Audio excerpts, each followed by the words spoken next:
Welcome to part 5 of this crazy Doomsday adventure audiobook. Don't forget to subscribe. A beam of white light shot out from the skill upgrade scroll, directly flying into the body of the one-eyed beast. The dazzling white light flickered continuously from the one-eyed's head, transforming it into a gigantic light bulb. Under the influence of this white light, the destiny fight of the one-eyed rapidly underwent changes. This was a power that acted on the soul. After a while, the white light dissipated, signifying that the one-eyed's destiny fight upgrade was complete. However, the one-eyed, which had received the upgraded power, endured intense mental fluctuations, causing its body to sway, its eyes to roll back, and it fainted directly. Sensing the life force of the one-eyed was very stable, proving that it wasn't in any danger. Yu casually returned the one-eyed to the soul realm space and began to observe the destiny fight after the upgrade. After carefully looking at the description of the upgraded destiny fight, a glimmer of joy flashed in Yu's eyes. This step was the right one. Destiny fight S-rank, passive ability. An unimaginable battle will, allowing the host to be fearless, significantly diminishing pain sensation. As injuries worsen, the host's basic physical attributes will grow exponentially, with no upper limit to the growth. This was the previous description of the destiny fight. However, after the upgrade, the destiny fight not only had its effects improved, but also gained two extremely abnormal attributes. Super Destiny Fight SS level, passive ability, an unimaginable battle will, allowing the host to be fearless, significantly diminishing pain sensation. As injuries worsen, the host's basic physical attributes will grow exponentially, with no upper limit to the growth. When the host's body injuries reach their maximum threshold, the Super Destiny Fight will trigger its second state. The attacks received by the host will be completely converted into soul impact. Additionally, due to the soul injuries inflicted by the soul attacks, the power of the Super Destiny Fight will be further amplified. When soul injuries reach their limit, the Super Destiny Fight will trigger its final state. Within 10 seconds, the host will be immune to any form of attack. This is not absolute immunity. No skill can achieve absolute immune damage. It's similar to invincibility, just relatively immune. After 10 seconds, the host enters a state of frequent death, completely losing combat capability. The power of the Super Destiny Fight goes without saying. When the damage to the body reaches its limit, it will completely convert that damage into mental attacks. When the mental damage reaches its limit, there is a form of invincibility for 10 seconds. During those 10 seconds, with the enhancement of the Super Destiny Fight, the destructive power the one-eyed can unleash is absolutely terrifying. Looking at the sleeping one-eyed in the soul realm space, Yu sighed silently. The gap between ordinary mutated beasts and divine beast species is truly vast. The power of the Soul Master contract allows Yu to treat the one-eyed like family. He absolutely cannot willingly give up the one-eyed. Now that he has the Super Destiny Fight, although the one-eyed is still the weakest link in Yu's combat power, it has at least made significant progress. After briefly simulating the combat effects that the Super Destiny Fight could produce, Yu contemplated the future skill combinations for the one-eyed and then strode out of the room. Standing at the door of room 32, Yu slowly knocked on the door. Soon, Yang Hong opened the door and invited Yu inside. After glancing at the arrangement in Yang Hong's room, Yu realized that the sovereign's work ethic was truly down to earth. From the outside, these rooms provided for the sequences all looked similar in scale. However, the internal use of spatial technology resulted in each room having different spaces. Yu's room was at least 5 times larger than Yang Hong's. Possibly sensing Yu's thoughts, Yang Hong chuckled awkwardly and said directly, "You haven't seen the rooms for sequence 100 yet. They're basically like a motel. Staying in those small rooms is suffocating, and the bathroom has to be shared with others. But at least it's better than outside where the non-sequence folks have to sleep on the street at night." Yu chose not to engage with this comment and directly sat on the sofa, turning on the TV and glancing at the rolling broadcast of the sequence-ranking battle rules while chatting aimlessly with Yang Hong. Several hours quickly passed. "Isn't it time to go?" Looking at his wristwatch, Yang Hong said to Yu. When Yu checked the time, nearly 10 minutes had passed since the agreed time mentioned by Tang Heifei. He then stood up, adjusted his attire, and leisurely walked toward the door. Yu's thoughts were straightforward. Lin Heifeng wanted to invite the sequences. He even had Tang Heifei personally invite him, which meant he was likely an indispensable part. Moreover, Yu was effectively the strongest outside the military system. Not to mention, he had considerable grievances against Lin Heifeng, and being a little late would give Lin Heifeng a small warning. Yu was more than willing to do that, though it might seem a bit petty. Pulling open the door, standing in the corridor, Yu silently muttered, "Teleport." Then, with a flash of white light, Wenyu's figure appeared directly in the central square of the Eternal Sky City. The central square of the Eternal Sky City was the place where Wenyu had first entered the treasure land for the sequence-ranking battle. This square had a considerable amount of space, especially after most Level 4 professionals were eliminated from the challenge. The area appeared even more deserted, with thousands of tents scattered throughout the central square, resembling grains of sand settled in the desert. It was somewhat noisy, with people moving back and forth, connecting with the remaining individuals. Those who could survive the challenge were naturally worth making connections with. However, the large flags of Huaxia hanging from the tents were somewhat jarring. Yang Hong sincerely exclaimed, "Your Huaxia commander-in-chief really knows how to manage people. Just a simple tent has won over so many hearts." Wenyu remained silent. After glancing around the environment, Wenyu spoke, "Let's go." The agreed location was at the southern side of the Eternal Sky City, the largest building. The original purpose of this building was no longer traceable. Now Lin Haifeng had transformed it into a conference hall, which looked as grand as a National Assembly hall, with decorations and layouts that could rival any large venue in the real world. It seemed that old Lin had also utilized considerable authority. When Wenyu arrived at the entrance of the conference hall, two professionals on guard saluted him with military respect. To these lower-tier soldiers, Wenyu had some esteem, given his considerable fame from the treasure land at the outpost, and the fact that Lin Haifeng had framed him, as well as his slaying of the Mad Flow, had certainly been concealed by Lin Haifeng. These ordinary soldiers were oblivious to the conflict between the two. Nodding toward the two Huaxia soldiers at the door, Wenyu stepped directly into the main hall. When Wenyu entered the hall, the originally noisy voices immediately quieted down. Hundreds of gazes turned towards Wenyu, and the fear, suspicion, and curiosity contained in their eyes made him feel as if he were being stripped bare. Wenyu looked around, directly meeting the gazes aimed at him. Those who crossed eyes with him, whether from the sequence or high-ranking officials of various national organizations, promptly averted their gazes. The notoriety of Sequence 2 was well known, having killed the original Sequence 3, who was also the son of the highest leader of the Earth community. And yet allowing Lin Haifeng to reconcile with him was information that was certainly not a secret in this circle. After casually surveying the arrangements in the main hall, there were over a dozen rows of large chairs arranged in sequence, each row having 10 seats, clearly marked with sequence numbers. Sequence 1 to Sequence 100 were among the invited. The seats behind were reserved for political dignitaries from various countries or other organizations.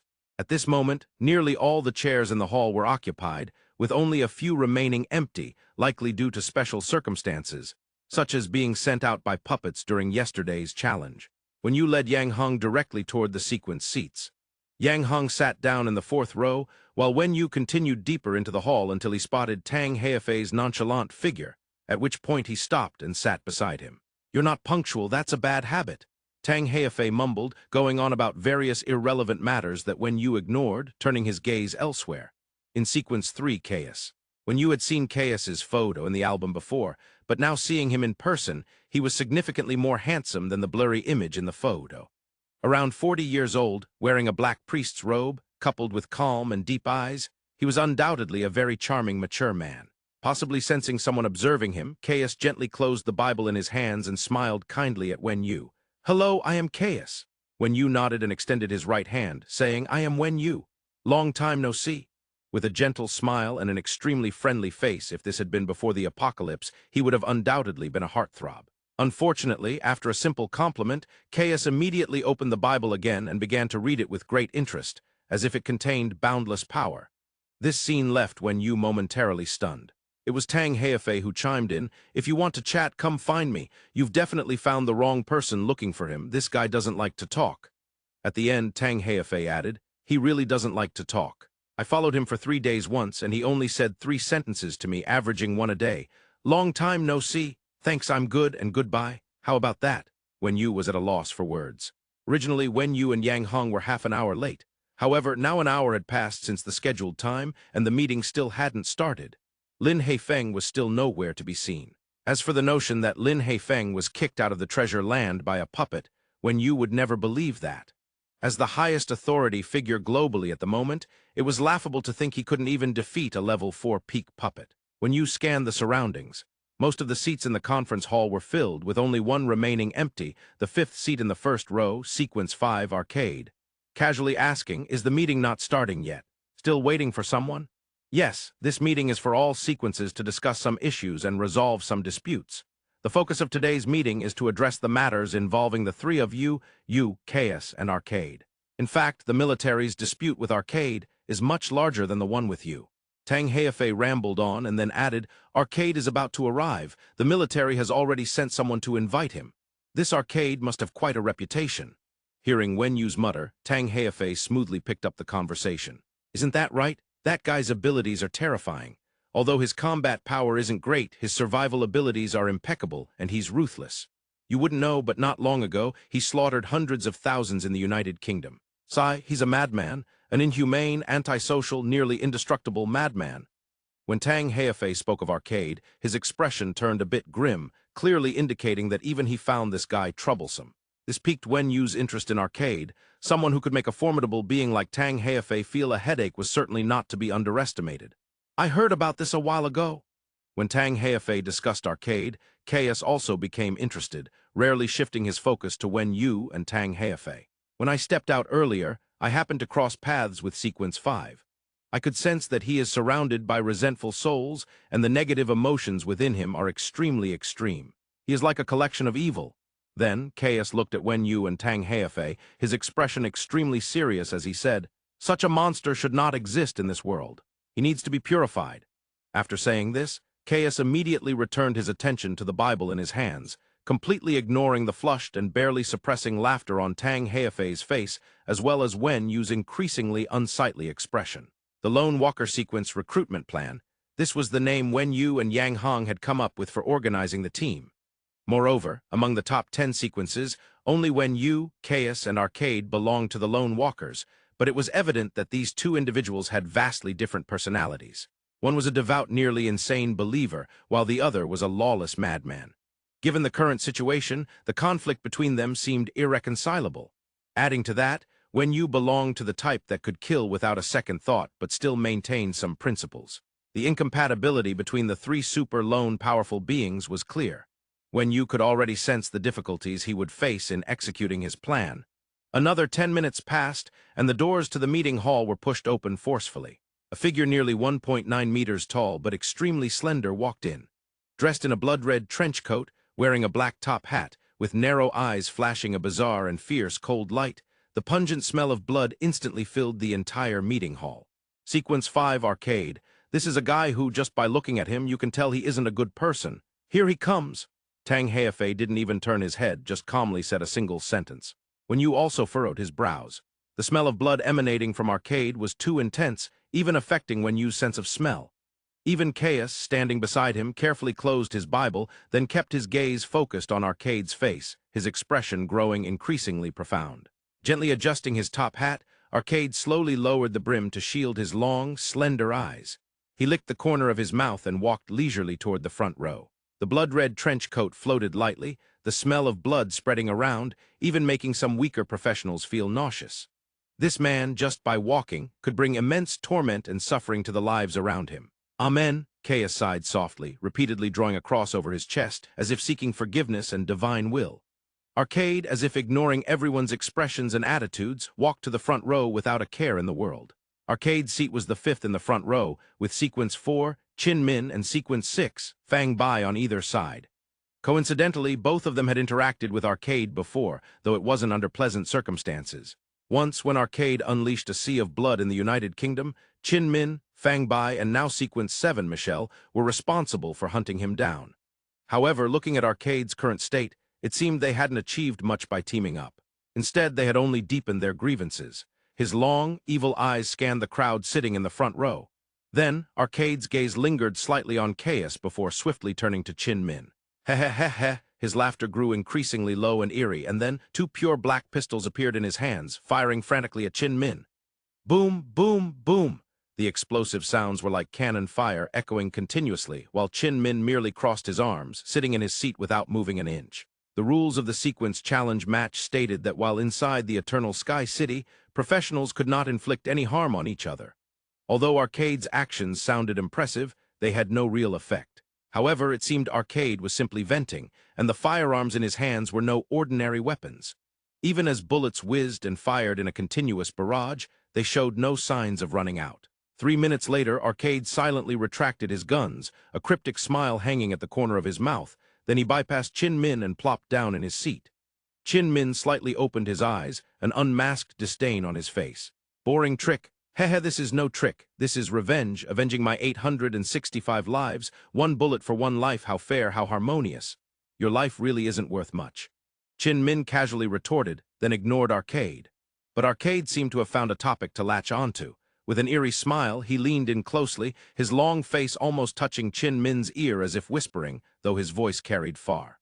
Actually, I want to say, those weren't my lives. When you killed me 865 times, it was my subjects who died.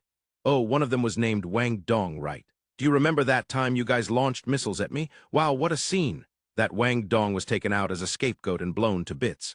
But do you know, my subjects aren't that easy to kill. Even when their bodies were shattered, 1/2 of a brain remained, staring at me as if to say I died such a tragic death. Dying twice in a lifetime, he really got his money's worth.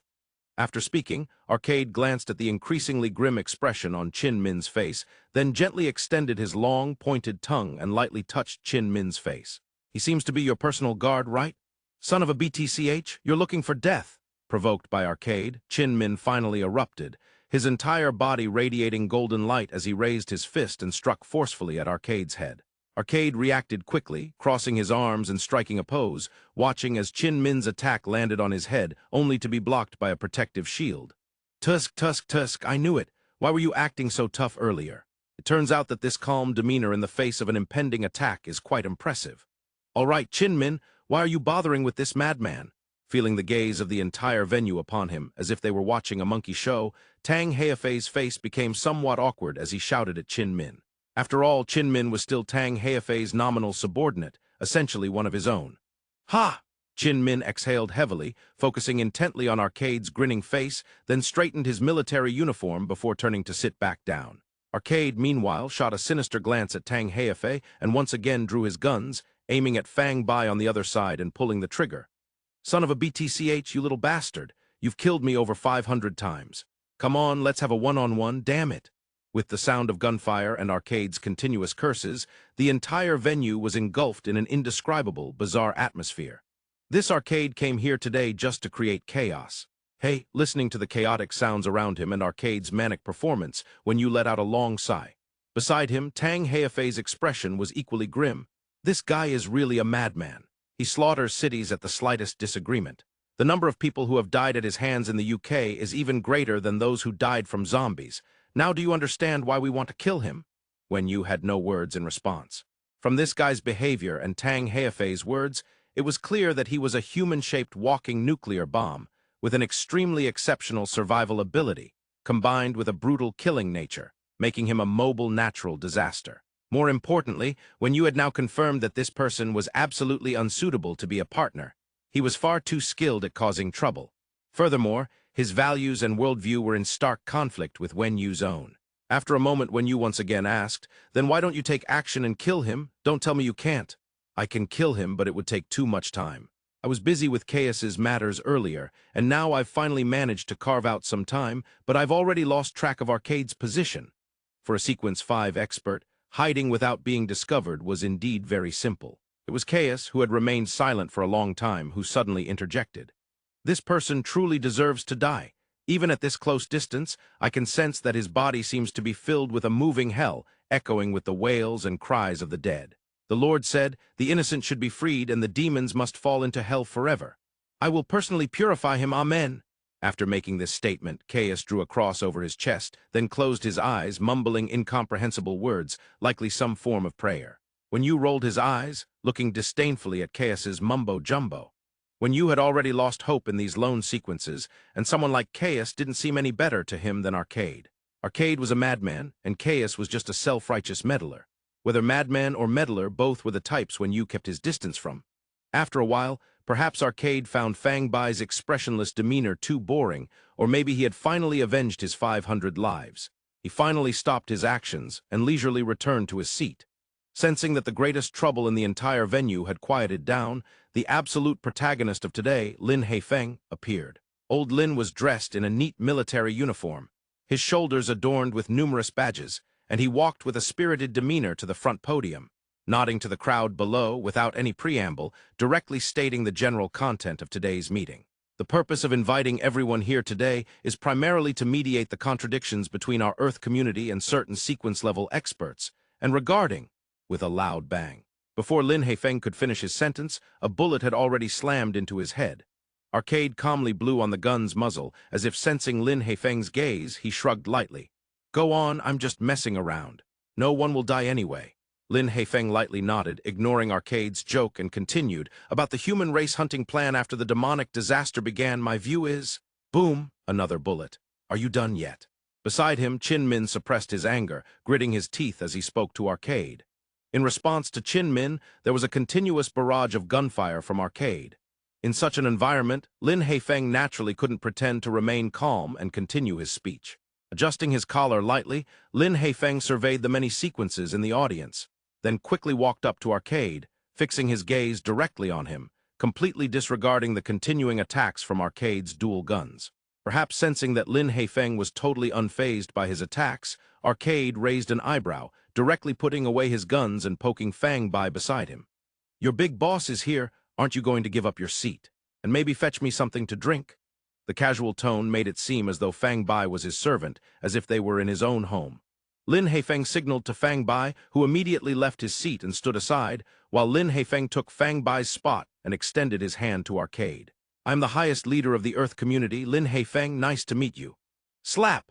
With a crisp sound, Arcade directly swatted Lin Haifeng's outstretched hand away, then leaned closer, their foreheads almost touching. The smell of blood in the entire venue grew increasingly intense, and Arcade's killing intent surged continuously. After the two stared at each other for nearly a minute, Arcade finally leaned back in his chair, retracting all his murderous intent, and casually said, "So it's you who sent those three to kill me?" "Yeah, that was me. The main purpose of today's meeting is to resolve the conflict between us." "What? Conflict? We have no conflict." Arcade's words left Lin Haifeng somewhat baffled. After a moment of silence, Lin Haifeng smiled and said, "Since you feel there is no conflict between us, that's even better. Without conflict, we can discuss cooperation, which is the main purpose of my holding this meeting today." "Heh." Arcade's gaze fixed on Lin Haifeng's eyes, slowly breaking into laughter, the laughter growing more intense and resounding. At the same time, his narrow eyes shone with a strange light, staring intently into Lin Haifeng's eyes, making Lin Haifeng feel as if he were being targeted by a venomous snake. After a while, Arcade's laughter finally subsided, his blood-red tongue slowly licking his lips as he stood up and walked to the podium. Hey. Arcade slowly adjusted the microphone, feeling it was working fine before clearing his throat, his deep and magnetic voice echoing. "You all heard what I just said, right? For those who may not understand the details, no worries, I'll explain. The story goes like this. At that time, I was spending the night in a shop in London, and then a group of big-headed soldiers walked in. It just so happened that that night, I was engaging in some entertainment activities. Specifically, I killed a few people. The methods were a bit intense, and I had a few women afterward.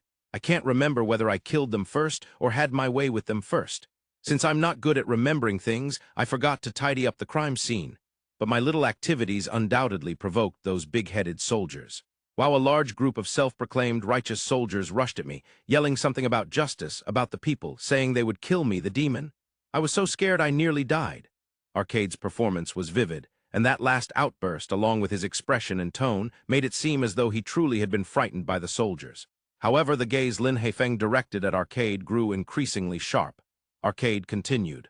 "I was scared, genuinely scared, so I killed them. There was no choice. If I didn't kill them, they would kill me. But my methods were a bit slow. I took 20 hours to kill 5 people. It was truly a beautiful day." Arcade gently closed his eyes, seemingly reminiscing about the screams and curses from that day, a sound that intoxicated him. But then something changed. One soldier pressed the communication button before I could subdue him, and since I'm not very familiar with high-tech products, the British military surrounded me. Still, as I said, if I didn't kill them, they would kill me, so I killed them. And as I kept killing, I got carried away and continued to kill. And in the end, I realized that the number of people who died at my hands seemed to be quite a few. "How many?" Arcade's gaze turned toward Lin Haifeng, as if asking for the specific number. Lin Haifeng remained silent for a moment, responding in a slightly hoarse voice, 327,584 people. "Wrong. You underestimated it by half. 587,985 people, that is the correct answer. However, I forgive you, really. Some people are completely gone, and many ordinary civilians are not recorded, so your miscalculation is understandable, quite understandable. But Commander Lin, I would like to ask you a question now. After I have committed such sins, do you still want to cooperate with me? Lin Haifeng squinted, a cryptic smile hanging at the corner of his mouth, and did not respond. You, Commander Lin, you really are an old fox. Arcade pointed at Lin Haifeng with a laugh, disregarding the increasingly grim expressions of representatives from various countries and numerous military sequences, even some lone sequences whose blood had not yet cooled. He gently pinched his chin, then raised both hands, speaking passionately. And then, to prove that justice may be delayed, but it will absolutely not be absent, our great leader Lin Haifeng sent out his 3 little dogs that, Arcade pointed at Qin Min, Fang Bai, and Michelle, his tone suddenly becoming somber. The brutal battle began, so terrifying, too terrifying. Wow, I thought I was invincible in the world, but I was being chased around by 3 opponents of the same level. If I weren't immortal, I would surely be dead this time. But I don't blame you, really. Just like I said earlier, there are no conflicts between us. This is a pure hunt, don't you understand? Especially you friends sitting in the front row, don't you realize? We are the sovereigns of this world, we are the gods of this world. The essence of our lives far surpasses those mortals, those ordinary people, those low-level professionals. We can naturally decide their life and death. This is the essence of the survival of the fittest. The weak become my nourishment, and I, compared to some, may also be nourishment. This is a natural elimination process, and the essence of sheep eating grass and wolves eating sheep is actually the same. But why do you weep for the weak? Why are you angry over the death of the weak? Is it because I have killed too many? No, no, no. It is because fundamentally you still regard those ordinary people as your kind. Even with great power, your mindset has not changed. You are still incompetent weaklings. You have not even realized the awakening of becoming gods. You have no qualification to talk about cooperation with me. You have no right to have any conflict with me. You bunch of trash. Arcade's tone grew more intense, his voice louder and louder until at last he even crushed the microphone in his grip, using only his powerful physical strength to unleash a roar that filled the entire venue. Looking at the seemingly frenzied Arcade on the podium and at Chaos beside him, who was already out of control and glowing with white light, when you felt the need to say, MMP, Arcade's speech was still not over. After a simple adjustment to his rhythm, Arcade's tone regained its calm. Now let's return to the essence of the matter. Why did I come to this boring and mind-numbing conference of weak idiots today? Why? Arcade mumbled repeatedly, then suddenly tugged at his hat brim. I remember now. Because of this, after finishing, Arcade pulled out a piece of paper from the pocket of his blood-red coat. Ahem. Arcade cleared his throat forcefully, then unfolded the crumpled piece of paper and began to read the text slowly. The apocalypse has arrived and the law has collapsed. And destruction means rebirth. The collapse of order means a new order will rise. But sadly, I have not seen any changes in humanity. Clinging to the old order, the old morals, the old etiquette, like a frog at the bottom of a well, constantly turning in its own world. There is a saying I want to share with you all. Order is anti-military. Democracy is anti-evolution. Morality is anti-instinct. And military force, evolution, instinct are our guarantees for survival. You have not recognized your position, nor have you recognized the positions of others. You one and all pretend to be blind, constantly groping and trying to reconstruct this world, attempting to return to a past life. You treat this as the goal of your struggle. You share joy with your friends while embracing a foolish mindset called hope. This is cowardice. This is stagnation. This is self-seeking death. On this occasion, with the vast sequences gathered here, I sincerely invite all of you to join my kingdom and work together to establish our order. No need for sympathy and pity. Because the weak deserve to die, no need to fight for the future of any race, because the future of the race is in the hands of us, the strong. No need to heed others' opinions and views, because what we follow is the highest law and logic in the world, the survival of the fittest. Now, I sincerely invite all of you present to work together and fight for our future. After Arcade finished speaking, he directly removed his top hat, revealing a head of blood-red long hair, and then bowed respectfully to the audience below. Unfortunately, there was silence below. The ideals sounded great, but based solely on Arcade's actions, everyone could tell what he would do to achieve this ideal and what would be required to ally with him. Such extreme behavior has even abandoned the concept of being human, something even when you found hard to accept. Thus, Arcade's faction-building attempt today completely failed. Ah, indeed they are a group of weak humans? Arcade sighed heavily, then slowly straightened his back, his madness replaced by a serious expression. Then, After finishing, Arcade took out another piece of paper from his pocket, and then his entire aura changed instantly, like a sharp sword revealing its edge, or like a lofty king. A voice carrying a bloody essence resonated throughout the venue. I am Arcade, the king of the kingdom of death. Now I represent the kingdom of death. Declare war on all living humans. Since you do not agree with my philosophy, then become my nourishment. This is my, Arcade's, declaration of war. Targeting all of you, targeting all of humanity. After Arcade finished, he directly threw the paper in his hand, then arrogantly raised his head, holding his hands high, shouting loudly in the center of the venue. Since you are unwilling to stand by my side, then you stand against me. But it doesn't matter, because no matter where you stand, you will change this world. The war begins now. Ha ha ha, Arcade laughed maniacally, striding down the podium, then exiting the venue, leaving behind a room full of grim-faced people. War? What gives him the right to declare war? Against all of us? When you thought for a moment, suspecting that Arcade was simply being insane, or perhaps he possessed immense power and hidden cards. Thus, he turned to Tang Heifei and asked with some confusion. Tang Heifei's expression was extremely grim. After a while, he said to Wen Yu, "A foundation-level skill, similar to a skill from the netherworld. All those he kills will be transformed into his war slaves, fighting for him. He has killed so many people in the United Kingdom, and even raided the British military's arsenal, which includes nuclear weapons." When Yu fell silent at once. "He must die. It seems that once the sequence-ranking battle is over, I must take action." Tang Heifei whispered with a sigh. A voice suddenly rang out. "Count me in." The speaker was Chaos from Sequence 3. "As the messenger of the sovereign, it is necessary for me to purify the evils of the world. Are you coming or not?" Hearing Tang Heifei's invitation, Wen Yu directly shook his head. To be honest, in Wen Yu's eyes, Arcade was just a lunatic. What if he has a foundation-level skill? What if he can turn people he kills into his servants? Wen Yu's own strength was definitely stronger than Arcade's. Even Wen Yu hadn't said anything about challenging the entire world, yet Arcade boldly acted so arrogantly with just a foundation-level skill. Didn't he see how Qin Min, Fang Bai, and Michelle chased him like a rabbit? But one must admit, having a skill similar to the ethereal realm could indeed steadily consume living humans and make oneself stronger with more subordinates.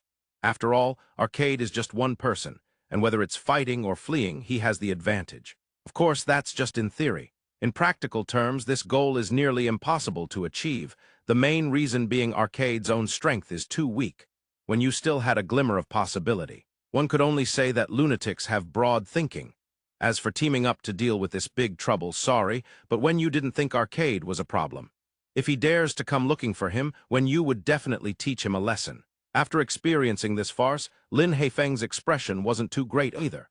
Sitting in Fang Bai's position and thinking for a long time, it seemed he had made some determination. He whispered a couple of sentences to Fang Bai before stepping back onto the stage. "Ladies and gentlemen, I apologize for the farce you just witnessed. Please don't mind it. Regarding Arcade's threat, I already have a plan and assure you that this trouble will be resolved in a short time. Please rest assured." After Lin Heifeng finished speaking, he deliberately waited for a moment, allowing the crowd below to finish whispering to each other before continuing. "The words I just said were interrupted by Arcade, so I will repeat them. The purpose of organizing this meeting today is primarily to mediate the conflicts between military forces and the lone experts. Earlier, our Earth community's military had invited you all several times, and there have been various issues and conflicts along the way." As Lin Heifeng spoke, he deliberately glanced at Wen Yu, only to find him expressionless, then continued. "The conflicts with you have now basically been resolved. Otherwise, you wouldn't be attending this meeting. Here, I want to guarantee to all the lone experts present that from today onwards, the military will no longer use any means to entice or bind sequence-level experts. This is my promise as Lin Heifeng representing the Earth community." Instantly, warm applause erupted from the representatives of the Earth community behind. Unfortunately, those who had been deeply offended by Lin Heifeng truly didn't care about his empty words. Whether a promise is useful depends on whose promise it is. When you didn't take a single word of Lin Heifeng seriously. Once the applause subsided, Lin Heifeng continued. "Of course, given that a demonic disaster is approaching, we now need to gather all forces for a tough battle against the demonic clan. Therefore, our Earth community sincerely hopes for and looks forward to the participation of all lone experts.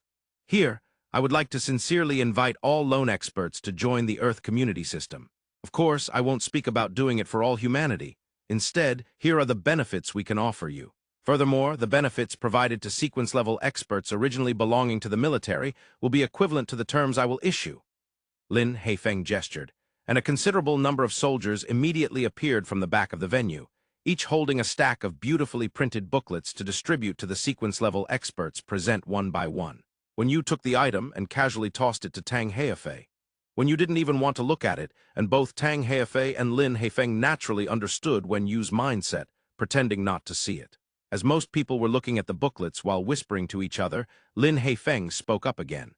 Considering that the sequence ranking battle is currently underway, sequences ranked lower may not necessarily hold their positions. This is no joke. You all should know this possibility is quite high. Therefore, anyone joining the Earth community system before the ranking battle starts will receive benefits according to their sequence status, regardless of whether their sequence identity is taken by others. Lin Heifeng's words were remarkably bold. Current sequence numbers are very inflated. Wen Yu estimated that by the end of this ranking battle, more than 50% of sequence numbers would change hands, and it's even possible that the top 10 strong individuals could be replaced. After all, no one knows if there are exceptionally strong individuals who have never entered the treasure land guarded by the treasure land guardians. Hearing this news, the sequences in the back were somewhat excited. After all, for sequences ranked lower, once they are kicked out of the sequence, they would just be slightly stronger professionals at most. Having an extra layer of assurance is essentially good, and the conditions offered by the military are indeed very generous. For a moment, the whole venue was as noisy as a vegetable market. Sequence strength is strong, but if one were to speak of their quality, that's uncertain. Lin Heifeng, being savvy, walked around the venue as the highest leader of the Earth community, occasionally answering some questions. Half an hour passed in the blink of an eye.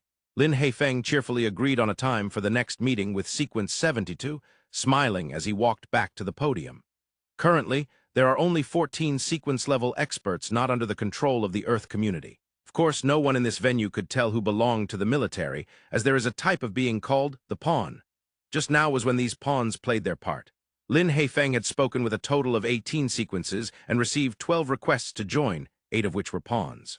Now, 4 more of the 14 sequences not within the Earth community joined under Lin Heifeng. And although those 4 are of the type that would have an 80% chance of being eliminated, this is still a considerable gain, paired with the sequences currently possessed by the Earth community. It's not an exaggeration to say that Lin Heifeng has already integrated over 90% of humanity's strength in the small half-year since the beginning of the apocalypse. The difficulties and obstacles encountered are of little significance, but on the other hand, Lin Heifeng's skill and determination are truly top-notch. At the podium, Lin Heifeng quickly organized his state and once again spoke. Next, we will discuss another issue, which is also the fundamental reason for me and Sequence 1 to initiate this sequence ranking battle. The human race sequence hunting plan. At this point, Lin Heifeng paused slightly before continuing. Now I assume no one is unaware of this matter, as the Sovereign has included it in the manual. My intention is to set a trap for the demonic clan's hunting group, specifically targeting the top 10 of the human race sequence. Upon hearing Lin Heifeng's words, Wen Yu suddenly realized, and at the same time, Tang Heifei's and Lin Heifeng's schemes were clearly understood by Wen Yu in a short time. The principle behind this matter is very simple. The demonic clan's hunting group only targets the top 10 strong individuals of the sequence. So once most sequences are controlled in their hands, by adjusting the ranking order through this ranking battle, letting 10 weaklings replace the current top 10 of the human race sequence, they then gather together to attract the hunting group. The location is arbitrary. Those weaklings dying wouldn't hurt Lin Heifeng's feelings, whether it's by nuclear weapons or items, whatever it takes. In this way, the hunting group becomes a part of the hunted. Normally, such occurrences wouldn't happen, but due to Lin Heifeng's presence, the human race had already united before the demonic disaster invaded. A large number of sequences were gathered under Lin Heifeng, and it's not an exaggeration to say that Lin Heifeng indeed has the qualifications to manipulate the sequence ranking battle. On the stage, Lin Heifeng also explained this plan, which largely matched Wen Yu's speculations. Then, Lin Heifeng stared intently at Wen Yu and Chaos, waiting for their reactions. Only Wen Yu, Chaos, and Arcade among the top 10 sequences were not under Lin Heifeng's control. Arcade naturally couldn't hear this plan, and it was highly likely that Lin Heifeng would take action against Arcade before the demonic disaster, so Arcade's opinion didn't need to be considered. The focus was on Wen Yu and Chaos. Wen Yu carefully pondered the pros and cons. This plan had only one advantage. After giving the sequence number to the military, he wouldn't have to face any hunting teams anymore. Right now, Wen Yu knew nothing about the incoming hunting team, including their strength, numbers, whether they relied on strong kills or assassinations. He was completely in the dark. which meant that the risks posed by this so-called hunting team were impossible to assess. If he agreed to this plan, then this so-called human race hunting plan would have nothing to do with him. However, the benefits of holding the title of Sequence 2. When Yu looked at Lin Haifeng, who was quietly waiting at the podium, and his mind raced. After a moment, Wen Yu gently shook his head. "I refuse." Sequence 2 was merely a hollow title, but the significance and hidden value behind this title were absolutely not empty. The sequence itself concealed the secrets and purposes of the sovereign, and coupled with the benefits that came with the authority, Wen Yu was very certain of one thing. If this title were given to the military, it would be difficult to take it back. Wen Yu didn't even know what standards were used for judging the sequence or how positions were promoted or demoted. Upon receiving Wen Yu's response, Lin Haifeng nodded expressionlessly and then turned his gaze to Caius. Caius also shook his head. "I refuse too." This was not surprising. If Wen Yu could think of these things, Caius could naturally do the same. Lin Haifeng, however, did not seem disappointed. He smiled at Wen Yu and Caius and said, "Your refusals are within my expectations. However, Tang Heifei has already agreed to this plan, so I hope you two can cooperate with our plan during tomorrow's sequence ranking battle and allow our selected personnel to replace Tang Heifei." After Lin Haifeng finished speaking, Wen Yu immediately began to contemplate. As Tang Heifei's gatekeeper to replace him, he had to challenge himself first, which meant his sequence number would be knocked down one by one until he was kicked out of the top 10, and only then could he challenge for sequence 10 again, climbing back up step by step.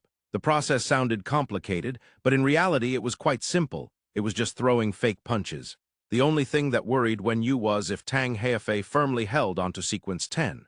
If he couldn't defeat Tang Heifei, then he would only be left with sequence 11. As for whether Lin Haifeng would use such means, Wen Yu held a skeptical attitude. Wen Yu and Caius fell into contemplation, while Lin Haifeng slowly took something out of his spatial ring and walked over to Wen Yu and Caius, signaling them to take a look. It was a scroll, or rather a contract. Wen Yu and Caius took the contract and carefully read the text on it. Lin Haifeng explained, "This contract is itself an S-rank item. The breach of contract terms for both of you is quite lenient. The general content is that if you help us fulfill this plan, I will provide each of you with an SS-level skill scroll." SS level? Even Caius, whose expression was usually unchanging, couldn't help but show a surprised look. An SS-level skill was quite a considerable rating for Wen Yu, not to mention for Caius. "That's right, SS level," Lin Haifeng confirmed. "However, I still don't believe it. I can't be sure if there's any ability in this world that can break a contract. What if your actual plan is just to use the identities of Sequence 2 and Sequence 3? Won't that put us at your mercy?" Lin Haifeng shrugged indifferently, not angry at Wen Yu's doubts. "Then how about this? I'll place this contract in your hands while I preemptively give you the skills, but the contract contains a clause. If the plan fails, you must return the skills to our military. Moreover, I need a promise from both of you. I know both of you value promises, and I believe with your strength, you wouldn't breach a promise over an SS-level skill, right?" After Lin Haifeng finished speaking, he directly pulled out 2 scrolls from his spatial ring and handed them to Wen Yu and Caius. Rebirth SS level, passive ability. When the host dies, this ability activates 10 seconds later, immediately reviving the host and restoring all of the host's status to its peak. It can only be activated once a month. Upon seeing the skill introduction, Wen Yu's eyes suddenly twitched, desperately suppressing his astonishment. Though this skill was of no help in combat, having an extra life every month was certainly worthy of the title SS level. Even among SS-level skills, it was considered a highly practical ability. Setting the skills scroll aside, Wen Yu picked up the contract again, reading the terms more thoroughly.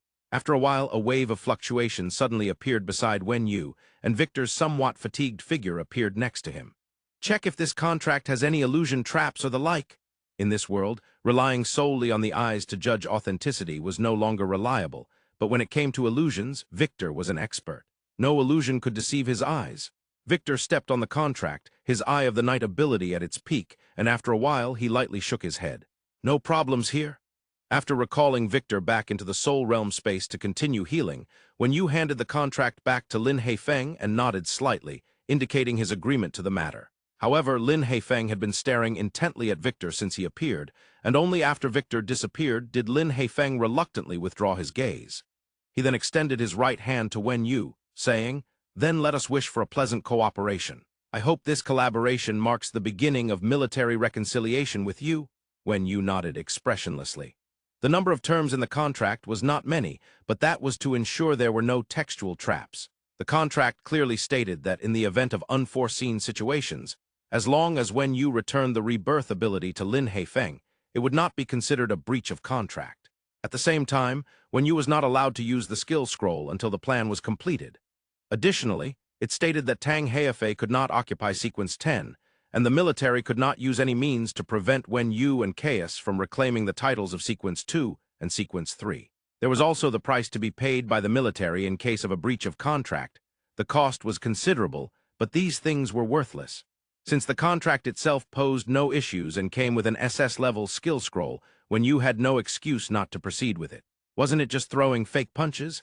Plus, he could obtain a high-quality SS-level skill for free. Wen Yu believed the risk-to-reward ratio was worth attempting. Seeing that both Wen Yu and Chaos agreed to the contract's contents, Lin Heifeng nodded in satisfaction, returning to the podium to give his final speech. Tomorrow, the sequence ranking battle will officially begin. Just now, everyone heard our plan, so I'd like to request something from everyone. Please facilitate our personnel's challenge for the sequence. Let's work together to make this happen, and then we can join forces to give those demonic spawns a hard hit. Finally, thank you all for attending this meeting. After finishing his closing remarks, Lin Heifeng directly left the podium and exited the conference hall from the back. The entire meeting was declared over at this point. On the way back, Wen Yu mentally wrote down the contents of the contract he had just read, carefully studying each word with Yang Hong. Unfortunately, there was nothing noteworthy found. It was just an ordinary contract, straightforward with no hidden traps. After confirming with Yang Hong that the contract posed no issues, they also discussed their plan together. Undoubtedly, both of them had little expectations for the plan now. Seeing that it was getting late, Wen Yu had a meal with Yang Hong, then lay in bed, reflecting on everything that had happened today. After a while, Wen Yu suddenly sat up, carefully recalling Lin Heifeng's mention of the counter-hunting plan. A thought suddenly arose in his mind. After thoroughly analyzing his idea again, Wen Yu sighed deeply. If his thoughts were correct, then Lin Heifeng truly had guts. His primary goal was not at all the title of sequence, but rather that ridiculous counter-hunting plan was just a facade. Lin Heifeng's true objective was. Thinking of this, Wen Yu walked directly out of his room and headed to Yang Hong's room. I want you to help me investigate something. In the sky above the treasure land of the sequence ranking battle, it was always white, illuminated by an unknown light source, making the entire treasure land as bright as day. After waking up in the morning, Wen Yu routinely inspected the rooms of the One-Eyed and the Star, cast a glance at Victor, then quickly washed up, instructing his little secretary to prepare breakfast, and then quietly waited. After a while, there was a knock on the door. The maid puppet opened the door, and Yang Hong walked in briskly, sporting faint dark circles under his eyes. Let's eat together. We can talk slowly. Yang Hong nodded, sitting opposite Wen Yu, stuffing food into his mouth while speaking to Wen Yu. The matter you asked me to check has yielded results. For some unknown reason yesterday, almost everyone outside knew about the counter-hunting plan and also understood that the sequence titles had essentially been determined by the military. Yesterday, the military sent personnel to recruit those professionals who passed the qualification battle. It seems your idea was correct. Lin Heifeng's grand announcement of the counter-hunting plan was to demonstrate the military's capabilities. Now, many people outside have agreed to join the Earth community. Hearing Yang Hong's words, Wen Yu slowly shook his head. If I'm not mistaken, this is just a side effect. Lin Heifeng's real aim isn't to recruit strong individuals. Wen Yu stopped there, not continuing to elaborate. After all, it was merely a conjecture. Yang Hong quickly left, while Wen Yu sat quietly in his room for a while before finally getting up to leave, walking to Tang Heifei's door and knocking heavily. After a while, Wen Yu walked out of Tang Heifei's room, deep in thought, calculating in his mind while quickly organizing his skill system and checking all his equipment and items. If his guesses were correct, today would be a fierce battle for all sequences. Time passed quickly, and a few hours later, accompanied by a prompt in his mind that stated, the sequence ranking battle has officially begun. Wen Yu's body was suddenly enveloped by a beam of teleportation light. When he opened his eyes again, he found himself in a massive circular arena, surrounded by 100 sequences arranged in a spiral staircase shape. When Yu gazed around, exactly 100 sequences were arranged in a spiral staircase formation. The higher the ranking, the higher the position, and when Yu looked up, a hand waved lightly from his upper right, revealing Tang Heifei's smug face. Feeling like you've been suppressed is really unpleasant. Of course, Wen Yu was just being pretentious. This minor detail wouldn't cause him any significant emotional turmoil. Afterward, Wen Yu ignored Tang Heifei and instead looked downward. Not far to the lower left, Caius was clutching the Bible, softly mumbling something, followed by Chin Min, Arcade, and Fang Bai. Wen Yu's position had a clear line of sight, allowing him to see the massive arena below. The entire arena was divided into 10 small squares, each mini-arena wrapped in a protective shield glowing with white light, but this shield did not obstruct the view. After a brief observation, Wen Yu narrowed his eyes, quietly adjusting his state, waiting for the impending battle to begin. Strictly speaking, Lin Haifeng's public announcement of the counter-hunting plan at yesterday's large meeting was actually an unnecessary action. Such matters could be resolved simply by discussing among the top 10 sequences. Therefore, last night, Wen Yu specifically had Yang Hong go out to gather some information, and as expected, it was nothing unexpected. Lin Haifeng's extravagant promotion of this plan, on one hand, was to showcase the strength of the Earth community and recruit more strong individuals. After all, those who could still remain in the sequence-ranking battle were definitely not to be underestimated. On the other hand, Lin Haifeng was undoubtedly deliberately making this matter known to everyone, seeking greater benefits from it. As for what benefits were being offered, thinking of this, a strange smile appeared at the corners of Wen Yu's mouth. This sequence-ranking battle might just witness quite a few interesting occurrences. As Wen Yu squinted his eyes and pretended to doze off, a massive bell tolled from afar. At the same time, a grand yet gentle spiritual wave spread through the minds of every practitioner in the Eternal Sky City. The ranking battle officially begins. As the spiritual wave gradually dissipated, countless beams of white light flashed from the outskirts of the arena. Those were the practitioners qualified to challenge the rankings. In the next second, at the positions from sequence 91 to 100, white light flickered, and the sequences were pulled into the challenge space. Seeing this scene, Wen Yu couldn't help but swallow hard. The enthusiasm of the practitioners outside was beyond imagination. According to the rules, when a lower sequence challenges a higher sequence, sequences can also challenge each other. For the practitioners at sequence 91 to 100, the best choice was to challenge sequences 81 to 90 before being challenged themselves, ensuring they could extract themselves from the endless challenges. Unfortunately, the practitioners outside reacted even faster. In under 3 seconds, another 10 beams of white light lit up. This challenge had already ended. This should be due to the different flow of time within the arena compared to the outside world. Looking at the practitioners seated in the positions from sequence 91 to 100, Wen Yu's eyelids twitched twice. All 10 had changed. This meant all 10 challengers had succeeded. From this, one could see just how large the disparity in the current sequences was. Then, before these new challengers could even settle in, white light flashed once again.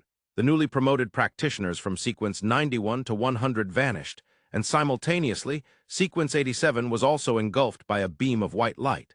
A new sequence had challenged sequence 87.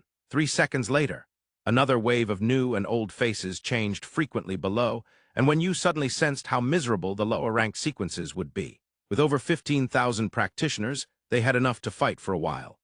The white light flickered continuously, like countless light bulbs swaying in front of him, indicating not only the intensity of the ranking battle, but also the large number of practitioners being eliminated.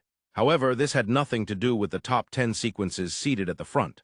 To challenge the top 10 sequences, one must first break into the top 20, and the sequences ahead were not easy to contend with. In fact, up until now, the positions in the top 50 had not been replaced even once. This was because the majority of battles were intercepted by those in sequences 91 to 100, and very few new sequences had rushed to the front. Moreover, the quality of the top 50 sequences was indeed vastly superior to those behind.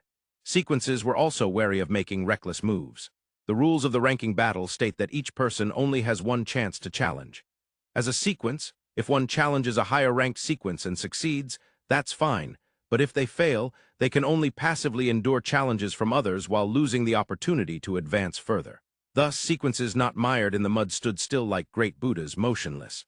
The battles below raged on, and even Caius, who had been engrossed in reading the Bible, couldn't help but lift his head, staring at the flashing white lights below, his eyes flickering, lost in thought. Wen Yu was equally bored. The challenge matches were placed in an unknown space, not in the circular arena below, so Wen Yu couldn't see the fighting scenes at all. He was merely sitting there idly, counting how many had already been eliminated.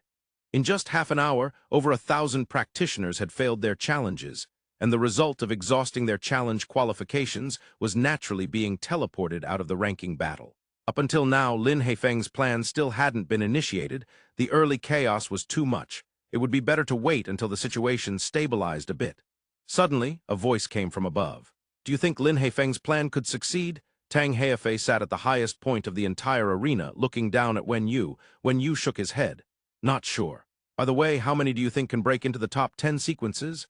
Tang Haifei seriously looked at the flashing white lights below and slowly shook his head. Not many. Their strength is lacking. Those with real abilities are either hidden away by the military or they themselves aren't too interested in the sequence titles or are content with having a ranking in the 30s. Wen Yu nodded. Ultimately, there would be some practitioners who were unconcerned with fame and fortune, or had enough luck but never entered a large treasure land, or had special purposes and didn't want to become part of the sequences. Will they pose any threat to your plan this time? Don't know. Tang Haifei decisively shook his head while muttering. Don't say your plan. You should say our plan. If this matter succeeds, who knows how much benefit it will bring? Wen Yu fell silent. Wen Yu had already guessed Lin Haifeng's ultimate goal the night before. Early this morning, after receiving news from Yang Hong, Wen Yu became even more certain of his thoughts and went to visit Tang Haifei again. As for Tang Haifei, his lips really weren't sealed. Wen Yu only probed him a couple of times, and Tang Haifei let something slip. By now, everything was clear in Wen Yu's eyes. In fact, if Lin Haifeng succeeded in doing this, it would indeed bring immense benefits to Wen Yu. One had to admit that Lin Haifeng was someone who should be interacted with less in the future. Once a plan is set, one would never know what his ultimate goal was. Such a person has a mind that works too fast. After being sold once, Wen Yu would absolutely not risk being sold a second time. While Wen Yu sat quietly to restore his spirit, the chaotic brawl below gradually began to calm down. Nearly an hour later, with fewer than 5,000 practitioners remaining outside, Lin Haifeng, who had been waiting by the arena, finally initiated his plan. Go, remember your order. With Lin Haifeng's command, hundreds of military-affiliated practitioners immediately donned complexly patterned badges on their chests and began to choose their challenges in order. Frequent flashes of white light followed, and 3 seconds later, 10 military practitioners directly replaced the bottom 10 sequences. Of the bottom 10 sequences, 8 were military personnel, and the remaining 2 were also kicked down by 2 military strongmen. Then these newly promoted sequences once again challenged the sequences in front according to the plan. In a very short time, the entire spectator area for the sequences was flashing with white light, quickly spreading to the top 20 positions. Everything happened too quickly and suddenly.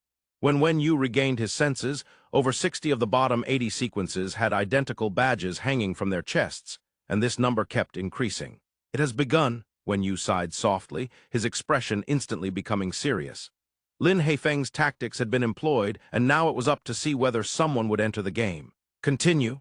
Seeing that sequences 11 to 20 had been replaced by his arranged personnel, Lin Haifeng's plan finally reached its conclusion. 2 beams of white light flashed not far from Wen Yu, and he immediately turned to look. Sequence 18, a recently promoted sequence, directly challenged Sequence 10. As the white light flickered, the figures of Sequence 10 and Sequence 18 appeared on the arena below. This time there was no accelerated time flow, and the upper sequences could also observe the situation in the arena. In the next second, Sequence 10 lightly raised his right hand and calmly said, "I admit defeat." Then, with a flicker of white light, both were instantly teleported back, but their positions had swapped. In the next moment, the newly promoted Sequence 10 was pulled back into the arena with Sequence 9, followed by another admission of defeat. The military cannon fodder, who had been on a rampage, wore an expression of hopelessness. Minutes later, he kicked Fang Bai down and took the position of Sequence 6. If it weren't for Arcade being ahead, Wen Yu estimated he could have made it all the way to Sequence 1, and this behavior continued. Wait, their goal doesn't seem to be the top 10 sequences. Caius furrowed his brow, looking at Fang Bai and Michelle, who were continuously challenged and then admitted defeat. He looked up at Wen Yu and asked. Wen Yu lightly nodded, expressionless as he watched Fang Bai and Michelle being knocked out of the ranking battles and subsequently teleported out of the arena, murmuring, "Now you should be unable to hold back, right?" The ranking, as the flag of the human race chosen by the sovereign, represents the ultimate strength of the human race and even the foundation of the human race. The significance of this ranking to the human race and to the sovereign is evident. In fact, the sovereign's establishment of ranking titles must have a purpose. Although what that purpose is remains unknown, the sovereign's attitude towards the ranking, as well as the manual for the ranking battle, clearly shows that the ranking is very important to the sovereign. But how important is it? This is definitely a question worth discussing, and it's something Lin Haifeng and everyone else in the know among the human race want to clarify. When Lin Haifeng and Tang Haifei just decided to initiate the ranking battle, it was indeed, as Lin Haifeng had said yesterday at the conference, to respond to the human race's hunting plan. However, upon seeing the rules and explanatory manual for the ranking battle, a thought suddenly arose in Lin Haifeng's mind. Under these challenge rules, I have the ability to manipulate the ranking. So what if I were to kick out all the current sequence-level experts and replace them with professionals who have just met the standards as the sequence? What would the Sovereign's reaction be? Or rather, what benefits can we gain from the Sovereign's reaction? The plan is to design a way to gain tremendous benefits from this treasure land, which has no rewards to begin with, while also probing into the status of the ranking in the Sovereign's mind, hoping to use this method to gain some insight into even the slightest purpose and behavior of the Sovereign. This is the fundamental goal of Lin Haifeng's plan. Is there a possibility of success in this matter? Yes, and the possibility is very high. Lin Haifeng has the ability to control the ranking. After all, the majority of the strong have been gathered by the military. In this situation, giving up some benefits to the lone walkers is not a difficult goal for Lin Haifeng. As for the Sovereign, what can they do in the face of an actively surrendering sequence? Kill them. No, to this day, the Sovereign has never taken the initiative to kill someone, let alone a sequence. The Sovereign wants to ensure the quality of the sequence. They must offer enough benefits to make those strong individuals compete and fight for it. Only then can the goal of letting many strong individuals fight for supremacy be achieved. Moreover, if the benefits are too little, it means the sequence is not important to the Sovereign at all. In this situation, Lin Haifeng can still manipulate the ranking through artificial means, indirectly designing the demonic clan hunting group. This is also one of his goals. Furthermore, it can illustrate that the sequence holds no significant value in the Sovereign's eyes. If this happens, then all the informed, strong individuals will have to reconsider whether this sequence has any significance or value in contention. Therefore, this treasure land is from the very beginning not a straightforward ranking battle, but a direct and indirect struggle between Lin Haifeng and the Sovereign. Now, after experiencing yesterday's meeting and the propaganda Lin Haifeng sent out last night, almost all the remaining professionals know that this ranking battle is essentially a game where the military is redefining the sequence. In this case, if the Sovereign still cannot guess Lin Haifeng's general thoughts, Lin Haifeng will have to reassess the intelligence of the Sovereign. Either rely on absolute strength to take down those lone walkers or negotiate conditions in advance. So in a short time, the ranking has already been solidified. Led by Fang Bai, Michelle, and the original ranks of Sequence 9 and 10, the military experts firmly controlled positions from Sequence 91 to Sequence 100. Although these few were just kicked down, they still had one challenge qualification left, so they were not directly sent out of the treasure land. As for the higher positions, aside from the top 5 sequences not having any changes, the remaining 85 individuals had 82 of them wearing badges on their chests. These all belonged to the unqualified sequences that barely passed the qualification battle and were selected by Lin Haifeng. When Yu simply glanced around. Tang Haifei wore an inscrutable smile, Caius frowned, Qin Min was looking with a strange smile at Arcade. And aside from that, the only other face Wen Yu could remember was Yang Hong, who was sitting in Sequence 32, looking speechless at the surrounding soldiers in military uniforms, wearing badges. At this stage, if the Sovereign can still endure, it proves that the ranking's role and significance to the Sovereign is not substantial at all. Instead, the top 10 sequences still have to face the demonic clan hunting group. When this Sequence 2 might as well not exist. The entire arena gradually quieted down. Half an hour ago, the white light had already begun to calm down. The 10 super-strong individuals from the military firmly held positions from Sequence 91 to Sequence 100, preventing anyone from moving a step forward. The number of professionals yet to challenge was dwindling. Even if they had the opportunity to challenge, upon seeing the scene before them, those who did not initiate challenges should understand that today, the ranking is basically out of their reach. Outside the arena, Lin Haifeng frowned and waited for a long time. After a while, he let out a gentle sigh. It seems the Sovereign does not plan to appear. Thinking of this, Lin Haifeng directly moved the communicator to his mouth and calmly said, "Have Vincent prepare to challenge Arcade and completely waste his river of death." Understood. A cold voice came from the communicator, and then the orders were passed down layer by layer until they reached a man wrapped in bandages. Lin Haifeng is no righteous gentleman. When dealing with opponents, he will use every means necessary, and this professional named Vincent is a targeted weapon specially cultivated by the military to deal with Arcade. As for whether there is any specific weapon targeted at Wenyu, who knows? The entire arena, both the external professionals and those inside the ranking, fell silent. The entire combat arena sank into a strangely oppressive atmosphere. Amidst this strange atmosphere, a flash of white light appeared, and then a professional wrapped in bandages replaced Sequence 92. Before Wenyu could observe carefully, this professional madly charged forward, and without much time he had already reached Sequence 18, then challenged Sequence 10. Two flashes of white light were transmitted into the arena below, and this time, Wenyu carefully observed the professional wrapped in bandages below. Oppressive aura filled the arena, and the terrifying momentum even made Wenyu's skin feel a slight sting. How is this possible? A voice tinged with fear came from beside Wenyu. He looked down to see Arcade staring in horror at the professional below, his face growing paler, trembling all over, and his forehead covered in cold sweat. Wenyu's heart stirred. Observing Arcade's performance, he seemed very familiar with this professional below. In the arena, Vincent stood facing Sequence 10, slowly raising his head. His pure black eyes scanned all the sequences above, and then stared fixedly at Arcade, revealing a strange smile as if he had spotted prey. Looking at the opposite Sequence 10, Vincent's hoarse voice rang out. "You know the plan, right? Surrender." Sequence 10 didn't hesitate and immediately responded. "I surrender." Then two flashes of white light appeared as Vincent and Sequence 11 were both sent back. But this time something changed. Sequence 10 remained in the 10th position, and Vincent's position showed no changes whatsoever. Seeing this scene, Wenyu narrowed his eyes. "It has begun," Tang Heifei above muttered to himself, then immediately turned to look around. The next moment, a flash of white light flashed from above the arena, followed by a terrifyingly massive wave of spiritual energy. "I must say, your race doesn't have much strength, but your little tricks are quite clever." The spiritual wave was very calm, with no anger or awkwardness after being schemed against. Sensing this wave of spiritual energy, Lin Heifeng, who was outside the arena, had a smile on his lips. For Lin Heifeng, whether the sovereign appeared or not could achieve his goals. In this round, regardless of what means the sovereign uses, Lin Heifeng is bound to win. Moreover, it now seems that the title of Sequence still holds some utility for the sovereign.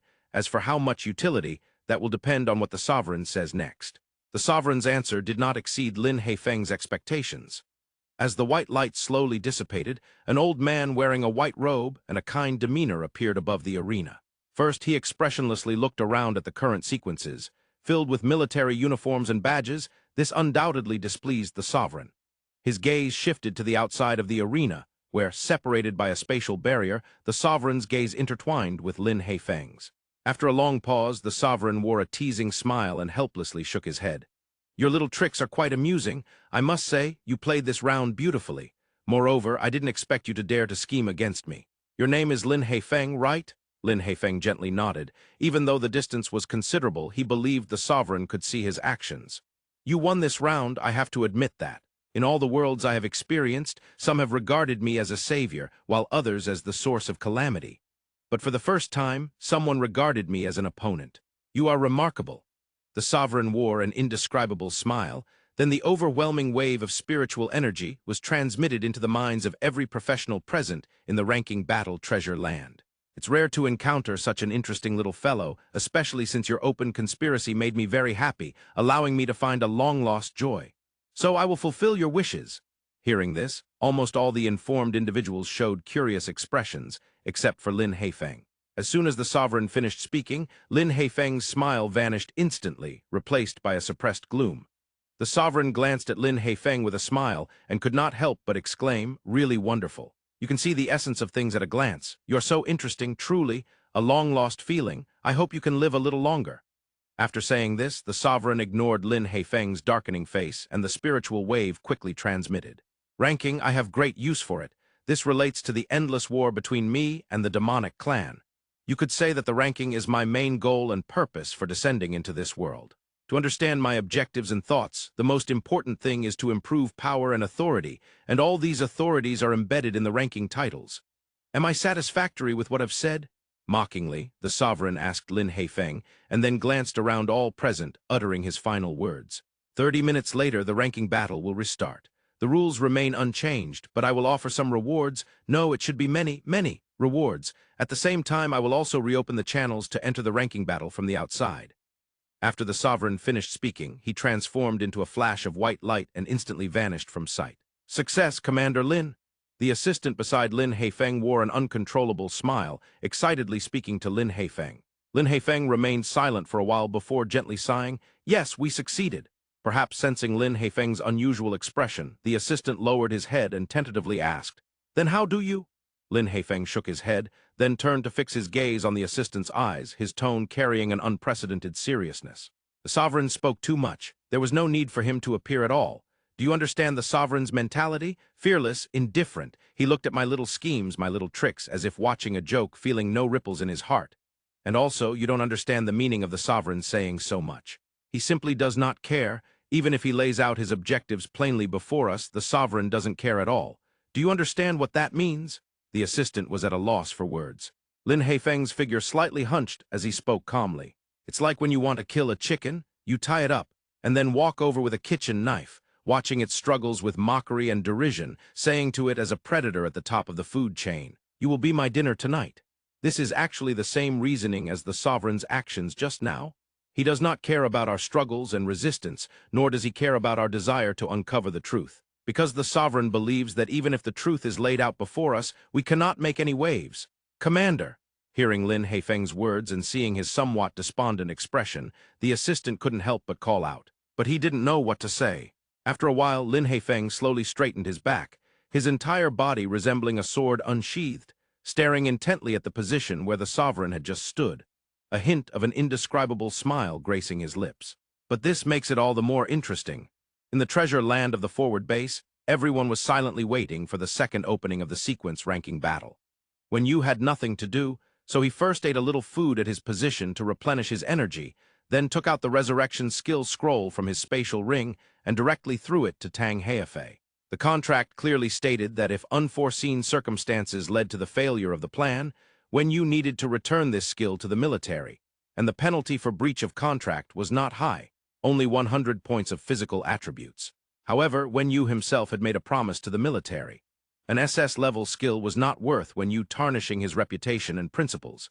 In fact, after Lin Haifeng formulated the plan to test the sovereign, he never thought of giving these two skill scrolls away for free to Wen Yu and Chaos. Tang Haifei nodded to Wen Yu and directly stored the resurrection skill. The military still trusted Wen Yu's character. While everyone in the treasure land of the sequence-ranking battle was bored outside, the sovereign also began to take action. The goal of the sovereign was very simple. Since they were going to play, they might as well play big, taking this opportunity to gather all the strong individuals who had not entered the sequence due to various unforeseen factors, leaving none behind. At the same time, they aimed to weaken the military's sequence numbers. As for whether the military would recruit new sequences again after this ranking battle, that was not in the sovereign's consideration. As for the methods to gather the sequence, the sovereign had many ways when it came to controlling professionals. In Beijing, 100 meters deep in the Military Research Institute. This was originally one of the locations belonging to the Nirvana project of Huaxia. But after the start of the apocalypse, the Nirvana project was scrapped, and this place was transformed into a secret laboratory by the military. In the deepest part of this underground laboratory, in a bright room, Wei Tian was wearing a white lab coat, conducting a comprehensive physical examination on a man wearing only shorts. The physical attributes have reached 600 points. It's been proven that the newly developed drug is quite good. "Lanbo, how do you feel?" The man named Lanbo nodded lightly. "Unprecedentedly good." Wei Tian continued to perform one test after another on Lanbo, seemingly casually asking, "How familiar are you with your skills now?" "It's okay." Although Lanbo said it was okay, the slight upward curve of his lips indicated that his familiarity with the new skill couldn't just be described as okay. "By the way, Etienne, I heard that after the sequence ranking battle ends, the military is going to re-establish the ranking of the war god." Upon hearing Lanbo's question, Wei Tian paused briefly in his actions, then nodded. "There are still 2 white tiger war gods publicly, Qin Min and Fang Bai, plus the newly joined Vincent and Yu and Dugu Jian. Currently, there are 5 experts at this level. Commander Lin is considering deciding the strongest among you to take the role of the military's white tiger war god, responsible for protecting Beijing, while the other 4 will be dispatched. And the Black Tortoise project has gained another capable operator, someone stronger than me. And the Black Tortoise only needs 1 master, so I might soon retire as the Black Tortoise war god. At that time, I might just have to focus on the research institute." Lanbo looked at Wei Tian's calm expression and sighed lightly. "Is Commander Lin really going to just kick you out? Are you okay with that?" Hearing this, Wei Tian abruptly stopped his movement, and in Lan Bo's terrified gaze, he directly grabbed a huge syringe next to him and forcefully inserted it into Lan Bo's arm. Ah, you are too ruthless. Doing a blood test is a normal procedure, and you should consider your own situation. Although the Furious Wave skill system is simple, it still requires strong talent to use well. Make sure you don't tarnish the name of the first White Tiger War god. After saying this, he forcefully plunged the needle in deeper, making Lan Bo grit his teeth in discomfort. Hey, it seems like the blood volume is a bit too much, Wei Tian said expressionlessly. It's a normal phenomenon. Normal my ass, Lan Bo muttered under his breath, but the next second his expression suddenly changed, because a voice transmitted directly into Lan Bo's mind. The sequence ranking battle will restart in 1 minute. Level 4 professionals who did not participate in the previous round of the sequence ranking battle can be transported to the sequence ranking battle treasure land by touching the exchange stone pillar. At the same time, the host's strength rating has been detected as the highest level, and you are forced to participate in the sequence ranking battle. The transport will start in 30 seconds. Wait, something's wrong? Lan Bo quickly absorbed the information and stopped Wei Tian from continuing to insert needles into him, pulling out all the various needles from his body. He said to Wei Tian, "The sequence ranking battle is starting again. I don't know what's happening inside. I need to put on some clothes. Damn it, I didn't bring any clothes." Meanwhile, in another part of this secret laboratory, a young man with a long sword on his back also learned about the forced participation in the sequence ranking battle. His eyebrows twitched slightly, but then quickly calmed down. Slowly drawing the long sword from his back, the Dugu giant professional had a hint of pride and strong fighting spirit in his eyes as he muttered to himself. "Since I have inherited your strength, I will also reclaim your reputation. Let this be my repayment to you," the former Sequence 5 Yang Pengguang, in Huaxia, Beijing Gathering Area Outer District. Just as there is always darkness beneath the light, even the most prosperous places have shadows. The Outer District's edge was undoubtedly the shadow of the Beijing Gathering Area. Dilapidated and moldy wooden houses lined the streets, and on both sides of the street there were idlers, gangsters, prostitutes, thieves, and even some bizarre characters. Among them, the most eye-catching was an old man wearing a Dao robe. The old man was probably in his 50s, his face weathered, and his tattered Dao robe filthy, even looking more like a beggar than the one next to him. The only clean part of the old man was probably the nearly 3-meter-long big flag he carried on his back. Ancient legends say that the immortal arts surpass the stars. The large characters written in gold glimmered, giving off an imposing aura. At this moment, the old man was cheerfully conversing with a beggar asking for alms on the street. "Young hero, I see that you have remarkable bones." The beggar gave the old Taoist priest a wide-eyed glance. "I'm this hungry and you still talk about bones. Old man, either give me some leftovers or don't delay my business. Look at how standing here has already reduced my customer flow." "Ah, since you say so, then the old Taoist will point you to the right path. Do you see over there? From the perspective of Feng Shui, there is a surge of purple aura, definitely a treasure land. Begging here will definitely yield twice the result with half the effort." "Bullshit, that's just the entrance of the Purple Radiance Society. Their sign is purple, it's not purple aura. Get lost, don't bother me." The old Taoist continued to press on. "Ah, how about this? I'll introduce you to another treasure land. At night you can share half of the food you beg for with me. We are both fellow beings in the same world. Sharing half is only right, right? Listen to me, old Taoist, and you will definitely eat meat tonight. Get lost. I've never seen such an unashamed person. Not to mention, look at how you've messed up this street. Taking advantage of the prostitutes, asking the gangsters for protection fees, begging from beggars. You're quite capable, yet you haven't been killed yet. Hey, where did he go?" Before the beggar finished speaking, the old Taoist priest suddenly disappeared without a trace. Rubbing his eyes vigorously, the beggar looked around and scratched his head in confusion. "Where did that guy go? Just vanished in broad daylight." Ignoring the beggar's confusion, the old Taoist priest appeared in a nearby deserted alley, reflecting on the hint he just received. After a while, the old Taoist sighed. "What's meant to come will not run away. Ah, in this line of work, danger lurks everywhere. It seems the days ahead will not be easy." The next second, a flash of white light passed, and the old Taoist was forcibly transported to the treasure land of the sequence ranking battle, in an unknown place within Italy. The grass was lush, and a small river flowed. The scenery was beautiful, and in the middle stood a huge pure white horse with golden small horns, making the place resemble a paradise. In this picturesque scene, it was easy to overlook a stunning girl with blonde hair and blue eyes sitting not far away. Wearing a plain white long dress, in her 20s, the girl sat quietly on the grass, holding a palette, gazing at the unicorn standing quietly in front of her. She quickly danced her brush, and before long she had captured the unicorn and the surrounding beauty entirely onto the canvas. Whether it was the colors or the posture of the unicorn, even its gaze was painted perfectly. After some time, as the main and secondary paintings were completed, the girl gently but swiftly rolled up the scroll and waved vigorously at the unicorn in the distance. "Little white sister is going out to do something. You must wait for me obediently, okay?" "Nay." The sound of a horse's whinny echoed like thunder, while the girl had already vanished without a trace.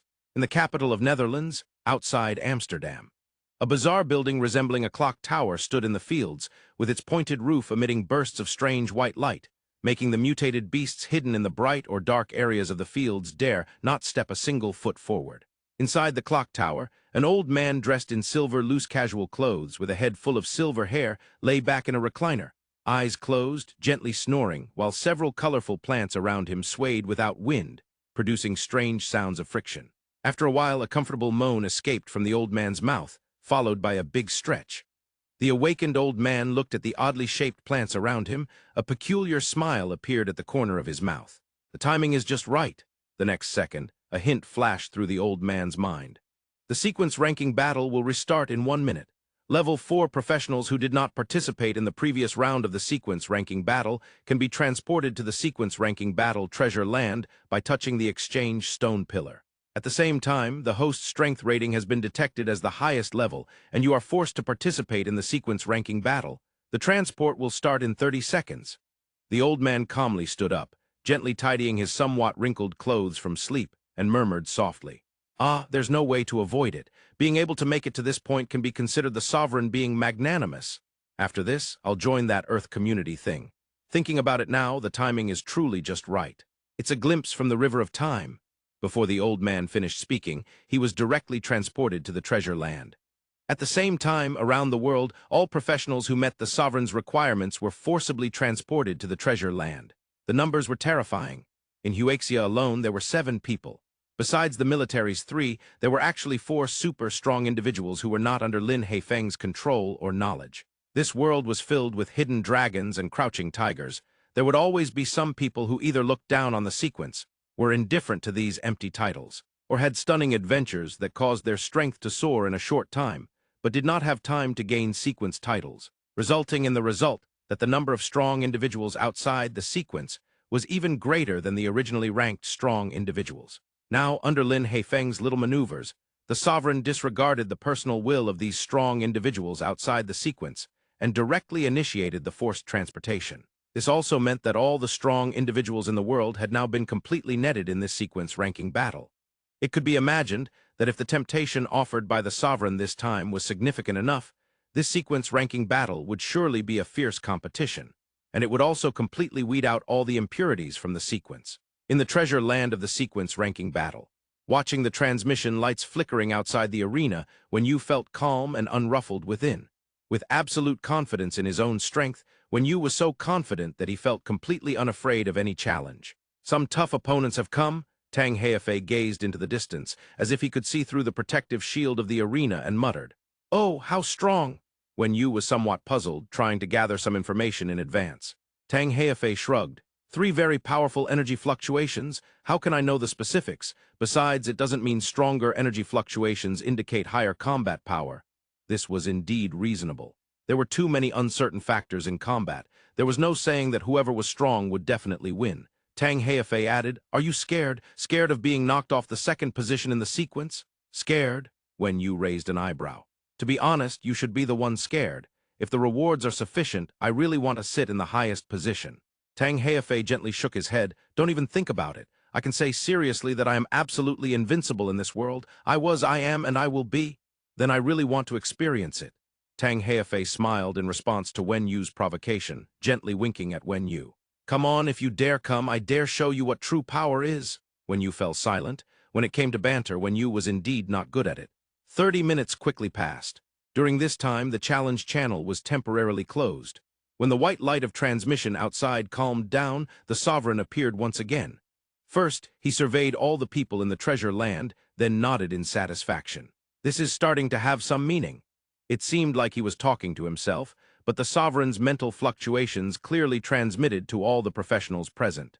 The next second, the sovereign's mental fluctuations spread out, announcing new rules to everyone present, or rather, the reward rules. In the upcoming sequence ranking battle, the rules remain unchanged. Those who enter the sequence ranking battle treasure land later need to first go through a qualification battle. After completing the qualification battle, they will immediately enter the challenge match.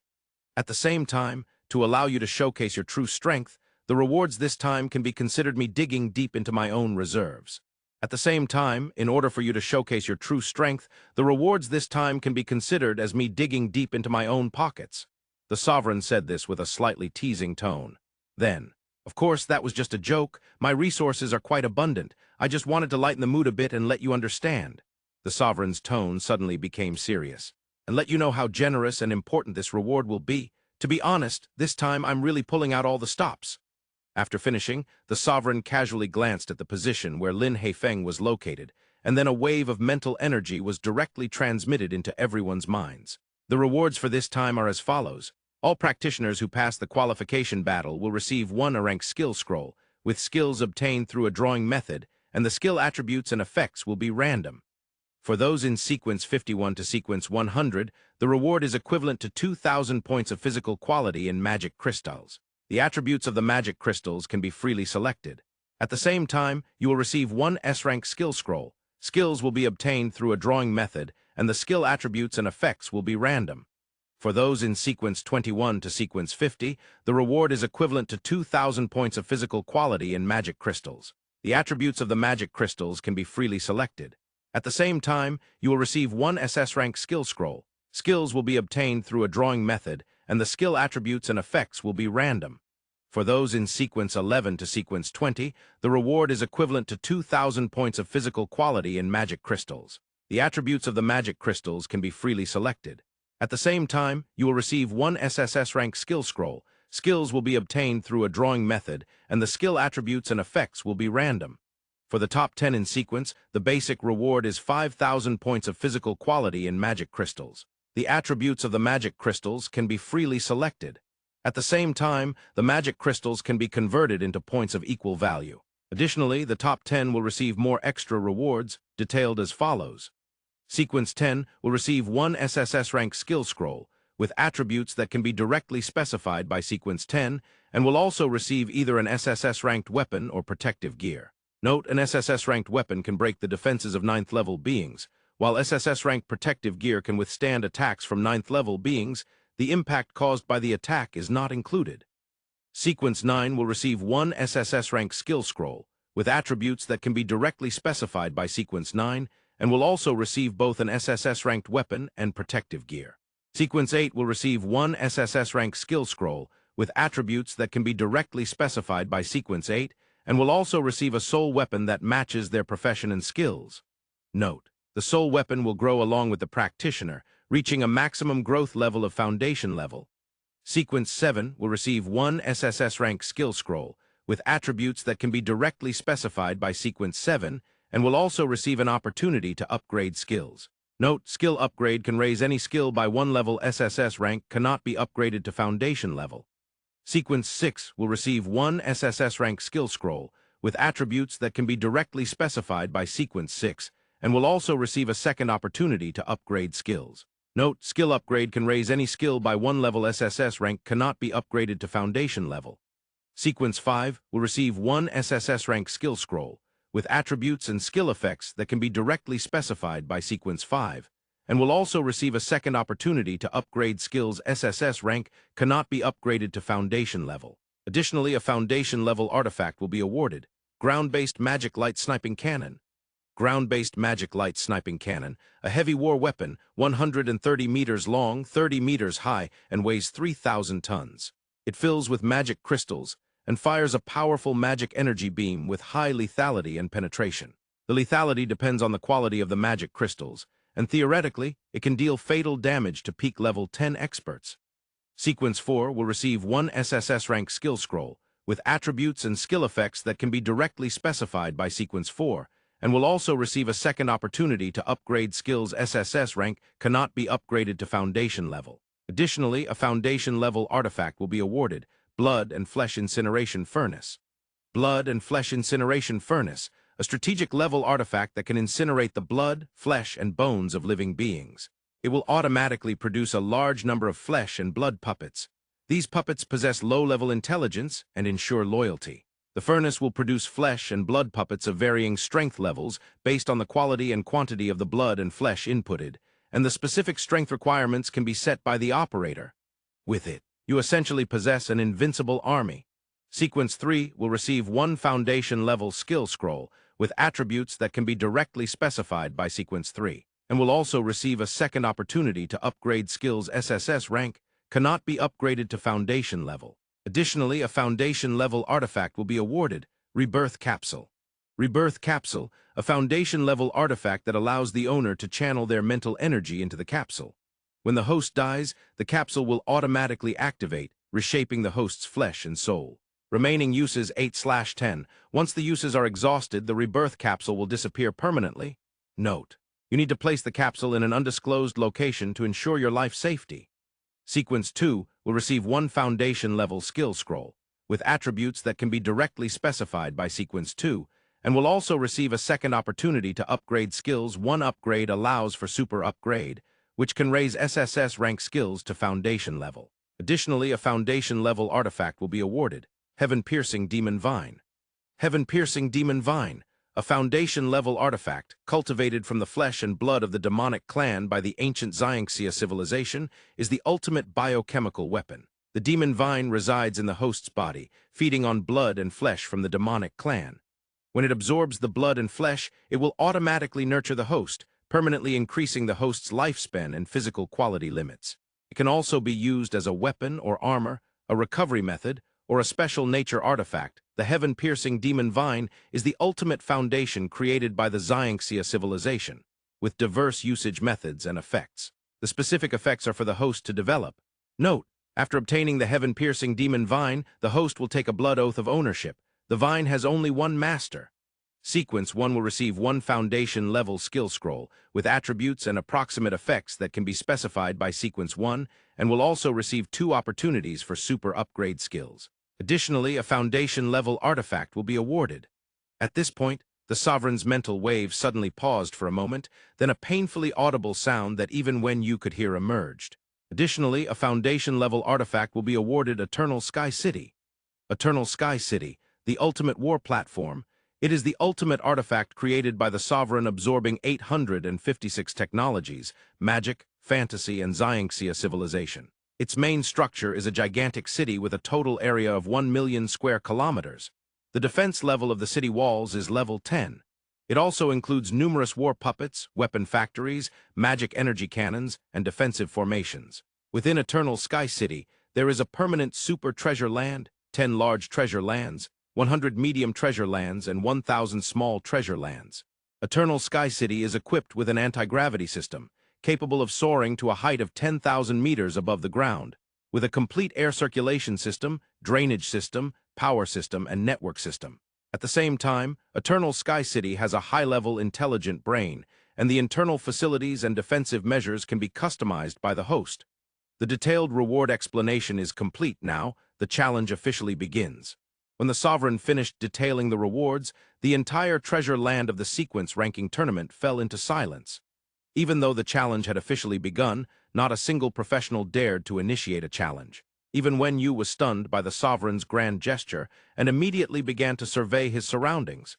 Wen Yu was examining this colossal city, Eternal Sky City. Compared to the gathering place of Beijing, Eternal Sky City had completely become a pile of garbage. In the next moment, Wen Yu silently clenched his fists, frantically adjusting his physical state. Under such immense rewards, Wen Yu could not afford to back down. He had to fight. At the very least, he needed to maintain his position in Sequence 2 and also challenge Sequence 1. The significance of Eternal Sky City far surpassed that of other rewards. It is not an exaggeration to say that whoever controls Eternal Sky City possesses the greatest voice among the human race. Moreover, just the ability to fly could greatly reduce the attacks from demonic creatures. When you could already foresee that in the future, Eternal Sky City would undoubtedly become the strongest supreme treasure and ultimate foundation for the human race. Even if Wen Yu himself couldn't utilize it, he could still exchange items from the Earth community. What could he exchange?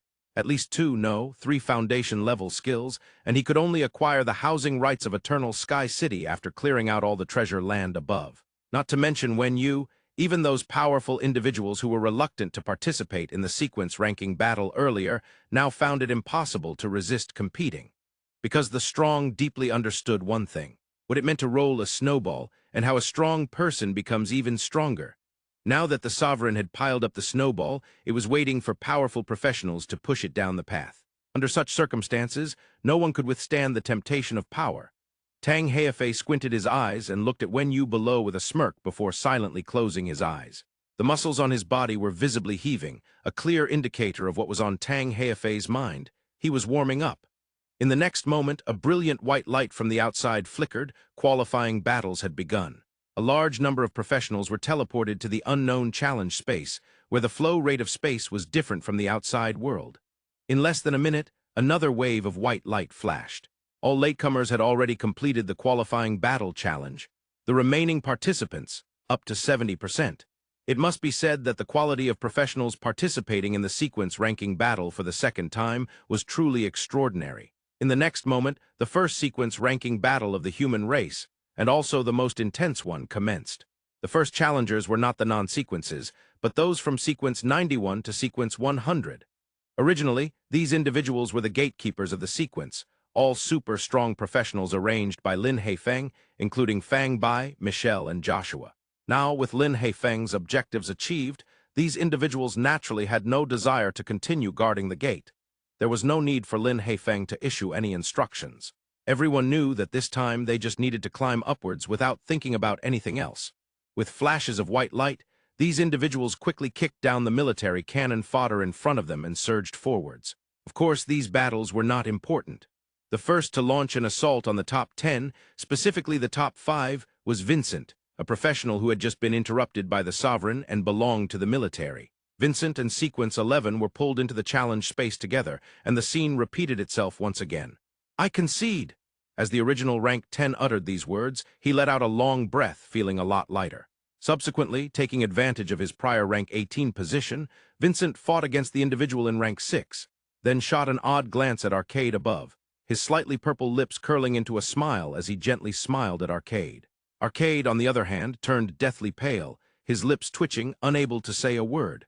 Then, as the teleportation white light flashed, both Vincent and Arcade were sent to one of the small arenas below. This battle caught Yu's attention. After all, this was the first relatively normal battle happening at the moment, and both sides were quite powerful. Yu knew that Arcade had a foundation-level skill, and judging by Arcade's attitude toward Vincent, they must have been old acquaintances. It was likely that Vincent's strength was quite terrifying. However, the battle on the arena was not at all what Yu had expected. When Vincent and Arcade were teleported to the arena, Vincent wasted no time with chatter and directly launched an attack on Arcade. Countless bandages burst forth, revealing a body that resembled a demonic creature. Decayed, blackened, and occasionally, white worms crawled in and out of Vincent's body. The bandages surrounding Vincent glowed with a strange purple light and emitted a foul odor, sweeping toward Arcade like whips in the next second. "I concede!" Arcade shouted loudly, and was then teleported out of the challenge space. This scene momentarily stunned most of the spectators, while Tang Heifei, who was aware of Vincent's abilities, casually remarked, "A wise choice." In sequence 6, Arcade glanced at Vincent above with a pale face, hesitantly muttering, "I'm sorry, Vincent. I didn't know you were still alive." Vincent gave Arcade a strange smile. "No need to apologize, just go die. It's fine, there's still tomorrow and many days to come." Arcade lowered his head, looking rather grim. Just as the battle between Vincent and Arcade concluded, rank 10 was summoned into the challenge space once more. The challenger was Fang Bai. Following that, conceding and continuing to challenge led to a series of flashes of white light, and the top 10 rankings changed dramatically. There was no need to mention the top 6. The 7th position was taken by Fang Bai, the 8th by Michelle, the 9th by the professional named Joshua, and the 10th was also a strong individual from the Earth community. The remaining sequences also underwent significant changes. The military cannon fodder that had previously filled the ranks had been mostly knocked down, and those who remained were facing endless challenges. Of course, this had little to do with Yu, whose gaze was still fixed on the top 10 challenges. Moreover, Yu did not have to wait long. Fang Bai immediately issued a challenge to Arcade. As soon as the two were teleported to the challenge space, Fang Bai launched an attack on Arcade. A massive demon god phantom enveloped Fang Bai's body, providing him with a terrifying enhancement in physical attributes. Demon God Power S-Rank, Active Ability, a skill that can only be awakened through the trials of blood and fire. When activated, your body will gain the enhancement of Demon God Power, and a Demon God Phantom will appear around you. Your strength will be amplified fivefold, but your stamina consumption will increase. Along with Fang Bai's own Demon God will SS level, Active Ability and Demonic Weapon Enhancement a rank. Active Ability, Fang Bai's combat power reached its peak at that moment. Drawing out the giant sky-splitting halberd from his spatial ring, a dazzling white light flashed across Fang Bai's body. Source of Stamina S-Rank, Active Ability. Upon activation, the source of stamina will quickly replenish the host's stamina for a duration of 30 minutes, with a cooldown of 1 hour. This simple skill was rated as S-Rank precisely because of its powerful stamina recovery effect. Moreover, Fang Bai's skill set was inherently explosive, and the source of stamina could further supplement Fang Bai's combat time. This is the synergy between skills. The giant sky-splitting halberd came crashing down on Arcade, who seemed to still be in shock from Vincent's earlier appearance, standing motionless in place. In the next moment, the sky-splitting halberd cleaved Arcade in two. However, the battle was not over. When Yu looked in astonishment at Arcade, who had been torn in half on the ground. Arcade's two halves, after suffering that fatal blow, instantly transformed into two globs of viscous crimson liquid and rapidly moved away in different directions. Before Fang Bai could continue his attack, the two globs had merged back together in the distance and instantaneously reformed into Arcade's figure. Is this what Arcade meant by immortality? As if hearing Wen Yu's inquiry, Tang Heifei chuckled lightly. Arcade's skill is quite interesting. He only possesses one skill himself. River of Death Foundation level, Active Ability, an ultimate skill developed by a sequence one in the Blood Sea world at the peak of their power, which integrates all of their abilities. Once the host possesses the River of Death skill, their life form will forcibly change, granting the host countless lives. The number of lives equals the number of life forms the host has killed with no upper limit. When the host suffers a fatal attack, they will expend 1 life. At the same time, all life forms killed by the host will have their souls devoured, forcibly transformed into citizens of the realm of death. The host can summon any citizen from the realm of death into the main world, but the citizens of the realm of death do not have growth potential. Note, this skill will occupy all of the host's skill slots. It's a very strong ability. If Arcade kills me, all my power would belong to his realm of death. It's an absolutely perfect ability to turn enemies into allies, becoming stronger with every battle. Unfortunately, before Tang Heifei could finish, Wen Yu immediately scoffed. Unfortunately, this ability is utterly unsuitable for the rules of this sequence-ranking battle. People don't die here. Arcade's realm of death will lack replenishment. Furthermore, the ability of River of Death's lives shouldn't count as Arcade's own power. On the arena, if he's knocked down a life, he will lose a life. He truly is out of luck. Wen Yu's mind was quick, and in a short amount of time, he already grasped the limitations of this ability. Outside, of course, there were no constraints as mentioned by Wen Yu, but within this competitive framework, Arcade's own flaws were magnified infinitely. Moreover, his attack power is simply insufficient. The scene indeed played out as Wen Yu envisioned. The battle between Arcade and Fang Bai devolved into the most brutal war of attrition. Arcade's only means of attack was the dual guns in his hands. While the dual guns had decent firepower and could leave some minor blood spots on Fang Bai's skin, they occasionally split off some puppets from the realm of death. Unfortunately, those guys were far too weak to pose any trouble for Fang Bai, and they ended up wasting a life for nothing. From this, it could be seen that Arcade hadn't killed any sufficiently powerful adversaries. Fang Bai, on the other hand, took full advantage of his enhanced physical attributes and completely dominated Arcade, relentlessly bombarding him. But no one could kill a 5-level professional hundreds of thousands of times. This was not a matter of power comparison, but rather it was too tedious and wasted too much time. By now, Wen Yu had also deduced the military's approach to overpowering Arcade, an endless stream of strong professionals continuously challenging Arcade, one by one chipping away at his vast reserve of lives, ultimately exhausting Arcade's lives completely. Just like what Fang Bai was doing on the arena now. After watching for a while, Wen Yu immediately lost interest in this battle. These two would not finish anytime soon. Shifting his gaze downwards, the flickering white light continually shot up into the sky, and the sequence order was frequently changing. In no time, 2 more professionals appeared on one of the small arenas below, rank 10, and an unfamiliar Lone Ranger wielding a long knife while wearing a tight-fitting white coat. Lanbo felt quite helpless. When he was forcibly teleported just now, the Sovereign had provided far too little preparation time. Lanbo barely managed to take off Wei Tian's white coat and drape it over himself before the Sovereign's teleportation arrived. Looking at the seemingly amused gaze of the professional before him, Lanbo felt a bit embarrassed. "Are you going to fight or not? Forget it. I didn't expect you to come too, so I'll just concede, but your outfit is truly—" "Wait, can I borrow your pants?" The individual from rank 10 shot a glance at Lanbo and directly declared his concession. Then Lanbo, wearing the ill-fitting white coat, exposing his furry thighs, embarrassingly appeared in the rank 10 position. Before Lanbo could adjust to the situation, he was once again pulled into the challenge space. Although the sequence-ranking battle had not lasted long, by now, even the strongest in the top 10 had inevitably been drawn into continuous challenges. Lanbo's opponent was a lone ranger whose appearance he had never seen before. There was nothing much to say about the battle. Lanbo possessed overwhelming power. Yet, Wenyu was seriously fixated on the massive white tiger phantom around Lanbo, glancing at Tang Heifei with a smirk.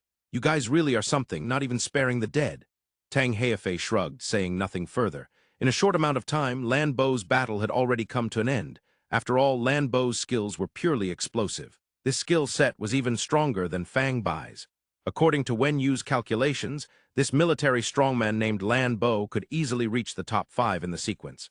Unfortunately, in the next moment, when Yu understood what it meant to say, "There are always people stronger than you," Lanbo had just returned to his position in sequence 10, and before he could catch his breath, he was once again pulled into the challenge space. "Damn it!" Lanbo grumbled, feeling a bit regretful that he didn't challenge Joshua right away. Both Lanbo and Joshua were super strong individuals within the Earth community, and they had intersected before.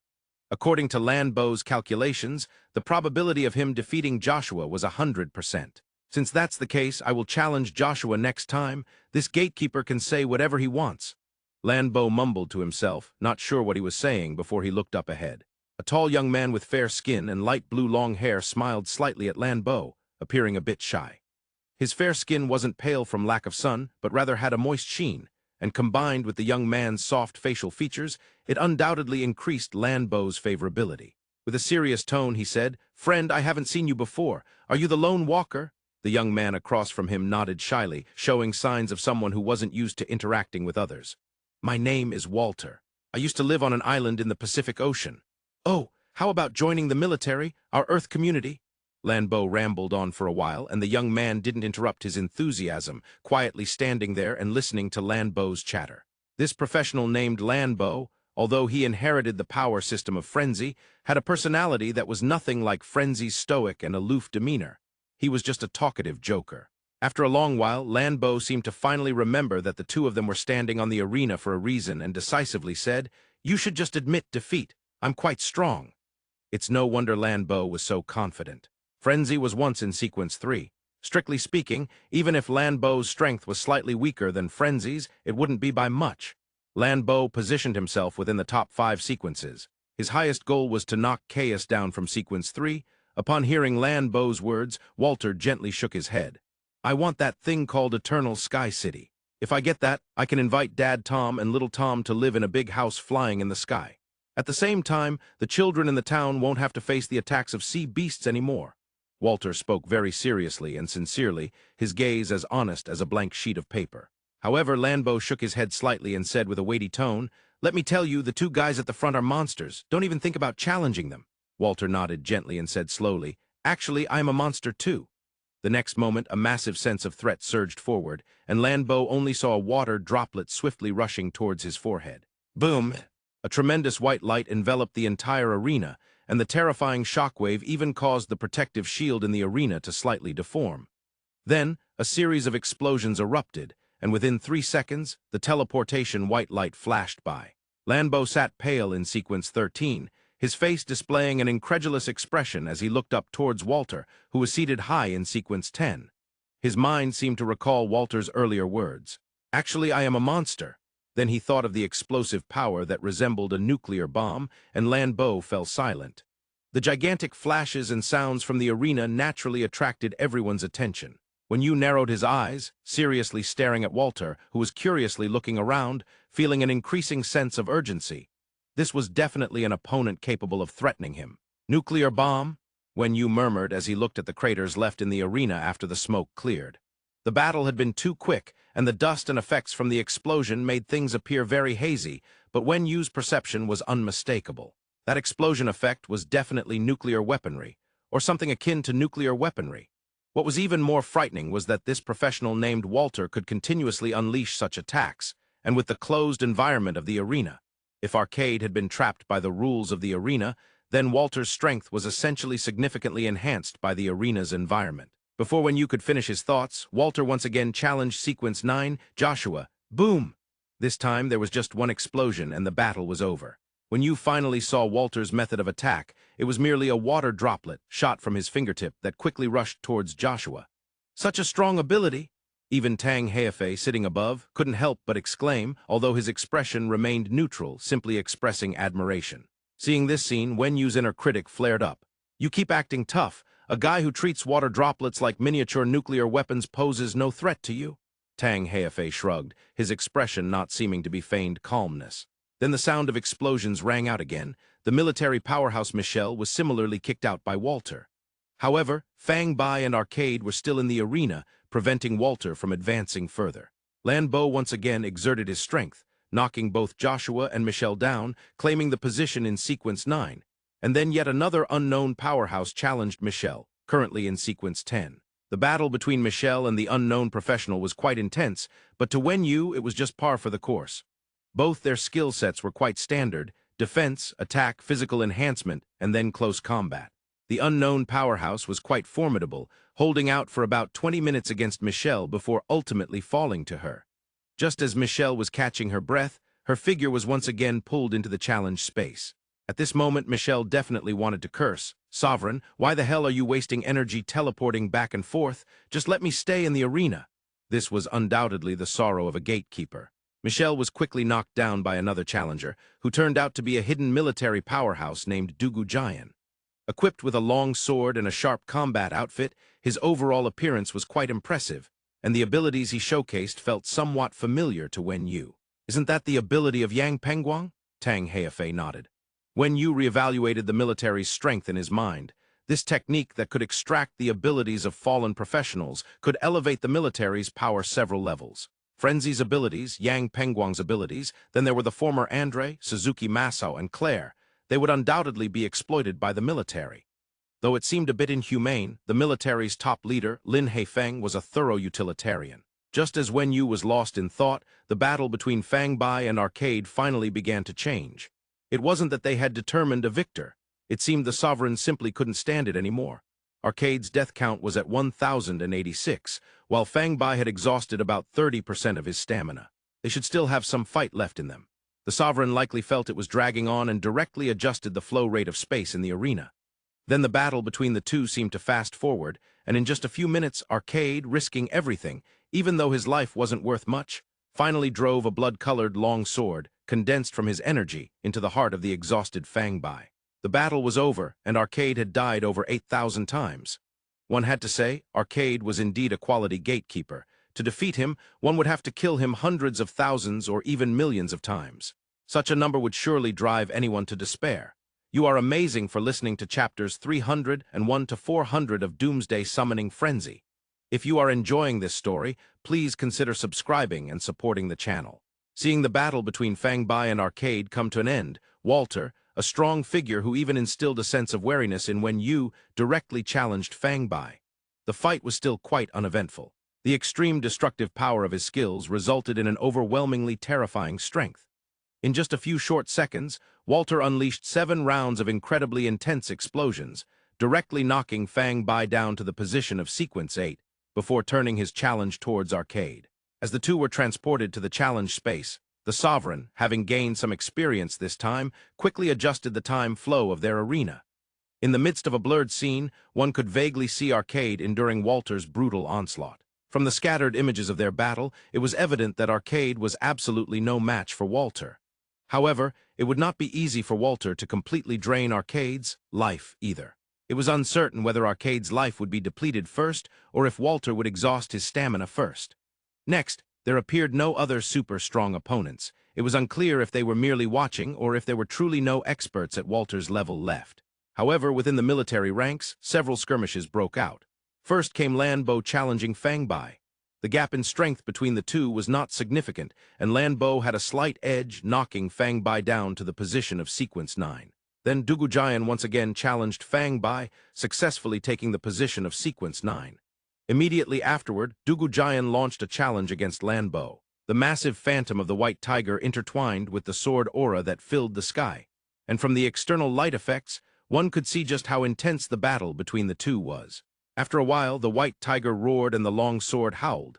Lanbo narrowly defeated Gu Zifeng, solidifying his position at Sequence 8, while Gu Zifeng lost his qualification to challenge and could only sit passively at Sequence 9, enduring challenges from others.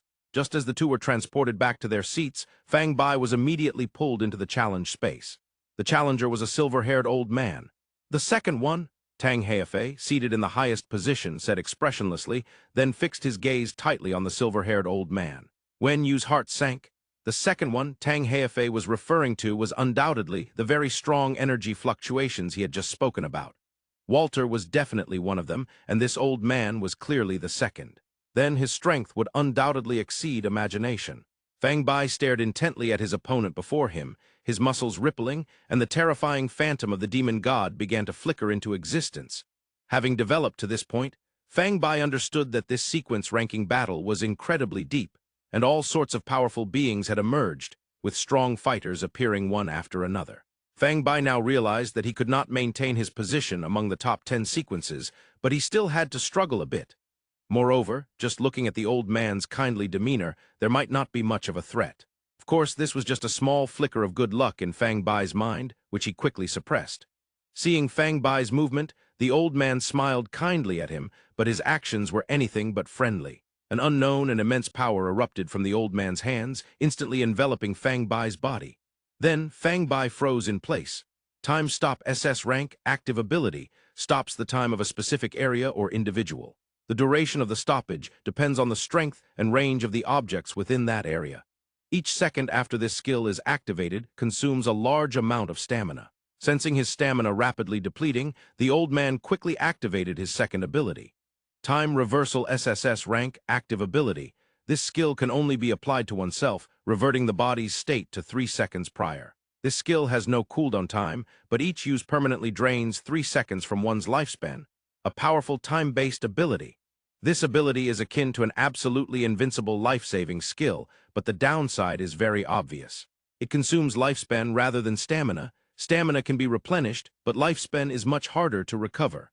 This is also the awkward aspect of time-based abilities. They are incredibly powerful but come at a higher price. Fortunately, this battle would not take long. Seeing Fang Bai frozen in place, the old man directly pulled out a short crossbow from his spatial ring. Crimson Strike S-rank weapon. Simple to use, pull the trigger, and the Crimson Strike will fire a small crossbow bolt. Upon contact with the enemy's body, the bolt will automatically vanish. Thus its physical damage capability is nearly zero, but the bolt itself carries a powerful bleeding effect. It's quite embarrassing to say, the old man's energy fluctuations were quite terrifying. Judging by his physical quality, he was at least a mid-level Tier 5 practitioner. The energy fluctuations observed by Tang Hefei were, on one hand, based on physical quality, and on the other hand, on skill quality. The old man's two aspects were undoubtedly formidable, but most of his abilities were of a supportive nature, making his direct combat power rather weak. Thus, before entering the sequence-ranking challenge Treasure Land, the old man had pondered long and hard about the best fighting style suited for himself. Bloodletting. 3 trigger sounds echoed in succession, with 3 bolts that looked like embroidery needles directly shot at Fang Bai. Under the effect of the time stop, Fang Bai had not a single wound on him, still standing there in a daze. About 10 seconds later, the old man immediately lifted the effect of the skill. Subsequently, 3 jets of blood burst forth from Fang Bai's body, with blood spraying out in large amounts, directly staining the surrounding ground red. When Crimson Strike struck Fang Bai, the bleeding effect had already taken effect. Due to the time stop, Fang Bai appeared to have suffered no harm on the surface. However, the moment the time stop effect was lifted, according to the principle of time compensation, the 10 seconds of bleeding effect was imposed on Fang Bai's body without reduction. Blood sprayed everywhere, and by the moment the old man released the time stop, Fang Bai had already lost over 50% of his total blood volume. Of course, For a powerful practitioner, this level of injury was not fatal. The old man smiled as he looked at the pale-faced Fang Bai and asked, "Do you want to continue?" Fang Bai let out a helpless sigh and very tactfully replied, "I concede." Fang Bai simply could not restrain the old man's time-based ability, and continuing to fight would only be humiliating for him. In a short period, Fang Bai, originally at sequence 6, was directly knocked out of the top 10 sequences and had also lost his opportunity to challenge. When the silver-haired old man defeated Fang Bai, the battle between Walter and Arcade also came to an end.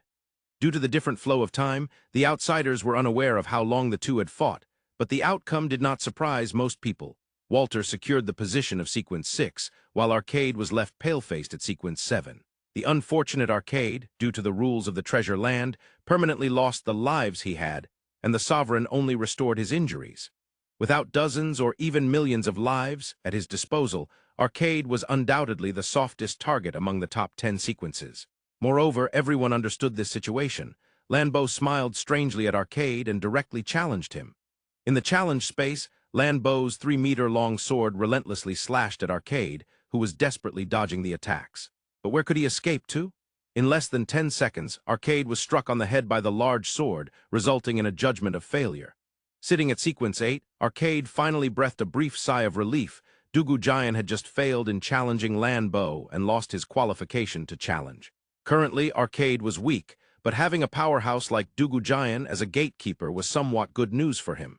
Then, the challenges among the top 10 sequences began once again. 6 beams of light flashed across the top 10.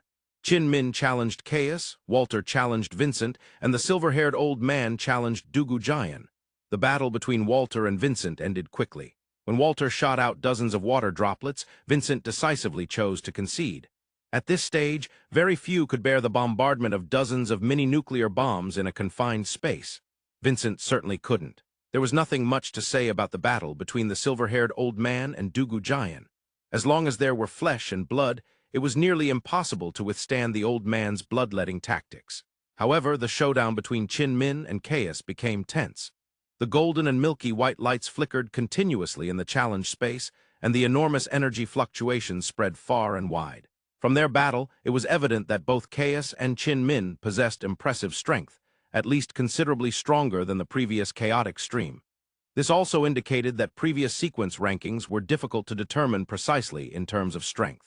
After just a glance, when Yu turned his head, these two were indeed strong, but they posed no significant threat to him. Turning back to observe the fierce challenges below, sensing the physical qualities of those in the rankings, when Yu eventually fixed his gaze on 4 individuals. Sequence 17, a blonde beauty holding a sketchpad, who was continuously drawing something related to Chin Min and Chaos below. She was exceptionally good-looking, even stronger than Annie, and with a calm demeanor, she undoubtedly became a stunning sight in this male-dominated sequence battle. However, when Yu was more concerned about the faint heartbeat he sensed from her. Strength level mid-level 5. This was Wen Yu's rough assessment of her physical quality, with little margin for error. Sequence 24, a pale-faced, tall, handsome Western man in heavy armor gave Wen Yu an inexplicable sense of familiarity and warmth. This person reminded Wen Yu of William. Strength level, early level 5. Sequence 58, an old Taoist priest dressed in a filthy Tao robe. Coincidentally, Yang Hong was positioned at sequence 57, awkwardly taking a half-eaten chicken leg from the old Taoist priest and dealing with the priest's enthusiasm with an embarrassed expression. Strength level unable to assess. When you couldn't even hear the old Taoist priest's heartbeat. Sequence 82, an Asian young man in a leather jacket with a handsome face, looking like an ordinary tourist, yet his aura made when you feel a surge of danger. Strength level unable to assess, but apart from him, only 2 others in the vicinity made when you feel this level of danger, Tang Heifei and Walter. After a moment, the silver-haired old man once again issued a challenge targeting Arcade. Arcade's lives had been completely exhausted. In this situation, the poor Arcade was merely a level 5 early-stage practitioner, and he didn't even have a skill. The result, needless to say, was another defeat, dropping him to sequence 9. At that moment, the battle between Chin Min and Chaos concluded. Ultimately, Chaos slightly outperformed Chin Min, barely defeating him and maintaining his position at sequence 3, while Chin Min lost his qualification to challenge. Then Walter, now at sequence 5, took action once more. The sky was filled with flying water droplets as Walter shot out fine streams of water like lasers. This was Walter's second revealed attack method. From this point, it could be demonstrated that Qin Min's strength indeed surpassed Fang Bai and Lan Bo, but it was of little use. In less than 3 minutes, Qin Min was directly knocked down by Walter, who then proceeded to challenge Chaos without missing a beat. Wen Yu, with a slight twitch in his eye, watched the duel between Chaos and Walter below while his body slowly relaxed, preparing for his first challenge. The situation was quite clear. Walter's aim was not the positions of Sequence 3 or 4. This guy was clearly headed for Sequence 1. Turning to glance at the still leisurely Tang Heifei above, Wen Yu silently exhaled a breath of stale air. The pressure was indeed not small. Before Walter and Chaos finished, there was another significant shift among the top 10 sequences. The silver-haired old man challenged Lan Bo, winning effortlessly, then challenged Vincent and won again before challenging Qin Min. This battle took slightly longer. The old man's victory was hard-fought, as Qin Min seemed to possess a significant ability to reduce negative states, diminishing the old man's time-stop effects. Fortunately, it was not completely immune. The old man still managed to defeat Qin Min by a narrow margin, securing the position of Sequence 5. Lan Bo challenged Vincent successfully, moving to Sequence 7, but could not advance further. Above, it would be difficult for Lan Bo to defeat Qin Min. Next, Gu Zifeng was pulled into the challenge space. The challenger was the blonde beauty holding the sketchpad. As the challenge began, Gu Zifeng showed no mercy, raising his sword and charging at the woman. Then, the blonde woman pulled out a painting from her spatial ring. In the painting, a gigantic unicorn was leisurely munching on grass, with expressions, lines, and the surrounding flowers vividly brought to life on the paper. Then, the blonde woman gave the painting a gentle shake. Accompanied by a furious thunder, the unicorn jumped out of the painting and charged wildly at Gu Zifeng. Early Level 5, Divine Beast Species. After releasing the unicorn, the blonde woman appeared to be drained of energy, bending slightly and breathing heavily. As for Gu Zifeng, facing the divine beast from the painting made the battle extremely difficult. After all, the racial talents of divine beast species were challenging to surpass, and Gu Zifeng clearly lacked that capability. 3 minutes later, golden lightning enveloped Gu Zifeng's body, and due to sustaining fatal injuries, the sovereign directly declared his defeat. The military's super powerhouse, Gu Zifeng, couldn't even maintain his position at Sequence 10. Chaos and Walter's battle quickly revealed a victor. Needless to say, Walter defeated Chaos and successfully claimed the position of Sequence 3. Watching the seemingly water-like youth below, Wen Yu's lips curled into a friendly smile. This sequence-ranking battle was not a life-and-death struggle. Even if he had to face Walter, there was no need to treat him as an enemy. Walter understood this too, wearing a slightly restrained smile as he lightly nodded to Wen Yu. "Let's take a break. Wait until they're done before you challenge me." Hearing Wen Yu's words, Walter hesitated for a moment but still nodded. Although Walter had won every battle with overwhelming strength, the energy expended was certainly not small, especially in his fight with Arcade, which had actually lasted 3 whole days. Speaking of Arcade, Wen Yu looked down. The original positions of Sequence 9 and Sequence 10, Arcade and Gu Zifeng, had disappeared from the top 10 rankings. Sequence 9 was currently occupied by the painting woman, while Sequence 10 was taken by a recently noted heavy-armored Western man. So far, the original top 10 had already been halved. The challenges continued.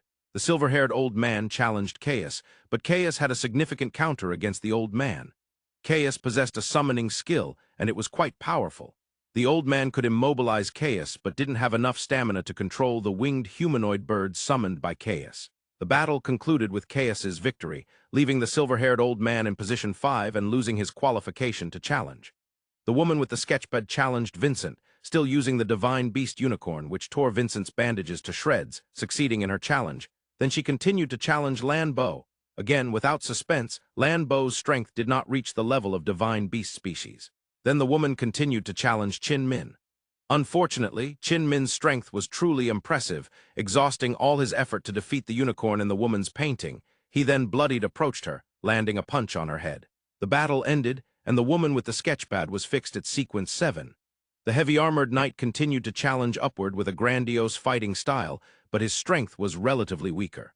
After 300 rounds battling Vincent, he ultimately fell to Vincent's hands, finding himself positioned at Sequence 10 and losing his qualification to challenge.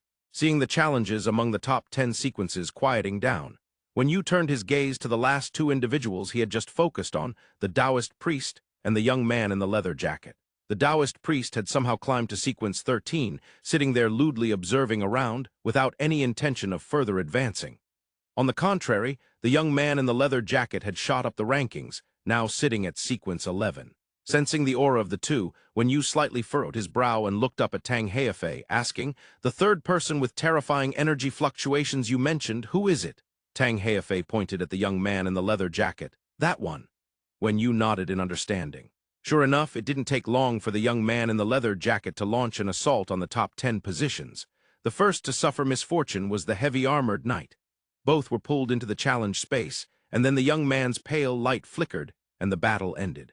Wenyu's gaze sharpened. It was a bone sword. No, from its small size, one could say it was more like a bone dagger, but its power was truly terrifying. With merely a casual swing, the attack crossed spatial distances, directly striking the heavy-armored knight on the head. With just one strike, the heavy-armored knight's body was completely torn apart. Then their positions swapped, and the challenge continued for the young man in the leather jacket.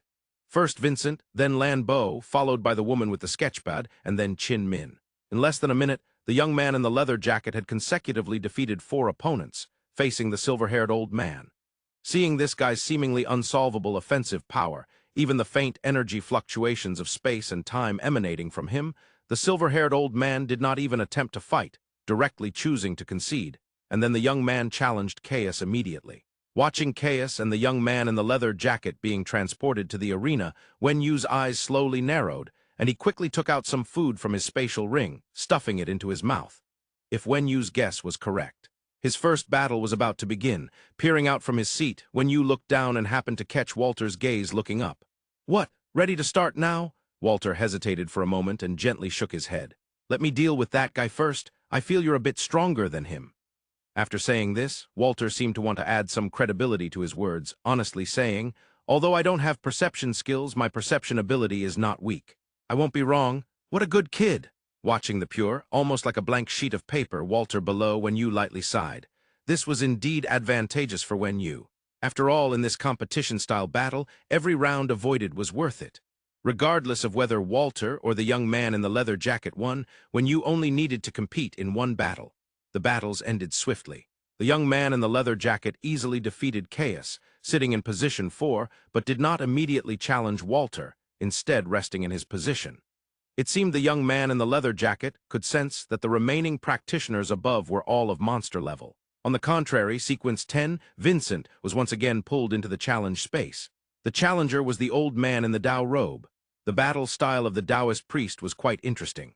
He first took out a body of an ancient demon from his spatial ring, then pulled out a large number of talismans and held up a wooden sword, presenting himself quite well. Unfortunately, the Taoist priest's combat capability was truly lacking, and after a short time he was tightly bound by Vincent's bandages, quickly expelled from the arena. Then nearly half an hour passed without any practitioners challenging the powerful top 10 sequences. Even among the lower-ranked positions, the number of challengers continued to dwindle. Everyone knew that this sequence-ranking battle was nearing its end.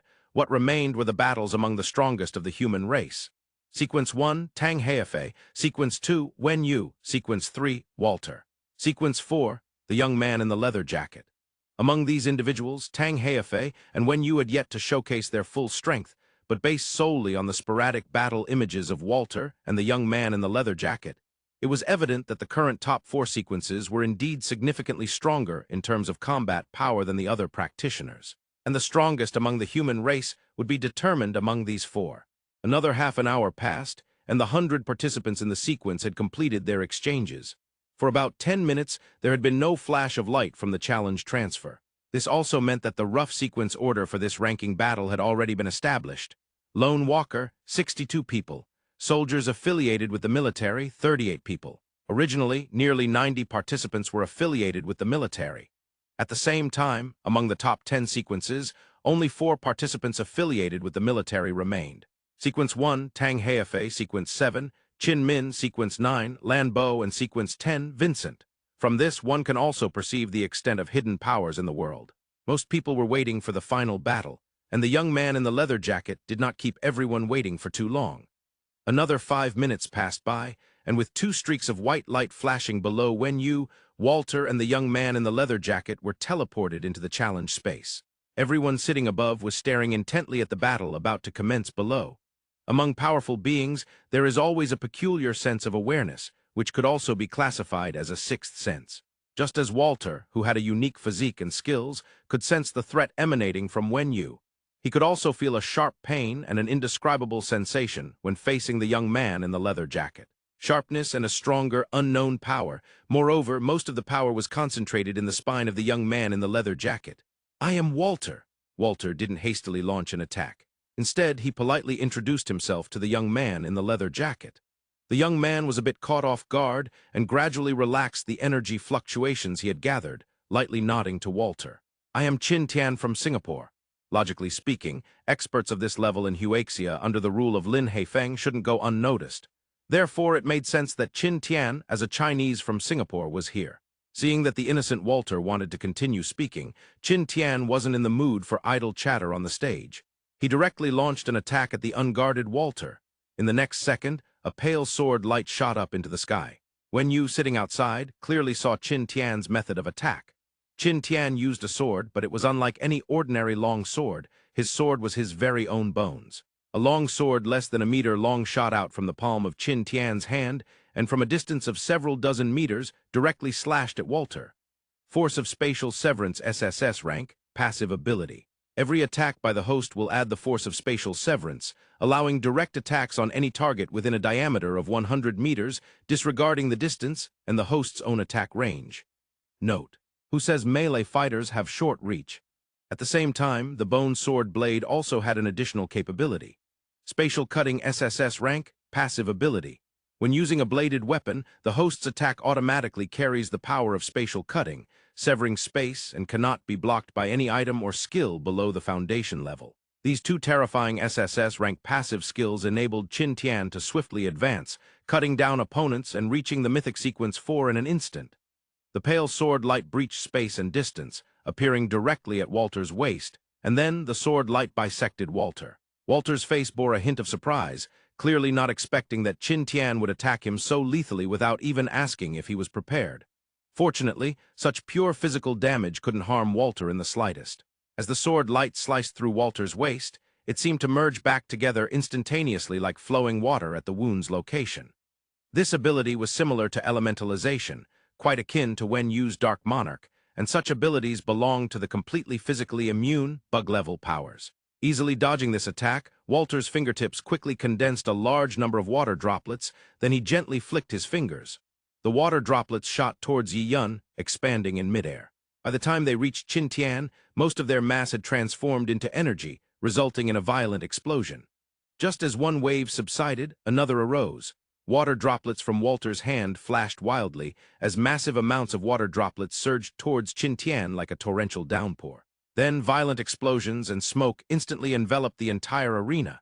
Hanyue stared intently at the battle below, but unfortunately he couldn't see anything clearly. In the confined space, thousands of miniature nuclear explosions were created continuously. Fortunately, the Sovereign's protective shield was quite robust. Otherwise, the entire arena might not withstand such destruction. And amidst the dust from the explosions, attempting to see the internal battle conditions through a protective shield was utterly wishful thinking. The terrifying explosions lasted nearly 5 minutes before a pale sword light pierced through the dust raised by the explosions, like a meteor streaking across the sky in darkness, wildly slashing at the position Walter had originally occupied. The unknown yet powerful force contained within even caused Hanyue's skin to feel a sting. Bone Essence Sword Technique Foundation Level, Active Ability, transforms all bones in the body into sword weapons, with the spine serving as the main sword. The main sword can be nurtured within the body, and if the nurturing time exceeds 7 seconds, the intensity of the next attack using the long sword is doubled. If the nurturing time exceeds 7 minutes, the intensity of the next attack is quintupled. If the nurturing time exceeds 7 hours, the intensity of the next attack is tenfold. If the nurturing time exceeds 7 days, the intensity of the next attack is 100-fold. If the nurturing time exceeds 7 months, the intensity of the next attack is 1,000-fold. If the nurturing time exceeds 7 years, the long sword will gain an absolute fatal attack. Note: absolute fatal attack. Once the attack is launched, it will inevitably hit the target, and hitting will certainly cause the target's death. This effect cannot be blocked by any items or defensive means, nor can it be evaded, and the attacked cannot use any means to revive. This terrifying strike was precisely the attack launched by Tian, wielding the sword transformed from his spine. And it had been a month since Tian last used this long sword. This meant that this blow's attack intensity was equivalent to 100 times Qin Tian's normal attacks. Moreover, it was augmented by another skill learned specifically to deal with opponents immune to physical damage. Elemental Weapon, a rank, active ability, adds elemental capabilities to the weapon, enhancing the intensity and types of damage. Coupled with Qin Tian's other defensive ability to withstand violent explosions, it created an extremely powerful super-strong being. Sensing the immense sword light in the arena, Yu furrowed his brow gently. Yu himself was unaware of Qin Tian's skills.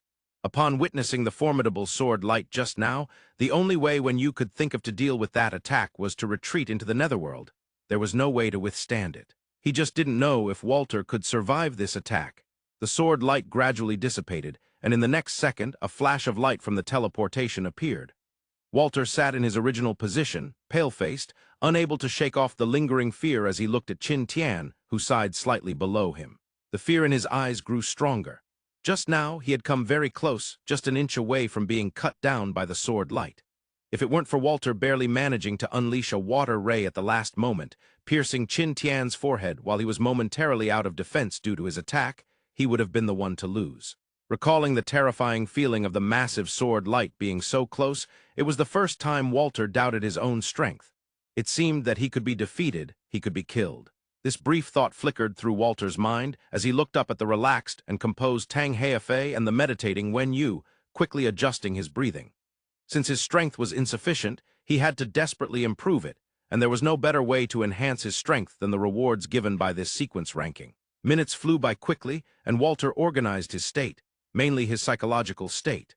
It was apparent that having lived on an island for so long and gaining immense power at the beginning of the apocalypse had not made his mental resilience very strong. Then Walter greeted Yu, signaling that he was about to challenge him. Yu smiled and nodded back at Walter, and one had to say that Walter's sincere personality easily won the favor of others. With a flash of white light, Yu and Walter were directly teleported to the challenge space. Walter felt somewhat constrained in front of him. In fact, it was the first time Walter doubted his own strength. He had truly sensed a feeling of danger from Qin Tian, and the facts proved that Qin Tian definitely possessed the strength to defeat him. So what about Yu, who was even more formidable?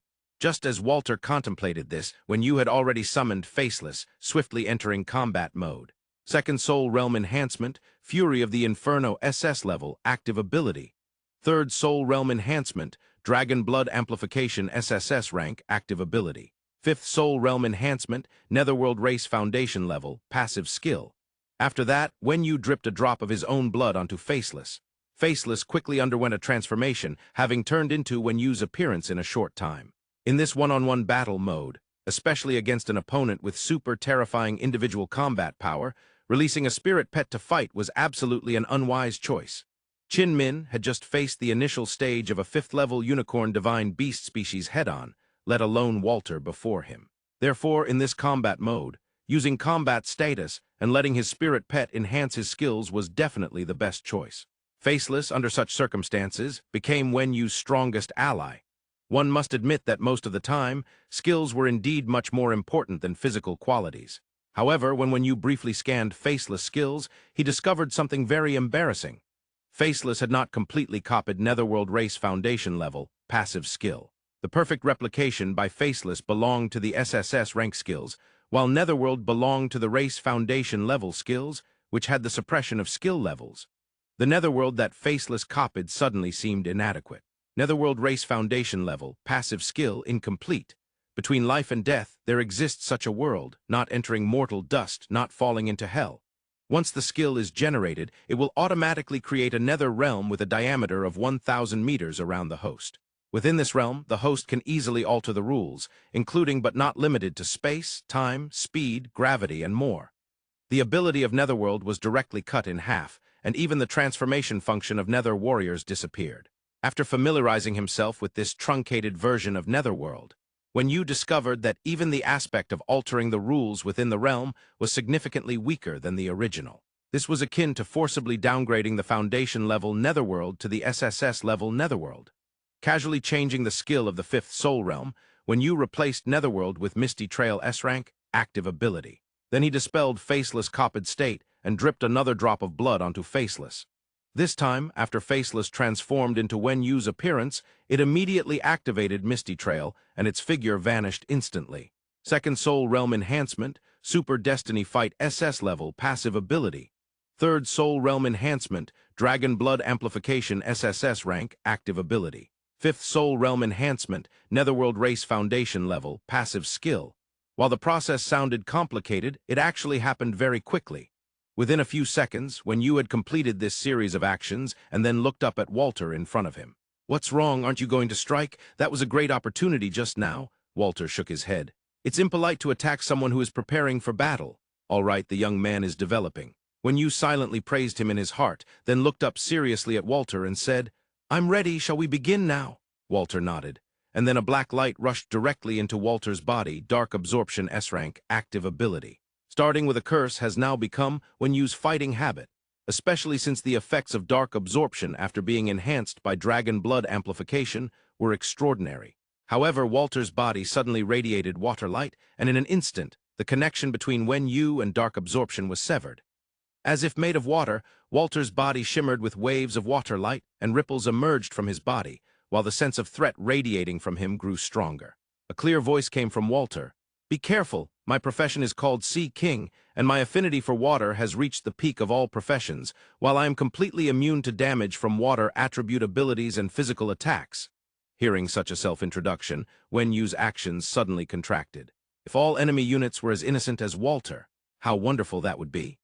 A multitude of water droplets shot towards Wen Yu, who did not underestimate the situation and directly activated Dark Monarch, bracing himself against the first round of water droplet explosions. Strictly speaking, the majority of the explosive power was still attributed to the shockwave and heat. With both dark and phasing abilities, it was quite simple for Wen Yu to either hard resist or dodge.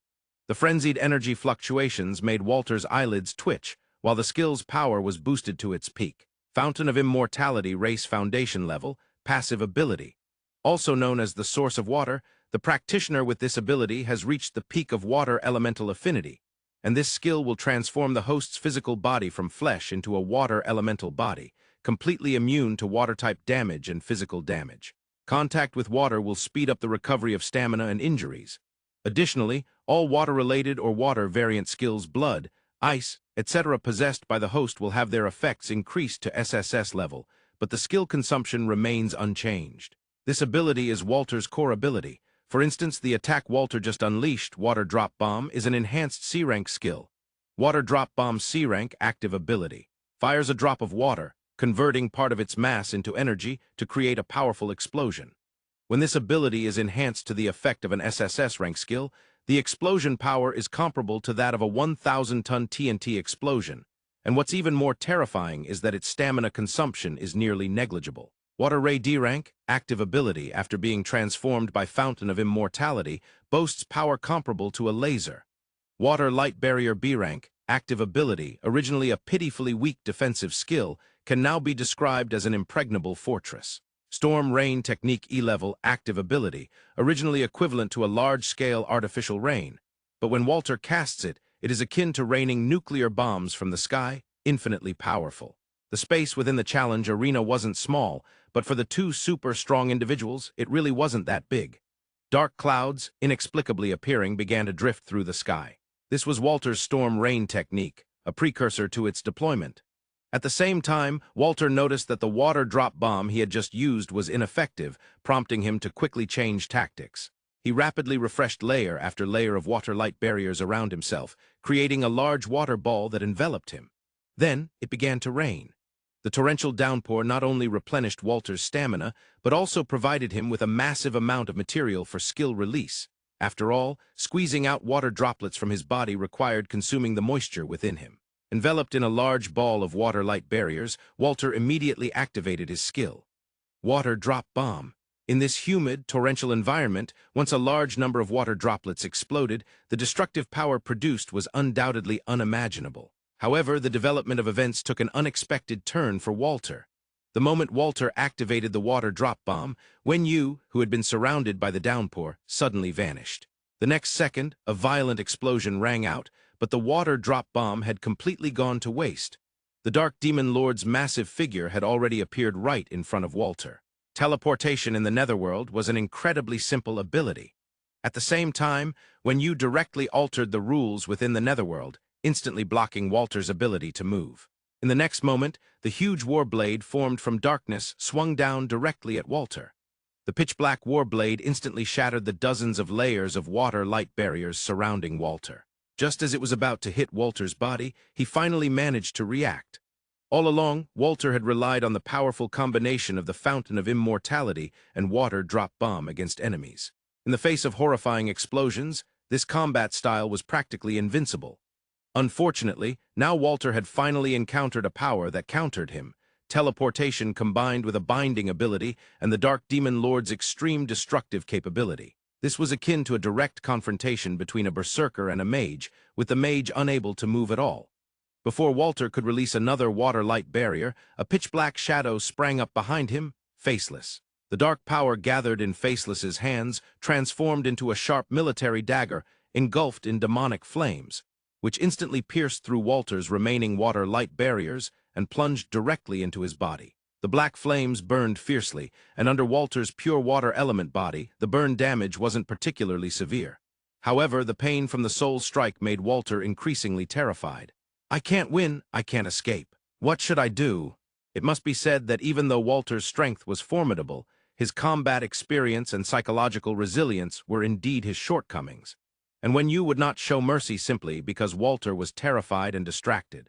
Faceless, wielding the military dagger, kept puncturing holes in the water-light barrier around Walter, while Wenyu relentlessly struck the water-light barrier that Walter had deployed. Then a slender and sharp stream of water appeared from Walter's fingertips, swiftly slicing through the bodies of the Dark Demon Lord and Faceless. Unfortunately, the phasing ability rendered Walter's attack completely ineffective. The battle had become a one-sided beating. The terrifying power of the Dark Demon Lord filled all spectators outside with oppression and fear, except for Tang Heifei. At that moment, Tang Heifei stared at the Dark Demon Lord, who was suppressing Walter with a smile, and the sparkle in his eyes grew brighter. After a moment, he chuckled softly and murmured, "Not enough, this power is still not enough." Wenyu was, of course, unaware of the reactions of those above him, and had focused all his energy on the battle in front of him. Although from the outside, his advantage seemed very obvious, Walter was by no means an opponent to be easily taken down. Walter dared not use the water drop bomb again. Wenyu and Faceless were simply too close. At this distance, combined with Wenyu and Faceless also possessing similar elemental bodies, using a water drop bomb would only harm him while achieving minimal damage to the enemy. But after being amplified by the Fountain of Immortality, Walter's water rays were equally terrifying. 10 water rays sliced through the air like 10 unending lasers, continuously cutting toward Wenyu and Faceless. The cutting force and water-based damage contained within made Wenyu dare not underestimate them, forcing him to evade swiftly using phasing. Meanwhile, Walter's defensive and recovery abilities were not to be underestimated. The water-light barrier provided Walter with an unending source of defense, and with the torrential rain above, it offered him a substantial recovery effect. For Walter, this was a crushing beating, but for Wenyu was it not a great quagmire as well? After a while, as if he had thought of something, Wenyu suddenly devised a plan to defeat Walter. With a powerful swing of his war blade, Faceless, who was behind Walter, also followed Wenyu's command and launched the strongest attack. The water-light barrier, already precarious under the double assault of Wenyu and Faceless, was shattered in an instant by Wenyu. The next second, 2 bright lights suddenly illuminated the area around the Dark Demon Lord's eyes. The light shone directly into Walter's eyes, causing him to momentarily freeze. Eye of the Night. In a brief moment, Wenyu had switched from the 5th Soul Realm ability to the Eye of the Night. Then the illusion effect of the Eye of the Night activated. In the absence of moonlight, the Eye of the Night indeed lacked the ability to hypnotize into a trance. However, once Wenyu layered on Dragon Blood amplification, it significantly enhanced the effectiveness of the Eye of the Night, momentarily causing Walter to hesitate. Although the effect was not high, it was just under a second of dazed time. But that was enough. In the next moment, Wenyu's pitch-black war blade sliced across Walter's neck, dark power surging forth, while Faceless's military dagger, engulfed in black demonic flames, thrust into Walter's heart. The battle was over. When Wenyu teleported back to his seat, he let out a slight sigh and began reflecting on this combat style he had previously overlooked. All along, Wenyu had relied on absolute strength to crush his enemies. Today, having faced Walter, a similarly matched opponent, If he had followed his past combat methods, he would have won in the end, but the energy and stamina consumed would have been immeasurable. Switching from the netherworld to the Eye of the Night was a simple action for Wen Yu, merely a matter of thought. Yet it caught Walter off guard. Perhaps by the time the match was over, Walter would still believe he had been bound by the power of the netherworld, unable to move even an inch. And such a simple skill swap, changing the netherworld to the Eye of the Night, could significantly shorten the duration of the battle. This undoubtedly made Wen Yu realize a fact. While skill levels were important, the flexible application of skills was equally crucial. Sometimes, the effects of lower-level skills could be more effective than those of higher-level ones. Moreover, through this battle, Wen Yu also began to form a vague idea about his skills, including those of his spirit pets. Constantly switching skills would make his combat ability more unpredictable, and his tactics more complex against his opponents. The Soul Realm Enhancement ability has no cooldown limitations. Theoretically, Wen Yu could have dozens of options within a single battle, and as his spirit pets increased in the future, this number could even reach hundreds or thousands. Achieving various tactical objectives through constant skill switching would undoubtedly be a key area of focus for Wen Yu in the future. With this thought, Wen Yu narrowed his eyes, carefully pondering his skill combinations, striving to find more inspiration in this area to prepare for the upcoming battles. Indeed, after having two super gatekeepers like Qin Tian and Walter, Wen Yu had already decided to challenge Tang Heifei for the position at the top of the rankings. The brief adjustment quickly came to an end. Everyone present understood that what was about to unfold next was the highest quality match of this ranking battle, and also the most peak confrontation among the human race. Originally, both Walter and Qin Tian belonged to the type of super strong individuals. One could see that Walter and Qin Tian directly reached positions 3 and 4 as effortlessly as chopping vegetables. However, when Wen Yu fought against Walter, it shocked everyone watching. One had to admit, Wen Yu's overwhelming offensive and the scene of Walter being utterly unable to fight back once again refreshed everyone's understanding of power. So what kind of immense strength would the one at rank 1, who had always suppressed Wen Yu, possess? This undoubtedly made the others very eager to find out. Amidst the eager gazes of everyone, Wen Yu calmly took out some food, ignoring the resentful looks from those around him, and began to eat heartily. Wen Yu was a bit hungry. After all, in the treasure land of the ranking battle, no matter how long he stayed, only a day had passed in the outside world, so Wen Yu's actions couldn't be considered a waste of time. After a while, Wen Yu finally finished his meal and squinted his eyes to rest. Hey, are we going to fight or not? The sooner we finish, the better. Wen Yu lightly flicked his fingers, signaling Tang Heifei not to be so anxious. After a moment, perhaps even the sovereign was becoming a bit impatient with the waiting, and directly transmitted a mental fluctuation into Wen Yu's mind. Please use your challenge rights within 1 minute, or it will be deemed as automatic forfeiture. Upon hearing this, Wen Yu reluctantly put aside his thoughts about his battle mode he had just contemplated and glanced at Tang Heifei, directly choosing to challenge. 2 beams of white light flashed, and in the next second, Wen Yu and Tang Heifei were directly teleported into the challenge space. Quickly taking out Faceless, he enhanced his skills. Second Soul Realm Super Destiny Fight SS level, passive ability. Third Soul Realm Dragon Blood Amplification SSS rank, active ability. Fifth Soul Realm Misty Trail S rank, active ability. In a short time, an identical figure to Wen Yu appeared before Tang Heifei.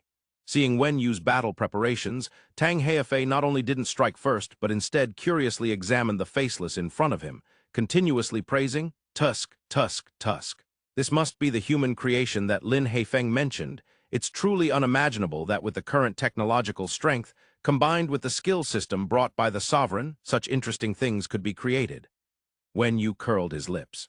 Perhaps seeing Tang Heifei had no intention of attacking first, he took his time to choose his own skills, although he merely switched the enhancement from the 5th Soul Realm to the Netherworld. Without a doubt, Super Destiny Fight combined with Dragon Blood Amplification, and the Netherworld was definitely Wen Yu's strongest skill combination for direct combat.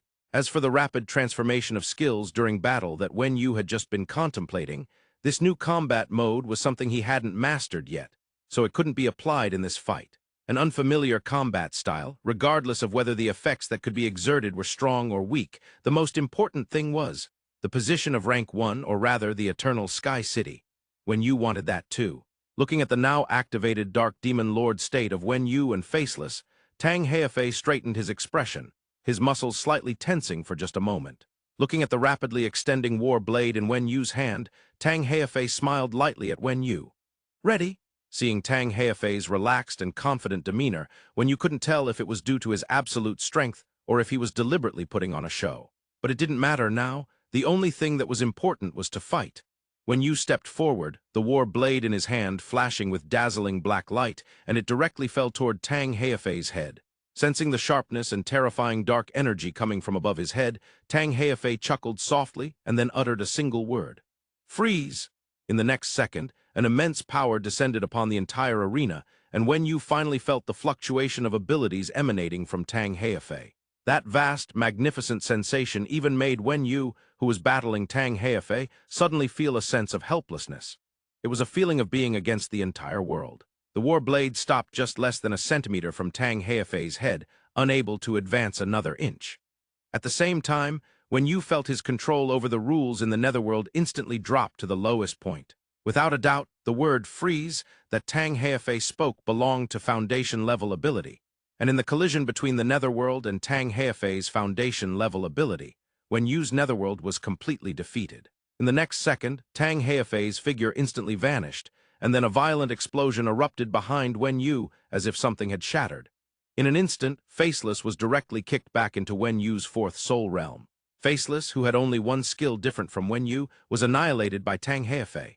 Sensing the overwhelming ability fluctuations coming from behind him, far beyond Wen Yu's imagination, as well as the aura that was absolutely different from ordinary professionals emanating from Tang Heifei, even in his dark demon lord state, Wen Yu felt his heart stop beating for a moment. This feeling, aside from professionals and divine beast species, there was another kind of aura. That was the aura he had briefly sensed in Victor's illusion. Moreover, there was another vague yet even more chilling aura. That was a fact Wen Yu absolutely did not want to think about or face. In the frozen state, Wen Yu struggled to send a mental fluctuation to Tang Heifei. What exactly are you? Tang Heifei's somewhat frivolous voice rang out from behind Wen Yu. Old friend, that's a heart-wrenching statement. I'm a person, not something. After saying this in a tone that seemed like casual banter between friends, Tang Heifei uttered a simple word, seal. With Tang Heifei's word, Wen Yu's netherworld was instantly shattered, and without the netherworld to counterbalance Tang Heifei's freeze, Wen Yu immediately felt an increased pressure several times over. True Word Race Foundation level, active ability. The host masters the power of True Word, and when verbalizing those words, immense power will be attached, directly causing various effects. Note: in theory, you can use this ability to achieve any goal. With just one ability, Tang Heifei crushed Wen Yu. Unfortunately, Wen Yu's current goal was no longer about ranking 1 or 2. Even though he was being suppressed by True Word without any ability to resist, Wen Yu still stubbornly sent intermittent mental fluctuations toward Tang Heifei. What, exactly, are you, what the hell, is going on? Perhaps sensing Wen Yu's confusion and persistence, Tang Heifei remained silent for a moment before leaning closer to Wen Yu's ear and softly saying, "You and I are in the same boat. At the same time, we are the same kind of person. Trust me." Using a mental fluctuation only the two of them could perceive, Tang Heifei conveyed a series of messages to Wen Yu, and then he directly lifted the power of True Word. With the immense pressure lifting, Wen Yu was instantly freed but did not continue to attack Tang Heifei. Instead, he directly dispelled the Dark Demon Lord state. Wen Yu stood still for a moment and then deeply looked at the serious-faced Tang Heifei, directly shouted, "I concede," and was then teleported out of the challenge space. Sitting in his seat, Wen Yu quickly digested the information Tang Heifei had transmitted back. After a while, Wen Yu finally opened his eyes, sensing Tang Heifei's unmasked, powerful aura, and the unknown power hidden within it that only the two of them could perceive, along with a connection that was also unknown. The complexity in Wen Yu's eyes deepened, and he let out a soft sigh. But deep down, a storm was brewing. Facing the information that Tang Heifei had just transmitted, Wen Yu felt he needed to calm down. Everything in the world is not without reason. Wen Yu originally believed this statement wholeheartedly, but the fact of being reborn undoubtedly refreshed his worldview.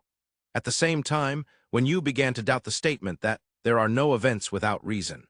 Rebirth is undoubtedly a treatment reserved for protagonists in novels, yet Wen Yu couldn't help but think of another problem that had troubled him in this life. What virtue or ability did he possess that would allow some existence to expend immense power to reverse time, and even bring him back to before the beginning of the apocalypse with memories from his past life? Strictly speaking, the previous Wen Yu had neither virtue nor ability. This was Wen Yu's confusion. However, upon sensing the aura emanating from Tang Heifei, Wen Yu suddenly understood something. He was truly not the only one. He could only be considered a byproduct, merely a green leaf accentuating the red flower.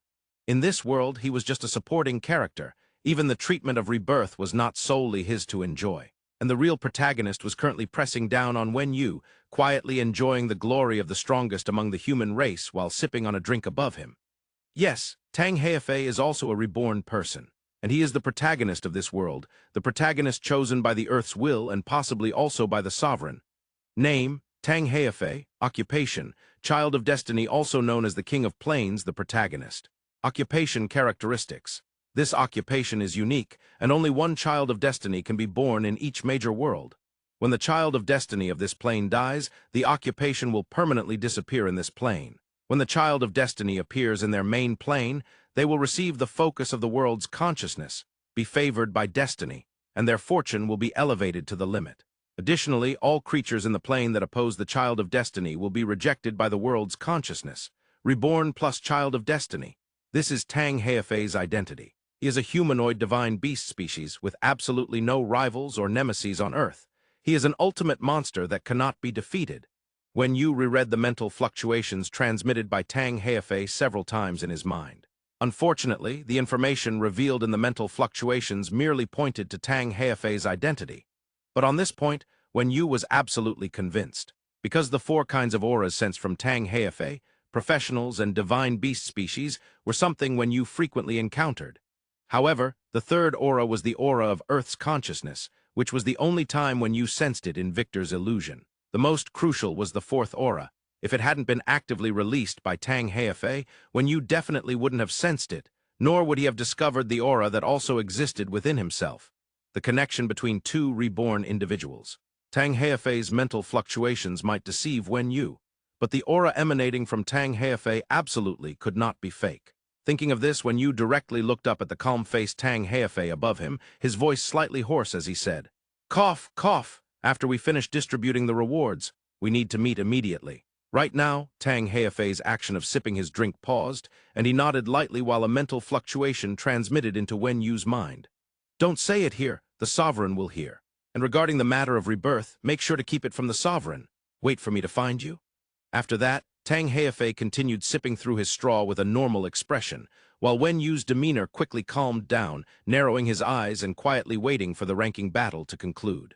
Once Wen Yu and Tang Heifei, or rather, Tang Heifei's personal show, came to an end, the challenge lights below began to flash once more.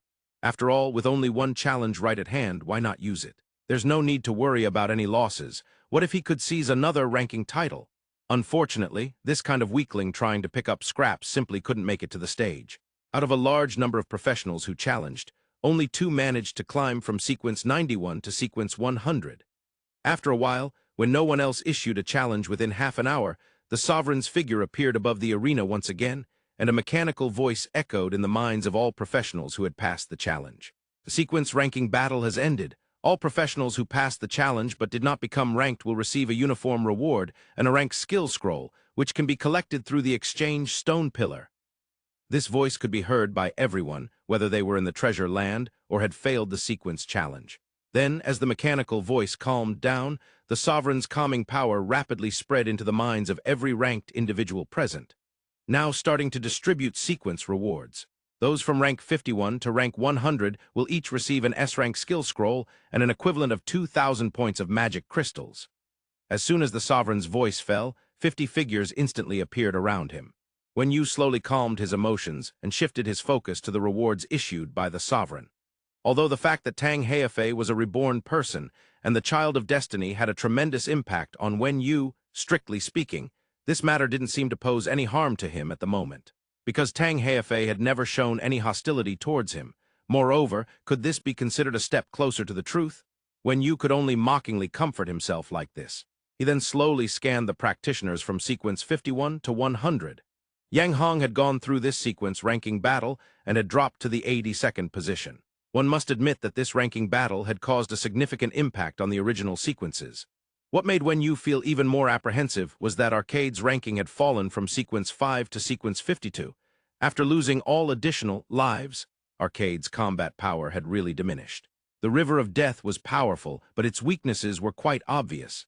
Looking at Arcade's pale face, it was clear that this guy wouldn't stir up any trouble in the short term. No, to be precise, Arcade's primary concern was how to escape the pursuit from the Earth community with his currently miserable state. Among the rest, there was a figure Wenyu was quite familiar with. Little Snow, once a military super soldier, was now positioned at sequence 61. It seemed that as military super soldier No. 1, Little Snow had also received quite a bit of resources from the military. After a quick glance, Wenyu lost the desire to keep watching. His heart had already moved past the matter of receiving rewards and was now focused on the upcoming conversation with Tang Heifei. Tang Heifei clearly knew a thing or two about the rebirth situation, and Wenyu was eager to uncover the truth regarding his own rebirth.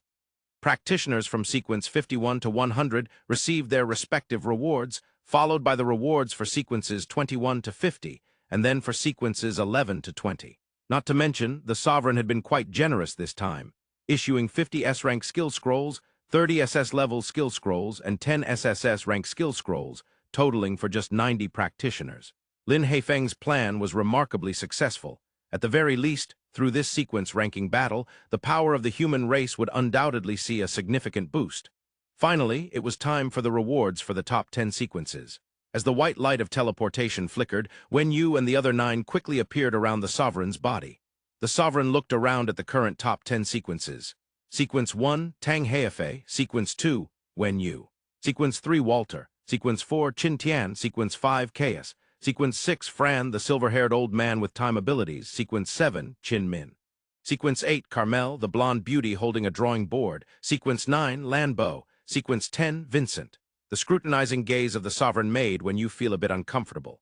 After a while, the Sovereign quietly murmured, "Now it looks proper. Finally, the sequence I set hasn't turned into a farce." Then the Sovereign's voice suddenly grew louder, his warm tone spreading throughout the entire arena. The top 10 sequence experts are uniformly rewarded with magic crystals equivalent to a body quality of 5,000 points. You can choose the attribute of the magic crystals freely. Now let's begin. As soon as the Sovereign's voice fell, a prompt box appeared in front of Wenyu, clearly listing various attributes of magic crystals along with a number, 5,000. Wait a moment, everyone. Don't rush to exchange the magic crystals. I have something to share with you all. Wenyu's words halted the impatience of the crowd, and he directly took out the Leghart magic mirror from his spatial ring, shaking it in front of everyone present. This item can help you determine the most reasonable quantity and attributes of the advancement-absorbing magic crystals. The price for a single use is 1,000 points of body-quality magic crystals. Check the goods first, then pay. Wenyu smiled at the other 9 present. Currently, all 10 in the sequence were level 5 practitioners, and the advancement from early level 5 to peak level 5 only required 1,500 points of body quality. Thus, for everyone present, there would surely be a surplus of 35 points of body quality magic crystals. These magic crystals would either be exchanged for points, used as daily expenditures, or traded for other items. In short, they seem to have no other significant purpose in the eyes of others. However, to Wenyu, this was a tremendous waste. The main issue was that Wenyu had too many debts to settle, little soul beasts, the one-eyed, Star, and Victor. All these little creatures needed magic crystals. Let me see. Before Wenyu finished speaking, Tang Heifei had already stepped up to his side. How do you use it? Just point with your finger on the mirror's surface. Wenyu firmly held the handle of the Leghart magic mirror and replied to Tang Heifei. Tang Heifei nodded and then placed his finger on the mirror's surface. A wave of mental energy was directly transmitted from the Leghart magic mirror to Tang Heifei's mind. After a while, as Tang Heifei processed the mental wave, he nodded at Wenyu, saying, "Deal." He then quickly selected various magic crystals with different attributes and absorbed them directly, raising his body quality to peak level 5, and then asked Wenyu, "What attributes of magic crystals do you need?" 3 level 5 ancient demon magic crystals, 25 level 5 dark attribute magic crystals, 25 level 5 light attribute magic crystals, 100 beast attribute magic crystals, and the rest all use spatial attribute magic crystals. This was the magic crystal configuration for little soul beasts. Without hesitation, Tang Heifei took out the aforementioned magic crystals from the exchange list and handed them directly to Wenyu, totaling around 1,000 points, which was truly insignificant for both of them. As Wenyu fed the magic crystals he obtained from Tang Heifei to his little soul beasts one by one, he wore a merchant-like demeanor and pointed at the item in his hand. The Leghart magic mirror will make your advancement journey no longer confusing. You can have it for just 1,000 points of body quality magic crystals. In terms of the top 10's rewards, 1,000 points of body quality magic crystals were truly not much. Thus, after Tang Heifei finished testing it, he directly nodded at Qin Min, Lan Bo, and Vincent, and the three immediately became Wen Yu's second wave of customers. Then the remaining lone walker couldn't resist Wen Yu's so-called most perfect advancement plan, trying it one by one, and Wen Yu quickly gathered up 9,000 points of body quality magic crystals. This amount was already sufficient to meet Wen Yu's advancement needs. First, he would raise the body quality of his little soul beasts to peak level 5, requiring merely 1,500 points of body quality magic crystals. Then it would be the turn of his other spirit pets, which posed a challenge for Wen Yu. The blood of the demonic creatures was something he couldn't obtain right now. After pondering for a long time, Wen Yu's gaze fell directly on the sovereign floating above. It's a trivial matter. I'm quite lenient towards you." The sovereign gave Wen Yu an enigmatic smile, then waved his hand, and a second screen appeared in front of Wen Yu. Everything from the flesh of level 5 ancient demon entities to the flesh of level 5 cannon fodder-level demonic creatures was available. Of course, it would require spending the originally allocated 5,000 points of body quality.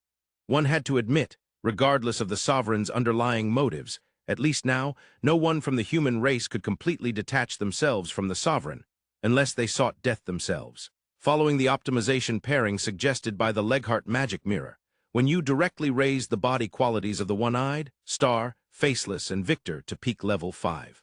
However, when he summoned Victor, a minor disturbance occurred. Victor exploded in anger upon seeing the sovereign above, baring his teeth at the sovereign, while the sovereign merely looked down at Victor with a faint smile, showing no reaction. Wen Yu had to soothe Victor for quite a while before he managed to allocate magic crystals and flesh to Victor. According to the introduction of the Leghart magic mirror, once the little soul beasts advanced, there would be a 40% chance to obtain an SS-level spatial skill, and a 60% chance to obtain an S-level spatial skill. After advancing, the One-Eyed would have a 20% chance to obtain an SSS-level beast attribute ability, and an 80% chance to obtain an SS-level beast attribute ability. Star would have a 3% chance to obtain a foundation-level ability unknown attribute after advancing, a 57% chance to obtain an SSS-level skill fire attribute or beast attribute, and a 40% chance to obtain an SS-level beast attribute skill. As for Faceless, there was no need to mention, he wouldn't get any skills. However, Victor's innate qualities were indeed a bit higher than Star's. Facts showed that the strength and talent of divine beast species were not the same.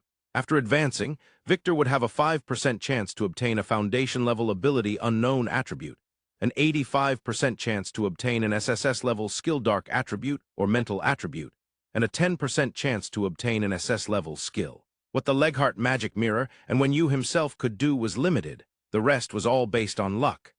After the lively distribution of magic crystals ended, looking at the 10 people who had once again stood still, the sovereign spoke.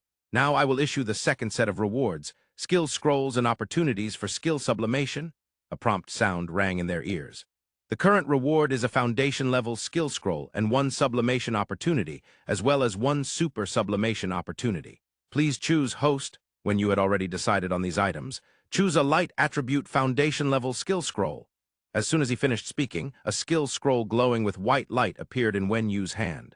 Wen Yu didn't rush to examine the skill scroll in his hand. Instead, he continued selecting the sublimation opportunities. Sublimate Super Destiny Fight, Super Sublimation Perfect Replication. Selection completed.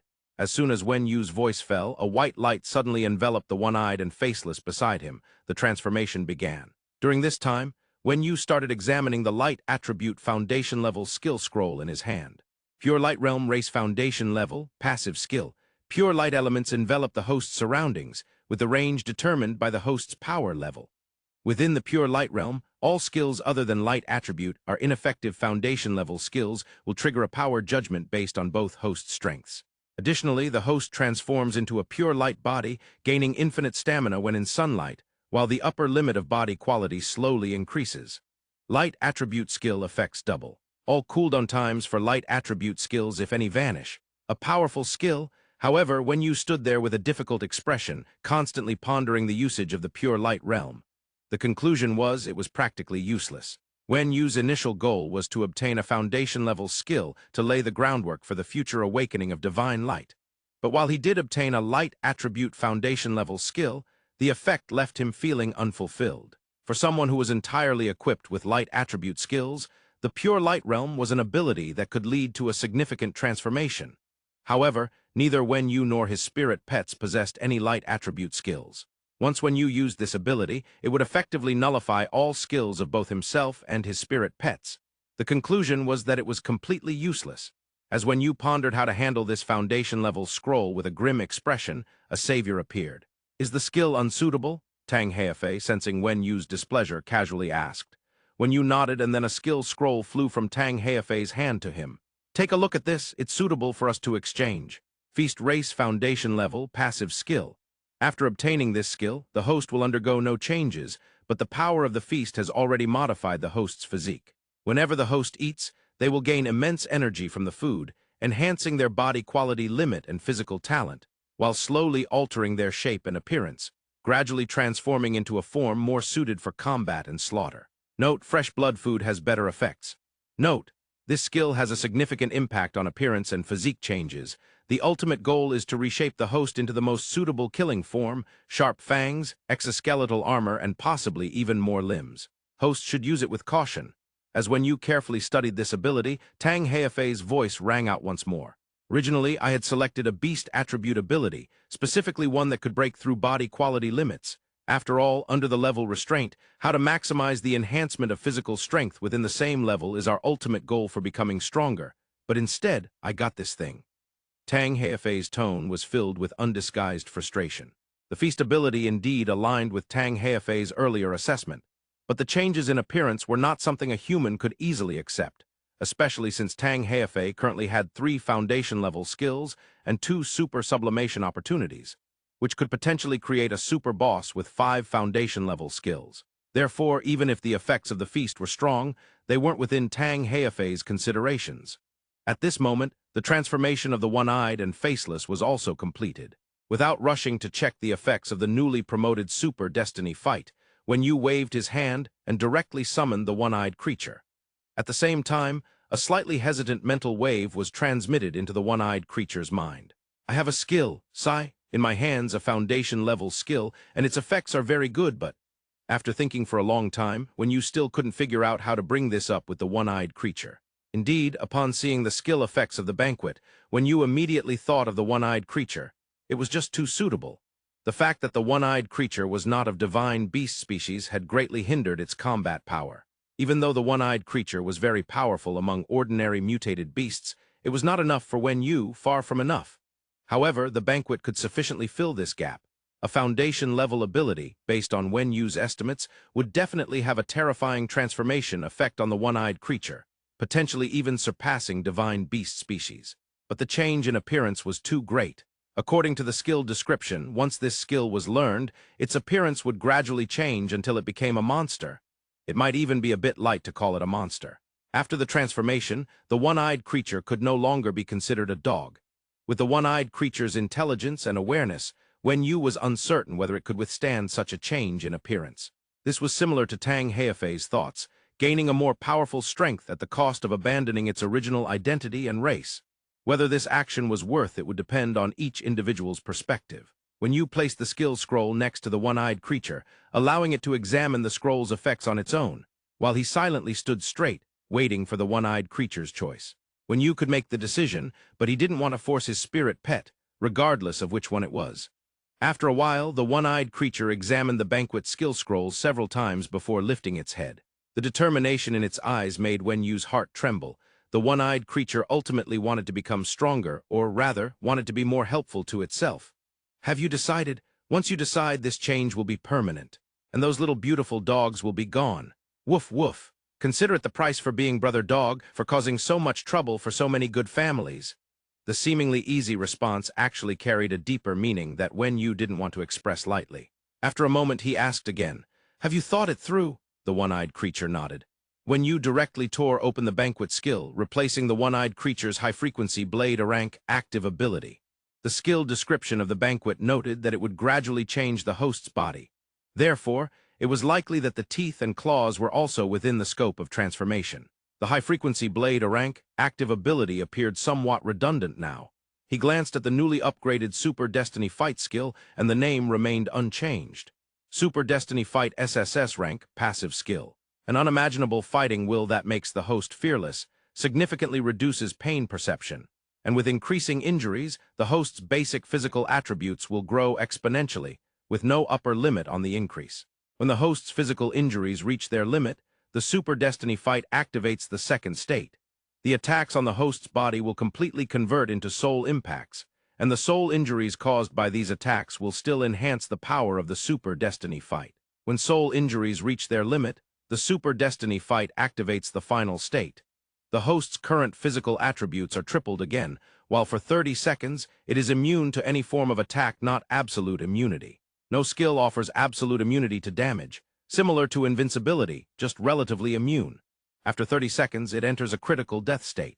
The changes in the skill description weren't significant, but through the one-eyed creature's own perception, the physical attribute increase after upgrading the Super Destiny fight was substantially higher, and the effects and duration of the final state were greatly enhanced. He then looked at the Perfect Replication skill, upgraded to Foundation level. Perfect Replication Race Foundation level, active ability. By absorbing the biological tissues of other organisms, the host will transform into the appearance of those organisms, but the replicated beings cannot exceed the host's level. Note: can replicate divine beast species or demonic entities. Seeing this scene, Hanyue was instantly gratified. Once Perfect Replication was upgraded to Race Foundation level, it could replicate divine beast species or demonic entities. Moreover, previous copies of Foundation-level skills would no longer result in incomplete versions of Foundation-level skills. Furthermore, Hanyue glanced at Tang Heifei beside him. As long as he could obtain Tang Heifei's blood, the Perfect Replication ability would surely unleash its strongest effects. But would Tang Heifei oblige? Casually tossing the pure light realm to Tang Heifei, Hanyue paused for a moment before directly stating his request. "I want your blood." The words were a bit direct, but from this aspect one could directly see Tang Heifei's attitude, whether he was an enemy or a friend, whether he was on guard against him. Although Tang Heifei had just stated on the arena that they were in the same group, Hanyue would never judge their camp simply based on Tang Heifei's word and the fact that they were both reborn persons. Tang Heifei glanced at the faceless in Hanyue's hand and slightly curled his lips. Foundation-level replication ability, looks like it can replicate divine beast species. Tusk. Really makes me a bit scared. A series of strange sounds escaped Tang Heifei's mouth, but his actions were not slow as he took out a glass bottle of about 1 liter and bit into his wrist. Blood slowly dripped down from the wound, which made Hanyue unconsciously overthink. What does this mean? Is he really giving it? And a whole bottle at that? Does he think Perfect Replication still can't replicate his own strength? After a moment, a huge glass bottle was thrown directly into Hanyue's hands. At the same time, Tang Heifei's voice rang out. "Due to the special nature of my profession, the character traits, that is, the protagonist template, your spirit pet can't replicate me, but the skills can be completely replicated, so there should be no difference in hard power. Use it and then ask me for more. And I must say again, we really are in the same group." Looking at Tang Heifei's serious expression, Hanyue hesitantly nodded and directly took a drop of blood to drop on the faceless. Watching the faceless version of Tang Heifei standing beside him, he checked the skills currently on the faceless. Hanyue's eyes suddenly twitched. On one hand, he was incredulous at Tang Heifei's generosity, and on the other hand, he was shocked by Tang Heifei's strength. 5 foundation-level skills had already become a reality, and the terrifying nature of his skills even made Hanyue feel a deep sense of powerlessness. He was completely a world-ending monster. According to the skill descriptions, the true word ability he had just used on the arena was merely one of his weaker abilities. When Hanyue finally digested this fact, he nodded at Tang Heifei.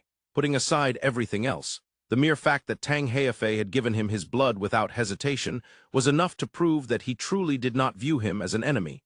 Moreover, Hanyue now had the capital to wrestle against Tang Heifei. Perhaps in this sequence-ranking battle, the Foundation-level Perfect Replication and a liter of Tang Heifei's blood would be his greatest gains, Hanyue thought. After a while, when everyone had finished selecting and transcending their skills, the Sovereign once again threw 5 spatial rings to the top 5 strong contenders in the rankings.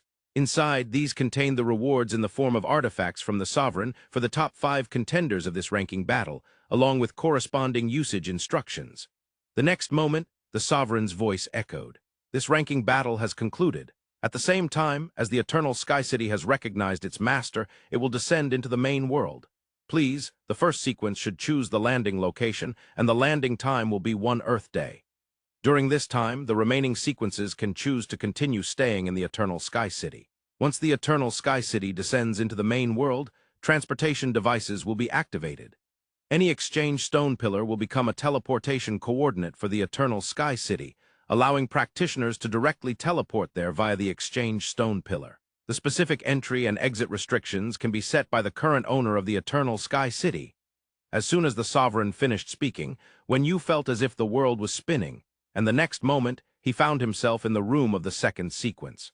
Recalling the sovereign's words, Wenyu understood that the future Eternal Sky City would undoubtedly become the ultimate trump card for the entire human race and a transit station for human teleportation. The rewards for the first sequence were truly generous. When you turned to look out the window, the external azure sky had begun to show folds, a phenomenon arising from the spatial movement as the Eternal Sky City transitioned from the treasure land to the real world. However, everyone inside the Eternal Sky City felt no discomfort whatsoever. After admiring the scenery for a while, when Yu slowly returned to his chair, summoned the Cyclops and Star, and glanced at the still recuperating Victor before taking out the spatial ring that the Sovereign had finally provided. Inside, a small vine was gently swaying. Heaven-piercing demon vine, a foundation-level artifact, cultivated by the once Xianxia civilization using the flesh and blood of the demonic clan to create the ultimate biological weapon. The heaven-piercing demon vine resides on the host's body, feeding on the flesh and blood of the demonic clan. When the heaven-piercing demon vine absorbs the blood and flesh of the demonic clan, it will automatically nurture the host, permanently enhancing the host's lifespan and physical potential limit, and can be used as a weapon or armor, or for recovery, or as a special attribute item. The heaven-piercing demon vine is the ultimate foundation created by the Xianxia civilization. Its usage methods and effects are numerous. The specific effects will require the host to develop them independently. Note, once the host obtains the heaven-piercing demon vine, a blood oath of ownership will be established. The heaven-piercing demon vine will have only one master. This small vine, at first glance, did not look like a foundation-level artifact. Delicate and weak, it also emitted a faint fragrance. From the description, the most significant effect of the heaven-piercing demon vine for Wenyu at this moment was to devour the blood and flesh of the demonic clan, thereby breaking through his own physical limits. This was crucial. In the presence of the level restraint, even a small breakthrough in limits signifies a transformation in combat power. However, before that, one step was still needed, the blood oath of ownership. Just like in those mystical Xianxia novels, when you bit his finger and let a drop of blood fall onto the heaven-piercing demon vine. Then, the blood was slowly absorbed into the vine, and with it came a mental connection. It was a chaotic state without any self-awareness, but the mental connection was strong, similar to a contract within the soul realm space, with slight differences in details. When you couldn't quite articulate the specific differences. As when you willed it, the heaven-piercing demon vine slowly climbed onto his wrist, and then gradually entered Wen Yu's body, yet he felt no discomfort whatsoever. Sensing the mental link on his wrist, Wen Yu slowly familiarized himself with the control methods of the heaven-piercing demon vine. First came the attack and absorption. Whenever Wen Yu had a slight thought, the heaven-piercing demon vine would immediately appear on his wrist, then whip out like a whip. At the front of the vine, a large mouth full of sharp teeth instantly opened, its sharpness enough to crush any creature that opposed Wen Yu. And for feeding, it naturally relied on the large mouth at the front of the heaven-piercing demon vine. Next, Wen Yu tested its defensive capabilities. The heaven-piercing demon vine could instantly transform into a plant layer enveloping Wen Yu's body to block attacks, and it could also defend while simultaneously attacking. Additionally, from Wen Yu's perception, as the heaven-piercing demon vine absorbed more blood and flesh from the demonic clan, it would generate various additional functions. The current heaven-piercing demon vine was still in its juvenile phase. Like a child with a new toy, Wen Yu happily waved the heaven-piercing demon vine around in the spacious living room, delighting in the experience. At times, he would wrap it around the Cyclops and Star, making it dance up and down. At other times, he would let the heaven-piercing demon vine coil around his body in a defensive posture. And sometimes, he would bring out some fruits for the vine to eat. Unfortunately, the last task proved futile. Fruits were not a high-quality food source for the heaven-piercing demon vine. It only consumed the flesh and blood of the demonic clan. After a while, a knock at the door interrupted Wen Yu's play. He quickly withdrew the heaven-piercing demon vine back into his body and walked to the door, opening it. Outside, Tang Heifei stood with his arms crossed, smiling and nodding at Wen Yu. "So, how's that thing called the heaven-piercing demon vine? Is it useful?" The two sat on either side of the coffee table, and Wenyu handed Tang Heifei a bottle of juice. "So does that mean everyone in the Eternal Sky City is under your surveillance?" Tang Heifei took a sip of juice, nodding. "Exactly. As the owner of the Eternal Sky City, I do have this bit of authority. Also, I really didn't expect the sovereign to be so generous, directly granting me ownership of the Eternal Sky City, its ownership, not control, nor partial ownership." When you nodded, "The sovereign was quite generous this time. By the way, can you answer my questions now?" When you didn't really care about the control or ownership of the Eternal Sky City. After all, it wasn't his property, so it had nothing to do with him. The focus was still on the matter of rebirth. Perhaps sensing Wen Yu's anxiety and importance regarding the issue, Tang Heifei gracefully stood up, walked to the window, and gazed at the folds in the sky caused by the spatial transition, sighing softly, "This is a very long story. But before that, I need to eat something. You had a feast before the challenge. I certainly didn't have that privilege." Seeing Wen Yu's helpless expression, Tang Heifei finally smiled with satisfaction. Time 20 years after the apocalypse. Location, Japan, Tokyo. Tang Heifei stood in the dilapidated urban area gazing up at the sky. In the sky, a giant demon realm gate floated in midair, and no one could explain why such a thing could defy Earth's gravity. Of course, these details were not important. What mattered was what was inside the demon realm gate, a pipe-like structure emerging from the pitch-black gate, with the other end deeply embedded in the crater of Mount Fuji. The black pipe, resembling a straw, continuously absorbed something from deep within the Earth. According to the feedback from Earth's will, it was called the Earth's core origin. This was the fundamental essence of a world's existence. The closer Tang Heifei, the only divine beast species of the human race, got to that black pipe, the more he could sense the wails of Earth's will. The origin was the life of the Earth, and the demonic clan was plundering the life of an entire world. Sensing the increasing number of high-ranking demonic beings ahead, the weakest among them were ancient demons, not to mention the thousands of demonic entities. Behind him, Qin Min, looking exhausted and covered in blood, slowly approached. He looked at the disproportionately strong enemies ahead, his despair openly visible. News from the Beijing gathering place indicates that the strong individuals sent by Huaxia didn't even reach the Japanese coastline before being killed by sea demons. 4 of them died, and both the Washington gathering place and the New Hope gathering place in Europe refused to send troops. The divine beast species we contacted earlier was intercepted near the coast, and the only ones who have arrived here are the Sea King, Rahul, and Shadow. The oceanic tribe is currently desperately trying to reach the Japanese islands, but they can't break through the demonic clan's defenses. Support is completely gone. Looking at the black pipe continuously siphoning the Earth's core origin, Tang Heifei shook his head slowly. "Not enough. This power is far from enough for us to destroy the transport channel, and it's insufficient for us to even get close to Mount Fuji. Moreover, Earth can't hold out for long." "I know, but those who can come have come, and those who can't, really can't. This time it's really over. We've lost. Big boss, let it go." Tang Heifei looked deeply at Qin Min beside him, then turned away, letting out a long, heavy breath. "We've known each other for 20 years, right?" Seeing Qin Min hesitate and nod, Tang Heifei calmly said. "Then do you still remember our initial wish?" Qin Min's lips moved slightly. "To protect? No, I mean the first one."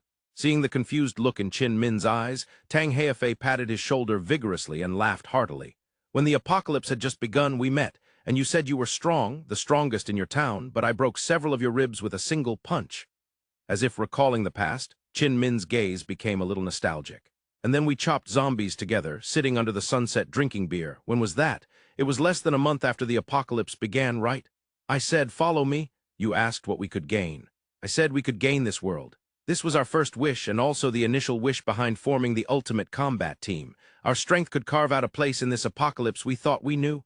That's right, the apocalypse we thought we knew." Qin Min seemed to recall the youthful ignorance of that time, a genuine smile playing at the corners of his mouth. "But later, when the demonic clan invaded, we realized this apocalypse was different from our expectations. At first, we thought we could drive those demonic spawn back home, and after a few years, we hoped to find a piece of land where humans could thrive, and now we want to protect the last spark of humanity. The changes have been too great." "Yes, the changes have been too great," Qin Min murmured, but the hand gripping Tang Heifei's clothing showed no signs of loosening. He had understood what Tang Heifei meant. After a long silence, Tang Heifei spoke again. "Actually, my goal has never changed. I'm referring to our first goal. But to gain this world, to stand at the pinnacle of it, we must ensure that this is still a world where life can continue to thrive and not a desolate wasteland after having its essence drained. Do you understand what I mean?" Tang Heifei stared earnestly into Qin Min's eyes. Qin Min swore he had never seen such a serious look in Tang Heifei's eyes. And that's why there is protection, to protect this world, to guard the spark of humanity. Then, Tang Heifei gently pushed Qin Min's hand away and slowly said, "Today is the closest we've ever been to the essence extraction device. You know how many divine beast species and ranks have died to get us here. I cannot let their deaths be in vain, and I am tired. If I could die here, it would mean I no longer have to bear all of this, the pressures brought by being rank 1 and the chosen one. So, together," seeing the smile on Tang Heifei's face as he invited him to death, Qin Min remained silent for a moment before finally laughing. "Together, how could I miss out on such a good thing? After 20 years in the apocalypse, I am tired too. We are all tired." As he laughed, tears streamed uncontrollably down Qin Min's face, as if he remembered the grand ambitions at the beginning of the Ultimate Combat Team, recalling how they were invincible while attacking the Beijing gathering place, and all the comrades who had died one after another over the past 20 years. Now the once strongest force on Earth, a team every rank desired to join, had finally reached its end.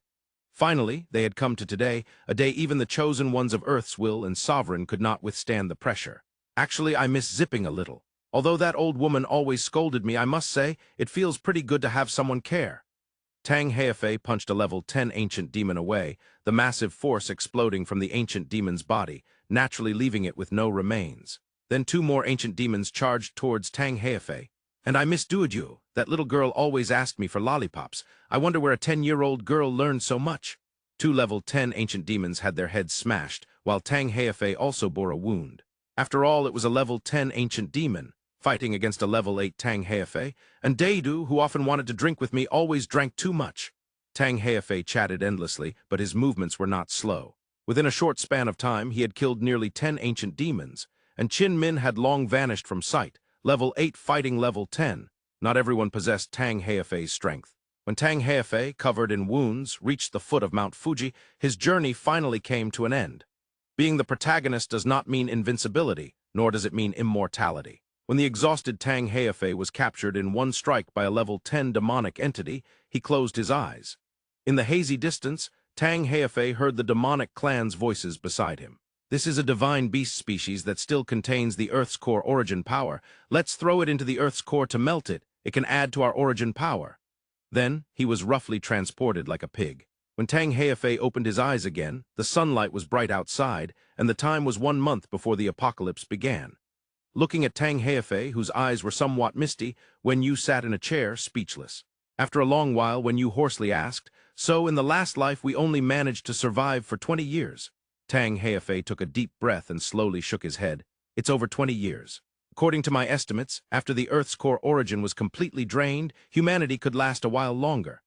But it was a matter of time before death. The atmosphere was sealed off, Earth gradually cooled, the land became lifeless, with no necessary conditions for life to breed. There was only one outcome, and that would be extinction." When Yu fell silent again, and after a while he asked, "Why did we last such a short time?" Tang Heifei slowly returned to his seat, then snapped his fingers at his secretary and ordered a glass of juice before leisurely beginning to speak. "The demonic clan is too strong, far too strong, and there are too many of them. There are too many strong ones. However, these aren't the most critical factors in our failure. The most critical factor was that origin extraction device. At the beginning, we didn't realize the importance of that device. We were still guarding our little patches of land, embroiled in disputes for power among humans or between humans and mutated beasts. And then the Earth's core origin was massively extracted. Do you know the greatest effect of the Earth's core origin for us?" Wenyu shook his head. "The level restraint. The Sovereign and Earths will teamed up to establish the level restraint, but a large portion of its energy source comes from the Earth's core origin. When the origin extraction device appeared above Japan, all humans and mutated beasts ignored it. Moreover, Earths didn't know what that thing was, so no alarms were raised. 3 months later, when the origin extraction device began to drill into the Earth's core, Earths finally sensed the threat and sounded the alarm to all divine beast species, but it was too late. In those 3 months, the demonic clan had amassed a large army to protect the area around the origin extraction device. Our first tentative attack had no effect. 7 ranks and 13 divine beast species died in that attack. And then, another round of disputes began. After all, too many powerful beings had died, and some people or beast clans felt our losses were too great and wanted benefits, or wanted to reshuffle the power distribution on Earth. You know how these messy things go? Selfishness was the culprit. Yu said flatly. Tang Heifei nodded. Exactly, and at that time the level restraint's upper limit was peak level 6. The demonic clan had two ways to break the level restraint. One was to kill all existing life on Earth to weaken Earth's will. The second was to extract the Earth's core origin, which was also the fastest way. Previously, we only knew the first method, and when the level restraint was broken, we didn't react because it had been a year since the last level restraint was broken. Breaking it again seemed like a normal occurrence. But a week later, when the level restraint was broken again, we realized we were in trouble. As the strongest human, my strength at that time was mid-level 7, while the demonic creatures pouring out from the demon realm gate had peak level 8. Can you imagine? This was the beginning of the disastrous situation. Then, a month later, the level restraint was broken again, and 3 months later it shattered completely, with level 10 demonic creatures rampaging uncontrollably. At that time, I was only at early level 8. Tang Heifei raised his head, staring seriously into Yu's eyes, and spoke solemnly. After that, it was the utterly hopeless apocalypse. The demonic clan's formations were very orderly, and I, or even the divine beast species stronger than me, could not defeat peak level 10 demonic entities. Moreover, there were many peak level 10 demonic entities in the demonic clan. At least one in every team was either a peak level 10 ancient demon or a demonic entity, which was an absolute disaster for humans, no, for all life on Earth. And to hunt down solitary demonic creatures for leveling up. A pipe dream, the demonic clan's army was even more disciplined than any military force I had ever seen. Finding solitary demonic creatures was incredibly difficult. Unable to resist, powerless to escape, we could only be hunted down like pigs, and all forces on Earth were swept away in a short time. Ironically, just months ago, humans were still fighting over what this or that was our inherent territory.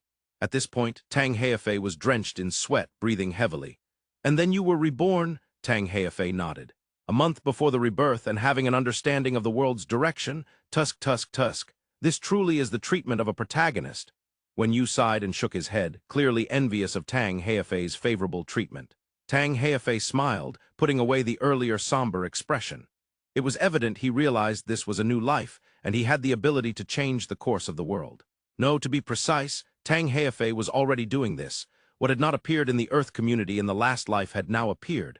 Moreover, the current Tang Heifei was even stronger than in the previous life. Under Tang Heifei's influence, along with Yu's rebirth, the strong beings in this life far exceeded those of the same time period in the last life.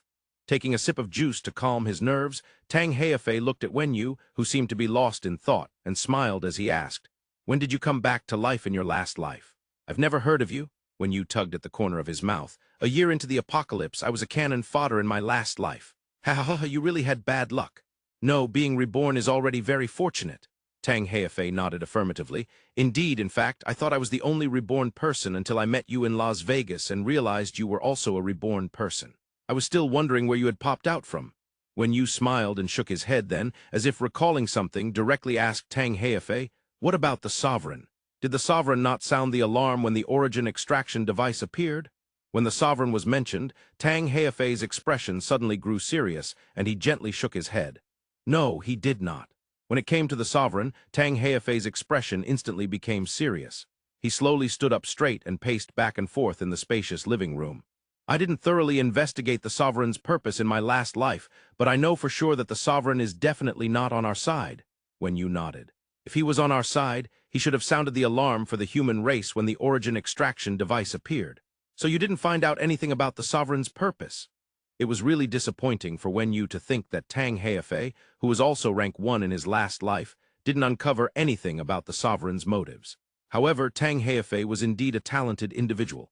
"I only found out a little bit," Tang Heifei said with a smile as he sat back down in his chair, directly pulling out a large pile of items from his spatial ring. Tang Heifei took out a black crystal. "This thing is found on every demonic entity's head. You should have seen it before, right?" Yu nodded. "Normally, if you kill a demonic entity and take this thing off, it will directly dissipate. However, in this world, there are some black crystals that appear out of nowhere and are acquired by Earth's life forms. In my last life, I called it the fragment of the heart of the demon realm. This is because the energy contained in this thing is similar to the Earth's core origin." Yu took the fragment of the heart of the demon realm from Tang Heifei's hand, and the more he looked at it, the more familiar it felt. After rummaging through his memory, he realized this was the very object that had been on the giant eagle's head back in Che Town. Playing with the fragment of the heart of the demon realm in his hand, Yu asked in confusion, "What is its purpose?" This little thing has a huge role, Tang Heifei said with a smile, gesturing to another fragment of the heart of the demon realm in his hand as he spoke slowly. This thing, if obtained by humans who have not yet advanced or beasts that have not mutated, will automatically dissolve into their bodies, transforming them into demonic entities. At that time, the transformed beings would no longer be considered Earth's life forms, and humans wouldn't be able to use the exchange stone pillar or enter the treasure land. However, the fragment of the heart of the demon realm will provide the host with an alternative advancement path, though I'm not entirely clear on the specifics. That doesn't sound very useful, Wenyu decisively said. True, but this thing can be absorbed by professionals, Tang Heifei said with a serious expression.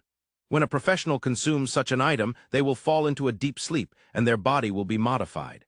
When the professional fully absorbs the energy from the fragment of the heart of the demon realm, they will awaken, becoming an unknown entity that is neither a professional nor a demonic entity, and similarly, they cannot use the exchange stone pillar or enter the treasure land.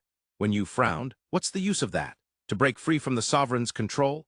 Tang Heifei spelled it out word by word. The sovereign can reclaim the powers he bestows upon professionals at will, but professionals who have absorbed the fragment of the heart of the demon realm do not fall into this category. When you stared intently at the fragment of the heart of the demon realm before him, silently pondering for a long while before gently shaking his head. Breaking free from the sovereign's control doesn't hold much significance. According to you, if the demonic clan is that powerful, then breaking free from the sovereign's control would be meaningless. Tang Heifei shook his head. It does have meaning. Very significant meaning, and this relates to a part of the sovereign's objectives that I detected. After finishing his sentence, Tang Heifei picked up a black cylindrical object from the table. This thing, when you also had. The one that could absorb human race magic crystals. Tang Heifei pointed to the black cylinder in his hand. This thing, according to my guess, should be the sovereign's objective. Seeing the black cylinder placed in front of him, when you also took out the black cylinder from the spatial ring that the ancient demon entity had given him. I heard Claire mention that you've seen this thing, so I won't elaborate on its function. I remember that at that time, you should have known about the human race's magic crystals, right? When you nodded. This item is distributed among the members of the demonic clan hunting group. Its purpose is to extract magic crystals after the hunting group kills members of the human race ranking. Since you know the effect of this item, you must have wondered where the human race's magic crystals went. Upon hearing Tang Heifei's question, when you nodded. They should have been collected by the sovereign and then distributed to the outside world through the exchange stone pillar. Upon hearing Wen Yu's answer, Tang Heifei shook his head with a smile. Wrong, the sovereign would never distribute such important items. It seems you haven't studied the human race's magic crystals closely. Let me show you something. After saying this, Tang Heifei directly pulled out a third-tier magic crystal from his spatial ring. The crystal, clear and translucent, emitted a shimmering glow in Tang Heifei's hand. Though it appeared no different on the outside, when you knew this was a human race magic crystal, this was a feeling. Seeing the gaze from Wen Yu, Tang Heifei nodded affirmatively. It is indeed a human race magic crystal. Then Tang Heifei took out a fourth-tier magic crystal. This one is also a human race magic crystal. In the next second, Tang Heifei pressed the two magic crystals together. An astonishing scene occurred. The area where the two magic crystals touched began to melt slowly, and then they fused into one. In Wen Yu's perception, the power of the magic crystal suddenly increased by 1 point, and then Tang Heifei took out another fourth-tier magic crystal, also from the human race, and slowly pressed them together. Fusion occurred once again. At this point in the demonstration, Tang Heifei stopped his actions and spoke with a heavy tone. Human race magic crystals are different from other magic crystals. This might be the sovereign's method. Research from the military academy indicates that human race magic crystals indeed contain things that are different from other magic crystals. It's this very thing that allows human race magic crystals to fuse with each other. Moreover, the energy stacks. At this point, Tang Heifei slightly paused. Can you imagine, if all the humans die and the sovereign obtains all the human race magic crystals and fuses them together, what level of magic crystal would that be? Wen Yu stared blankly at the fused magic crystals before him, unable to utter a word. Tang Heifei provided a final explanation. That could potentially be a magic crystal exceeding level 10, which would also provide a power boost to the sovereign. Tang Heifei paused slightly. Of course, this is just my perspective. Using all the human race's magic crystals to enhance himself, is that the sovereign's goal? Wen Yu didn't know whether this guess was correct, but there was no doubt that Tang Heifei's assertion was indeed the most credible at the moment. Then the ensuing question arose. What situation would be most beneficial for the sovereign? a mass death of humans, or rather when the human race becomes stronger the better. In that case, the effect after the fusion of human race magic crystals would undoubtedly be stronger, and then there would be mass deaths again. No matter the situation, one thing could already be confirmed: the sovereign is not a friend. Thus, the matter became quite clear. We have no allies, which means the demonic clan is our enemy, and the sovereign might also be our enemy. Right now, the sovereign providing us help is just like raising pigs, waiting until they are fat to slaughter. Wenyu concluded. Tang Heifei nodded affirmatively. That's right. So I say we are in the same boat. Tang Heifei said this in a very serious tone. We have no friends. Above us are our enemies. Inside the demon realm gate are also our enemies. It's even possible that mutated beasts are our enemies. After all, we have no way to influence the thoughts of mutated beasts. Once their intelligence increases, will they betray this earth? That's still an unknown. Even within the human race, there might be enemies. I've said a lot, but I just want to make one point. Tang Heifei stared seriously into Wen Yu's eyes, his tone unusually solemn. Infighting is pointless because the greatest crisis currently comes from the outside. All of humanity, not just you and me, but all of humanity, we need to get through this difficult time together. Wen Yu remained silent for a while before gently nodding. Wen Yu might not have a grand perspective, but he was certainly not someone who lacked basic insight. Previously, Wen Yu held a notion: when the sky falls, there would be someone taller to support it. In the face of calamity, many people have this kind of thought. But now, Wen Yu was that taller person. The only one taller than Wen Yu was Tang Heifei, and Tang Heifei's opinion was very simple: to clash with the demonic clan and the sovereign. Whether they could win was secondary. Although Wen Yu felt the chances of winning were very slim, if Tang Heifei failed, it would definitely mean death. And without Tang Heifei, the magic crystal in Wen Yu's mind would undoubtedly be the most shining one on earth. To hope that the sovereign would turn a blind eye to this, Wen Yu did not have such an optimistic mindset. In fact, Tang Heifei's words had convinced Wen Yu of most of it, the emphasis being on the sovereign's purpose. Although that was also Tang Heifei's speculation, based on the sovereign's various styles and means, this claim held a very high probability. Thus, Wen Yu's own conflict with the sovereign was undeniably irreconcilable. After a long silence, Wen Yu finally spoke. What do you plan to do, or what shall we do? Upon hearing Wen Yu's words, Tang Heifei finally exhaled a breath of turbid air, his body immediately relaxing. In his last life, Tang Heifei's experiences were truly legendary. At the onset of the apocalypse, he gained immense power, holding the title of Rank 1 and the halo of the Protagonist, rampaging through without hindrance. And what was the result? Was he not still dead? The experiences of his last life proved one thing: wanting to contend with the demonic clan and the sovereign requires more than personal strength. Hence, in this life, Tang Heifei decisively changed his strategy, allying with Lin Heifeng, establishing the Earth community under his influence, but even that was not enough. After all, Tang Heifei only had one body and couldn't handle multiple matters simultaneously. Now, Tang Heifei's influence within the official organization had already been established. But from the recent rank battle, it could be seen that the strength of the lone walker was not weaker than the military. This was a force that could not be ignored, so I need you to establish an organization to rally the lone walkers. This aligned perfectly with Wen Yu's thoughts. However, the origin was related to Lin Heifeng's schemes against the lone walkers. Moreover, Wen Yu wanted to establish a lone walker organization, but not as a subsidiary of the military. I've long had that idea, but my organization is under my control. Moreover, I don't want to have any further dealings with the military. Tang Heifei nodded. I can understand. In fact, Lin Heifeng's plan for controlling the human race ranking was also discussed with me. After all, I had the strength to suppress all ranks. In this situation, drawing obedient ranks to the military while eliminating disobedient ones was actually the most suitable approach considering the recent strength comparisons. However, after meeting you in Las Vegas, I realized you are also a reborn person, so the plan underwent changes. I didn't know your background, and Lin Heifeng lost his son, which raised doubts about the feasibility of this plan. Therefore, until now, this plan has fallen through. Perhaps seeing the suspicion in Wen Yu's eyes, Tang Heifei forced a smile. I assure you on my character, the rank control plan has truly ended. In fact, the inception of that plan was already quite unwise. Provoking the sovereign during the rank battle could also have the goal of bringing forth more strong individuals. Your establishment of the organization will actually benefit our human race as a whole. The military and the lone walkers will not interfere with each other. Since we cannot weave all human strength into one, weaving it into two strands is also a good choice. After all, there are currently 2 reborn persons among us. After saying this, Tang Heifei leaned slightly forward, looking at Wen Yu with a serious expression. You should understand, two reborn persons. Moreover, they are currently the two strongest among the human race. This potential value is absolutely immeasurable. Rebirth means foresight. Even if Wen Yu didn't possess any foresight abilities, Tang Heifei had already conveyed everything he knew to Wen Yu, so Wen Yu was effectively a proxy for foresight. Not to mention, the current power levels of Wen Yu and Tang Heifei were indeed so far ahead. When these two people combined their strength, how great of an effect could they produce? It was completely immeasurable. Thinking of this, Wen Yu nodded. This method is feasible. In fact, I had already considered establishing a lone walker organization some time ago. Upon hearing Wen Yu's words, Tang Heifei nodded. In Eternal Sky City, I've allocated a piece of land for you.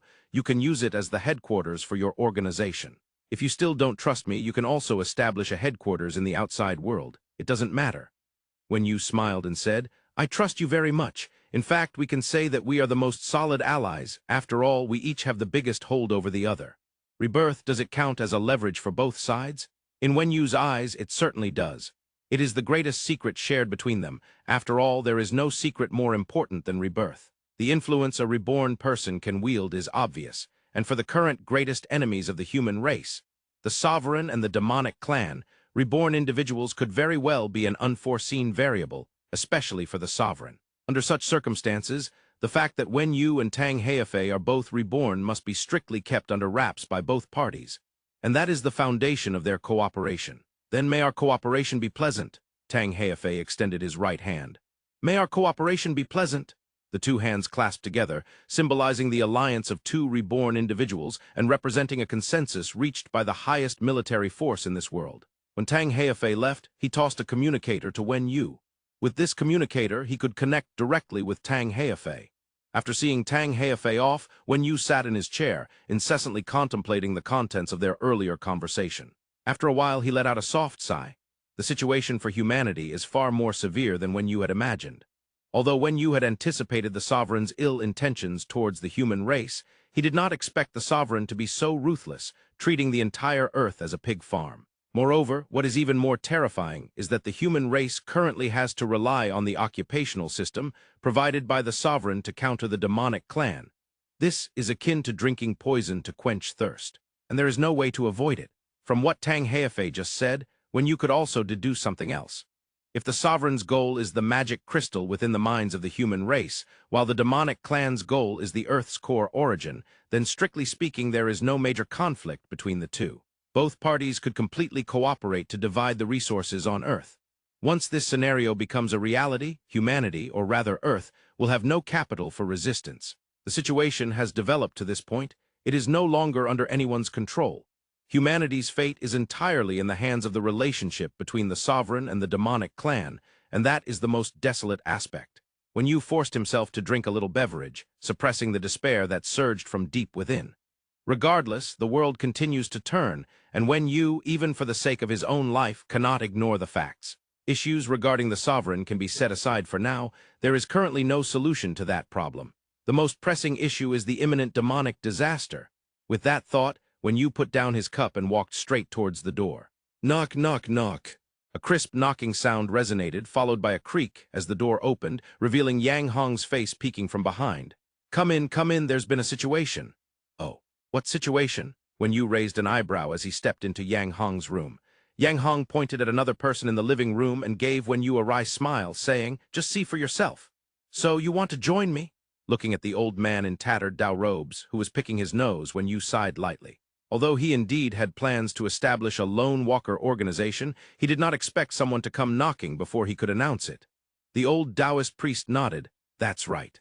Are you going to recruit people? Seeing the old man's seemingly probing yet certain tone, Wen Yu answered confidently, of course, why wouldn't I? Good, then I'll help you. This surprised Wen Yu a bit. Help me with what?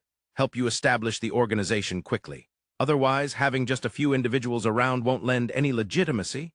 The old Taoist priest replied decisively. But Wen Yu was full of doubts. It was no wonder he was suspicious, as this world was just too treacherous. How do you know I'm planning to start an organization, and how do you know about my relationship with Yang Hong? The old Taoist priest grinned nervously. The secrets of the heavens cannot be revealed.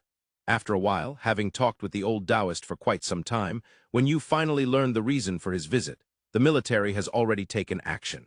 In fact, when the sequence-ranking battle just concluded, the military had already begun recruitment efforts. With the military's manpower and the conditions they can offer, the speed is naturally beyond mention. As for the old Taoist, Wang Fukai, which was a name Wen Yu just learned, he wasn't fond of the military's soft yet hard attitudes and immediately thought of the strongest individual among the lone walkers, Wen Yu. Moreover, as a member of Sequence 13, the old Taoist had hidden his strength in the past because he couldn't stand the military's various treaties and restrictions. He preferred a more liberated space and lifestyle over joining the military. Additionally, the old Taoist's peculiar ability system also indirectly indicated Wen Yu's willingness to organize a lone walker alliance, prompting him to come knocking. After discussing some trivial matters, the old Taoist stood up to take his leave, saying he would bring more experts for Wen Yu. Wen Yu was definitely open to this. After all, with Victor around, he could slightly probe these people's inner thoughts to avoid some plots and tricks. More importantly, Wen Yu had defined this organization as a Lone Walker Mutual Aid Alliance. As long as the Lone Walkers joining the organization adhered to some simple rules set by Wen Yu, he would not concern himself with anything else. This isn't about recruiting underlings. There's no need to worry about loyalty or similar matters. Moreover, if he wanted to ensure the loyalty of the recruits, he could not guarantee their strength. Wen Yu is very confident he is not the type of protagonist that everyone would kneel to just because he exudes an aura. Seeing the old Taoist walk out, Wen Yu gave Yang Hong a glance. Yang Hong immediately understood. "Wait, we go together." The old Taoist shot a smirk at Wen Yu and decisively told Yang Hong, "No problem, let me show you how this old Taoist can turn the dead into the living with just words." After both of them left the room, Wen Yu exited Yang Hong's room and walked down the corridor toward his own room. Along the way, several individuals in military uniforms were constantly moving in and out of the sequence's rooms. These are individuals sent by Lin Heifeng to recruit members. Of course, the number of people they could recruit is unknown, but Wen Yu estimates that there will definitely be many powerful individuals wanting to join the Earth community. The logic of leaning against a big tree for shade is understood by everyone. Along the way, Wen Yu contemplated in more detail what Wang Fukai had said, and after a while, he still couldn't discern the old Taoist's true intentions. He could only let Yang Hong keep an eye on him. Yang Hong's reliability is quite high. Strictly speaking, he could be considered Wen Yu's only trusted aide at this moment. Just as Wen Yu returned to his room to contemplate and sort out his current strength and hidden cards, the recruitment efforts outside were in full swing. In fact, the recruitment actions were not only carried out by Wen Yu and the military, but also by many ambitious individuals who recognized the power of the lone walkers hidden behind this ranking battle, which had the potential to change the world's structure. Of course, most of these people were just clowns. Among them, the one who was the most excited was none other than Arcade, who had once been ranked Sequence 5, but was now ranked Sequence 52. After losing all his extra lives, Arcade's strength was undoubtedly pitiful. The biggest headache for him now was how to survive the military's pursuit. Since his strength was severely damaged, he decided to use outside forces to compensate for his loss. And there was no outside force better than a strong organization. However, to achieve his goal, this strong organization must be led by himself. Unfortunately, Arcade's grandstanding during the meeting and his conflicts with the military had long become a well-known fact. Not only those ranked higher than him, but even those ranked lower than him were unwilling to take Arcade seriously. When Arcade walked out of the room of Sequence 85 with a grim expression, he was met by an Asian man in a black trench coat, whose complexion was somewhat pale. "What do you want?" Seeing the Asian man blocking his path, Arcade's brows knitted together, and a bloody aura began to permeate the air.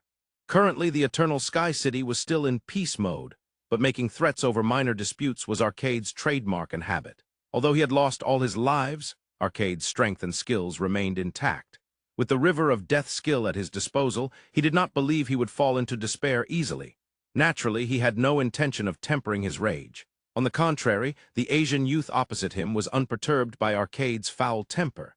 He slightly bent his body in a humble manner and spoke fluently in English. "I heard that Lord Arcade is recruiting. I would like to join your team." Hearing the Asian youth's words, Arcade reluctantly showed some interest. "Why? Perhaps it's because I strongly resonate with Lord Arcade's philosophy." "Heh, very good." Arcade gently pulled the Asian youth close, pressing their foreheads together as they locked eyes. Their gazes intertwined like two bolts of electricity, becoming almost tangible, and neither retreated an inch. Perhaps sensing something in the Asian youth's eyes, Arcade slowly released his grip around the youth's neck. a slight smile creeping onto his lips as he opened his mouth filled with a bloody aura. But, you must understand, this is not a recycling station. You, a worthless piece who isn't even ranked, have no right to be my subordinate. After saying this, Arcade pushed the Asian youth away and turned to walk off without looking back, until a calm voice came from behind. First, not having a sequence rank doesn't mean I lack strength. It's just that for certain reasons, I didn't want to compete. Secondly, as I understand it, when the Eternal Sky City descends upon the main plane, you should be facing the pursuit of Earth community experts. But unfortunately, you don't have the ability to escape their chase. Now your goal is undoubtedly to gather a group of experts in a short time to withstand the impending threats from the military. Am I right? Upon hearing this, Arcade immediately halted his steps. The Asian youth chuckled lightly, slowly turning around as he hooked his arm around Arcade's shoulder, as if they were close friends. Then he leaned in, whispering into Arcade's ear. Actually, it doesn't have to be so complicated. In Huaxia, we have a saying, the most dangerous place is the safest place. You've offended Lin Heifeng, so what better place to be than the chaotic outer district of the Beijing gathering spot? Upon hearing this, Arcade's heart stirred, and he turned to fix his gaze on the Asian man's eyes. Do you have a way? The Asian man smiled slightly. Coincidentally, I control over 50% of the underground forces in the outer district of the Beijing gathering spot. Ha ha ha. This is truly interesting, so from today you should address me with respect. Of course, Lord Arcade, and you can call me Wan Ping. Inside the room of Sequence 3, Walter. Lord Walter, as long as you can join the Earth community, aside from the benefits outlined in the contract, Commander Lin has already decided to bring your family, no, all the residents of your town, into the Beijing gathering spot, providing them with the best protection and the most suitable jobs. Walter nervously looked at the contract in front of him, hesitation etched on his handsome face. Inside the room of Sequence 4, Qin Tian. Freedom, independence, this is what we should pursue. If you, little brother Tian, didn't seek these, you probably wouldn't have appeared in front of the world until now. From the moment I first saw you, I knew you were no ordinary person. You are a true dragon, and a dragon should never be bound. We, the Lone Wanderers Mutual Aid Association established by Lord Wenyu, can not only give you freedom but also provide you with immense support. Qin Tian stared blankly at the old Taoist priest spitting as he spoke, alongside Yang Hong, who stood awkwardly to the side, gulping nervously. The old Taoist continued, just think, with Wenyu behind you, you won't have to worry about the military's thoughts. If the military resorts to any outlandish means against the top 10 of the last sequence, like the conspiracies from before. Oh, I might have forgotten, it seems you don't know. No worries, allow me to elaborate slowly. Inside the room of Sequence 5, Chaos. Tang Heifei sat quietly opposite Chaos, waiting for his response. After pondering for a long while, Chaos nodded slightly to Tang Heifei. Before capturing Arcade, I will temporarily join the military. However, this contract can be terminated at any time. No problem, Tang Heifei smiled and nodded. Inside the room of Sequence 6, Fran. Lin Heifeng was sitting across from Fran, sipping tea while playing chess. The scene was incredibly harmonious. Looking at the door in front of him, Wenyu hesitated for a moment before lightly knocking. The sound of knock, knock, knock echoed, and the door creaked open, revealing a narrow gap. Within the room, under the faint light, a beautiful figure quietly painted the scenery outside the window. I am Wenyu. Yes, I know. A gentle voice replied as Carmel, ranked Sequence 8, turned her head, smiling sweetly at Wenyu. Of course, beauty held no value in Wenyu's eyes. I was hoping to. Wait until I finish this. Wenyu slowly approached Carmel, looking at the beautiful depiction of the Eternal Sky City on her canvas. He had to admit it was stunning. Just as Wenyu was immersed in the artwork of the Eternal Sky City, a gentle voice broke the silence. I agree. What? Wenyu was momentarily stunned. Carmel continued painting, her eyes seriously focused on the scenery outside before she spoke again. I said I agree to join your organization. You already know, Wenyu raised an eyebrow. The military just came to look for me, but I don't want to be with them. Accepting the military's benefits will undoubtedly involve many tasks and responsibilities, which will interfere with my painting. Compared to that, joining your organization is better. By the way, you aren't also a military envoy, are you? I am not. Then can you provide me with a studio? Of course. And can you be my model? That can also be discussed. Not a nude model, right? Are all your thoughts so filthy? Then it's settled. Then I agree too. Outside the Eternal Sky City, the scenery in the air slowly transformed from wrinkled to smooth. This was a sign that the Eternal Sky City was about to descend into the real world. Tang Heifei had chosen the landing spot to be 10,000 meters above the Beijing gathering area. When the Eternal Sky City reached its designated location, it also meant that this ranking battle was completely over. Everyone remaining, except for Tang Heifei, would be directly teleported out of the Eternal Sky City, and the teleportation passage would reopen only after Tang Heifei fully controlled the city. Now there were only a few hours left until that time. Inside the room of Sequence 2, the original reception room had been transformed into a large conference room by Wen Yu using his authority, and Wen Yu was currently in his bedroom, adjusting his outfit in front of the mirror. He wore the same trench coat as before, and his hairstyle remained unchanged. However, starting from today, Wen Yu understood that he would become the helm of a new force, albeit a loose one, even if the helm had very few subordinates, But one thing was certain. The force established in this room today was not merely a small group of dozens of people. It was the most powerful military group in the world, apart from the military. A crisp knock echoed, and Yang Hong's voice came from outside the bedroom door. "Boss, everyone has arrived. Okay, any who were invited but didn't come today? 3, all taken by the military. Understood, you prepare first, I'll be right there." The footsteps outside gradually faded away. Looking at himself in the mirror, Wen Yu let out a soft sigh. The term boss truly did not suit him, but the threats from the military, the threats from the demonic clan, and even the threats from the sovereign forced Wen Yu to step up and unite these people. Scattered sand would only be quickly blown away in the face of turbulence, while stones, even if they were merely gathered sand, held their ground. And among the current lone walkers, only Wen Yu had the strength to be a backing for other sequences. That's right, a backing. Unbeknownst to him, Wen Yu had already gained the capability to become someone else's support, even a support for the sequences. Recalling his past life as a cannon fodder, Wen Yu chuckled lightly. "I have found my path," he thought. "Even if I am not the unique one, even if I am not the luckiest one, even if I am not the strongest one, this is my life, and life does not need to be questioned, only faced with courage. I want to live while many things want my life. The demonic clan, the sovereign." Wen Yu slowly opened the bedroom door. "To survive, I must keep growing stronger. Maybe I will never reach your heights." Wen Yu pushed open the door to the conference room. "But I will surely resist to the end." Facing the gaze of 22 individuals, Wen Yu slowly walked to the prominent seat at the top. "Since my power does not reach your height, then, with the addition of these 22 individuals below, is it enough?" Wen Yu scanned the surroundings, and a strong emotion began to rise in his eyes, confidence, along with the imposing demeanor of a strong person. If that is not enough, then what about the entire human race? Is it enough? Wen Yu lightly grasped the teacup placed in front of him, downing its contents in one gulp. At the same time, Wen Yu felt something inexplicable sprouting within his heart. That might be something called ambition. As a lone walker, Wen Yu had never felt this way before.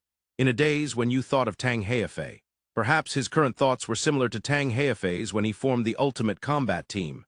No, it's different. When Tang Heifei first formed the Ultimate Combat Team, his goal was to become one of the pinnacle few in this world, while what is mine now? Wen Yu ignored the furtive gazes analyzing him from below, silently contemplating for a moment before gently speaking. "Freedom," the simple 2 words silenced the entire conference room instantly. "I have been pondering the purpose of forming this organization." The audience remained silent. "A while back, the military's so-called sequence control plan, all of you should have heard of it." Wen Yu glanced around and saw that most people wore expressions of understanding. He continued, "From that moment on, I thought I needed to establish an organization, one that helps each other, one that supports each other when one is in trouble. Only in this way can we clearly tell the military that we lone walkers are not something they can force. But when I walked into this conference room, when I saw all of you, I suddenly realized. The fundamental purpose of establishing this organization is not just to cope with the military's threats. We can achieve so much more, so much that the world will take notice." Wen Yu slowly looked down. Sequence 4, Qin Tian. Sequence 8, Carmel. Sequence 13, Wang Fu Kai. Sequence 15, Arthur, the knight clad in heavy armor during the ranking battle. Sequence 82, Yang Hong. Sequence 27, Sequence 29, Sequence 34. Counting himself, there were 23 sequence-level experts, 3 among the top 10 sequence experts. This strength is enough to change the world. The 10 words flowed from Wen Yu's mouth, and everyone below fell into silence. The next moment, Wen Yu suddenly stood up straight. "But I do not want to change the world.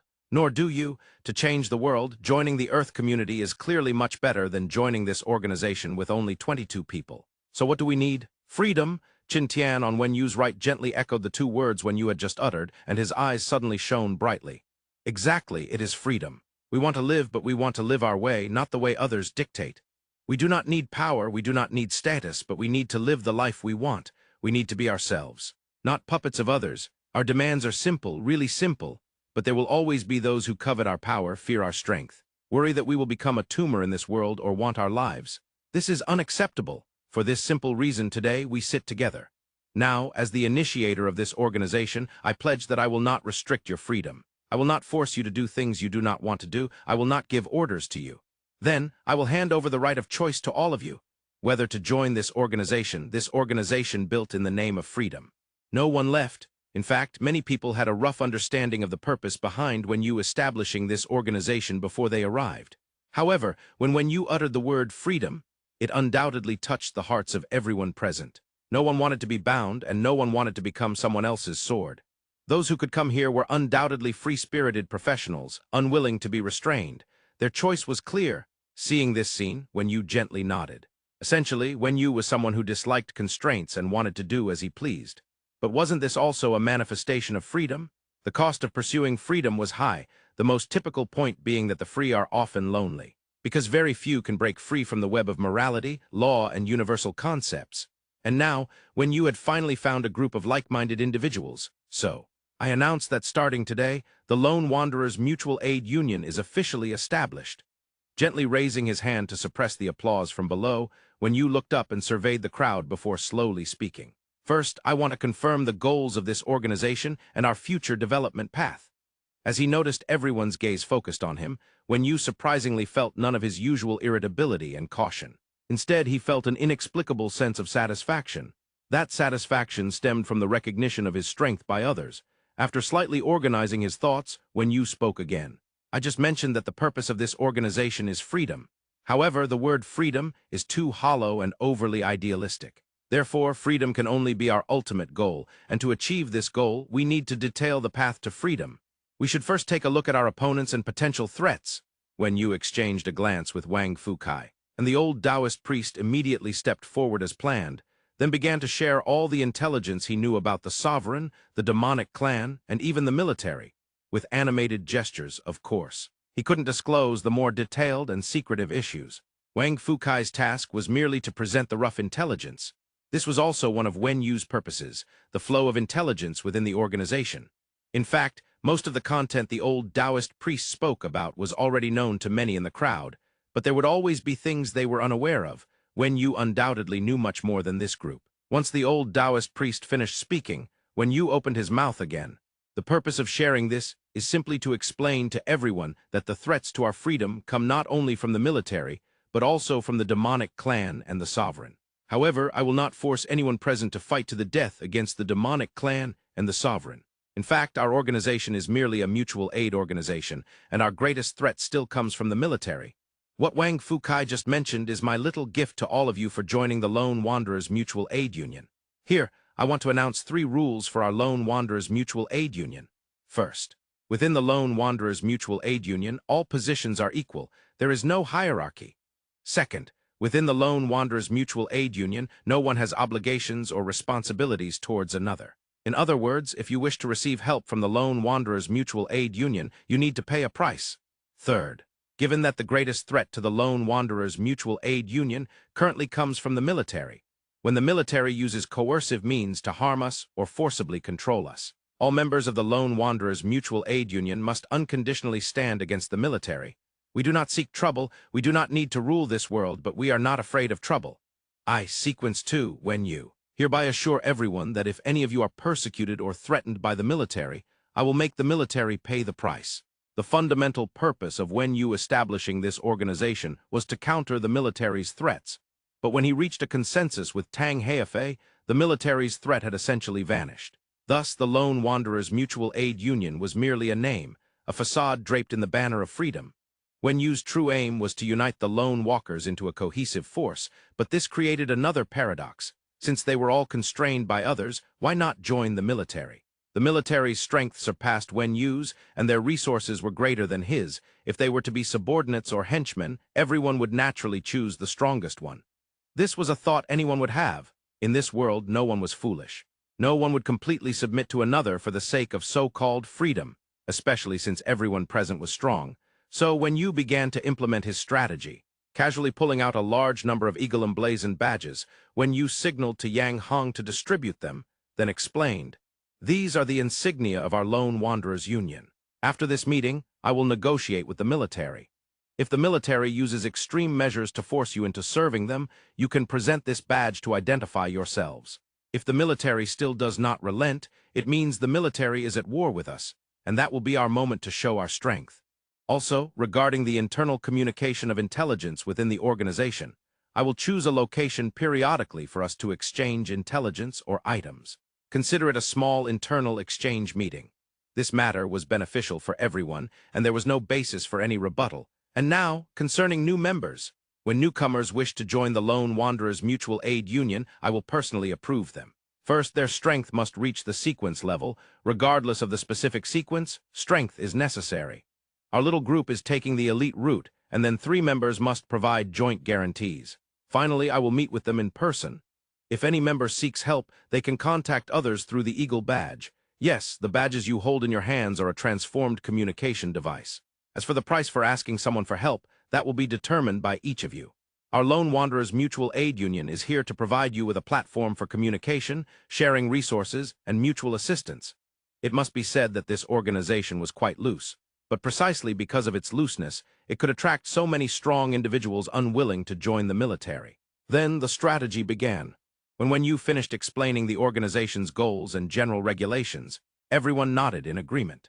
It must be said that taking on no responsibilities or obligations, while still holding the title of Sequence 2 to deal with the military's overt solicitation and covert coercion, was truly a no-risk endeavor. Moreover, they could meet powerful lone walkers in the organization, exchanging information and the items they needed. The advantages far outweighed the disadvantages, or rather, there were hardly any disadvantages at all. These sequences were all quite shrewd. However, would you really engage in such a no-risk deal? Not to mention that there would be a host of people later trying to flaunt their association with him. Wouldn't his reputation and likeness have some value?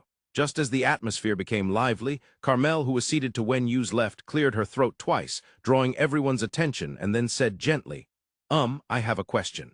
I am currently in Italy, but with the demonic disaster approaching, I would like to find a safe place to paint. I wonder if the president could offer me shelter? Carmel looked seriously at Yu with her crystalline eyes, but her gaze revealed a smile that only the two of them could understand. Oh dear, but this is just a typical setup. Yu pretended to think for a moment before nodding.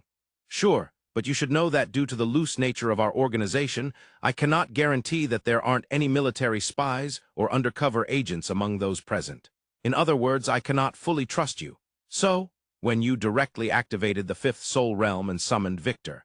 Victor's injuries had mostly healed, and the remainder should recover completely within a day. While stroking Victor's soft fur, Yu smiled at Carmel and said, I need to check some of your innermost thoughts. Once you pass, I can provide you with comprehensive protection. And I assure you this test poses no danger to you. Carmel furrowed her brows slightly, as if struggling with something. After a moment, she reluctantly nodded. Then let's conduct the test here. If anything goes wrong, the influence of your organization will wash down the drain. Yu chuckled, then indicated for Carmel to make eye contact with Victor. Then, the test is complete. You can come find me in Las Vegas, and I will create a space for you to focus on your painting. The so-called test had actually been completed over 10 hours ago. Back in Carmel's room, she insisted on staying by Yu's side for a quiet painting environment. Naturally, Yu used Victor's dream sculpting ability to assess Carmel. It turned out that this woman really just wanted to paint. And so the plan of using Carmel as a decoy naturally unfolded. In truth, Yu initially intended to use the old Taoist priest for this act. However, Carmel proved to be much more effective than the old Taoist. With Carmel, Sequence 8, taking the lead in demonstrating, not only could it dispel the doubts of those below, but it also demonstrated Yu's sincerity. After all, he had never intended to control these people with Victor. The backlash would be too great if he failed. But to genuinely pull these people to his side, he had to ensure they had no harmful intentions towards him. This step was indispensable. This was Yu's fundamental goal. The Lone Wanderers Mutual Aid Association was merely a facade, beneath which he aimed to form a powerful team entirely under his control. Currently, there were 4 members in this team. Sequence 2, Yu, Sequence 8, Carmel, Sequence 13, Wang Fukai, Sequence 82, Yang Hong, but this was just the beginning. I also want to be by your side. The surprise came so suddenly. Yu turned to look at the heavily armored knight beside him. Sequence 15, Arthur. Oh! Yu raised an eyebrow. Why? Arthur leaned back against his chair, his posture still upright, wearing a warm smile reminiscent of spring. He replied slowly, "I just feel that being by your side surely won't lack for battles and adventures." When Yu nodded in affirmation, "Definitely not. I'm just afraid the intensity of the battles might be too overwhelming for you." When Yu had an inexplicable fondness for knights, a sentiment inherited from William. "Then let's begin the test." This time, there was no leniency in the testing. As Arthur fell asleep, Victor directly infiltrated Arthur's dream to peek into his most genuine thoughts. After a while, Victor opened his eyes and nodded at Wen Yu. Wen Yu went forward to wake Arthur and extended his right hand. "Welcome to Las Vegas, my friend." No one else chose to come forward to Wen Yu's side. The reason a setup is primarily because most people are familiar with it. This in itself significantly reduces its feasibility and effectiveness. Moreover, strictly speaking, this was the first meeting between Wen Yu and everyone. It was only natural for them to be wary of him. The suspicion of lone walkers was heavy. They might not want to abandon their current lifestyle or might have other motives. There were definitely some. Wen Yu didn't even need to guess. Among the 22 individuals, at least a few were there to gather intelligence. But that didn't matter. All Wen Yu needed was to present this choice to them and plant this seed in their hearts. That would be sufficient. "Everyone, if you have no place to go or no direction, feel free to come to Las Vegas to find me. You are all very welcome here." Thus, today's meeting concludes. I will notify everyone around a month after the demonic disaster to kick off our first information and item exchange meeting at the Lone Wanderers Mutual Aid Association. Amidst warm applause, the meeting came to an end. When the crowd dispersed, Wen Yu's door was knocked on once again. Carmel, Arthur, Wang Fukai, and Yang Hong returned to Wen Yu's room, along with an additional surprise, Sequence 4, Qin Tian. It was still the same conference room, but this time most were individuals Wen Yu could trust, except for Qin Tian. "What's up? Got something to say?" Wen Yu smiled as he asked Qin Tian. Qin Tian nodded. "I came here for two things. The first is to ask you, if I come to Las Vegas, will you command me to do this or that?" Qin Tian, living in Singapore, didn't belong to the Earth community or the Singapore government and currently had no power of his own, a solitary lone walker. No, that wasn't entirely accurate. "I have a younger sister. Her strength is very weak because she faints at the sight of blood. I can't guarantee I can protect her during the demonic disaster, especially with the demonic clan hunting group. I need help." When Yu looked at Qin Tian closely for a moment and slowly nodded. "No problem. But I must clarify that I won't make you do anything, but you should understand that I will certainly establish a camp. At the very least, there will be a small stronghold. Since you want to join us, the safety of this camp will naturally be your responsibility. I know this, and the test must be conducted." "That's fine too. Great, shall we start now?" Yes, the test concluded, and in fact, when you had been overly suspicious. This world did not have that many spies and troublemakers. Qin Tian's motives were quite pure. He wanted to live life on his terms, but couldn't let go of his sister. Compared to the military's past style, Qin Tian was worried that they might use his sister's safety to threaten him, which is why he chose Wen Yu. This was good news for Wen Yu. Qin Tian's combat power was not on the same level as the others. "No problem, welcome," Wen Yu smiled. Qin Tian nodded, hesitantly saying, "Also, I need you to come pick me up." "Is this the second thing?" "No, it's still the first." "Very simple, I will come looking for you in about 3 days. 3 days, this was the time it would take Tang Hefei to fully control the Eternal Sky City. After acquiring the Eternal Sky City, the teleportation array there could now seamlessly connect to every exchange stone pillar on Earth. Going from Las Vegas to Singapore was just a matter of 2 teleports. Of course, Qin Tian didn't know about Wen Yu and Tang Hefei's collaboration. What was simple for Wen Yu wasn't necessarily easy for Qin Tian. After all, Qin Tian wasn't a military person, and the teleportation from Eternal Sky City would definitely be tightly controlled by the military. These were just minor matters. "What about the second thing?" Hearing Wen Yu's inquiry, Qin Tian directly pulled out a spatial ring from his pocket. "This item is the blood and flesh incineration furnace awarded for Sequence 4. I don't need this thing, I want to sell it." Upon seeing the spatial ring in Qin Tian's hand, Wen Yu immediately fell silent. After pondering for a while, Wen Yu decisively spoke. "I don't really need this, but I can introduce you to someone who does. As for the price, you can negotiate that among yourselves."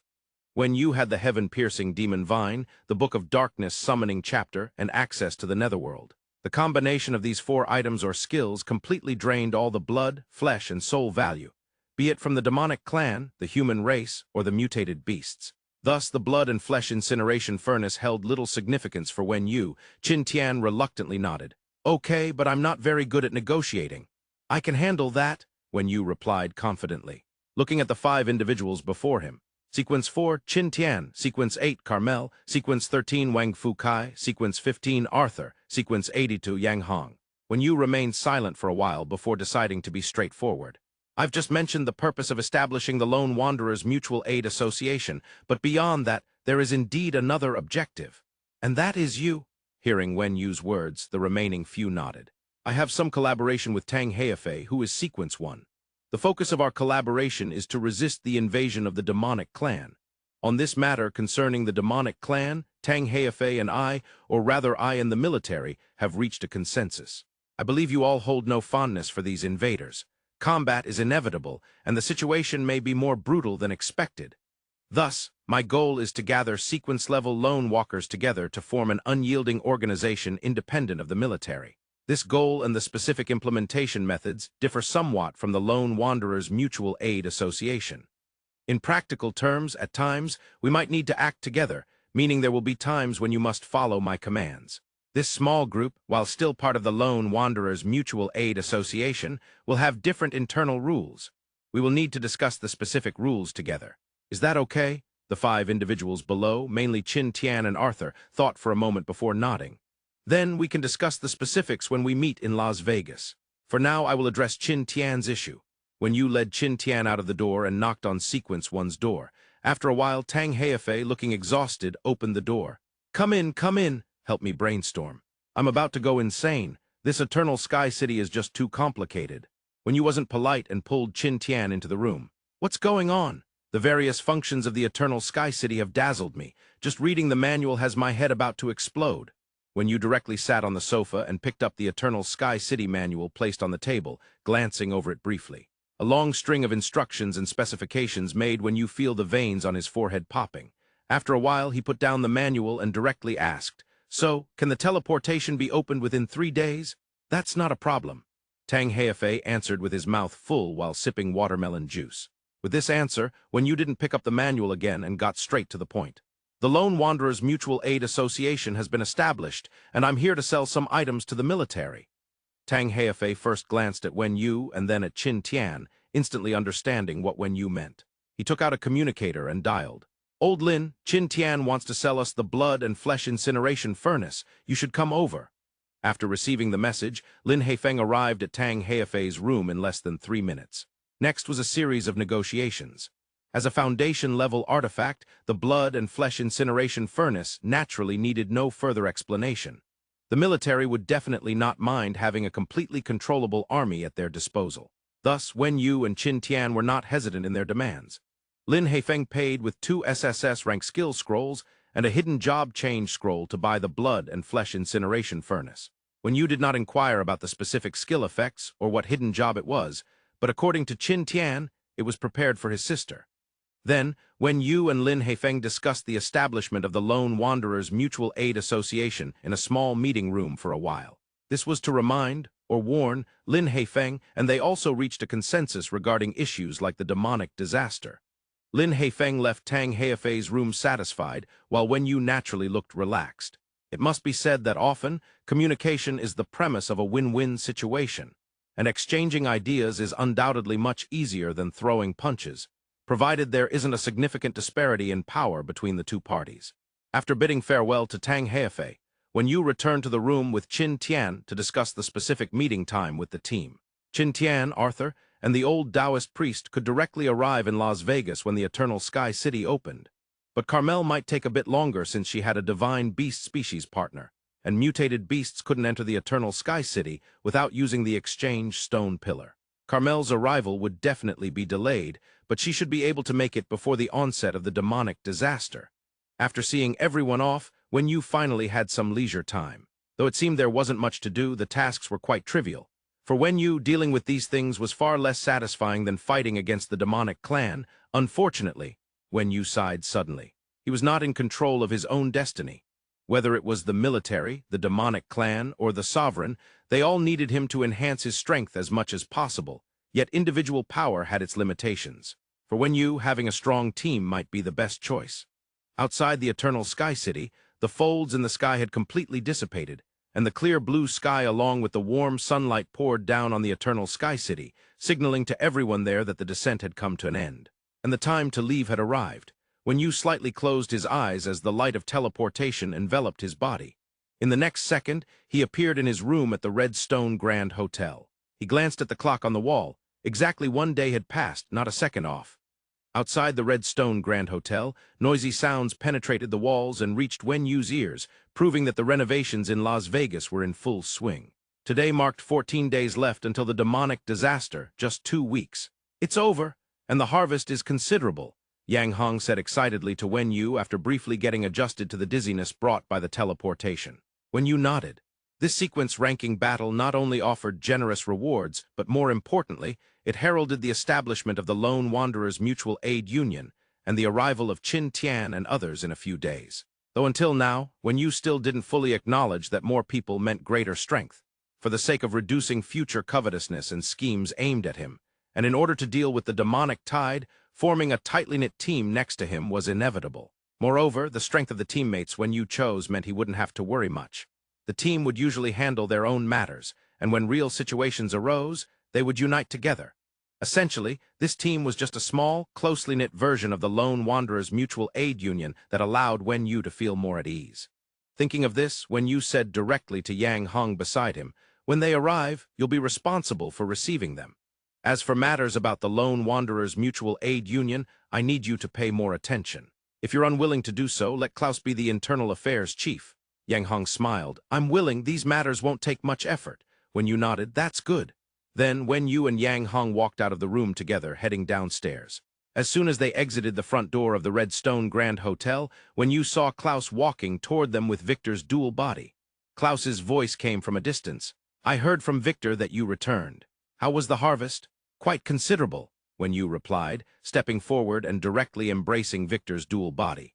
Victor, with an unwilling expression, pushed against Wenyu's arm but ultimately lacked the strength to oppose him, so he had to raise his head, adopting a tsundere demeanor as he settled into a comfortable position. Gently stroking Victor's smooth fur, Wenyu took a moment to consider and decided to inform Klaus about the Lone Wanderers Mutual Aid Union. Since Wenyu chose to make Las Vegas his base, Klaus, as the ruler of Las Vegas, was certainly a crucial part of this. Moreover, considering Klaus's relationship with Victor, it would be impossible to go against him. To Wenyu's surprise, Klaus displayed great enthusiasm for the Lone Wanderers Mutual Aid Union, especially upon hearing that 4 more super experts would soon arrive. This also indicated that Klaus had very little selfishness. His motive was straightforward, to ensure that the humans on this land could continue to thrive. In this context, bringing people to Las Vegas was good news for Klaus. Wenyu casually glanced around the bustling construction site. With the cooperation of professionals and mutated beasts, the construction of the city walls had basically been completed in a very short time. The city walls were extensive.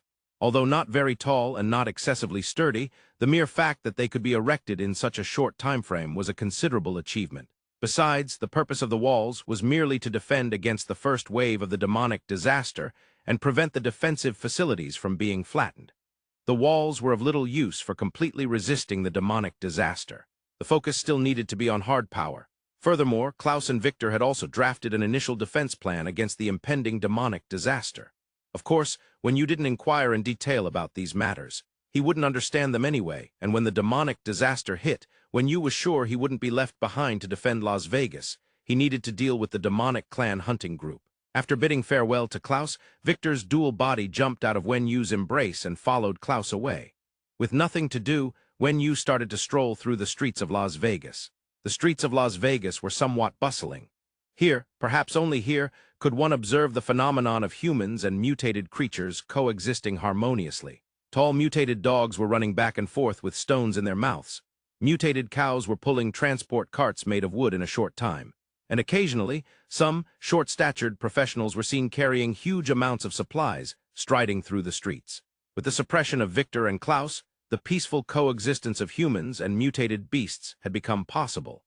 These mutated beasts not only took on a large amount of transport work, but would also be the main force in defending against the demonic disaster. After a few hours of simple observation of the defense perimeter of Las Vegas, which actually wasn't very useful, as Wenyu had no other specialties apart from combat, managing a city was definitely not his forte. Looking at everything before him in good order, Wenyu slowly returned to the Redstone Grand Hotel, waiting for the final countdown.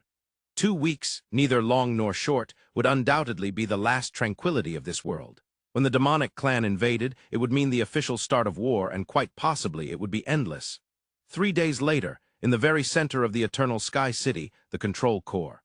On a vast white platform, a giant light sphere nearly 3 meters in diameter continuously emitted dazzling white light, and the surrounding space occasionally flickered with symbols, proving how strong the defenses here would be. Tang Heifei stood quietly in front of the light sphere, gazing at the enormous light sphere that seemed to possess life, filled with emotion.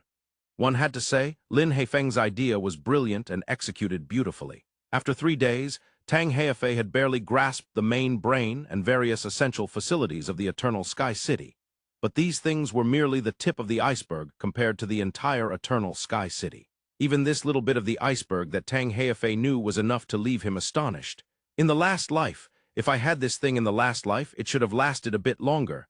No. As long as the Eternal Sky City is utilized properly, the potential for the human race in warfare could increase dozens of times. Perhaps we can really defeat the demonic clan. The hope in Tang Heifei's eyes grew stronger. Thinking of this, he disregarded his feelings and hurried to activate the teleportation array. That was the main priority. One person's knowledge and strength were ultimately limited, and the Eternal Sky City was immense. He needed the support of the military's Academy of Sciences. Slowly extending his right hand, he gently brushed over the white light sphere in front of him, and then his consciousness connected. An enchanting voice echoed in Tang Heifei's mental world. Master, the main brain of the Eternal Sky City is ready to obey your commands. Activate the teleportation array, connecting all exchange stone pillars on Earth. Please wait. The white light on the main brain slowly turned blue, and then blue light shot out, resembling a burst of electricity, directly striking the central square of the Eternal Sky City. Teleportation array activation complete. Current remaining energy, 0.03%. The main brain of the Eternal Sky City is about to enter sleep mode. The sudden alarm left Tang Heifei dumbfounded. Wait, we need more energy? How do we replenish energy? Solar energy can maintain the normal operation of the Eternal Sky City, but to activate additional functions such as teleportation, training grounds, dimensional spaces, arenas, armories, and so on, extra magic crystals are required to supplement energy. Tang Heifei immediately felt overwhelmed. It was predictable that this energy would not be small. Modify the teleportation array's fee structure from free to 1/3 tier magic crystal per teleport. Charge both ways. Understood, my lord. Charging a toll is quite normal, right? Tang Heifei thought to himself. One had to admit this toll concept, well, no comments. Ding. The teleportation passage of the Eternal Sky City has been opened. Touch any exchange stone pillar to teleport to the Eternal Sky City. The teleportation fee is 1/3 tier magic crystal and is currently only open to sequence level and a few designated individuals. Almost simultaneously, all professionals around the world received this news. When Yu opened his eyes and the corners of his mouth immediately curled up. What did the opening of the teleportation passage signify? It meant global connectivity. The advantages were self-evident. However, when Yu didn't expect Tang Heifei would turn the teleportation into a toll station. For the lone wanderers, this was a good way to make money, but for the Earth community, this approach left Wen Yu puzzled. One must understand that this teleportation array had strategic value that far exceeded dozens of foundation-level skills for the Earth community. With it, military forces could be transported rapidly, and the flexibility added to combat effectiveness would be tremendous. Even Wen Yu, a military novice, recognized this. He couldn't comprehend Tang Heifei's reasoning. Holding his one-eyed gaze up at the stars, Wen Yu walked out of his room, preparing to head to the Eternal Sky City for a look. Calling Yang Hong to join him. Wen Yu also communicated with Qin Tian, Arthur, and Wang Fu Kai through the emblem of the Lone Wanderers Mutual Aid Union, arranging a meeting place in the Eternal Sky City. He then approached an exchange stone pillar next to the Red Stone Grand Hotel, reaching out to touch it. Speaking of which, he hadn't used the exchange stone pillar in a long time. Apart from the original interface, there was now a teleport option, and upon clicking it, he found only the name of the Eternal Sky City alone hanging there. Wen Yu didn't rush to teleport. Instead, he squinted and repeated the previous steps again. The Eternal Sky City was one of the options in the teleportation selection box, which meant that in the future, there could likely be other teleportation locations. A second Eternal Sky City? Don't be ridiculous. Just looking at the expression of the sovereign when the first one was taken out would indicate that there wouldn't be a second one. Perhaps it could be something else, Wen Yu thought. He then tapped on the Eternal Sky City option. Please pay the teleportation fee. All right, I almost forgot about that. Wenyu took out a third-tier magic crystal from his spatial ring and placed it on the exchange stone pillar. In the next moment, the light of teleportation enveloped Wenyu, and he found himself standing in the familiar square of the Eternal Sky City. In front of him, Yang Hong and the old Taoist priest were waving vigorously at Wenyu. After reuniting with Yang Hong and Wang Fukai, it wasn't long before Arthur and Qin Tian also teleported over. Qin Tian, slightly awkward, said to Wenyu, my sister isn't qualified to teleport. What do we do? No problem." Wenyu remembered this small detail and connected with Tang Heifei's communication to explain the situation. Before long, when Qin Tian teleported back again, he was accompanied by a young woman in her 20s. Perhaps Qin Tian had already explained the situation to his sister. As a modern woman of the new era, she didn't shy away from anything besides blood, and she confidently greeted everyone. "Hello, I'm Qin Shiyuan. I hope you all take care of me from now on."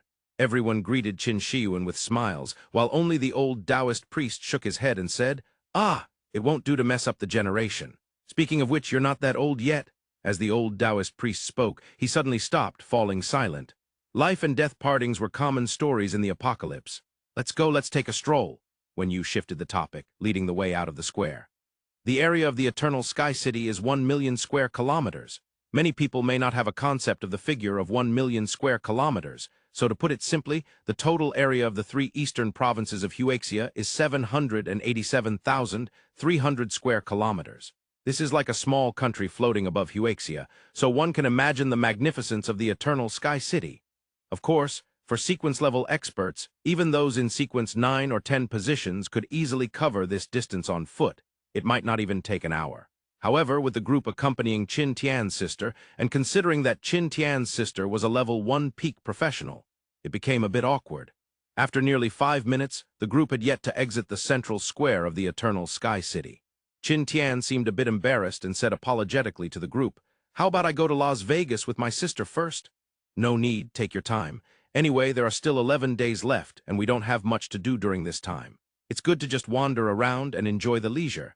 Of course, wandering around like this is a bit aimless. Come on, I'll take you to find the owner here and see what's interesting." Wenyu paused slightly and gave the group a strange smile. "By the way, let's see if we can dig out some benefits." It's known that the Eternal Sky City has 1 super treasure land, 10 large treasure lands, 100 medium treasure lands, and 1,000 small treasure lands, all open permanently. Those who see it will share in the benefits. Even if Tang Heifei disagreed, asking wouldn't cost anything. Wenyu's thief logic began to dominate his mind again. After saying this, Wenyu directly led everyone toward the most conspicuous building in the center. Originally, during the sequence ranking battle, the most prominent building in the Eternal Sky City was undoubtedly the Sorin Arena. However, now, perhaps due to Tang Heifei exercising his authority, the entire Sorin Arena has been moved elsewhere. After all, for the human race right now, arenas have very low value. Instead, there is a vast area filled with orderly and highly sci-fi buildings. Wenyu thought this should be the future wealthy district or military restricted area. Standing in the center of this area is a tower-like building. Based on Wenyu's estimation, the tower is at least over 2,000 meters tall, more than twice the height of the tallest building in the real world, the Burj Khalifa. Of course, he wouldn't be surprised if black technology could build towers tens of thousands of meters high. Height has its advantages, at the very least it's eye-catching. At least when Wenyu asked Tang Heifei for the location, Tang Heifei directly said the highest point, and Wenyu understood. Wandering around the Eternal Sky City felt almost leisurely. Currently, the Eternal Sky City is very spacious, reminiscent of a giant ghost town. However, it can be anticipated that once the Eternal Sky City does not restrict the number of entrants, it will soon be filled with a massive number of professionals. Since the apocalypse has just begun, the overall environment is quite friendly to humans. While there have certainly been many deaths, it's definitely not too many. Here, it can be considered a relatively safe paradise. As of now, a third-tier magic crystal might not even be considered a high price for many professionals. It's easy to imagine that when the Eternal Sky City eventually opens to all professionals, Lin Heifeng and Tang Heifei will definitely have measures in place, whether it be collecting tolls or inflating property prices. Well, it seems I let something slip. Wenyu pushed aside the chaotic thoughts in his mind and kept surveying the street scenery around him. The architectural style has a strong sci-fi feel, with buildings arranged neatly. 1 or 2 look like enormous iron coffins, square and solid. When Yu casually walked up to one of the buildings, placed his finger against the outer wall, and then applied a little force. Even when Yu used all his strength, the wall still showed no damage, not even a dent. This is definitely black technology, which also proves the defensive capability and strategic value of the Eternal Sky City, a true supreme treasure of the human race. Thinking of this, when Yu suddenly felt a bit envious of Tang Heifei, the treatment of a protagonist is indeed different. As the saying goes, looking at the mountain makes the horse run faster. After a full 3 hours, when Yu and the group finally reached the base of the tower, Qin Shiyuan was panting and apologizing to everyone with an apologetic expression. When Yu waved his hand, indicating that such trivial matters didn't need an apology, then walked boldly into the tower. Inside the tower, soldiers in military uniforms and researchers in white coats moved back and forth. Here, the Eternal Sky City finally seemed to have a bit of liveliness. After going through various identification procedures, such as identity verification, pupil scanning, and gene testing, when Yu finally reached the top floor of the tower. In the hall on the top floor of the tower, Tang Heifei was loudly discussing a series of strategic layouts concerning the Eternal Sky City with Lin Heifeng. There's no problem moving the Eternal Sky City directly above the Beijing Gathering Area. Although it will block the sunlight for the Beijing Gathering Area, I have a way to solve the lighting issue. Lin Heifeng made this decision without furrowing his brow. Given the area of the Eternal Sky City, if it floated above the Beijing Gathering Area, it's easy to imagine that the Beijing Gathering Area would fall into a situation of utter darkness. However, since Lin Heifeng said he had a solution, he must truly have one. And this little minor confirmation doesn't overshadow the benefits of placing the Eternal Sky City above the Beijing Gathering Area. As with all things, there are pros and cons. If the Eternal Sky City is directly above the Beijing Gathering Area, then the two will be able to support each other strategically. In this case, the safety of both the Beijing Gathering Area and the Eternal Sky City would effectively add an insurance policy to each other. Furthermore, Lin Heifeng had a small bit of personal interest. Once the Eternal Sky City is positioned within Huaxia, with such an ultimate weapon as a guarantee, the safety of the Beijing Gathering Area can be easily imagined.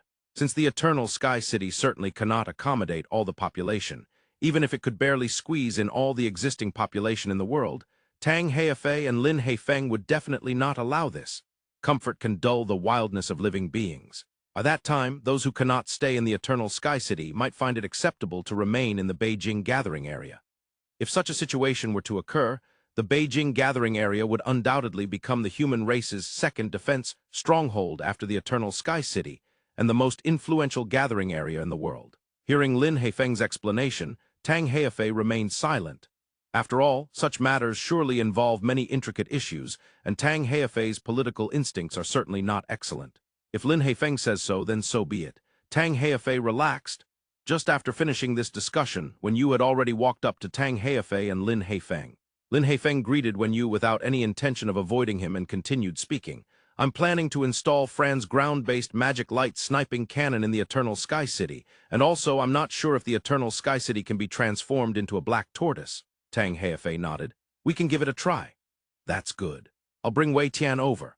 Then, Lin Heifeng and Tang Heifei continued their conversation about various topics related to the Eternal Sky City, leaving Wen Yu and the others behind. The secrecy of the topic was very high. If this were before the apocalypse, it would definitely be classified as a national secret. However, Lin Heifeng was not a stingy person, or rather, this old man was indeed a bit cunning, but his courage and ambition were absolutely not lacking. What would it matter if you heard the secret? Moreover, the things Lin Heifeng mentioned were not afraid of being leaked. Firstly, these matters were not directed at Wen Yu and the others. Secondly, with the current strength of the Earth community, they were not afraid of any challenges. As long as Eternal Sky City was in their hands, it would absolutely not be lost. The two discussed for half an hour, and Lin Heifeng might have grown tired of talking, while Tang Heifei was also tired of listening. The two ceased the conversation, and Lin Heifeng greeted Wen Yu. You're here? Even though Wen Yu had killed the raging flow, Lin Heifeng could still greet Wen Yu with a smile, showing no signs of any negative emotions. Just based on this point alone, Lin Heifeng could be considered a remarkable figure. Wen Yu smiled and sat down beside the two, a bit embarrassed, and said, Well, I made a special trip here, and I wanted to take a closer look at Eternal Sky City. However, there are too many buildings here, and the area is too vast. Can you recommend a couple of attractions for us? What attractions? Do you really think this is a tourist area? Right now, the planning for Eternal Sky City isn't even complete, and I haven't even activated most of its functions.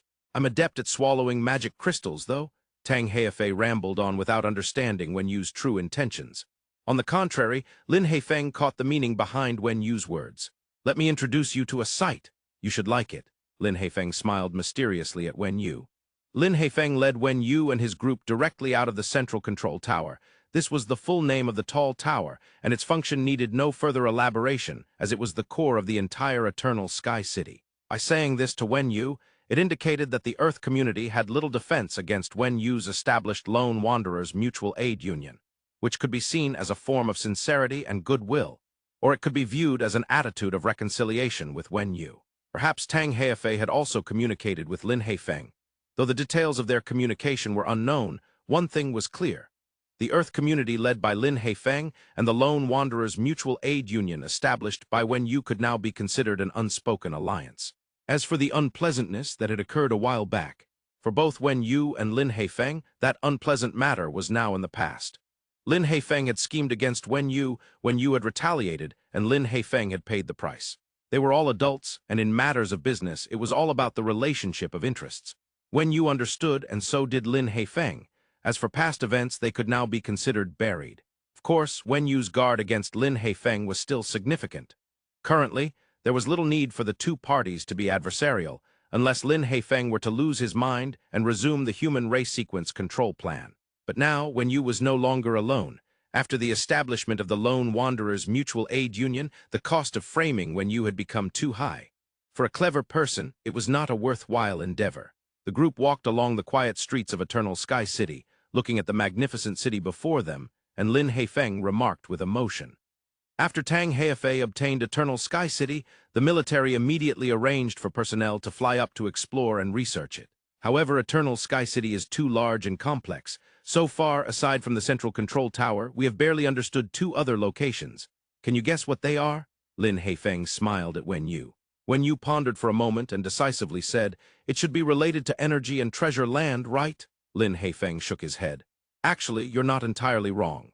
However, the energy core is in the central control tower, excluding that. You guessed the treasure land right. The other one is the weapons factory of Eternal Sky City." Weapons factory? Wen Yu raised an eyebrow. The importance of the weapons factory in Eternal Sky City was self-evident, but Wen Yu was a bit confused about how the weapons factory was related to him. This was a powerful support for the Earth community and could not possibly involve Wen Yu. Lin Heifeng seemed to have noticed Wen Yu's confusion and said with a smile, "Let's take it step by step. First, let's go see the treasure land, then we'll check out the weapons factory." Seeing Lin Heifeng's deliberately mysterious expression, Wen Yu realized he definitely had something to ask of him. Lin Heifeng led Wen Yu and the others at a leisurely pace toward the back of the central control tower. About an hour later, a huge steel structure appeared before them. The silver-white metal shimmered brilliantly in the sunlight, and the entire building was square and, based on Wen Yu's estimation, at least 100 meters tall, occupying a considerable area. This is the location of the permanently open treasure land in Eternal Sky City. The sovereign designed the layout of the treasure land in Eternal Sky City for convenience. All the treasure lands are located within this building. Lin Heifeng explained to Wen Yu and then walked directly to the side of the building, gently brushing his right hand against the outer wall. Immediately, a gateway opened in the silver-white metal wall. Lin Heifeng waved to Wen Yu and the others and entered first. Upon entering the silver-white metal building, a long corridor came into view.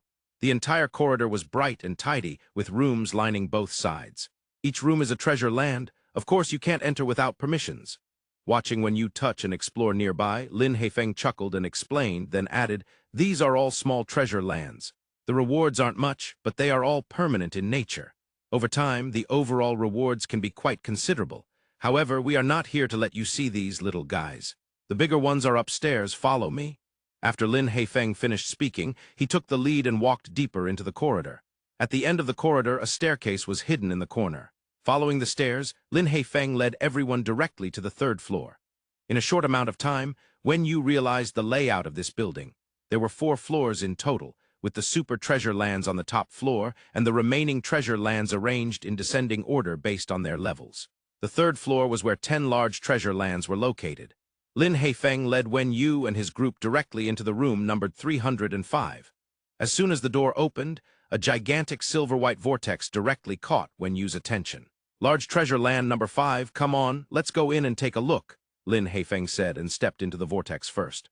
The familiar dizziness came and quickly disappeared, and Yu steadied himself looking around.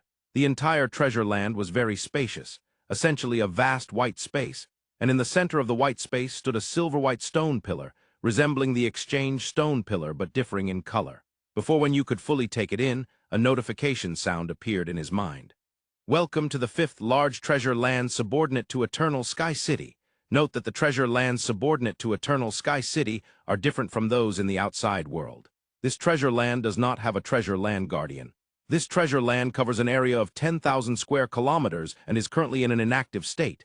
To activate it, please touch the exchange stone pillar at the center." In just 2 short sentences, the notification sound disappeared. Yu looked confusedly at Lin Haifeng, while Lin Haifeng just smiled at him and pointed at the silver-white exchange stone pillar in the center, making a gesture inviting him to proceed. When Yu touched the exchange stone pillar, the functions and uses of this treasure land unfolded completely before him. Narrowing his eyes slightly, Yu first looked at Lin Haifeng, then scanned the entire treasure land space and without any expression said, "It's quite a good treasure land." This treasure land, how should one put it? It was unlike any he had seen before. The rules of the treasure land were very interesting. The entire area of 10,000 square kilometers counted as the battlefield of this treasure land, and this treasure land could accommodate a demon realm gate from the outside. This demon realm gate could be designated by the treasure land's owner and could be located anywhere. That's right, this treasure land could recognize its master. Once it recognized its master, the owner would essentially become the treasure land guardian, but with less authority than a guardian. Then the demonic creatures emerging from the demon realm gate would become the guardians of this treasure land. This treasure land could open once every 3 days, and the number of demonic creatures inside would be entirely determined by the outpouring of the demon realm gate. There might be none, or there might be hordes. Then each challenge would be conducted by a professional, and after the challenge ended, magic crystal points would be earned as usual, and the treasure land would also provide additional rewards based on the number of demonic creatures. This was equivalent to receiving an extra income, and the authority to accommodate a demon realm gate from the outside was also quite useful, potentially even changing the war situation in a region. Hearing Yu's evaluation of quite good, Lin Haifeng smiled and asked, "Is that all? An extra income plus the ability to accommodate a demon realm gate? I heard you are currently forming a defense circle in Las Vegas. If you could incorporate the nearest demon realm gate, it should make your task much easier, right?" Yu furrowed his brows, staring at Lin Haifeng for a long time, then asked in confusion, "What do you mean?" "I'll give it to you, do you want it?" Yu remained silent for a long time before finally uttering 2 words, "Conditions." If Lin Haifeng wanted to give this treasure land to Yu, it definitely wouldn't be for free. Strictly speaking, the value of this treasure land depended entirely on the magnitude of the rewards obtained after the challenges. It could be highly valuable or completely worthless. Yu wasn't desperate for it, but if the conditions were low enough, it wouldn't hurt to take it. However, if the conditions were too high, Yu found it pointless. Lin Haifeng didn't directly state the conditions. Instead, he said to Yu, "Let's go check out the weapons factory first, then I'll discuss this trade with you, and you can evaluate it yourself." After saying this, Lin Haifeng walked directly toward the exit of the treasure land. The weapons factory was located further away. Due to Qin Shiyuan's lower strength, Yu arranged for Qin Tian and Qin Shiyuan to return to the central control tower while he sped off, racing to the military district of Eternal Sky City. The military district, as the military called it, was actually a cluster of buildings made up of larger iron coffins. Currently, most of the buildings in Eternal Sky City resembled giant bird cages, square metal boxes, even including the location of the previous treasure land. The only difference was their size. The only distinctive structure was probably the central control tower. Walking beside these big iron boxes, Lin Haifeng explained to everyone, "This is the production base for magic-moving puppets.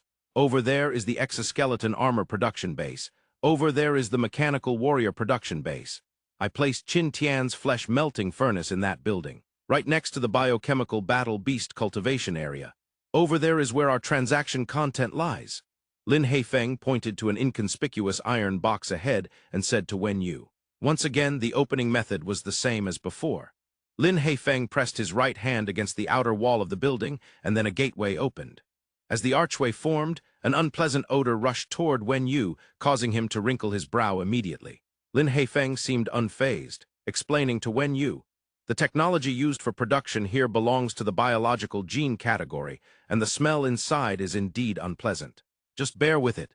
After speaking, Lin Heifeng braved the stench and entered the room directly. Inside the room, dark cylindrical containers were everywhere, and Wen Yu wasn't quite sure of their specific purpose, nor did Lin Heifeng seem inclined to explain. Although the room was bright, Wen Yu felt an inexplicable chill within.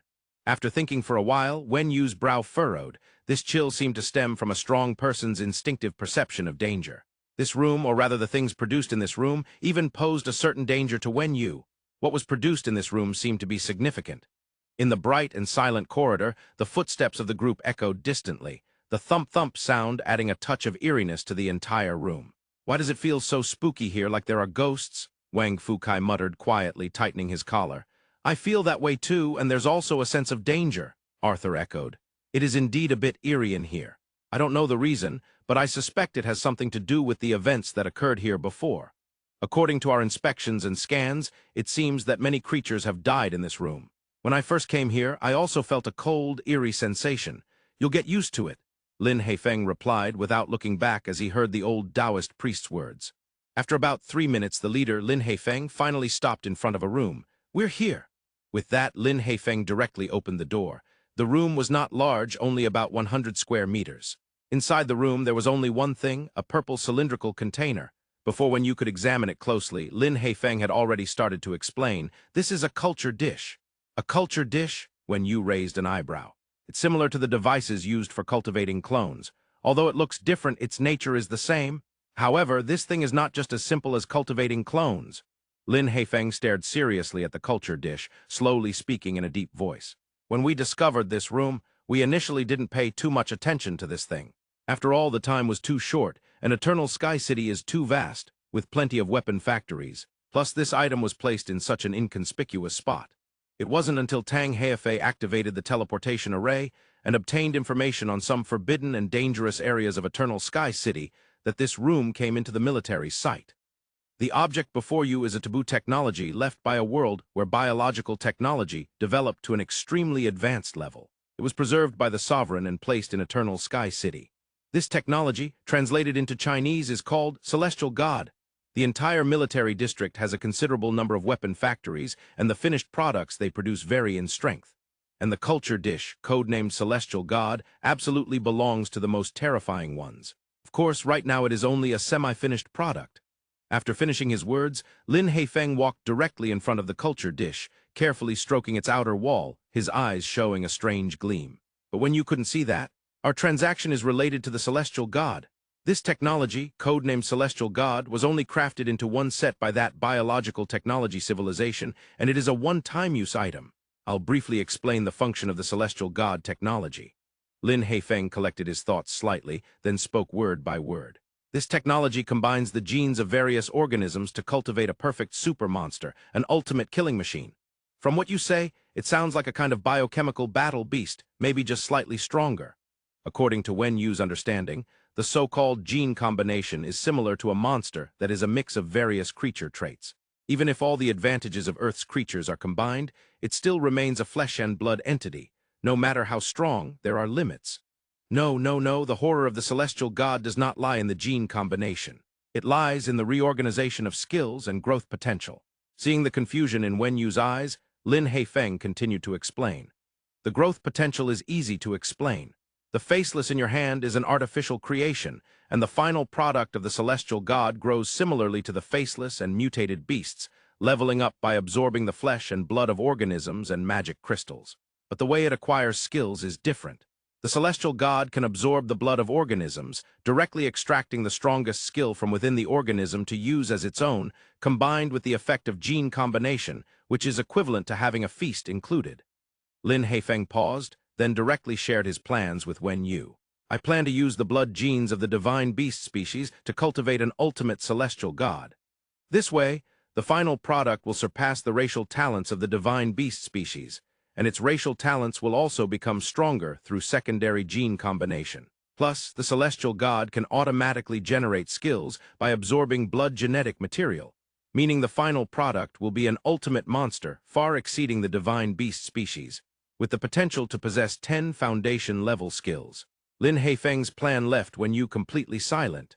After a brief contemplation of the maximum battle power the final celestial god could achieve, he instantly felt goosebumps, surpassing the racial talents of divine beast species, capable of enhancing physical attributes with flesh and magic crystals, acquiring skills merely by requiring the blood of other organisms. Combined with the vast power of the Earth community, 10 foundation-level skills are not unimaginable.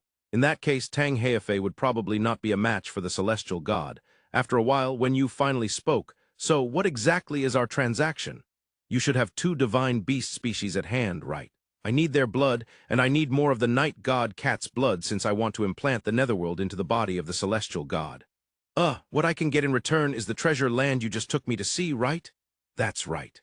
2 samples of blood and that treasure land is yours. Wenyu furrowed his brows and quickly calculated in his mind. After a while, he nodded. Deal! The blood of Star and Victor can be traded for a large treasure land. That's quite a bargain. As for not trading, that could be an option, but there are plenty of divine beast species around. Without the netherworld, there could still be other realms. The activation of the celestial god is already unstoppable. Losing 1 or 2 divine beast species wouldn't significantly impact its battle power. In fact, this deal was quite beneficial for Wenyu from Lin Haifeng's perspective. In no time, Wenyu had weighed the pros and cons and decisively reached a deal with Lin Haifeng. The next steps were simple. Draw blood from Star and Victor. Star only gave a drop of blood, while Victor had directly extracted 50 ml, making Wenyu feel a bit pained. After the blood draw, Lin Haifeng injected the blood of Star and Victor into the culture dish right in front of Wenyu. Through the purple outer wall of the culture dish, Wenyu could see a humanoid creature inside slightly twitching. The main material is likely Tang Heifei, Wenyu thought. Then, Lin Haifeng took Wenyu back to Treasure Land number 5, granting him its access. From now on, this treasure land would exclusively belong to Wenyu, and Wenyu also received permission to include a demon realm gate. With the deal done, Wenyu proposed purchasing some firearms. Lin Haifeng readily agreed, saying that the United States military would arrive in Las Vegas within 3 days to bring Wenyu some individual firearms. Thus, Wenyu had achieved his objective for coming to Eternal Sky City. Returning to the central control tower, he picked up Qin Tian and Qin Shiyuan. The group didn't linger and directly teleported back to Las Vegas from the central square of Eternal Sky City. As the white light of the teleportation faded, a scream nearly burst Wenyu's eardrum. Turning around, he saw a half-meter-tall first-level mutated rat struggling to drag a large stone slab forward, just as they emerged from the exchange stone pillar, landing right beside the rat, with Qin Shiyuan being the closest. The scream just now came from Qin Shiyuan.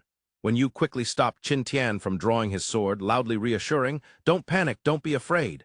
These mutated beasts belong to our allies. They mean no harm." Hearing Wenyu's words, Qin Tian slowly merged his bone sword back into his body, though the vigilant look in his eyes showed no signs of diminishing. In fact, most professionals are like this. Wenyu improved his strength mainly in treasure lands, while the vast majority of professionals differ. They primarily enhance their power through mutated creatures. For these people, powerful professionals treat mutated beasts like mobile points, while weaker professionals see them as enemies.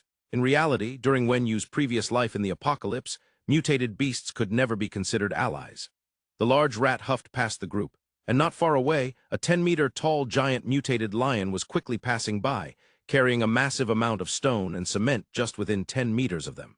Along with the swarm of mutated beasts coming and going in the distance, this scene made Wenyu's companions gulp.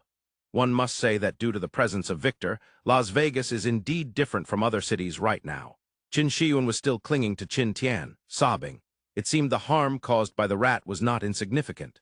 Women always fear things like rats and cockroaches, while Qin Tian was much more mature, continuously comforting Qin Shiyuan and even looking up to smile apologetically at Wenyu. Qin Tian is quite the professional brother. Could he be from Germany? Wenyu thought teasingly deep inside, but of course he wouldn't say it out loud. Once Qin Shiyuan had calmed down a bit, Wenyu led the group directly to the Red Stone Grand Hotel. The Red Stone Grand Hotel is definitely the center of Las Vegas right now. When Wenyu and his group arrived at the Red Stone Grand Hotel, Victor's dual body and Klaus were already waiting at the entrance. Wenyu had discussed this with Klaus, and now that he brought Qin Tian and the others to Las Vegas, he felt it was only right to meet Klaus. This was Wenyu's attitude, not for Klaus but for Victor. After introducing everyone one by one, Klaus showed great enthusiasm upon their arrival, respectfully arranging accommodations for everyone, all near Wenyu's room, and ordered food to be prepared. Everyone quickly tidied their rooms, then gathered in the banquet hall of the Red Stone Grand Hotel under Klaus's arrangement. Sitting at the head of the table, Wenyu looked at the crowd below. Victor's dual body was lounging on Wenyu's lap while Klaus sat beside him. To Wenyu's right were Qin Tian and his sister, followed by Arthur, Wang Fukai, Yang Hong, and one Carmel, who had not yet arrived and might take a few more days. These people, along with the busy professionals and mutated beasts outside, were all the power he could muster at the moment. The numbers might be slightly small, but that didn't matter. The quantity was not what Wenyu was considering. Strength was paramount. Everyone below looked at Wenyu, waiting for him to speak. After a while, Wenyu finally began. First of all, welcome everyone to Las Vegas. Although Klaus has already welcomed you, this is my personal greeting to you all. In the future, Las Vegas will be our base, and it can also be considered our new home. I've shared the purpose of establishing the Mutual Aid Association with you all before, and the small group I've reformed under this association has a different meaning. Everyone present, including Klaus, belongs to my trusted circle. We will band together here to face all calamities. Here, I promise to treat each of you as my own brothers and sisters. You won't betray me, and I will never betray you. Cheers, cheers. After the banquet, it was free time. In fact, during this period of demonic disaster, it was all free time. Everyone could do whatever they wanted, and Wenyu wouldn't interfere, nor could he. After the establishment of this small group, there wasn't really any hierarchy. At most, Wenyu's voice carried more weight. Quietly staying in his room, Wenyu silently awaited the impending demonic disaster. 3 days later, Lin Heifeng delivered the promised military supplies to Las Vegas. The person in charge of the transport was once Sequence 10, now Sequence 26, Joshua. A convoy of transport vehicles quickly arrived outside the defense perimeter established around Las Vegas, followed by the unloading and handover process. Wenyu briefly checked these firearms and explosives. Most of the equipment gifted by Lin Heifeng had been demon-enhanced, and the power goes without saying. It was definitely formidable, at least for first- and second-level professionals. Wenyu spent some magic crystals to purchase these items primarily for the weaker professionals within the Las Vegas gathering place. After all, people do get fatigued, but firearms do not. After the military supplies were handed over, Joshua directly returned to Washington. Now Joshua represents the visible strongest force of the United States military, and sending supplies to Wenyu was indeed a bit of overkill, not to mention the military might want to probe the current situation in Las Vegas. As for Lin Heifeng's attitude towards Wenyu, that's another matter, but at least it seems the United States military remains wary and apprehensive towards him. The Earth community is not entirely united either. After saying goodbye to Joshua, Wenyu took Qin Tian to the Red Stone Gorge to inspect the predetermined battleground for the Hunt Group. As a Sequence 4, Qin Tian also had the Hunt Group to deal with. After discussing it, they decided to resolve the Hunt Group together in Red Stone Gorge. Though their strengths differ, they are not worlds apart, and tackling the Hunt Group together would be beneficial for both. After familiarizing themselves with the environment of Red Stone Gorge, the two returned to the Red Stone Grand Hotel together. In the room, Wenyu was organizing the items in his spatial ring.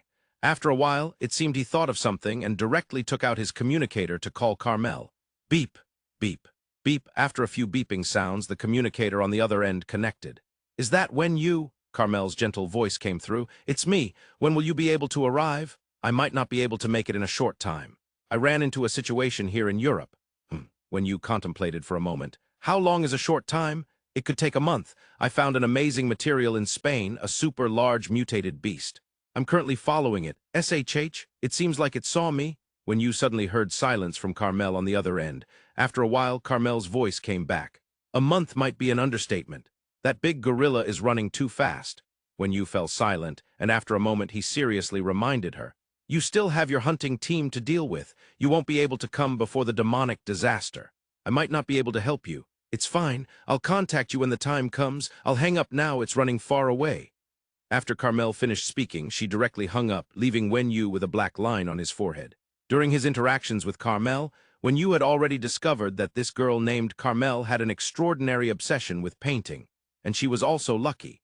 Her professional system was related to painting. Now that she had found a high-quality material, Carmel decisively delayed her plan to go to Las Vegas, even neglecting the threat from the hunting team. When Yu thought again about the matters at hand and suddenly realized that, with the demonic disaster approaching, he had nothing much to do anymore. The defense circle in Las Vegas was entirely managed by Klaus and Victor. The newcomers, like Qin Tian, were either resting in their rooms or going out to wander, or actively asking to help Klaus build Las Vegas. He opened the Soul Realm space again and took a quick look at Victor's injuries. Victor's injuries had healed by now, but he didn't want to come out. There was no difference whether Victor came out or not, as long as the dual body was there. Summarizing his existing strength, when Yu walked to the coffee table, sipping red wine while slowly pondering the new combat mode he discovered while fighting Walter in the ranking battle. Time passed, and there were still 7 days left before the demonic disaster began. The construction of the walls of Las Vegas was almost complete. Victor had driven the mutated beast swarm out of the wall range of Las Vegas, making the mutated beasts the first line of defense for Las Vegas. After all, while high-level mutated beasts were manageable, low-level mutated beasts followed their instincts for eating, drinking, and other needs. Recently, the city was filled with the waste of mutated beasts, and the entire Las Vegas was reeking. Driving the mutated beasts out of the city had another benefit: food. If they helped with the construction, the food mainly came from the stored supplies in Las Vegas. It hadn't been long, and the food in Las Vegas was already running low. Allowing them to leave the city and restore their previous ecological circle was good news. Victor didn't care what the mutated beasts ate. For animals, it was instinctive for wolves to eat sheep. When Victor previously formed the Mutated Beast Coalition, the food for the coalition was those old and weak mutated beasts. After sending the mutated beasts away, Victor immediately ran to Wen Yu's room. Then the dual body appeared before Wen Yu like an illusion, gradually becoming fainter until it disappeared. At the same time, Victor transmitted a spiritual wave to Wen Yu in the fifth soul realm. Wen Yu, let me out. I'm going to suffocate in here." Wen Yu didn't dare to neglect this. This cat was inherently proud and didn't even call him Big Boss anymore, directly using his name. He opened the fifth soul realm, and Victor's black figure jumped directly out of the soul realm space, then stretched lazily and yawned widely. "You stay here. If you need me, just pull me to your side." Victor paused before adding, "Do you remember our agreement? When the hunting team arrives, handle it on your own if you can. If you can't, then call me." "I remember. You go ahead and do your thing." "That's more like it." Victor gave a "you're quite understanding" look and strutted down the stairs, leaving behind a helpless Wen Yu and the other two spirit pets. Compared to One Eye and Star, Victor's relationship with Wen Yu was more like a collaboration. It might be in their nature. The dual body was better, but the temperament of the main body was not cute at all. 4 days later, with 3 days left until the demonic disaster descended in the gathering place of Las Vegas, Wen Yu called everyone for the last meeting before the demonic disaster, or to put it bluntly, Wen Yu was arranging for the aftermath. Without knowing the strength of the hunting team, Wen Yu couldn't guarantee that he wouldn't be wiped out in one wave. If anything happened to him, well, the others were okay, but he couldn't be at ease about One Eye, Star, and Victor. "There are 3 days left, and the Demon Realm Gate will open." Wen Yu paused before adding, "I don't know if the Sovereign's words are correct. When the demonic disaster arrives, it will be accompanied by the hunting plan for the human race in the Demon Realm. This is something everyone is already aware of. The main issue lies with Qin Tian and me. We will set the battlefield in Red Rock Canyon, which is neither too far nor too close to Las Vegas." Wen Yu glanced at Qin Tian, who nodded slightly at him, while gently patting the worried hand of Qin Shiyuan, signaling that he was fine. Wen Yu ignored the overly affectionate siblings and continued, "The strength of the hunting team is unknown. Perhaps Qin Tian and I will handle it easily, or perhaps we might die directly in Red Rock Canyon. I can't guarantee any of this. Today, the purpose of this meeting is to discuss how to deal with unexpected events." As soon as Wen Yu finished speaking, Wang Fu Kai immediately interjected, "Don't worry. This time there shouldn't be any big problems. The old Taoist priest sees the two of you looking rosy. This time, it will definitely be more of a surprise than a danger." This interruption immediately broke the somewhat heavy atmosphere. Wen Yu didn't take it seriously and just smiled, saying, "Then I'll take your good words. But the preparations we need to make cannot be lacking at all. This time, facing the first wave of attacks from the demonic disaster, we, or rather, the entire human race, have never faced this before, so naturally we can't devise any countermeasures. We can only respond to changes with unchanging tactics. After a day, Qin Tian and I will head to Red Rock Canyon to prepare. The remaining people will stay here, with Klaus in charge of command." As soon as Wen Yu finished speaking, Klaus immediately replied, "The preparations we need to make are already completed. It would be better if Arthur and Wang Fu Kai went with you. Their strength is pretty good and should be able to help." No need, Wen Yu shook his head. Although Arthur and Wang Fukai ranked high, their actual strength was too inferior compared to Wen Yu. They couldn't help much. It would be like sending them to their deaths. After saying this, Wen Yu added, just in case something happens to me and Qin Tian, Arthur, and Wang Fukai. Wen Yu looked at the two of them, solemnly saying, the Lone Wanderers Mutual Aid Union will be entrusted to you two from now on. This is very important because the Lone Wanderers Mutual Aid Union is the guarantee that lone walkers will not be threatened by the military. Also, if possible, try to take care of Las Vegas and Qin Tian's sister. Seeing the two nod, Wen Yu turned to Victor. If anything happens to me, take care of Faceless. One Eye and Star won't have much of a problem. They will do just fine without me, but Faceless is different. Although Faceless had no wisdom, it was also Wen Yu's spirit pet, and his feelings for Faceless were no less. Victor nodded, don't worry. Seeing Victor's serious expression, Wen Yu couldn't help but laugh. This is just a precaution. According to my estimate, if I can't even withstand the mere hunting team, then the human race has no hope either. After saying these things, Wen Yu gave Klaus a glance. Klaus immediately understood and took out the Las Vegas defense layout map, starting to arrange defense areas for Arthur and Wang Fukai. With Wen Yu sitting in the main position, Arthur and Wang Fukai nodded in agreement with Klaus's arrangements. This was also another reason for this meeting. Without Wen Yu, who would care what Klaus was? After the meeting ended, Wen Yu and Qin Tian returned upstairs to pack their things together. Since they didn't know when the hunting group would arrive, Wen Yu and Qin Tian had to prepare early. They couldn't wait until the hunting group was right in front of them before heading to the Red Rock Canyon. Who knows if the hunting group might change their target midway and take down Las Vegas first. Therefore, the two had discussed it a while ago and decided to leave immediately after the meeting to camp in Red Rock Canyon for 2 days. Wen Yu returned to his room and quickly organized his belongings, just the bedding, as the important items and clean clothes were all in the spatial ring. Then he took One-Eyed and Star and walked directly into the corridor. Outside the corridor, Qin Tian was saying a tearful goodbye to his sister, constantly trying to comfort the weeping Qin Shiyuan. Seeing Qin Shiyuan getting more and more emotional and Qin Tian looking increasingly helpless, Wen Yu coughed a couple of times to draw their attention back to him. It's time to go, he said calmly and walked directly towards the elevator. In less than a minute, Qin Tian had come over, smiled at Wen Yu and moved his lips. His mouth was forming the words. Thank you, Wen Yu replied with a lip motion of his own. You're welcome. A few hours later, Wen Yu and Qin Tian had arrived at their predetermined defensive outpost, set up their tent, cleared the surrounding mutated beasts, and then lit a bonfire, quietly waiting for the hunting group to arrive. At the current time, there was still a day left until the demonic disaster officially began. Wen Yu and Qin Tian were idle in Red Rock Canyon, either adjusting their state or checking their skills and items. However, other than the two of them, the entire world had already fallen into chaos. In the Eternal Sky City, Lin Heifeng was holding a send-off for all the strong individuals affiliated with the military. Sequence 1, Tang Heifei. Sequence 3, Walter. Sequence 5, Chaos. Sequence 6, Fran. Sequence 7, Chin Min. Sequence 9, Lan Bo. Sequence 10, Vincent. Aside from Wen Yu's team members, the remaining top 10 strong individuals all belonged to the military, though Chaos was just temporary, because the military had not yet located Arcade. At this moment, Tang Heifei was making pre-battle arrangements. The demonic clan hunting group will come to hunt the human race rankings in various strange ways after the demon realm gate opens. Each person will face different situations. It could be assassination or brute force or an ambush. And the timing is uncertain. They may launch a surprise attack at critical moments. After a brief pause, Tang Heifei continued. Therefore, everyone will face unique situations, and as far as I know, there have been quite a few sequence members who have died at the hands of the demonic clan hunting group in the past. But one thing is certain. The hunting group will prioritize their targets, and they can pinpoint your location. So to avoid the repercussions of battles affecting too many innocent people, everyone needs to stay as far away from gathering places as possible.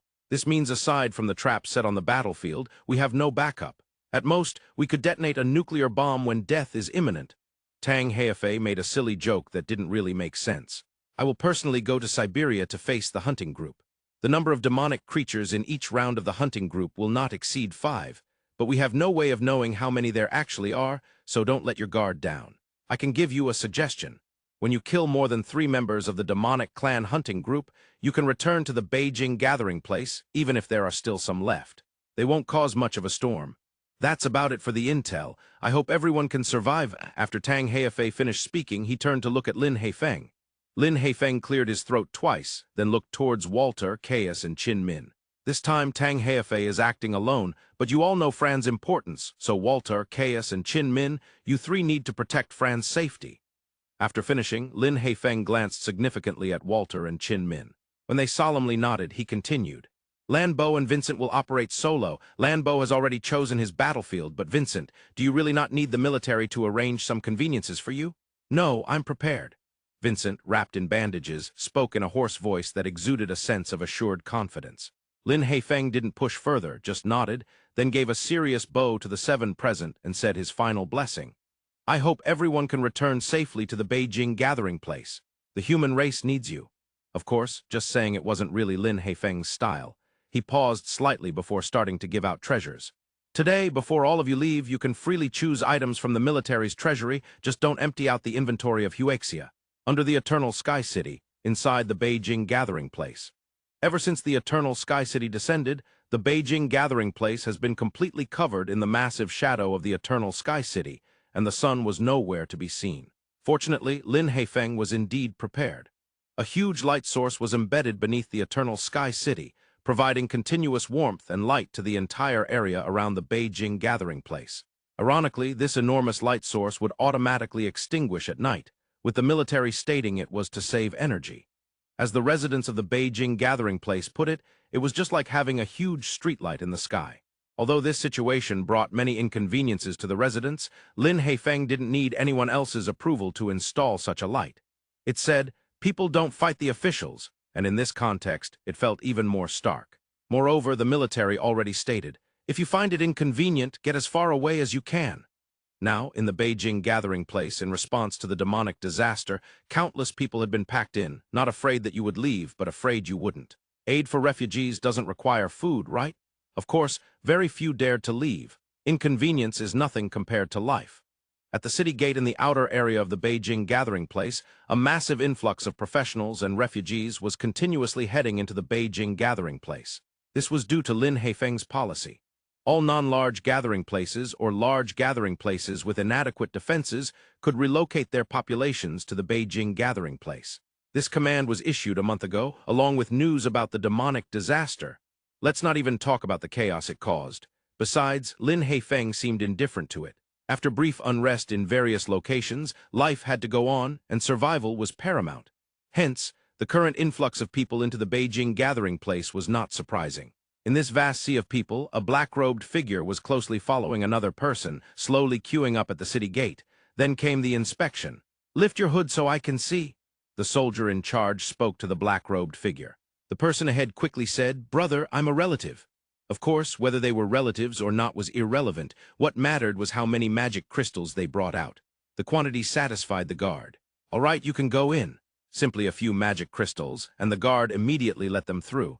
In fact, inspections weren't strict at all. With so many people coming and going daily, how many personnel would it take to check every single person thoroughly? Moreover, what was there to check? Zombies? There truly weren't any in Beijing City, nor were there any expected. Many people desired to change professions and were eagerly waiting for zombies. Humanoid mutated beasts? Never seen one. There might be some, but what kind of mutated beast could stir up trouble within the Beijing gathering place? Other random things? To put it bluntly, if something could slip through the city gate and take over the Beijing gathering place directly, Lin Haifeng might as well just die. Moreover, the outer area of the Beijing gathering place itself was a place where filth accumulated, full of mixed individuals. The military couldn't manage it and didn't want to. Whatever happened, however many people died, they wouldn't care.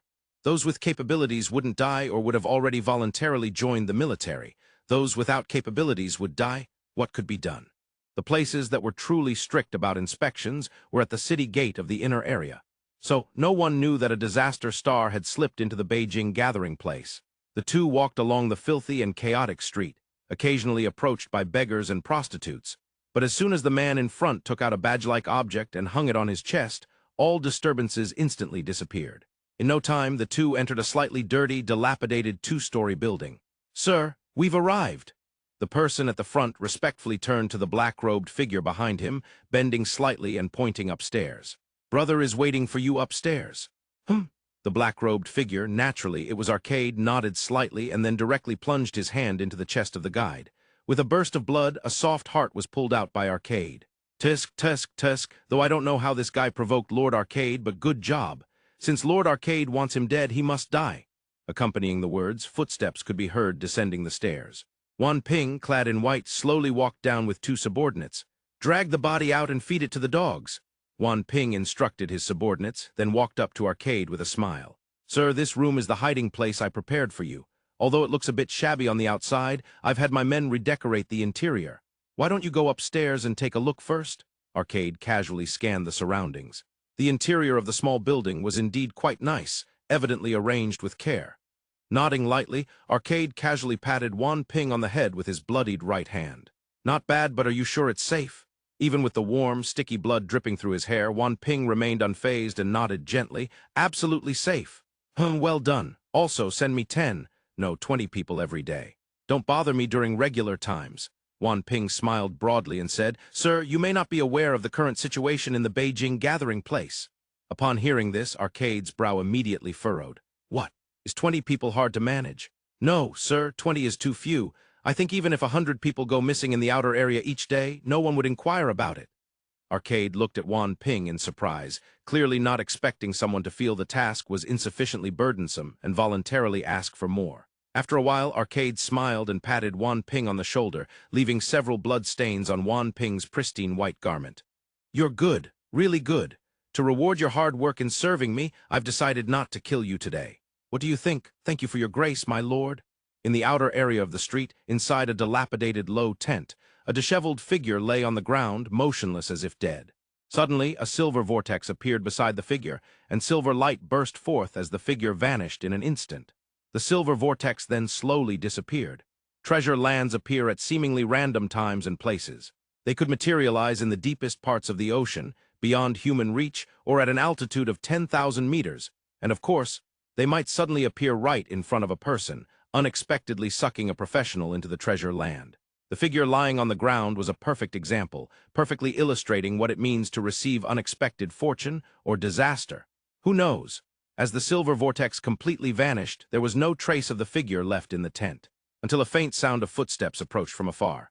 Uncle Yi Nan, I brought your porridge, have something to eat. Then the tent was pulled open, and Zheng Yi, wearing an oversized military uniform, walked in directly, but the tent was empty. Hey, where did everyone go? Zheng Yi scratched his head in confusion and quickly checked around the tent, until the commands in his walkie-talkie sounded. Zheng Yi, where are you? We don't have enough personnel to distribute relief food. Hurry back to execute your task. Received, Zheng Yi. Zheng Yi quickly replied, then circled the tent again, finally placing the bowl of porridge at the tent entrance, muttering something under his breath before turning to leave. Inside Spain, a supergiant gorilla nearly 100 meters long lay on the ground, holding a 30-meter-long tree trunk in its arms. The enormous tree trunk seemed like a tiny stick in the gorilla's embrace, and unfortunately, this was the best weapon available to the black gorilla. At this moment, the black gorilla was leisurely scratching the lice on its body. Despite being called lice, each one was nearly 30 centimeters long. Such highly mutated lice could be considered a rare sight. In the distance, Carmel was riding her divine beast companion, a white unicorn, slowly approaching the gorilla like a thief. Unfortunately, the unicorn was indeed quite conspicuous, and before it could get close, the gorilla had already noticed it. Grrr. A series of sounds came from the gorilla's mouth, filled with a sense of threat. Strangely, though, the gorilla did not immediately attack Carmel, but instead raised its rear and let out a loud fart. A yellowish smoke erupted from the gorilla's rear, quickly enveloping Carmel, and the foul odor made her dizzy, causing her to vomit. The divine beast beneath her was also disoriented by the sudden stench and collapsed to the ground.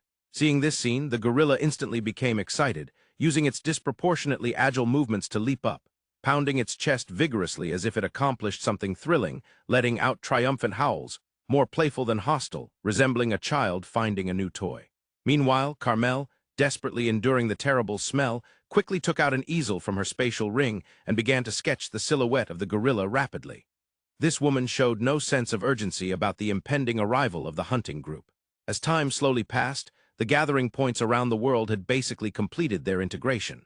Whether it was migration or forming defenses, a large number of practitioners and civilians had moved to major gathering points across the Americas, Europe, and Asia. After the apocalypse, the embryonic form of these gathering points had gradually taken shape. Centered around the political and military hubs of powerful nations, one super gathering point after another sprang up. Even if the infrastructure was insufficient, in terms of population alone, they could undoubtedly be called super.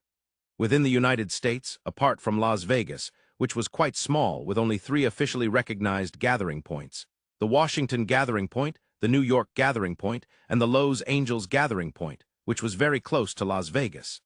In the Eternal Sky City, countless soldiers in military uniforms from various countries moved back and forth through the teleportation array. Although everyone had joined the Earth community, the faction disputes within it weren't something that could be easily explained in a few words.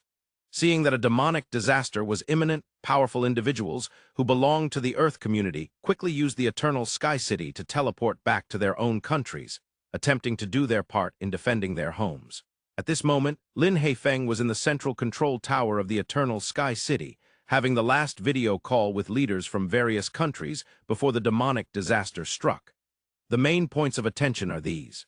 Lastly, I need to remind everyone, if it becomes unbearable, do your best to preserve the population.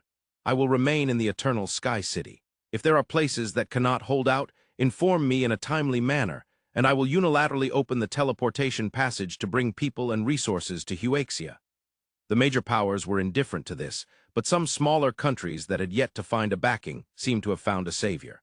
Some wanted to sell their population, some wanted to go to Huaxia immediately, and some even thought Lin Haifeng aimed to occupy their lands and seize their people, bargaining with this. Such situations were not worth mentioning, yet Lin Haifeng welcomed all requests related to population and resources. As long as the conditions weren't too harsh, he agreed to everything. After a while, the matters were finally settled. Lin Haifeng glanced at the hundreds of big bosses from various gathering points, either powerful figures who had risen during the apocalypse or former national leaders, and sighed softly. After the demonic disaster, it was likely that a significant portion of these people would disappear forever, whether they stayed behind or came to Huaxia via the Eternal Sky City. While all parties were preparing to resist the demonic disaster, Wenyu and Qin Tian were leisurely roasting meat in the Red Rock Canyon. Leisurely picking up a piece of meat roasted to perfection, Wenyu placed it in his mouth and chewed gently, savoring the tender texture and juices exploding in his mouth. Wow, not bad. Wenyu puffed out air from his mouth, having burned himself, while giving Qin Tian, who was in charge of the barbecue, a thumbs up. Qin Tian showed no modesty, deliberately wearing a proud expression. Then raising his wrist, Qin Tian looked at his watch. We're almost there, right? If we calculate based on half a year, there are still 5 hours left. Wenyu's mouth was full of food, and he could only make muffled sounds. After a while, he finally swallowed what was in his mouth and said with certainty, "It's not 5 hours. The time is at midnight tonight. Trust me, there will be a spectacle that can only be seen once in a lifetime then." "What spectacle? Also, I've always wanted to ask you, how do you know so much?" Wenyu deliberately raised a finger and shook his head. "It's a secret. If you don't want to say, then fine. I guess it has to do with sequence rights. What a pity I was so close during the sequence ranking battle. I could have hit sequence 3. Qin Tian mumbled on, conveniently coming up with the most reasonable explanation. Wenyu had no intention of revealing the truth, instead focusing on eating, storing up energy. As night deepened, the moonlight spread across the earth. Tonight's moon, though not full, was abundant in light, and it lacked the previous blood-red hue, instead emitting a pale glow. Wenyu and Qin Tian lay on the sand, looking up at the sky. Wenyu was likely conserving energy while Qin Tian was waiting for the spectacle Wenyu mentioned. Time was drawing near, until the hour and minute hands on the watch overlapped at the top of the dial. "It's here," Wenyu whispered, as if reminding Qin Tian to prepare, or perhaps just speaking to himself. In the next moment, the entire world slowly fell into darkness. The moon's light became dimmer and more obscure until it was no longer visible. Then, a terrifying stream of energy enveloped the atmosphere and swept across the entire Earth. In the previous lifetime, there had also been such a situation. Initially, Wenyu didn't find anything strange about this energy stream, but after communicating with Tang Heifei, he learned the truth from him. This energy stream belonged to a barrier designed to prevent Earth's creatures from breaking through the atmosphere and leaving the planet. According to Tang Heifei, the demonic clan aimed to wipe out all creatures on Earth. Of course, these matters didn't concern Wenyu much now. What mattered was that energy fluctuation.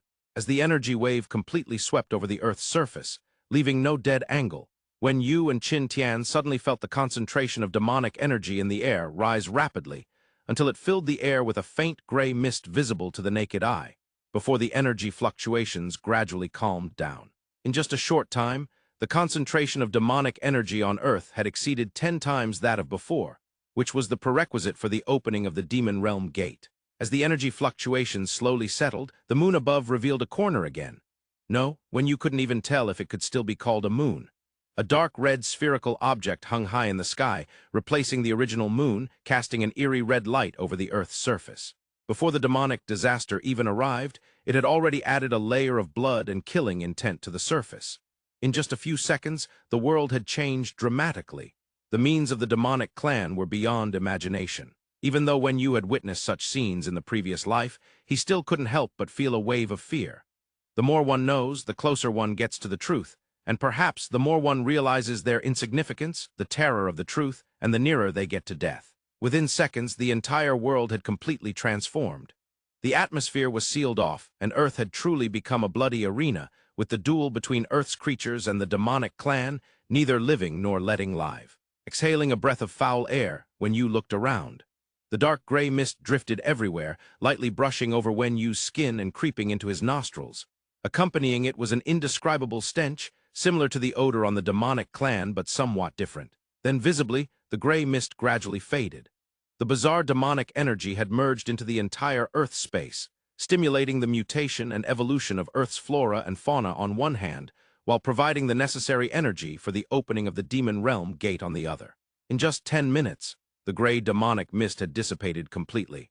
Except for the blood moon in the sky, everything had returned to normal, but everyone understood one thing in their hearts: the situation had changed. All previous understandings had been completely overturned, and the entire world had entered a countdown dominated by fear. Wen Yu took a long breath. Even though the gray mist had vanished, he could sense that the air had changed. It was a kind of unknown reaction between the demonic energy and the components in the air. This was also the environmental guarantee for the survival of the demonic clan and a catalyst for the mutation of animals and plants. The blood-red moon seemed to pulsate rhythmically, its bright crimson light sweeping over the earth in waves.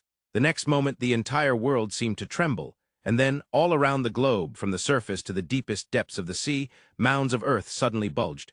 Soon after, something resembling a small door shape broke through the ground. This was the scene of the Demon Realm Gate's arrival. Like a plant, it burst forth from the soil. Mounds of earth across the world grew larger until a massive number of Demon Realm Gates emerged completely from the earth. The newborn Demon Realm Gates were miniature in shape, but the energy fluctuations radiating from them clearly warned all creatures nearby. Stay far away. In fact, the Demon Realm Gates could not be destroyed nor moved. Some mutated beasts were curious about this strange thing that had inexplicably emerged and wanted to approach for a closer look. But before they could reach the vicinity of the Demon Realm Gates, they were already pushed back far away by the terrifying energy waves emanating from the gates. Although there was no lethality, they were unapproachable. At least at the current level, the Demon Realm Gates were inaccessible. This also meant that Earth's creatures could only defend and not attack. By the time all the Demon Realm Gates had fully emerged, growth had begun.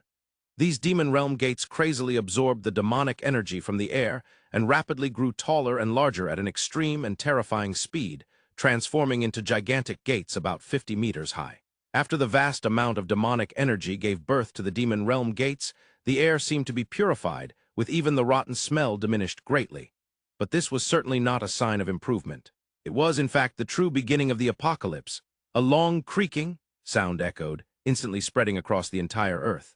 It was as if a rusty iron gate was being forced open halfway, and the piercing noise caused countless creatures' eardrums to throb painfully, followed by a strong mental shock. The next moment, gray-black demonic energy surged out from the gap of the open Demon Realm Gate, swiftly spreading and polluting the freshly cleared air once again. It was foreseeable that as long as the Demon Realm Gate remained open, the concentration of demonic energy on Earth would continue to grow stronger. However, this was definitely not a concern for now, as a greater disaster was already looming. In Australia, where the population was sparse but the land was vast, the number of Demon Realm Gates could even rival that of Huaxia and the United States. Long before the Demon Realm Gates opened, survivors in Australia had already established a defensive stronghold in Sydney under the government's leadership. As a member of the Earth community, Huaxia and the United States provided Australia with massive amounts of weapons and ammunition. Of course, the protagonist of this story was not here. In the southwest direction of Australia, a towering Demon Realm Gate stood tall. As the sharp creak sound faded, the gate suddenly opened a crack. Then a level 3 black-skinned demon creature serving as the vanguard poked its ugly head out from the demon realm gate. "Fool, hurry up! Behind you are countless warriors waiting to conquer this world." With a bang, a stout hoof kicked the black-skinned demon creature in the rear. Like a cannonball, the black-skinned demon was kicked at least 200 meters away and fell onto the sandy ground, landing in a disoriented heap. But no matter the posture, this black-skinned demon was fortunate enough to become the first foreign creature to step onto Earth. Then a huge shadow swept over the black-skinned demon. Sharp claws instantly tore apart this demon that had not yet regained its composure. This was the first occurrence on Earth, a slaughter between Earth's creatures and demonic creatures. Although brief, it was like the starting gun of a marathon, explosively signaling the beginning. As the first black-skinned demon was forcibly kicked out of the demon realm gate, a massive swarm of black-skinned demons surged forth like a tide, with varying levels of power. Some were as low as level 2 in physical quality. This level of demons was not uncommon, and they generally died in trampling by their kind, while the higher ones. Currently at the peak of level 4, but it was foreseeable that with the increasing number of demons, the arrival of 5th-tier demons was already imminent. The giant bird that had just taken out the level 3 black-skinned demon raised its head, and what lay before it was a tide of black. "Caw-caw-caw," the piercing calls rang out, reminiscent of the sound of steel grinding, containing eerie energy fluctuations that felt like soul-shattering waves. Then the low-level black-skinned demons charging at the front fell directly to the ground, trampled into mush by their kind. And this was just a signal. Accompanied by the giant bird's screech, countless roars of various kinds echoed throughout the desert region, and then the entire Australia was set ablaze. Before the apocalypse, the global population was around 8 billion, but how many beasts, insects, and plants were there? Unmeasurable, uncountable. With the invasion of demonic energy, a massive number of unmutated insects and plants had now stepped into the door of evolution. Thus, in this world, when humanity's technological system could not keep up with their own enhancements, and when the intelligence of mutated beasts was no less than that of humans, humans were no longer the protagonists. The true protagonists, mutated beasts, had long been prepared and were eager to pounce on the emerging demons. For them, battle meant food, it meant energy for evolution, it meant becoming stronger. The clash unfolded directly less than 1,000 meters in front of the demon realm gate. At the height of nearly 10,000 meters in the sky, a silver-white giant eagle with a wingspan approaching 60 meters was continuously circling in the air. Its calls echoed throughout the clouds, and as the giant eagle screeched, the mutated beast swarm below adjusted their positions accordingly. Mid-level 5 divine beast species, this was the true king of Australia. At the same time, wherever the demon realm gate opened, a massive swarm of mutated creatures appeared. These mutated creatures either followed unknown instincts or were led by stronger mutated beings, launching frenzied attacks against the demons pouring out from the demon realm gate. This was an ambush belonging to Earth's will. The newly emerged demons were caught off guard and directly blocked next to the demon realm gate, unable to move. However, the demons inside the demon realm gate seemed oblivious to how many of their kind had died, pouring out with single-minded determination. In Africa, beside a towering demon realm gate, the ground was stained with a bizarre array of colors from the blood of demons and mutated beasts within a short time. And from within the demon realm gate, a figure slowly emerged. With 6 arms and 3 eyes, the figure was slender, and above the 3 eyes, a pure black crystal shone brilliantly. Unlike ordinary demons, this figure's eyes did not display the usual madness, but rather revealed an air of wisdom. Its arms, similar in size to those of a human, were covered in green scales, and with 6-fingered hands, it held an instrument, standing beside the demon realm gate examining it for a while. The unknown demon then lightly opened its mouth and spoke in the demon realm language. "Sequence 2 is not on this continent." Then, this demon turned and entered the demon realm gate, transmitting to the next demon realm gate. This was the sharpest war blade of the demonic clan, the Sequence hunting group. At the same time, dozens of demons, each with different appearances, but all possessing a black crystal on their bodies, were moving in and out of the various demon realm gates, continuously searching for the locations of the top 10 strongest beings in the human race ranking. In the Red Rock Canyon, the recent creaking sound, along with the sudden change in the concentration of demonic energy in the air, was clear to Wen Yu and Qin Tian. As their mutual understanding deepened, Qin Tian's expression changed constantly. Wen Yu smiled and comforted Qin Tian. "What's the matter? Are you worried about your sister?" "Don't worry, Victor, Arthur, and Wang Fukai are in Las Vegas." I can guarantee that given the current size and population of Las Vegas, it will more than hold up against this round of demonic disaster. Seeing that Qin Tian's expression still showed little change, when Yu understood internally. This was definitely because he had been alone for too long, without any companions, leading him to distrust anyone. When Yu used to be like that. When did this change happen? Perhaps it was when Sun Ruixing died, when Yu thought. Patting Qin Tian on the shoulder when Yu said seriously, "Now we have the hunting group to deal with. Until the hunting group is eliminated, we are a disaster star. Can you imagine it? For example, if you and Walter started a fight in Las Vegas under those circumstances, do you think your sister could survive?" Upon hearing this, Qin Tian's expression finally improved a bit. It must be said that for people like Wen Yu and Qin Tian, reasoning doesn't work. You must speak facts. Feeling the distant roars of mutated beasts and the familiar howls of black-skinned demonic creatures coming from the direction of Las Vegas, Wen Yu silently questioned his previous words. In fact, the scale of the gathering place is not absolutely correlated with the number of demonic creatures attacking. It does not mean that a larger gathering place will face more attacks. It depends on the strategies and tactics of the demonic clan, as well as the mood of the demonic creatures. And now, was Las Vegas really safe? The demonic clan has fought against how many worlds, and in terms of tactics and strategy, they are definitely several levels stronger than the human race. Although the demonic clan is currently transporting massive numbers of demonic creatures to the battlefield near the Demon Realm Gate, seemingly sending them to their deaths without a thought. In fact, the demonic clan does not care about the deaths of these cannon fodders. Even if it takes 100 demonic creatures to exchange for one equally powerful mutated beast, for the demonic clan, it is still a strategic victory. Moreover, it can be imagined that the blockade cannot last for long. However, some places are different. These places either have few mutated creatures mainly because they are located in human gathering places or are controlled by more powerful divine beast species, passively defending a region, like Las Vegas. This cannot be said to be a tactical error. After all, relying on the strength of city walls and fixed defensive equipment can indeed provide some advantages. And the behavior of mutated beasts cannot be said to be mindless. When the Demon Realm Gate just opened, through ambushes and numerical advantages, they could indeed gain some benefits. It's merely a choice between short-term benefits and long-term development. Of course, every matter has two sides, and both choices have their downsides.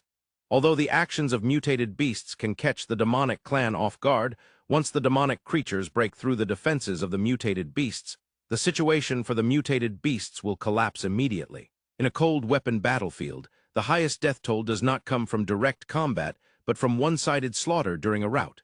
Meanwhile, the actions of the gathering place in Las Vegas may face a large-scale forced attack from organized waves of demonic creatures. Holding up would be one thing. If they can't withstand it, it's all over.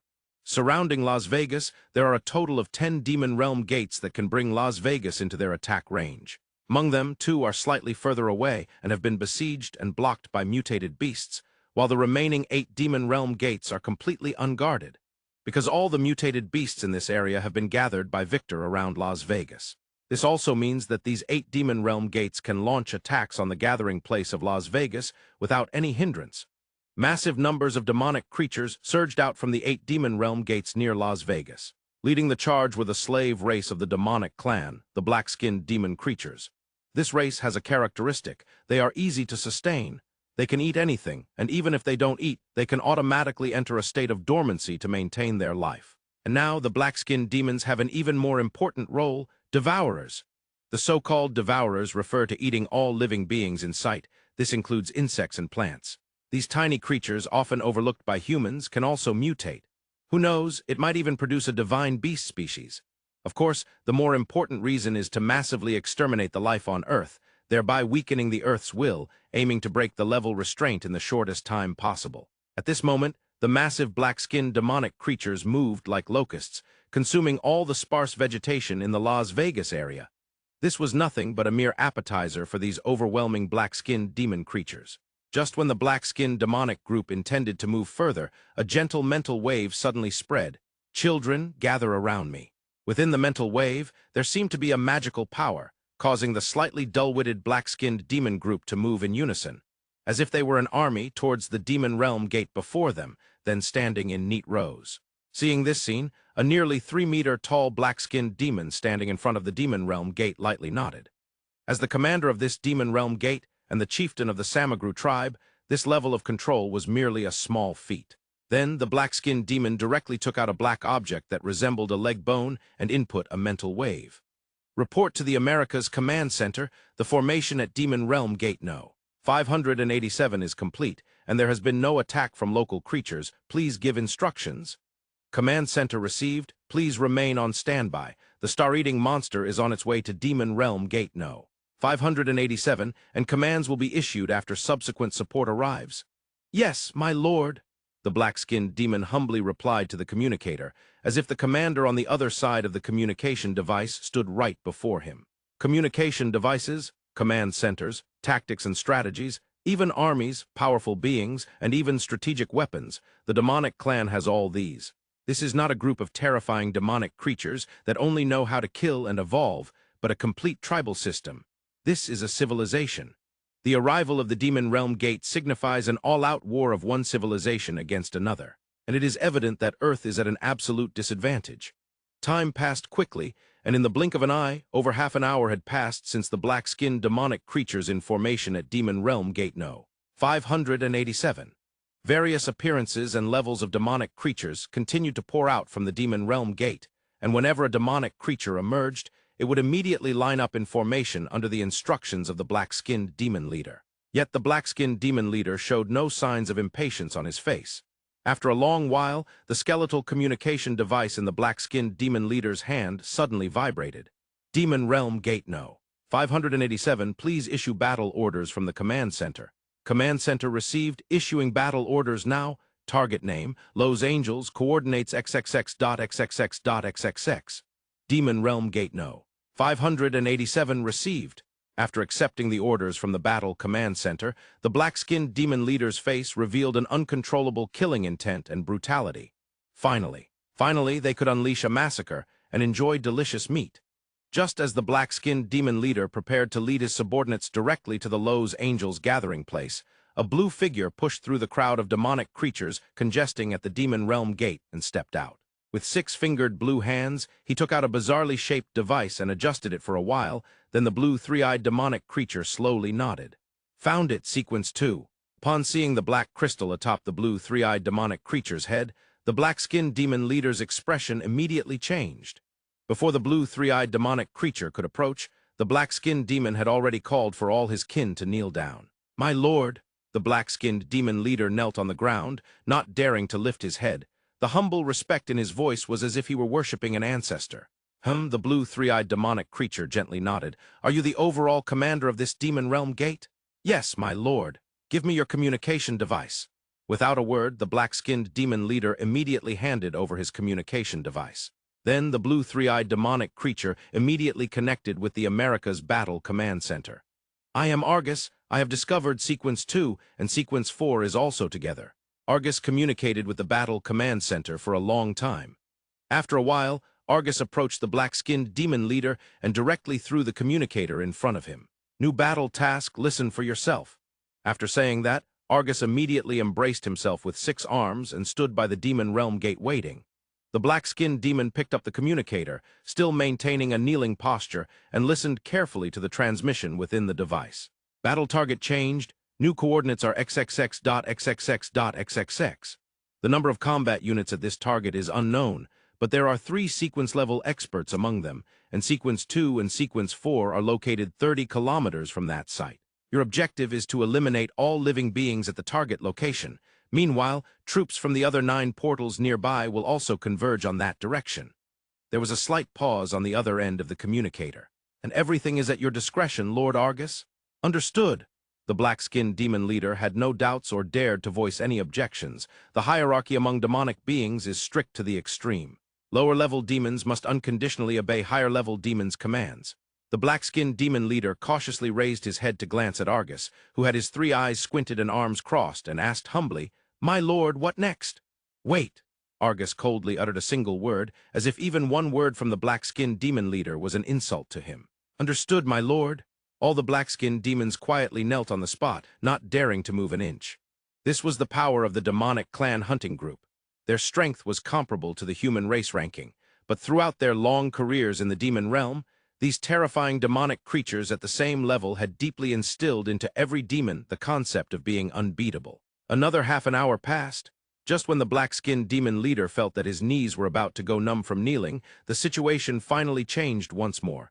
Get lost. Trash, the first to emerge, was a large hand covered in long fur. With a single slap, the large hand shattered the black-skinned demonic creatures blocking the demon realm gate, continuously surging towards Earth, and then a terrifying giant creature over 10 meters tall, covered in black fur and surrounded by demonic energy, emerged from within the demon realm gate. The giant creature surveyed the surroundings and immediately spotted Argus. The only one standing at the scene, a wicked smile crept across its lips, and the black crystal on its forehead shone brightly under the bloody moonlight. "Argus, I have arrived." With a simple greeting, the giant creature took long strides towards Argus. The tremendous weight cracked the ground with each step, clearly indicating that its weight far exceeded what it appeared to be. Argus responded lightly. The giant creature seemed to be quite familiar, walking towards Argus while continuing to speak. "I heard you found Sequence 2. This time the two of us are a team. I immediately knew when I heard I would team up with Argus that this mission is sure to succeed. Don't hold on to a mindset of luck. The strength and abilities of Sequence 2 are all unknown. Be careful or you might lose your life," Argus warned. The giant creature scratched its head. "I know, don't worry, I definitely won't hold you back." From the giant creature's attitude, it seemed that Argus was likely significantly stronger than it.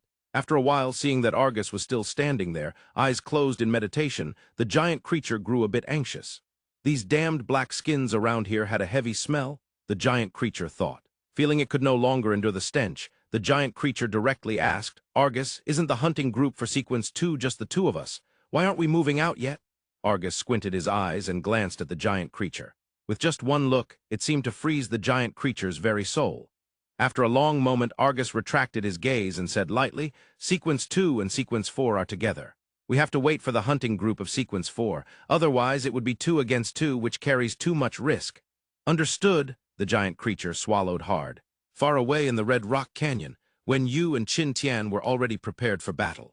However, more than an hour had passed since the arrival of the Demon Realm Gate, and the hunting group still showed no signs of activity.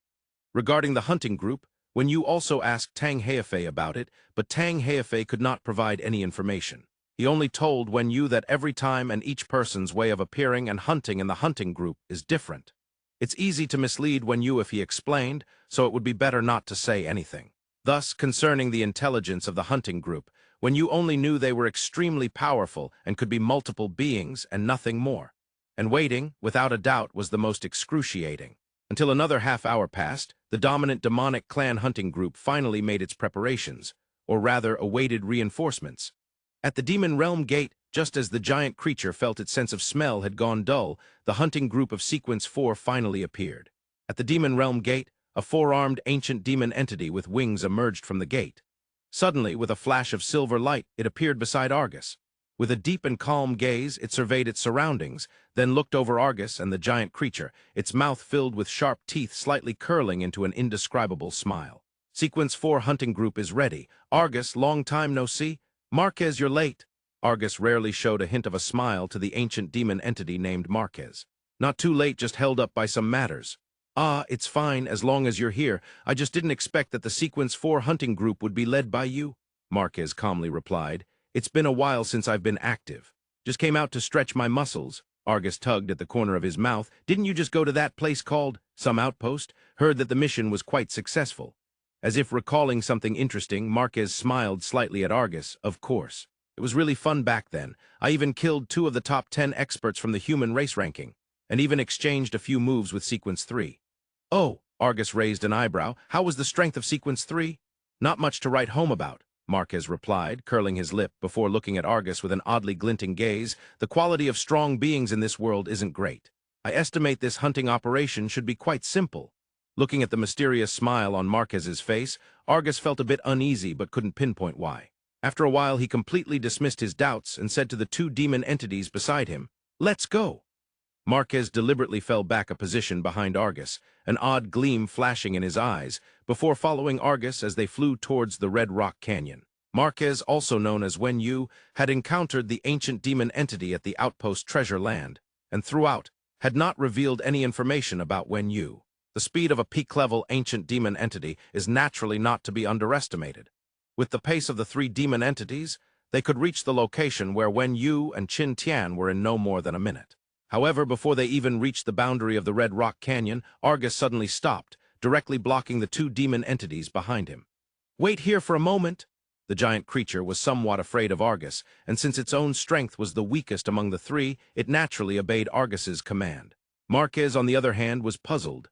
"The target is almost in sight. What's this about?" Hearing Marquez's question, Argus smiled slightly. "We will lie in ambush here. If my guess is correct, Sequence 2 and Sequence 4 should be related to that nearby gathering point. When the Vanguard attacks the gathering place, we will launch a surprise attack when Sequence 2 and Sequence 4 come to provide support. You know, my direct combat strength isn't particularly strong, but when it comes to assassination, I'm one of the best among the fifth-level demon entities." Upon hearing Argus's explanation, Marquez nodded in agreement. He had to admit that assassination feels much more satisfying than direct killing. As long as it increases the success rate of the mission, the methods really don't matter.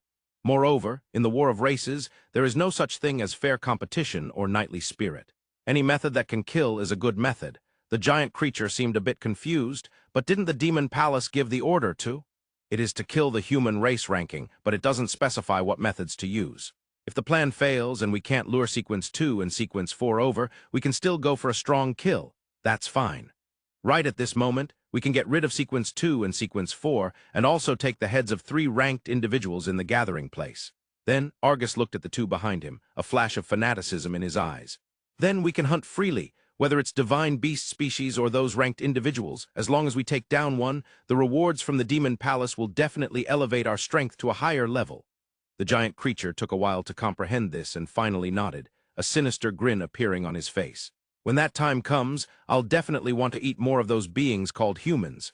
Just looking at them, I can tell they must taste good." Perhaps envisioning a glorious future, the giant creature licked its lips and let out a silly chuckle. Suddenly, Marquez interjected, "Actually, we could go directly to the gathering place. Although it might go against the orders of the Demon Palace, doing so would undoubtedly yield better results." Argus shook his head. "No, you should have a general understanding of my abilities. In situations where the enemy is aware of me but I'm not aware of them, I can unleash my full strength. If the enemy knows me and I don't know them, I could be directly ambushed and killed. The priority is hunting the sequence first, and staying alive is second. As for those ordinary professionals, what benefits would killing them provide us? The tactics of directly destroying the gathering place are not advisable." Marquez nodded slightly, acknowledging Argus's plan, but his true thoughts might only be known to the heavens. Wen Yu and Qin Tian, of course, had no idea that the sequence hunting group had already prepared to ambush. They were just quietly waiting in place, preparing for the upcoming battle. However, nearly 3 hours had passed with still no signs of activity. Qin Tian's face darkened once again, evidently worried about Las Vegas, or rather, her sister's situation. But Qin Tian at least understood the circumstances and knew when to hold back, forcing herself to remain calm as she stood silently. "You can't remain in this state." Now in battle mode, Wen Yu reminded her, leaning against a large stone, squinting his eyes while his muscles slightly trembled. Using this method could activate every cell in his body to show his strongest state. Qin Tian sighed. I know, I just really can't let go. My sister is my only remaining family. Don't think about it too much. If we go back now, your sister might be dead." Boom, boom, boom. Before Wen Yu could finish, 3 loud explosions echoed across the sky. The sudden explosive sound startled Wen Yu, and he quickly looked up. What he saw were 3 enormous, meat-like objects flying directly towards Las Vegas. Qin Tian stared blankly at the 3 conspicuous giant meatballs in the sky, murmuring, "What are those? Star-eating monsters." Wen Yu's face darkened as he looked at the giant meatballs in the sky, tremblingly uttering a term. Star-eating monsters, war machines of the demonic clan. In his previous life, Wen Yu had seen them from afar once, and their power remained unchanged. However, the star-eating monsters were not a type of weapon with destructive capabilities. In front of the Demon Realm Gate, just as Argus and the 2 demon entities set off, the American Command Center had already issued the latest orders. Launch a strong assault on the Las Vegas gathering point. Moreover, perhaps in consideration of Argus's status, the star-eating monsters, originally scheduled to arrive an hour later, were provided to the 587th Demon Realm Gate in the shortest time possible. Within 2 minutes of Argus and the others leaving, chaos erupted at the Demon Realm Gate. Countless black-skinned demon creatures scattered in panic as if they had seen a ghost, revealing what lay inside the Demon Realm Gate. A black, huge, worm-like creature. Seeing this scene, the leader of the black-skinned demon creatures instantly turned as pale as if he had eaten something foul. Although this had been anticipated, when this thing appeared before him, the leader of the black-skinned demon creatures realized that perhaps having a star-eating monster around was not a good thing for his tribe. However, the tasks that needed to be done still had to be done. Although he was the chief of this black-skinned demon creature army, his current position was the commander of the 587th Demon Realm Gate. If he defied the military orders, just thinking about the consequences made the leader of the black-skinned demon creatures tremble. The choice between his clan's lives and his own life, which to choose was very simple in the eyes of the leader of the black-skinned demon creatures. Without hesitation, he commanded, "Everyone, line up next to the star-eating monster." The command's spiritual control forced the black-skinned demon creature group to suppress their fear, hurriedly lining up in a row. Then, the leader of the black-skinned demon creatures nodded at the star-eating monster and sent out a wave of spiritual energy. "Let's begin!" In the next second, the front end of the star-eating monster immediately split open, revealing a fierce maw filled with sharp teeth. Then, a tremendous sucking force emanated from the maw, directly pulling in the lined-up black-skinned demon creatures. With a 30-meter-long body, it seemed like an abyss, consuming a large number of black-skinned demon creatures. The star-eating monster's body instantly swelled, turning into a giant meatball. Then, it began to undergo transformation. The leader of the black-skinned demon creatures watched expressionlessly as the star-eating monster transformed. Yes, transformed. The star-eating monster could swallow lower-level demon creatures, then fuse them into a massive fusion monster. Although the combat power of the cannon fodder was weak, even a group of cannon fodder was a weak presence. However, if 100 cannon fodder fused into a single fusion monster, then that combat power would barely be sufficient for battle. However, the existence of fusion monsters was short-lived.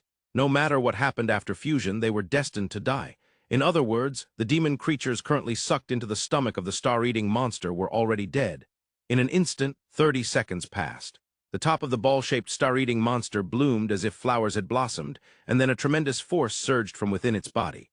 Bang! A huge sound. A gigantic meatball shot forth like a cannonball directly towards Las Vegas. Inside the cannonball, dozens of nearly 3-meter-tall, distinctly different monster figures flickered in and out. Strength level, early 4th level.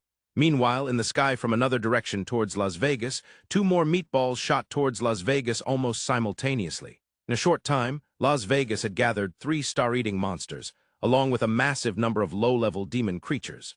Seeing that the star-eating monster had completed its devouring and then began another fusion transformation, the leader of the black-skinned demon creatures swallowed hard. Several hundred first-level and second-level black-skinned demon creatures could fuse into a 4th-level initial fusion monster.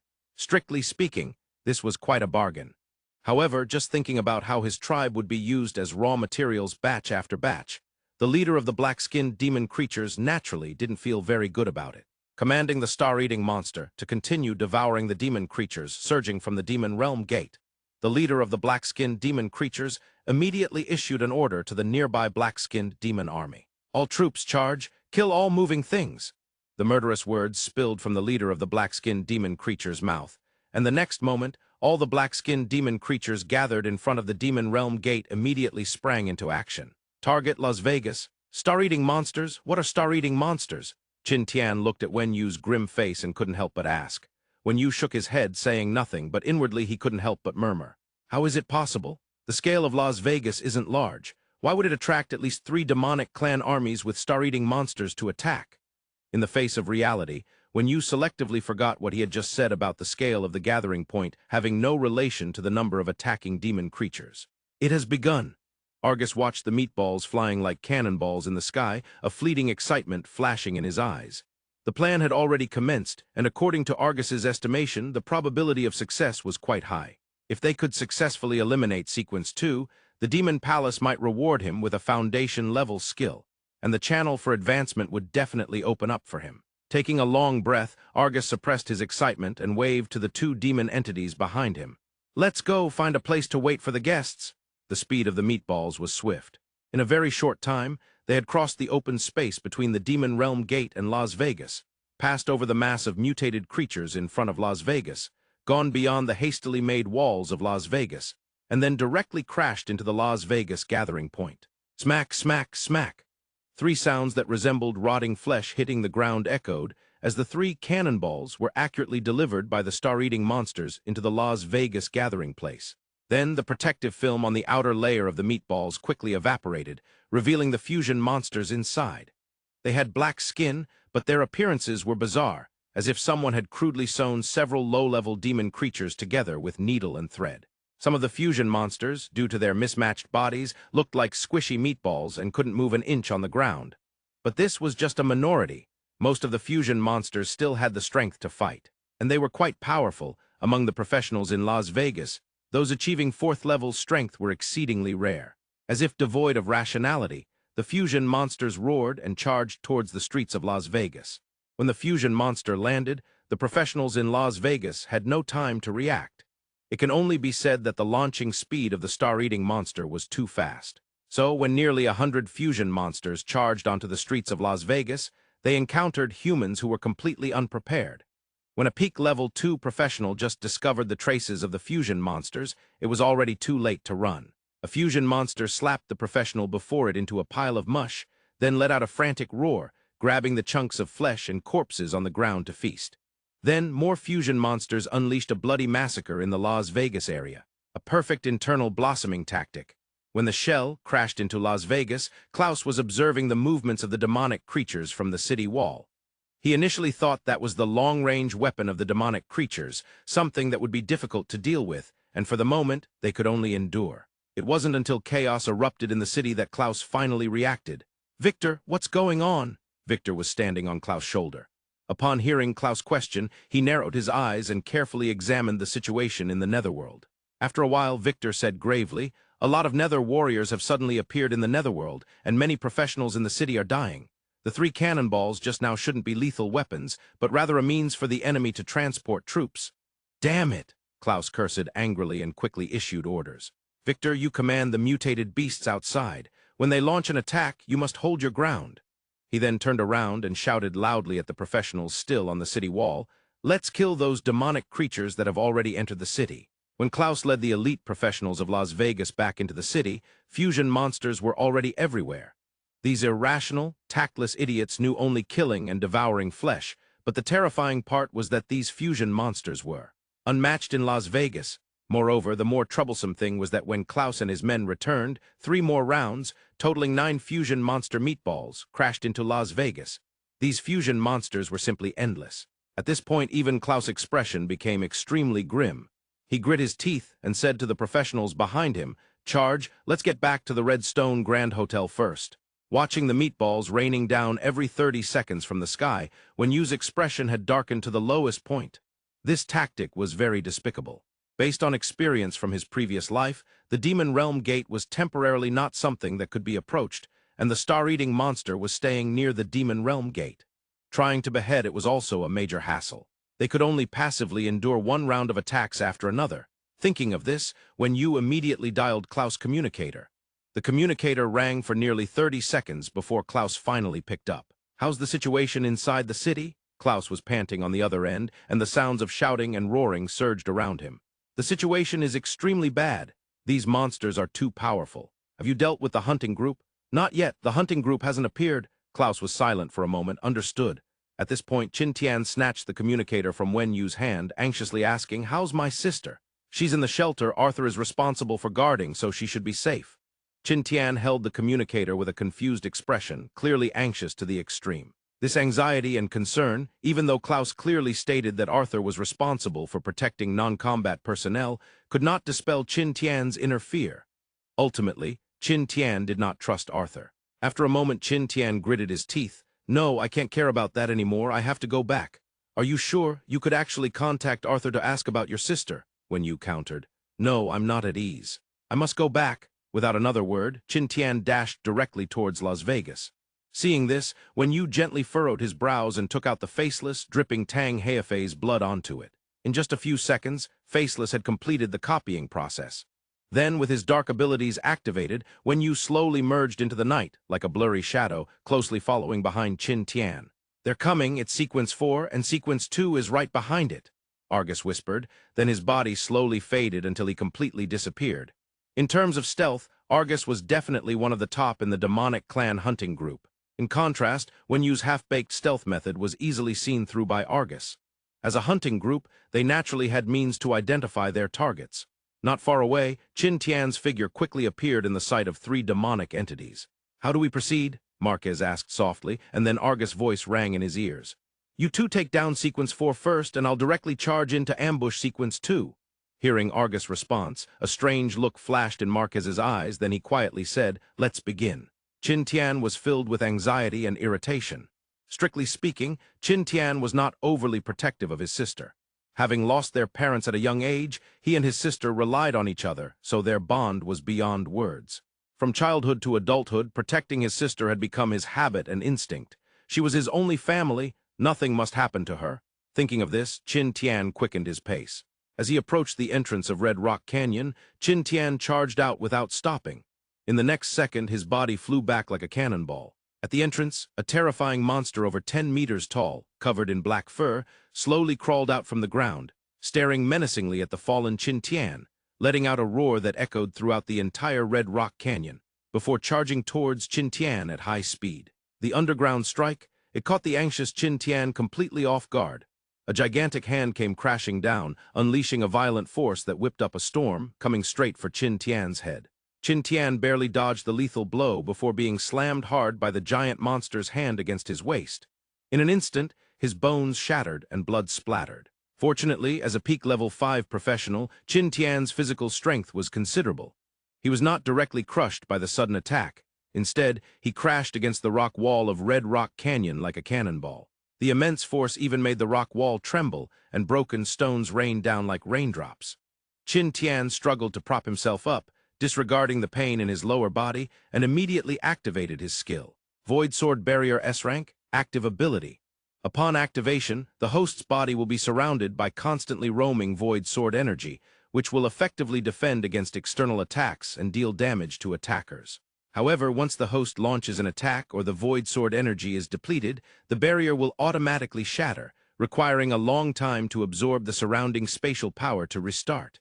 A well-rounded skill, it was quite useful. As the Void Sword barrier was set up, Qin Tian quickly opened his spatial ring and took out a large amount of healing potions, downing them vigorously. Qin Tian's lower body had completely vanished below the waist, and he felt dizzy from the significant blood loss. In this state, he wouldn't even be able to counterattack. Waiting just a few more seconds, and the blood loss alone could lead to his demise. When Qin Tian drank the first healing potion, the giant monster had already reached his side. "Die, bug!" The giant monster let out a terrifying roar, then raised its enormous fist high, slamming it down towards Qin Tian. The black fist collided violently with the invisible Void Sword barrier. Feeling the pain in its hand and the remarkably strong defense, the giant monster furrowed its brows. The power of Sequence 4 seemed quite decent. However, under the circumstances where it had the upper hand, if it could still be overturned by the opponent, then it had no right to be a part of the hunting group. The fist, nearly a meter in diameter, struck out once more. The immense force even caused the Void Sword barrier to emit ear-piercing, squeaking sounds. Fortunately, Qin Tian's Void Sword barrier had a very considerable defensive capability. Otherwise, he could not have withstood Walter's continuous bombardment for several minutes in the sequence-ranking battle. Boom, boom, boom! A series of explosive sounds echoed throughout Red Rock Canyon as the giant monster's fists struck against Qin Tian's Void Sword barrier in direct confrontation. Meanwhile, Qin Tian's wounds had stopped bleeding, and the wounds were slowly starting to grow granulation tissue. However, it was evident that, according to the healing speed of the wounds and the defense capability of the Void Sword barrier, Qin Tian would inevitably face the giant monster with injuries. In contrast, although every attack by the giant monster would leave some wounds on the Void Sword barrier, its physical capability was terrifying. The injuries would nearly heal completely in an instant. In a short time, the giant monster had thrown hundreds of punches. Sensing that the energy of the Void Sword barrier had already depleted by more than half, while Qin Tian's wounds had only healed back to the top of his thigh, the giant monster smirked sinisterly, and its attack frequency increased once again. Argus hid in the darkness, watching the giant monster mercilessly beat Qin Tian, his brows slightly furrowing. Something was off. Marquez had yet to make a move. Though Sequence 4's defensive skill was decent, if Marquez teamed up with the giant monster, they could definitely break through Sequence 4's defense within seconds, and then the half-disabled Sequence 4 would just have to wait for death. Sensing the position of Sequence 2 was interesting. Seeing its teammate severely injured and the battle turned into an absolute disadvantage, it still showed no intention of appearing. It was indeed a cold and difficult opponent. Thinking about Marquez's strange behavior, Argus decided to continue hiding. There was no time limit on the hunting plan. If they could not kill today, there was always tomorrow. His own life was at stake. When Yu, hidden in the darkness, did not realize he had already been exposed. Watching the giant monster brutalize Qin, when Yu's brows were tightly knitted. He was contemplating whether to save him. Qin was currently being crushed to the ground by the giant monster, and he was completely asking for it. Moreover, in Wen Yu's perception, the entire canyon was filled with danger. This also meant that there were unknown enemies. Once he revealed himself, he would fall into the enemy's hands and be led by the nose. Seeing Qin continuously drinking healing potions ahead, while his void sword barrier had been battered to pieces, Wen Yu finally made up his mind. It would be a pity for Qin to die here. With a thought, the faceless that had been hiding further back suddenly charged forward. How strong was Tang Heifei? Wen Yu absolutely had a first-hand experience. He was an invincible monster on Earth. The perfect replication at the foundation level by Faceless had directly copied most of Tang Heifei's power. Of course, among the 5 foundational skills, there were 3.5 abilities that could not be copied, or rather, could be copied, but Faceless could not use. The truth speech was out of the question, as Faceless could not speak. Challenger's Trial Race Foundation level, passive ability. Upon acquiring this ability, the host will automatically mark all challengable targets within a certain range, and the host can choose to challenge them. After a direct confrontation, if the host wins, they will be rewarded with an extra chance of resurrection. Soul is immortal perfect resurrection. Up to 13 times. Current resurrection count, 8 times. The resurrection method is that after the host dies, they will revive in full condition 3 seconds later at the original spot. Life and Death Battle Resolution Race Foundation level, passive ability requires resurrection-type skills as a prerequisite. Every time the host is reborn, their racial talent and physical attributes double. Note: racial talent doubling includes lifespan, physical attribute limits, and the strength of the physical body under the same physical attributes. For example, the first time is a mouse, the second time is a cat, the third time becomes a dog, and the fourth time turns into an even more ferocious beast. The physical attributes of a mouse and the physical attributes of a cat bring different forces. When Wen Yu saw these 2 skills, he was genuinely shocked. These 2 perfectly complementary skills were also at the foundation level. Wen Yu couldn't even imagine how high Tang Heifei's power would reach after dying several times. Even more terrifying was that he could continue to gain resurrection chances through the challenger's trial. Of course, when Faceless copied Tang Heifei, Wen Yu conducted a simple experiment. When the fake Tang Heifei died, it did not trigger the resurrection effect, but instead directly turned back into Faceless. This meant that the 5 foundational skills of Tang Heifei in Wen Yu's hands only had 1.5 foundations left. However, the 1.5 foundational skills of Tang Heifei, combined with the divine beast species, Wen Yu did not know if Tang Heifei had triggered life and death battle resolution, as the racial talents of each divine beast species were different, could still be considered one of the most terrifying martial powers in this world. Heavenly and Earth's Power Race Foundation level, passive ability, exclusive to the Child of Destiny, originally SSS rank. Summons the powers of the sky and earth, automatically mastering thunder and earth's power. This ability, similar to darkness, is also a capability that Faceless can perfectly demonstrate. True God Dominance Body Race Foundation level, passive ability, originally SSS rank skill.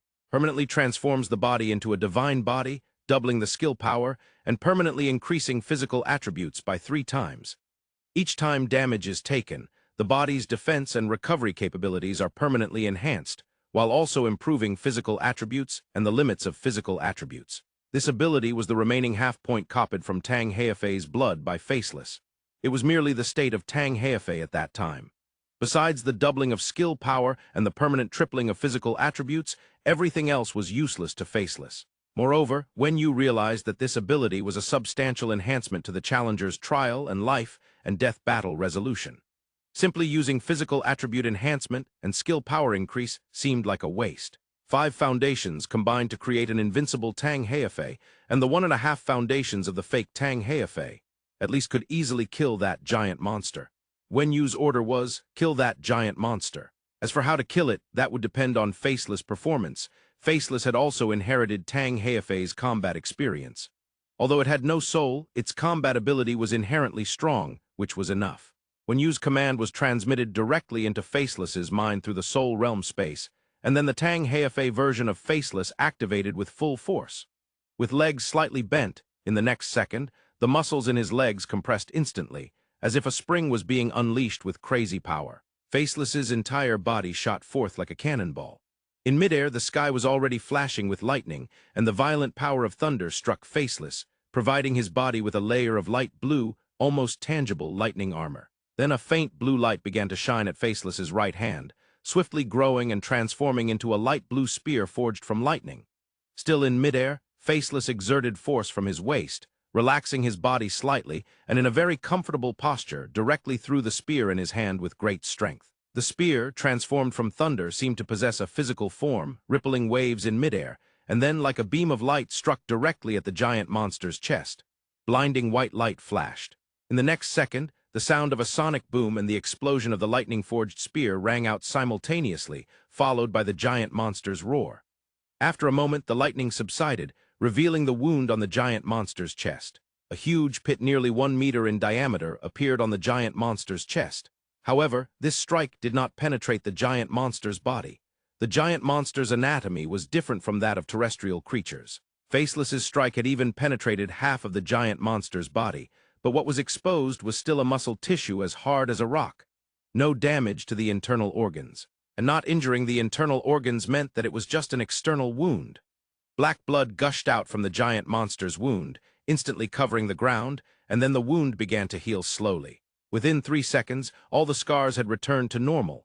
The healing speed of the giant monster's body was truly terrifying. In those 3 seconds, Faceless had already stood in front of the giant monster.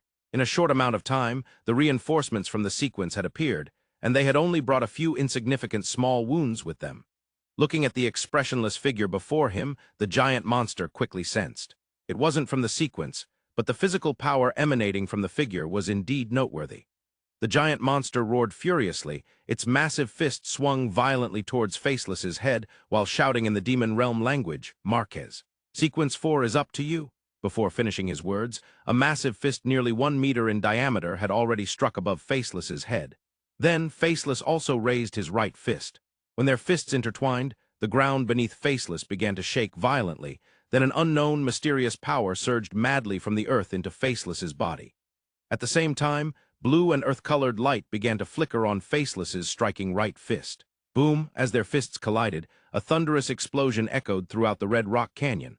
The giant monster's right fist was shattered by Faceless's disproportionately small fist. It broke apart like weathered rock, turning into a cloud of fine ash that quickly dissipated into the air. And Faceless was also hit hard by the giant monster's blow, as if he were a nail slammed forcefully into the ground. With 2 crisp crack sounds, Faceless's leg bones instantly fractured. Earth's power, Earth's force activated. The endless energy from the earth rapidly flowed into Faceless's body, quickly healing the wounds in Faceless's legs. Meanwhile, an inexplicable change seemed to arise from the earth. A tremendous force surged from beneath Faceless's feet, instantly propelling his body away, evading the giant monster's sweeping kick. In this brief clash, both Faceless and the giant monster were injured, yet their injuries healed almost instantaneously. As Faceless landed, the giant monster's attack came once again. The giant monster's previously crushed right fist had once again regrown, while Faceless, under the healing effects of the Earth's power, had fully restored to his original state. In the next second, the sound of intense hand-to-hand combat reverberated throughout the Red Rock Canyon. When the giant monster and Faceless clashed momentarily, Qin Tian was still hiding behind the void sword barrier, gulping down powerful healing potions. Qin Tian's lower body, particularly his calves, had already begun to grow flesh and bone. This was thanks to the potency of Qin Tian's healing potions, which allowed him to recover to his current physical condition in such a short period. Unfortunately, he still needed at least a minute for his body to fully heal. Though a minute isn't long, for a powerhouse of Qin Tian's level, it feels too long, because Marquez had already appeared beside Qin Tian. The situation was initially 3 against 3, making it hard to say who was stronger. But Qin Tian's heavy burdens led to a direct ambush by the giant monster, causing the situation to collapse again and again.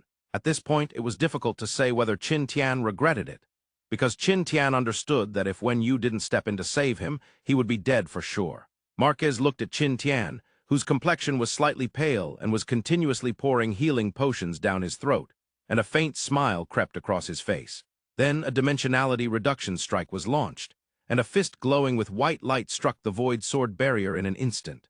The terrifying white light shone brightly, and in an instant, the void sword barrier surrounding Qin Tian had weakened to nearly undetectable levels. Then Marquez raised his right fist once again, just 3 punches. The void sword barrier of Qin Tian would surely completely shatter. By that time, without his legs, Qin Tian would be unable to withstand the powerful spatial abilities of Marquez. Just as Qin Tian was becoming increasingly desperate, a black light flashed in the distance, and a wave of black energy surged towards Marquez's eyes. Releasing a dimensional sanctuary with a casual gesture, Marquez smiled as he shouted towards the air not far away, "Argus, the target has appeared. The rest is up to you." Not far away, Argus was slightly taken aback. Marquez's words had some issues. He spoke in Chinese. Rather than notifying him to take action, it was more like a reminder for Sequence 2. The implications were many, sure enough, when you didn't waste Marquez's goodwill. After launching a wave of dark energy, his entire body instantly appeared in the shadows, rapidly enlarging, and began the Spirit Pet empowerment. Second Soul Realm, Super Destiny Fight. Third Soul Realm, Dragon Blood Amplification. The Dark Demon Lord activated with full force. Then, a black dark energy warblade suddenly appeared in the hands of the Dark Demon Lord, adopting a defensive stance. There were still enemies, and their stealth capabilities were impressive. While there was a possibility of interference from an old acquaintance, Wen Yu was more concerned about the enemy hiding in the darkness than Qin Tian's life. If Qin Tian's judgment was wrong and he made a mistake, he had to bear the consequences. If Wen Yu found himself unable to help and Qin Tian died, it could only be said that it was meant to be. In such a situation, Wen Yu didn't call Faceless to his side, which was already more than considerate. The scene fell silent in an instant, except for the earth-shattering hand-to-hand combat between Faceless and the giant monster. Marquez quietly waited in the dimensional sanctuary, just smiling as he looked at Qin Tian and Wen Yu in the distance, without making any movements. Argus also remained motionless, hiding somewhere. Qin Tian remained within the defense circle of the void sword barrier, continuously swallowing healing potions. In a short time, dozens of bottles of healing potions had been downed, and the defense circle was littered with bottles. Meanwhile, Wen Yu paid no attention to anything else, focusing intently on waiting for a sneak attack that could come from anywhere. "What do you want?" A mental wave emitted from a hidden position entered Marquez's mind directly. "What do I want? Nothing much, just reminding you that you should take action." The mental wave Marquez sent back was very calm. There was no hint that his previous actions had issues, or rather, he was doing it on purpose. "What do you mean?" Argus's mental wave was filled with uncontainable anger. "Hey!" Marquez let out a light sigh. "You see, if you don't take action, I will face a 2-on-1 from Sequence 2 and Sequence 4. Although I don't know why these top human race experts have grown in strength so quickly, but I can't handle 2 at the same time. So, if you don't take action, I can't take action either." Argus was immediately furious. The reasoning was sound, but you said that in Chinese, it's clearly setting things up. Argus didn't bother to say more and continued hiding at an unknown location, remaining utterly motionless, until Qin Tian's injuries were fully healed. Noticing the strange atmosphere at the scene, even after Qin Tian had fully recovered, he did NOT Chinese letter the void sword barrier defense, but remained inside the sword barrier, cautiously observing his surroundings. After all, as long as the sword energy within the void sword barrier was not consumed completely, the defense effect would not disappear. Qin Tian glanced around and was clearly confused by the current bizarre situation. The battle that should have happened did not occur. The 2 humans and 2 demons were caught in a strange peace, until the only battle between the 2 humans and the 3 demons showed clear signs of advantage. The situation finally changed. "What are you guys doing? This guy is too strong, I can't hold on much longer." The giant monster was not very bright and definitely couldn't understand Chinese. Moreover, Argus and Marquez's earlier soul transmissions didn't involve the giant monster, so up until now, the giant monster had no idea what was going on, but the giant monster's combat instincts were definitely not weak. After a few minutes of fighting, the giant monster had already realized that the professional in front of him had physical qualities that were completely on par with his own. Although their recovery ability was slightly inferior to his, their speed and strength were significantly stronger, and combined with their control over bizarre energy, the giant monster found it very difficult to deal with Faceless, recovering from injuries consumed stamina. And having waited so long, the significant advantage they had was completely erased by Marquez and Argus's delays, causing the giant monster's frustration to reach a peak. Argus, what are you doing? Hurry up and pull Sequence 2 into the soul battlefield. As soon as the words fell, the giant monster had forcibly taken a heavy kick from Faceless, its entire head exploding in an instant. Then, within just 1 second, it once again returned to its original form. Argus, hidden somewhere, narrowed his eyes upon seeing this scene, carefully contemplating the pros and cons of the situation, and then quickly sent a wave of soul energy to Marquez. What exactly do you want? I told you if you take action. I will definitely take action. I swear in the name of the Demon Lord. I swear, Marquez quickly replied. Then, sorry, I don't believe you. After saying that, Argus transmitted a soul wave to the giant monster. Retreat, this attack has failed. Having reminded the giant monster, he fulfilled his responsibility as a teammate and immediately moved towards the canyon entrance. Even in a hidden state, Argus moved at a moderate speed, not revealing any trace of his presence. Sensing Argus's movement vaguely, Marquez squinted slightly, and then a grim smile appeared on his face. He directly pulled out a piece of bizarrely shaped scale from his lower back, then crumbled the scale into powder and forcefully sprinkled it towards the direction where he guessed Argus was. The black powder swirled and under the influence of the wind instantly covered a large area. Then nothing happened. You bastard, you set me up! Argus's soul wave reached Marquez's mind, and Marquez smiled slightly, taking out another black scale, crumbling it and sprinkling it out. In a short time, Marquez scattered 5 scales, and when the powder of the last scale touched Argus, who was in a hidden state, Argus instantly revealed himself. Looking at Marquez with a grim expression, Argus didn't even want to say another word. The situation was very clear. Marquez wasn't here to hunt the Sequence. It was more like he was here to hunt him. After a brief contemplation of the current situation in his mind, it was evident that Sequence 2 and Sequence 4 had noticed some changes. Even after showing his form, they still made no movements, just remaining in place, watching Argus and Marquez's play. Marquez was perfectly blocking the exit of the canyon, leaving the giant monster, this dim-witted creature, still fighting for its life against another professional. Running away, that was difficult. It was clear that Marquez had some unknown motive towards him, and when it came to mobility, no one among the 5-level demonic entities in the entire demon realm could match Marquez. Fighting. That could be considered. With this thought in mind, Argus directly asked Marquez, "Are you here to kill me?" At the same time, Argus silently activated his foundation-level skill. Marquez pondered for a moment, nodded lightly, and then said, "You and Sequence 4 are both targets for extermination. In fact, your priority for extermination is even higher than Sequence 4. The situation had developed to this point, and Marquez had completely revealed his fangs to Argus. Why, the ancient demon clan needs your soul battlefield. As the strongest of the 3-eyed blue demon clan at level 5, you certainly won't voluntarily offer your skills. So you understand. Killing the Sequence is a matter for the entire demonic clan, but killing you is a matter for our ancient demon clan. Which one do you think is more important to me?" As soon as his words fell, Marquez had already taken out a glowing crystal and tightly squeezed it in his palm. A massive light barrier instantly enveloped Marquez, even covering Tian, who was not far away. Seeing the light barrier surrounding Marquez, Argus's face instantly turned pale.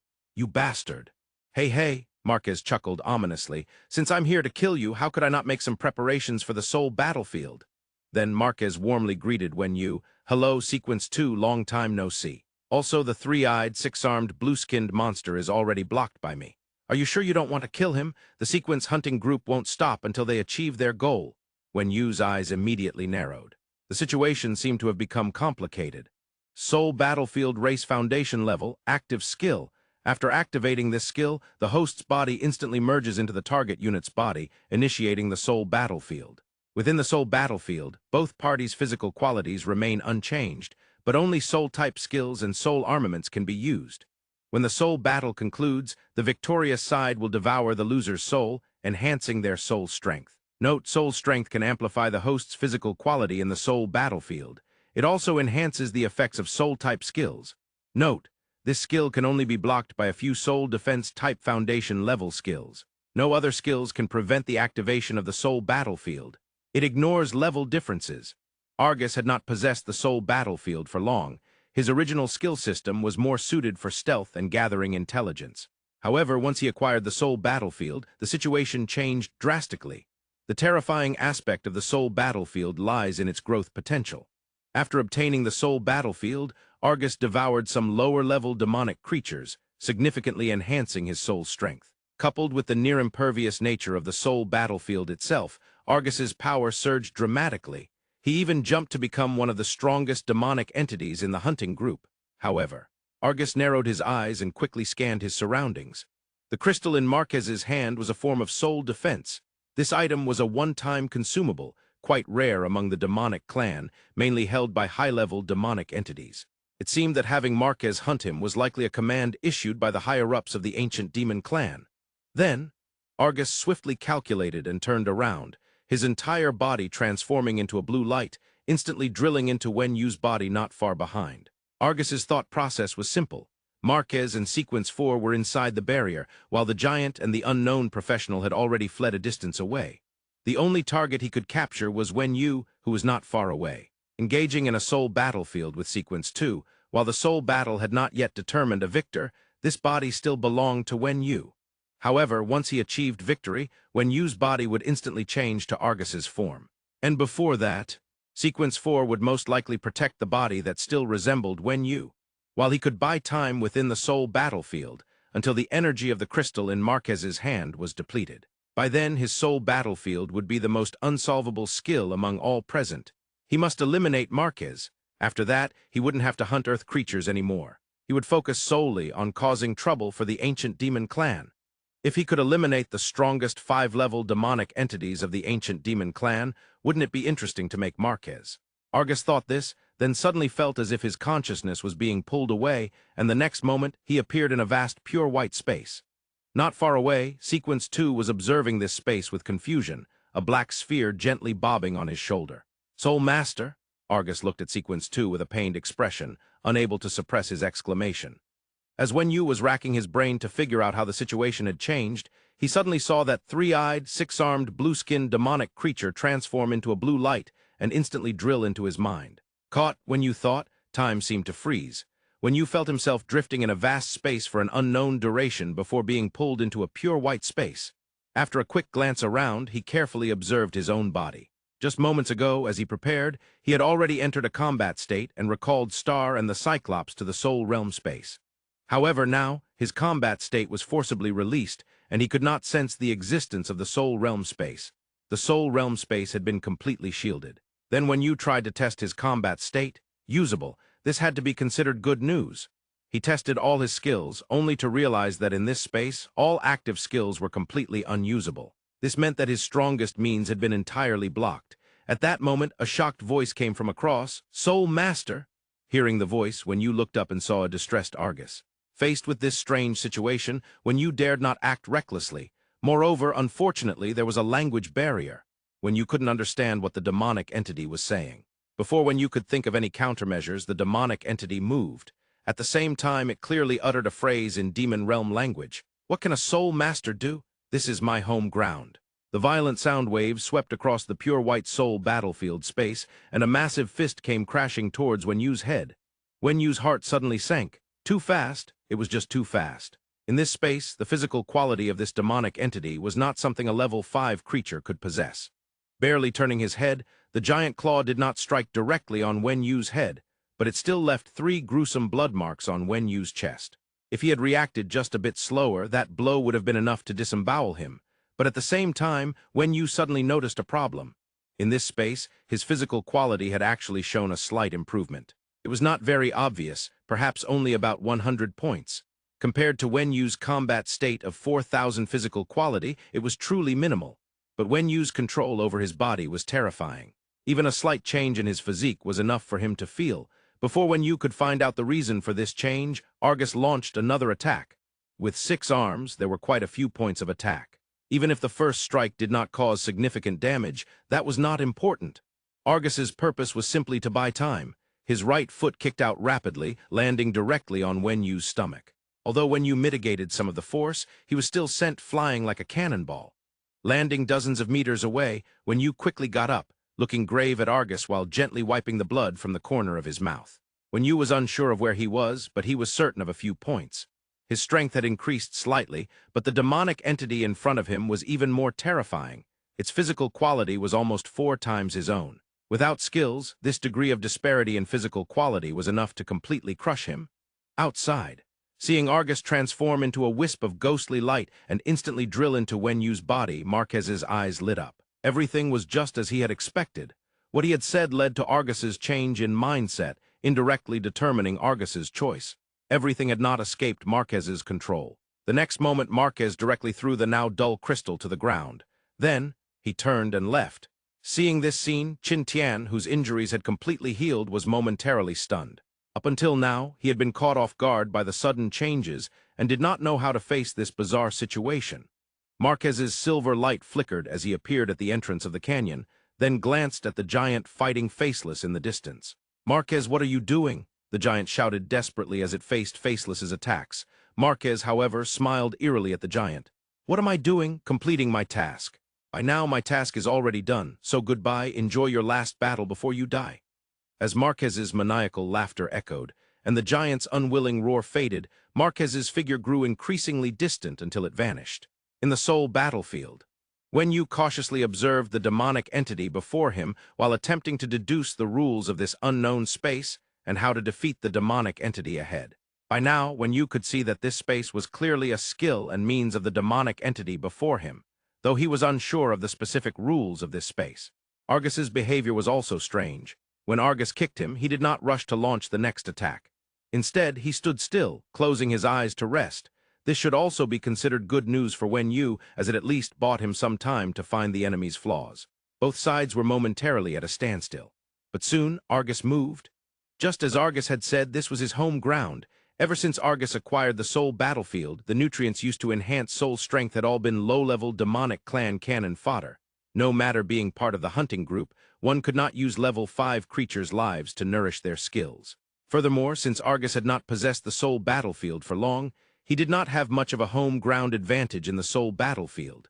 Compared to his physical quality outside, here, it had only increased by less than a factor of 2. However, this less than double physical quality was determined by the race advantage of demonic entities.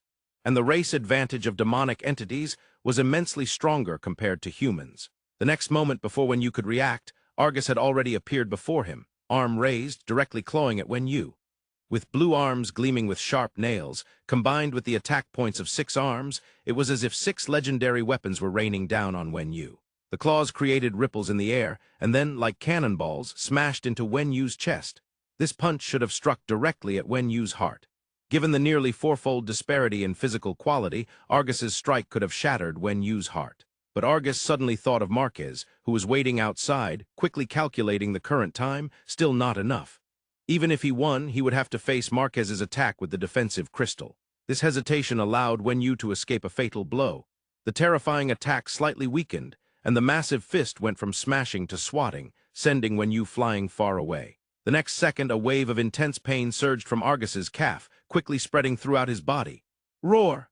A painful roar erupted from Argus, and this pain seemed to come in waves, continuously assaulting Argus's soul. Wenyu, who had been knocked away, quickly looked up at Argus.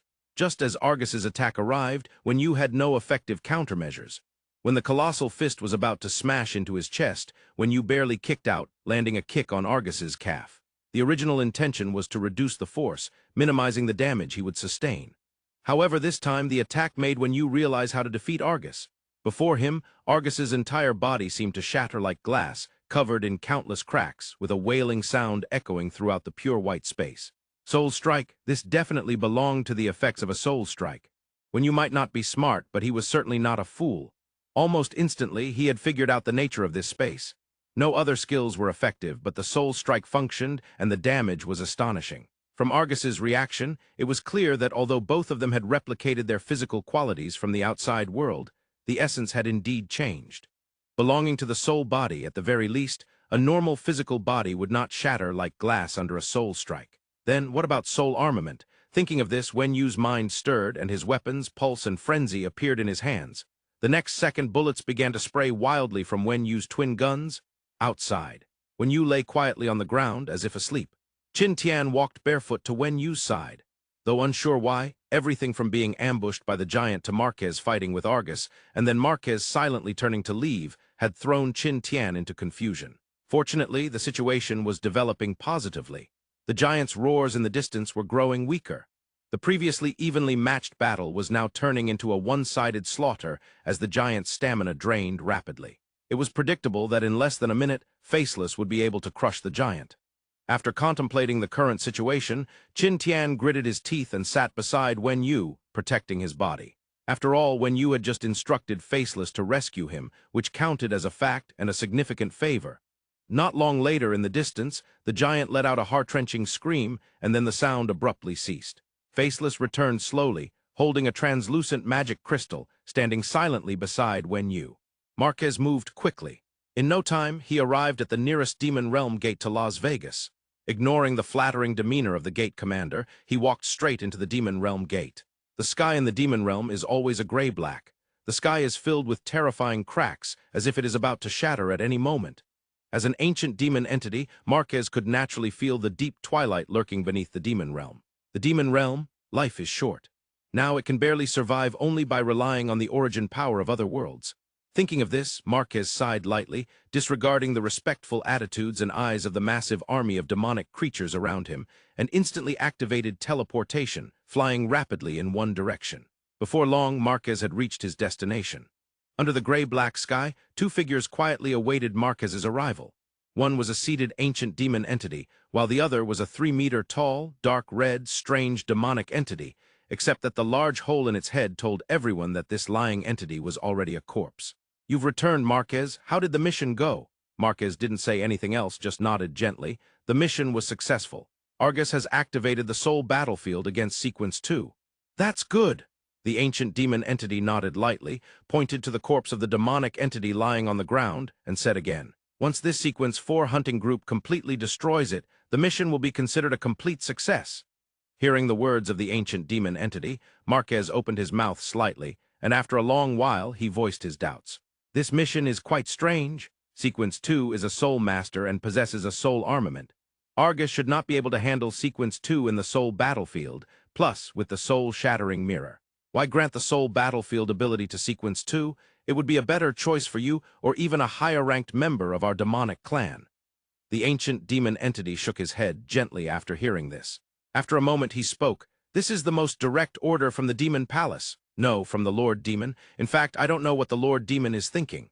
The ancient demon entity thought for a moment, then a wisp of black flame suddenly ignited in his hand. The black flame seemed to have a life of its own, directly igniting the body of the deceased demonic entity beside him, instantly turning it into a pile of ashes. "Let's go back to the Demon Palace to report. Also, let the dead remain dead in the hands of Sequence 1. The intel just came back. Sequence 1's hunting group has suffered 3 deaths out of 5, and the remaining 2 are still being chased." Upon hearing the ancient demon entity's words, Marquez's eyes instantly dimmed. "Lei, what do you think the Lord Demon is really thinking? This mission targeting Sequence 1 and Sequence 2 gives me a strange feeling. Such things have never happened in previous hunting operations. Not to mention giving the soul battlefield to Sequence 2 for free, even the strength of Sequence 1's hunting group is insufficient. Except for Lei, the remaining 4 are just fillers." Bang! A sinister arm slammed forcefully on Marquez's shoulder. Lei spoke softly to Marquez. "Stop overthinking it. The Lord Demon has his own thoughts. The will of our ancestors is not something we can speculate on. Here's my advice. Do your own job well." After saying this, Lei immediately took out a token-like object and crushed it. Black light surged out from the token, enveloping the bodies of Marquez and Lei, and in the next second the 2 demonic entities instantly vanished. When the teleportation's black light flickered, Lei and Marquez found themselves in an unknown area. The entire space was enveloped by a pure black light curtain, and before them stood a magnificent grand hall. Taking a slight breath, Marquez felt a surge of pure demonic energy rushing into his body, even slightly boosting his strength. Without lingering too long, Lei gently tugged at Marquez's wrist and led him directly toward the direction of the hall. "There lies the spiritual pillar of the demon realm, the residence of the Lord Demon, the eternal center of the demon realm, the Demon Palace." In front of the Demon Palace, 2 oddly shaped demonic entities verified Marquez and Lei's identities and then opened the big door for both of them. Inside was a pitch-black expanse. As Lei and Marquez entered the Demon Palace, the heavy sound of the doors closing echoed behind them. Lei and Marquez respectfully knelt down, awaiting the arrival of the Lord Demon's will. After a while, 2 scarlet lights flashed from the front, and a grand, magnificent voice echoed in the minds of Lei and Marquez. "Is the mission complete?" "Yes, Lord Demon." The Lord Demon murmured as if contemplating for a long while before finally speaking. "I want to assign you to another task. Just like last time, no being must know the content of this task. We will obey the Lord Demon's orders." After a while, when Marquez and Lei exited the demon palace, both wore expressions of fear. The Lord Demon's mission left the two demonic entities completely baffled. After teleporting back to the demon realm, Marquez and Lei quickly found a demon realm gate and walked straight in. Outside, countless demonic clans lined up. Massive star-eating monsters sent fusion monsters toward the distant giant city, while countless missiles and cannon fire rained down on the demonic army from the giant city in the distance. The largest gathering place in Huaxia, Beijing, and in the sky, overshadowing everything, the eternal Sky City, Master. The commander in front of the demon realm gate respectfully greeted the two demonic entities. Lei nodded gently, dragging Marquez as they quickly ran off into the distance. After a while, when they reached an empty location, the two demonic entities finally stopped. "Let's begin," Lei said to the dazed Marquez. But this task..." Lei sighed heavily. He then looked seriously at Marquez. "There are no buts. The Lord Demon's order must be executed. Remember your identity." After finishing this sentence, Lei took out a solid black, rounded pill from his waist and directly shoved it into his mouth. "Kala kala!" A violent explosion echoed from within Lei's body, and under the extreme pain, he let out a beast-like roar. Meanwhile, not far away, Marquez looked on in fear at the changes happening to Lei's body. Two of the four arms slowly devolved and gradually disappeared into his body. The black scales and sharp claws slowly receded, and the black crystal on his head slowly shattered, turning into wisps of black smoke that dissipated. In less than 3 minutes, Lei, originally an ancient demon entity, had vanished, replaced by a naked Asian man. Gently wiping the cold sweat from his forehead, Lei slowly experienced the changes in his body. His physical attributes had slightly decreased, but not by much. His skills were still the same, and overall his combat power wouldn't differ too much. "Your turn!" After briefly familiarizing himself with the changes in his body, Lei sternly addressed Marquez. Marquez gritted his teeth and also swallowed a similar pill. A few minutes later, when Marquez's transformation was complete, the two demonic entities, no, two humans, nodded at each other. The task objective is to infiltrate the ranks of Sequence 1 and the highest commander of Earth, Lin Heifeng, and then protect them until the Lord Demon issues new orders. This also means... Lei looked solemnly at the blonde-haired, blue-eyed Marquez. "Now we are both humans." "I understand." Marquez nodded blankly. Seeing Marquez's expression, Lei shook his head gently. This guy, who was like a younger brother to him, still hadn't realized what had changed. From the moment the Lord Demon issued this command, the two had already severed ties with the demonic clan's identity. Although they didn't know the Lord Demon's intentions, completing the task was the only thing they could do and must do. Gently patting Marquez's shoulder, Lei slowly said, "Let's go use your abilities to infiltrate the gathering place in Beijing. And I'll remind you one last time." Lei looked seriously at the bewildered Marquez, and in a firm tone said, "We are no longer ancient demons, nor demonic entities, but humans. Cast aside all past thoughts, abandon all former glory and recognition. Abandon loyalty to the demonic clan. Now the demonic clan is our enemy." In the Seoul battlefield, Hanyue and Argus's standoff continued. That's right, it was a standoff. Just as Hanyue summoned Heartbeat and Wild Song, he immediately launched a torrential barrage of attacks against Argus. But Argus, being a top-tier expert in the hunting group, was not an easy opponent. Enduring the intense pain in his body, Argus moved quickly, barely dodging Hanyue's attacks. In the Soul battlefield, soul strikes cannot be taken lightly. Here, the effects of soul strikes are amplified infinitely. Just a light kick moments ago nearly cost Argus half his life. And Hanyue, even with an advantage in skills and equipment, dared not act rashly. Argus's reaction speed was such that he could barely evade Hanyue's bullets from a distance. This was a match between a berserker and an archer. A close encounter with Argus would definitely not end well for Hanyue. Moreover, Argus's physical prowess was clearly far superior to Hanyue's, so to avoid being closed in, Hanyue had to expend a lot of energy to guard against Argus's advances. Bang, bang, bang! The rhythmic gunfire echoed continuously. In the distance, Argus kept dodging Hanyue's attacks, not daring to come any closer. If he got too close, he wouldn't be able to react to Hanyue's attacks in time and would surely be hit. As for Hanyue himself, he didn't rely on the advantage of his weapon to rush forward, but instead kept organizing all the known information he had gathered so far. He had gradually grasped the general nature of this space. Firstly, within this space, both he and the opposite demonic entity should be soul bodies, which was evident from the effect of the earlier soul strike on the demonic entity. Secondly, in this space, aside from skills and items related to souls, nothing else could be used, and the priority was particularly high. This had to be a foundation-level skill. Otherwise, the ability of Dark Divine Light should have been usable. Lastly, within this space, the strength of the soul should amplify one's physical attributes. The physical attributes of the demonic entity did not seem to match that of a level 5 creature, suggesting it possessed skills that enhanced soul strength. In contrast, when you experienced a slight boost in physical attributes here, likely due to being a reborn person or a soul master, the specific reason was unclear. In a short amount of time, when you had already speculated about the nature of the soul battlefield. This raised another question: how should he fight in this battle? Quickly pulling the trigger, the firing frequency of Jidong was firmly set at 2 shots per second. This wasn't related to hand speed. Instead, the activation effect was particularly strong. Although the damage was somewhat weaker in the soul battlefield, the attack speed was exceptionally outstanding, and combined with its ability to amplify soul strikes, Jidong might actually be more powerful in this context. However, as for attacking, hitting was one thing, but missing was missing. With the demonic entity playing hide and seek from a distance when you didn't have many options. Taking advantage of the demonic entity's evasiveness, when you quickly organized all his current means until he caught sight of the pendant hanging on his chest, soul-shattering mirror. This item obtained from the battlefield of the 2 realms had never been used by Wenyu. The reason was simple. It could only extract skills 3 times, and Wenyu generally didn't find regular skills worth his attention. However, upon discovering the nature of this space, a strange feeling suddenly arose in his heart. This skill seemed to match his ability system quite well. As Wenyu's level increased, the number of skills grew, and soul strikes gradually became less useful. When it came to defeating enemies, how could soul strikes compare to the dark? However, here, the effect of soul strikes was exceptionally remarkable.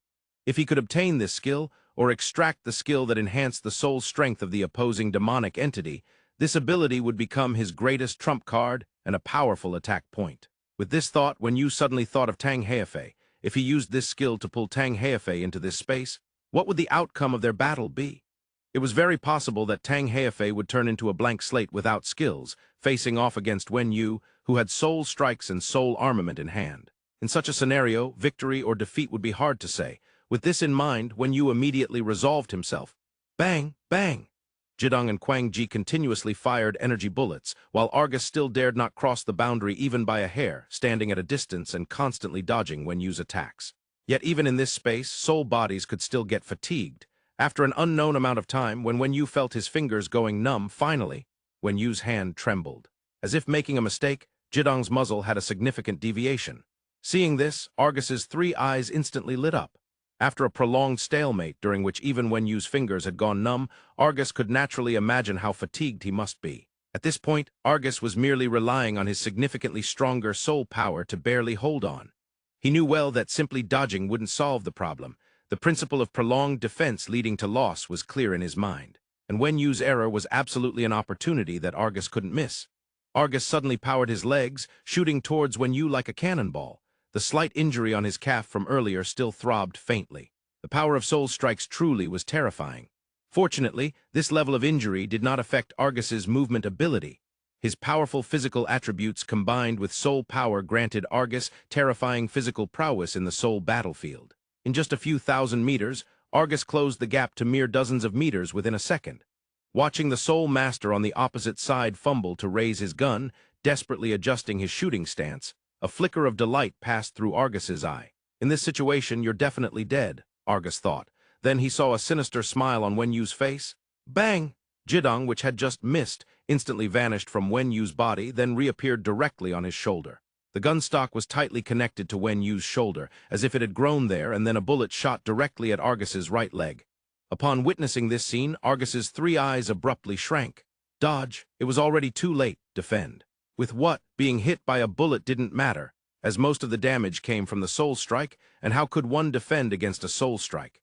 The bullet swiftly grazed Argus's right leg, and with Wenyu's slight adjustment, it only left a slight scratch. Then, it was as if Argus had tripped over an indestructible boulder while sprinting. His entire body was sent flying, and in midair, Argus let out a violent wail. The pain was far more terrifying than the earlier soul strike.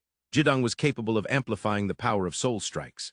Watching the cracks starting from Argus's right leg gradually spread across his body, Wenyu wasted no time and directly combined Jidong and Quang Ji, then activated Annihilation of Beings. Annihilation of Beings combination ability, no level. The combination ability of Jidong and Quang Ji unleashes the most destructive energy wave from the muzzles of the 2 firearms, delivering a dual physical and soul strike to the enemy. If the struck enemy dies, they will release soul fragments that can be absorbed by the soul-shattering mirror. Each activation consumes all remaining stamina of the host. A blinding white light flashed from the muzzles of Jidong and Quang Ji, the two streams of white light slowly intertwining. Feeling the devastating energy wave not far away, Argus's eyes widened in horror. Ignoring the intense pain on his soul body, he roared loudly, "Wait!" Boom! The enormous energy beam slammed directly into Argus's face, and in an instant it was as if Argus's head had melted, turning to ash that scattered into the air. Then the energy wave of annihilation of beings continued undeterred, swiftly sweeping over Argus's remaining body under Wen Yu's control. Specks of gray light flew out from Argus's body, quickly being absorbed by the soul-shattering mirror on Wen Yu's chest. It wasn't until nearly 30 seconds later that the energy beam of annihilation of beings slowly weakened and gradually dissipated from the muzzles. As for Wen Yu, it was as if he had been instantly drained, collapsing to the ground. Annihilation of beings had consumed all of Wen Yu's remaining stamina. What was it like to be completely exhausted? It felt as if the fish had been pulled ashore.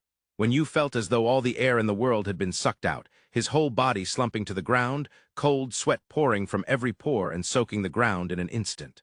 Lying on the ground, gasping for breath, the sudden massive consumption of stamina caused Wen Yu to struggle for less than 3 seconds before he blacked out.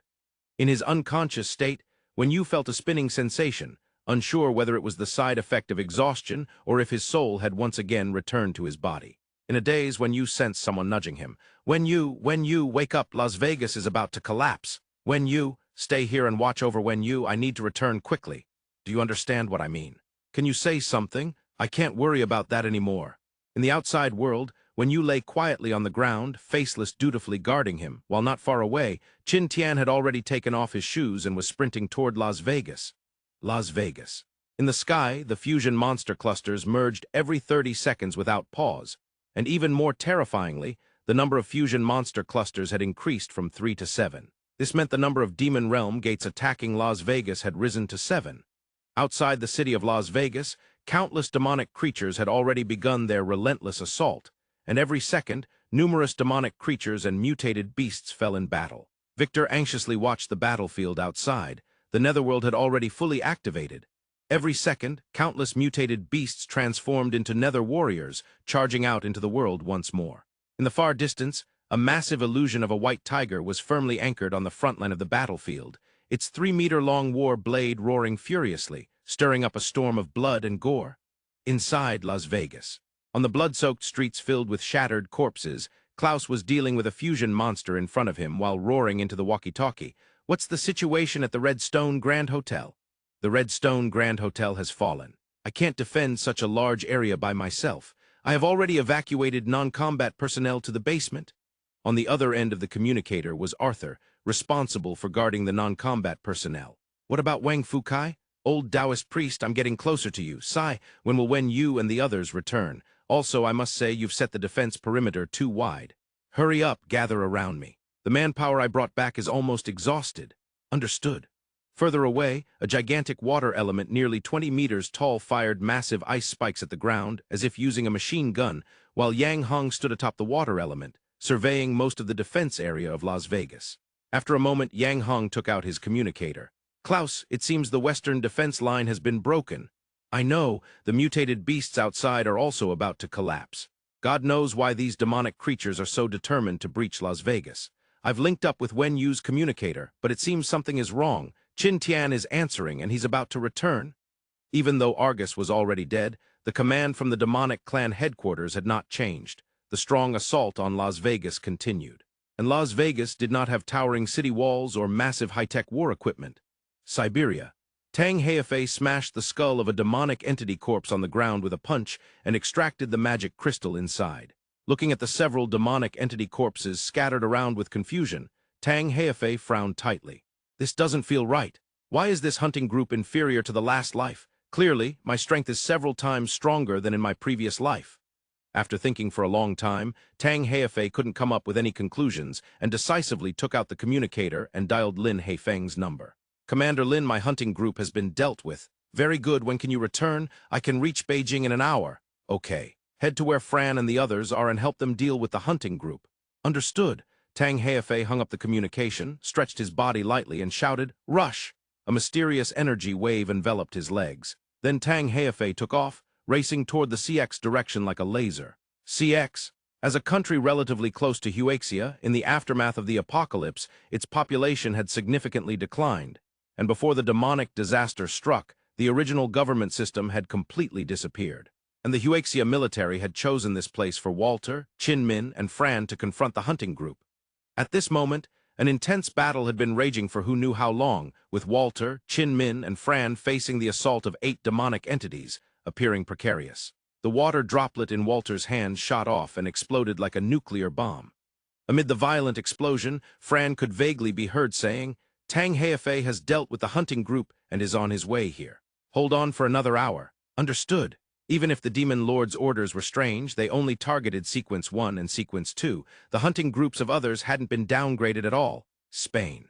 A giant gorilla, nearly 100 meters tall, roared madly, sweeping a 30-meter-long wooden stick in front of it at a ferocious demonic creature standing 30 meters tall. Boom! The enormous sonic boom sounded like countless hand grenades exploding, hitting the demonic creature directly on the head. The demonic creature immediately spewed blood, dazed by the tremendous force, while the wooden stick in the gorilla's hand exploded into countless fragments. In the gorilla's grasp, Carmel lay pale, while her unicorn partner was engaged in a fierce battle with another humanoid demonic creature in the distance. This woman certainly had a great affinity with beasts. In a forest in Sichuan province, Lan Bo, clad in camouflage, squinted his eyes. The war blade in his hand had long been returned to the spatial ring, and he was now listening intently to the sounds in the jungle. The hunting group of Sequence 9 lay hidden within this forest. France in a sinister underground tomb. When you looked at the 2 writhing demonic entities in front of him, a mocking smile tugging at the corner of his mouth. Then he extended his right hand. The bandages that covered his body had now been unwrapped, revealing his right hand that was covered in disgusting pus-filled sores. A profoundly foul odor emanated from Wen Yu's body, even causing the surrounding rocks to show signs of slight weathering and corrosion. With a single thought, the 2 writhing demonic corpses instantly turned to pus and blood. Strange currents of air surged through Wen Yu's right hand, rushing into his body. The intense pain caused Wen Yu to wail loudly. After a while, the pain gradually subsided, and a sinister grin appeared on Wen Yu's pale face. "Arcade! Wait for me!" In the Beijing gathering place. The sounds of cannon fire echoed incessantly, accompanied by the desperate attacks of demonic creatures outside the city. Although the battlefield in Beijing could not be said to be at a disadvantage, it certainly wasn't in a position of superiority. "Report to the command center. Area A needs reinforcements." Area A needs reinforcements. Amidst the deafening sounds of gunfire and fighting, 10-year-old Zheng Yi clutched a gigantic firearm that seemed disproportionate to his small stature. His face was pale as he looked down at the demonic creatures rushing in frantically, his slightly yellowed teeth chattering in fear. Clearly, young Zheng Yi was not accustomed to such large-scale bloody confrontations. "Zheng Yi, be careful," a voice from beside him snapped Zheng Yi back to reality. Just as he looked up, a blue wind blade struck right in front of him. "It's over!" Before Zheng Yi could make any evasive moves, a figure appeared directly in front of him. Rip, the sound of fabric tearing echoed.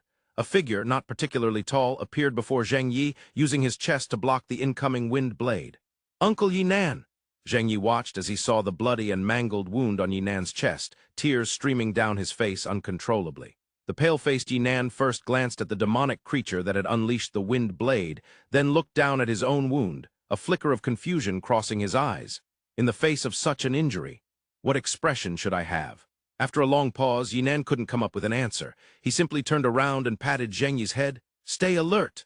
Then he picked up his firearm once more, aiming downwards and continuing to pull the trigger. And Zheng Yi, at the moment Yinan turned, vaguely noticed that the wound on Yinan's chest had stopped bleeding, while grotesque flesh began to roll outwards.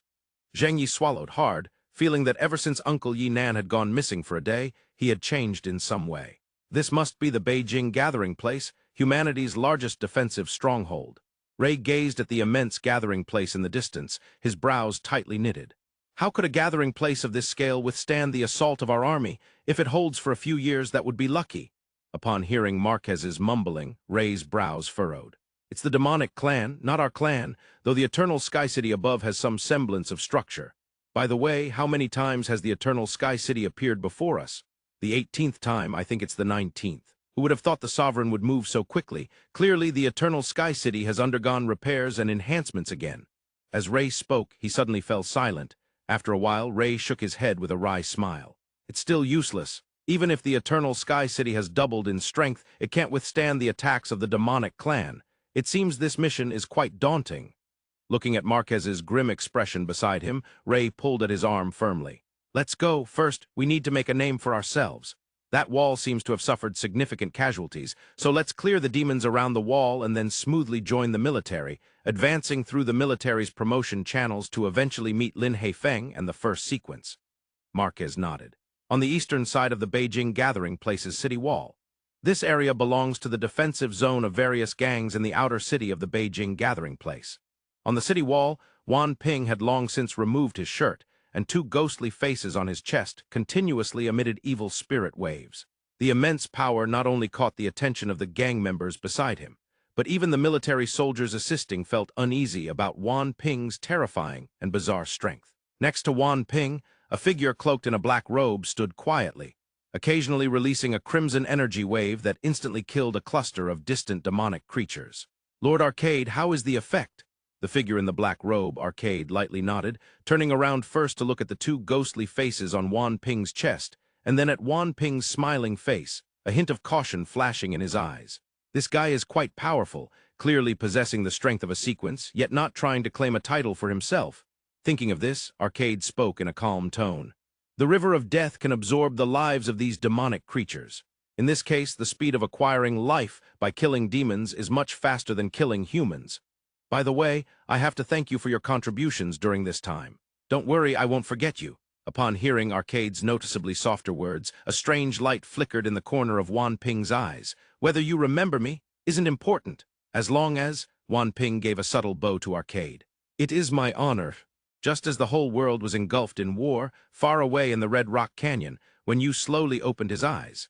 The intense pain in his body instantly drenched Wen Yu's forehead in cold sweat. The annihilation of life consumed all of his remaining energy, but Wen Yu never expected that depleting all his energy in an instant would be this agonizing. After barely managing to control his body, he was relieved to find that after sleeping for a while, his energy had partially recovered, allowing him to make some slight movements. He forcefully opened his eyes, and before him was the figure of the faceless version of Tang Heifei. Meanwhile, Qin Tian had vanished without a trace. Wen Yu gently opened his mouth, uttering a sound that made no sense. He then realized that the faceless could not understand his words. Even if he used mental waves to communicate, he couldn't say anything too complex. After thinking for a moment, Wen Yu directly exited battle mode. The moment he exited battle mode, a deeper sense of fatigue surged through his body. Just now in battle mode, the little soul beast had borne most of the burden for him, which allowed him to regain consciousness quickly. Now that he exited battle mode, this discomfort, he directly summoned the One-Eyed and Star from the Soul Realm space. Protect me! Then Wen Yu fell back into a deep slumber. When Wen Yu woke up again, his head felt like it was spinning. Squinting his eyes, he felt that he couldn't move his body at all. How long have I been asleep?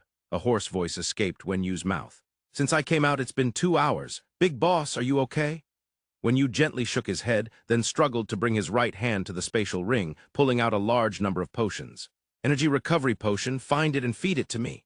He commanded Star beside him, who skillfully fumbled through the potions on the ground. After a while, Star picked up a bottle of energy recovery potion, bit down on the cork, and then directly shoved it into Wen Yu's mouth. The cool liquid flowed down his throat, making Wen Yu feel as if every cell in his body was awakening.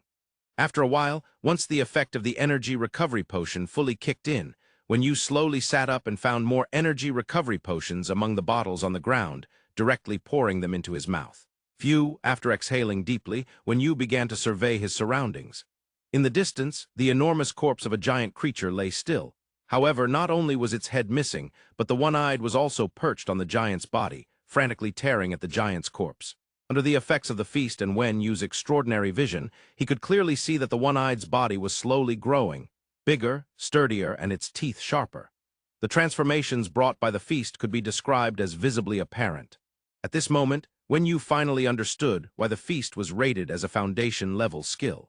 According to the feedback from the One-Eyed, having consumed only half of the giant's body, the One-Eyed's physical quality limit had already increased by 20 points. Moreover, its muscles and bones had become more solid.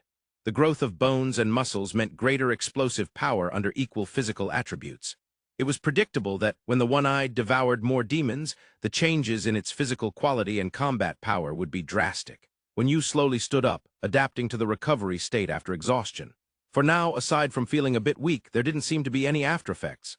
Then, when Yu directly pulled out the soul-shattering mirror from his chest, examining this time's greatest gain, the soul battlefield. The once smooth surface of the soul-shattering mirror became somewhat hazy, and faintly, when Yu could see an indistinct shadow resembling Argus drifting aimlessly within the mirror. Tightening his grip on the soul-shattering mirror, the muscles in his hand subtly twitched. With the cooperation of the soul-shattering mirror, this seemingly powerless attack formed waves of soul strikes that surged into the shattered soul realm. When you could even hear Argus's soul fragments within the shattered soul realm continuously roaring and howling before gradually falling silent. After a while, once everything settled down, when Yu slowly released his grip and gazed into the soul-shattering mirror. Inside, the originally hazy mist had completely disappeared, replaced by a glimmering crystal. When Yu carefully extended his right hand and gently tapped the mirror's surface. The surface of the soul-shattering mirror rippled like water, and then, without resistance, when Yu's right hand extended into the mirror, his fingers gently grasping the crystal inside before slowly withdrawing. The crystal lay quietly in Wen Yu's hand. Skill Crystal Soul Battlefield Race Foundation Level, Active Ability Soul Master Exclusive. This is a skill crystal formed using positioning means containing a skill within. It can only be used by Soul Masters. Usage.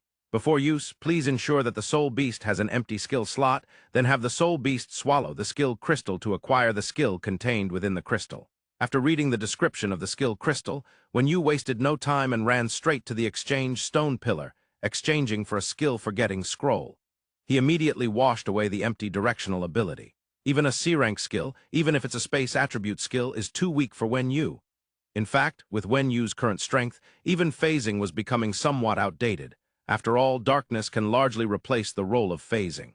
Moreover, now that he had the soul battlefield, Wen Yu's goal was no longer just an SS-level light attribute skill. He also needed to find more soul system abilities.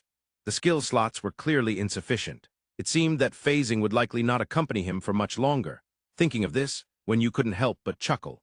In his past life, S-rank skills were like celestial levels for him, but now he was already considering washing away a very practical S-rank ability. One must say, life is always filled with the unknown and surprises. Wen Yu placed the skill crystal directly into the mouth of the little soul beast and slowly sat down, carefully reflecting on the events of this hunt. A strange feeling surged within him. The strength of the hunting group was not in question. If it weren't for him being a soul master, killing those two guys, the giant and Argus, would have been quite a high chance of success. In fact, even as a soul master, if Marquez hadn't turned on them at the last moment, he would have found himself in tremendous danger. When you couldn't fathom what the ancient demon entity was thinking. It couldn't be that just because there was a brief encounter between one person and one demon at the treasure land in the forward station. The ancient demon entity would go all out to help him, could it? After thinking for a long time, he didn't come to any conclusions. Once the little soul beast had fully absorbed the skill crystal, when you carefully looked at the skill introduction for the soul battlefield, there was no doubt this ability would become his greatest trump card. In the distance, the one-eyed had completely devoured the giant's corpse. With the effects of the feast, the one-eyed's physical quality surged to 20-50 points, exceeding the limit by 50 points. Moreover, its bone density, muscle density, and nail outer skin had all shown varying degrees of enhancement. Aside from being a bit taller, when you didn't notice any very strange changes in the one-eyed. Maybe it just hasn't eaten enough, when you thought. Then, when you called the one-eyed over, and it quickly transformed back into its mini form, curling up in Wen Yu's arms. Looking at the red rock canyon, Wen Yu sighed lightly. This hunting group didn't seem like a hunt at all. Instead, the various oddities revealed made Wen Yu feel entrenched in a fog, as if there were an invisible net wrapping around him, waiting for the moment to reel him in and plunge him into a situation of no return. Shaking his head vigorously to clear such thoughts from his mind, Wen Yu directly connected with Victor from the fifth soul realm. I wonder how Las Vegas is doing now. Whether it was Wen Yu's imagination or not, this mental connection with Victor felt unusually long. After a while, Victor finally responded to Wen Yu's mental link. The reply was short. Wen Yu, save us. Then the mental link was immediately severed. Hearing Victor's cry for help, Wen Yu was momentarily stunned. Although he didn't know what exactly had happened in Las Vegas, based on his estimates and calculations, Las Vegas shouldn't have fallen into such a dire situation so quickly. With 4 powerful individuals at Sequence 4, Sequence 13, Sequence 15, and Sequence 82, along with massive amounts of mutated beasts, if Las Vegas couldn't withstand the first round of demonic disaster, how could Earth fight against the demonic clan? Was there still hope? The situation was somewhat beyond Wenyu's expectations. Thinking of this, Wenyu put away Faceless, then commanded Star to grow larger and directly leaped onto its back, flying towards Las Vegas. Star flew swiftly toward Las Vegas. Halfway there, Wenyu tried to connect with Victor through their mental link, but failed. He attempted to pull Victor back into the 5th Soul Realm, but it was still ineffective. Even the power of the Soul Realm space was completely isolated. Afterward, Wenyu quickly took out his walkie-talkie and dialed Klaus's number. No one answered. Qin Tian's number. No one answered. Arthur's number. No one answered. Yang Hong's number. Finally, there was a series of harsh, crackling sounds. After a moment when the call connected, Wenyu quickly asked, "This is Wenyu. What's going on?" There was silence on the other end for quite some time before a weak voice finally came through. "I'm Wang Fukai. Yang Hong is lying next to me unconscious. There are some problems with the situation. I can't explain what happened. Yang Hong and I are currently in a cave next to Las Vegas. You should go see what's happening in Las Vegas yourself. Wenyu, it's been an entire day. You've come back too late." Hearing Wang Fukai's words, Wenyu was instantly stunned. An entire day? Although he had summoned Star and Faceless, it had only been 2 hours since Wenyu woke up, and he had no idea how long he had been unconscious before that. Yes, after Wang Fukai finished speaking, the walkie-talkie fell silent, until Wenyu saw the situation gathering around Las Vegas. What is this? The situation in the distance at Las Vegas left Wenyu astonished. A huge, deep purple light curtain, resembling an inverted bowl, enveloped the entire defensive perimeter of Las Vegas. The deep purple light curtain shimmered, and from time to time, massive amounts of demonic creatures surged in from outside, but no living beings had walked out from within the light curtain. This was a one-way defensive barrier. Things could enter but not exit.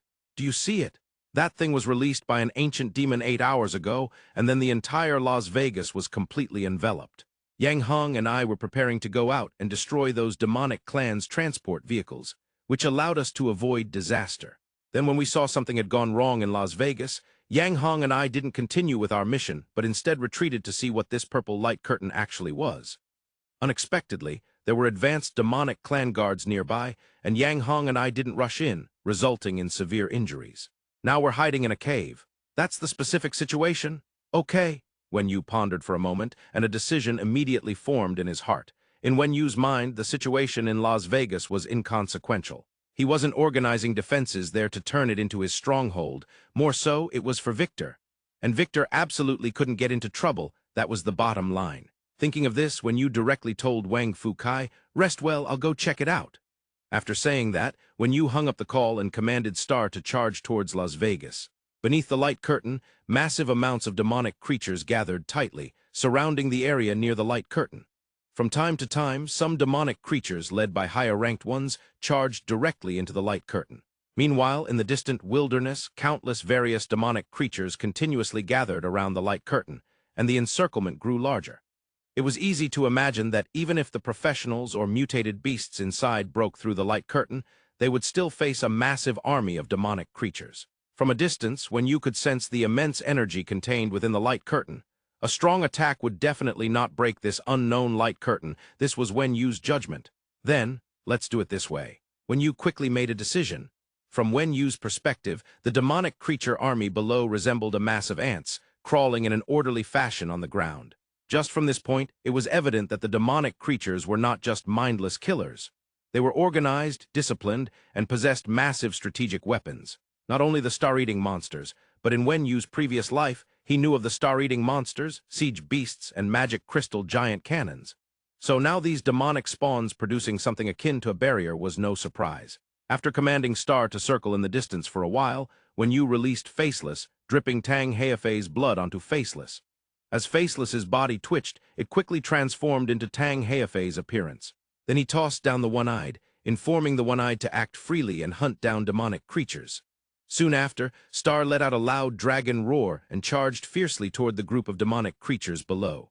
Wenyu was relieved that, so far, no large batches of flying demonic creatures had poured out from the demon realm gate.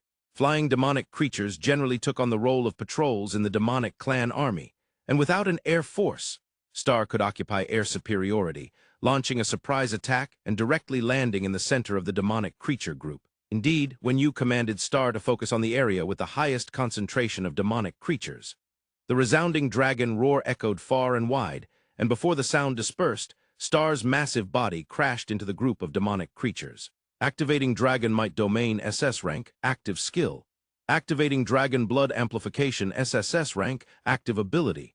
Activating Rupture Armor Storm S rank, active ability. Under the combination of these three abilities, the lethality of Rupture Armor Storm was magnified to its peak. Countless dark scales stirred up a storm of death, completely crushing all living beings within a radius of about 200 meters around Star. Then the scales that fell from Star quickly grew, and in the next moment, a ferocious giant mouth opened wide, spewing a torrent of crimson flames. Combined with the still dissipating black rupture armor, in the blink of an eye, all the demonic creatures within 200 meters centered around Star were completely annihilated. This was the lethality of the divine beast species. Although recently Star had been serving as a skill enhancement tool, no one could deny that Star was, in essence, a powerful divine beast species capable of direct assault and possessing terrifying area of effect killing abilities. When facing these low-level demonic creatures, Star was an absolute killing machine. And even before Star landed, when you had already jumped off Star's back with Faceless, directly pouncing towards a peak level 4 ancient demon. Faceless, be sure to protect me. When you quickly transmitted combat instructions to Faceless through their mental link, ignoring the brutal slaughter of Star in the distance, as well as the black flames rising from the outer area. His eyes were fixed on the peak level 4 ancient demon he had just targeted, directly activating the soul battlefield. An unusual feeling flashed through the depths of Wen Yu's soul, and he felt as if he had transformed into a beam of light, instantly rushing into the ancient demon's body. In the outside world, upon seeing Wen Yu turn into light and rush into the ancient demon's body, Faceless gathered its legs, rapidly charging towards the ancient demon standing still, its fists flashing, instantly killing the surrounding demonic creatures. Then golden light surged from its hands, and in the next second, Faceless slammed its hands powerfully onto the ground. A visible ripple emanated from Faceless's hands, instantly spreading out, and then a massive rock barrier appeared around Faceless and the ancient demon, securely protecting the two. Wen Yu wasn't sure what would happen if the target unit's body was damaged after he rushed into its soul. He didn't dare to gamble.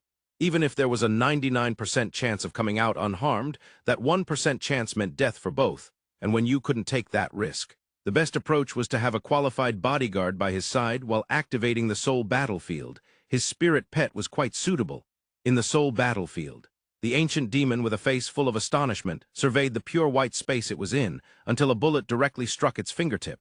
Roar! Screams and roars erupted, and at the point where it was hit, the ancient demon's entire body appeared to shatter like glass.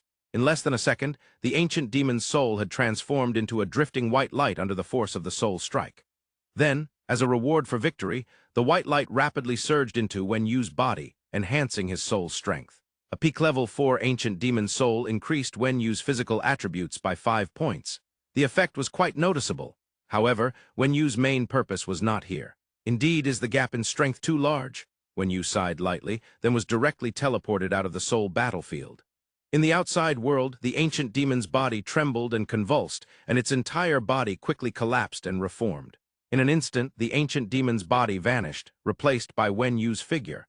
This was the fate of the loser in the soul battlefield, the safe destruction of the soul into the flesh. Wen Yu stood still, frowning in deep thought about the recent battle. After a long while, he raised his head and emitted a mental wave towards Faceless. The rock wall instantly turned to a pile of gravel, and then the sky flashed with lightning. In the next second, endless lightning struck down, instantly transforming the area around Wen Yu and Faceless into a massive thunder pool. Clearing the demonic creatures in this area, Wen Yu squinted his eyes slightly, carefully searching for his next prey. Wen Yu was not here to enhance his soul's strength. He was genuinely preparing to rescue Victor and the others. The scene from the battlefield of the two realms remained vividly in Wen Yu's memory. If the rules within this barrier were indeed similar to those of the battlefield of the two realms, once Wen Yu entered, it would likely become a nightmare for everyone. In such a scenario, even Wen Yu himself would fall into an extremely awkward predicament. Thus, before executing the rescue, Wen Yu needed to find a demonic creature that could communicate and inquire about the nature of this barrier. After a while, Yu, along with Faceless, charged wildly towards one direction. In the Soul battlefield, Yu lightly crushed the fingers of a level 5 early black-skinned demon creature in front of him. In a non-combat state, and with very subtle movements, he managed not to directly crush the level 5 early demon creature. Can you understand human language? Yu looked at the demon creature with sincere eyes, waiting for its response. An number a series of garbled languages spewed forth, combined with the black-skinned demon creature's expression of pain and fear, made Yu understand. This demon creature wasn't tough, but it truly couldn't understand human language. Tusk, Yu made 2 strange sounds with his mouth, then tightened his grip on the black-skinned demon creature's head forcefully. Welcome to Earth! Then, with a loud bang, the black-skinned demon creature's head exploded like a balloon. White soul energy surged rapidly into Yu's body, enhancing his physical attributes. In a daze, Yu found himself back in the outside world. Next, in the distance, the loud dragon roars continued to ring out, with crimson dragon flames and deep black scales flying together. Even though massive amounts of demonic clan cannon fodder rushed towards Star in succession, it couldn't hinder Star's onslaught in the slightest. Further away, black flames burned fiercely, and the one-eyed furiously tore apart nearby demonic creatures. Within a short time, the originally gray needle-like fur of the one-eyed seemed to grow longer.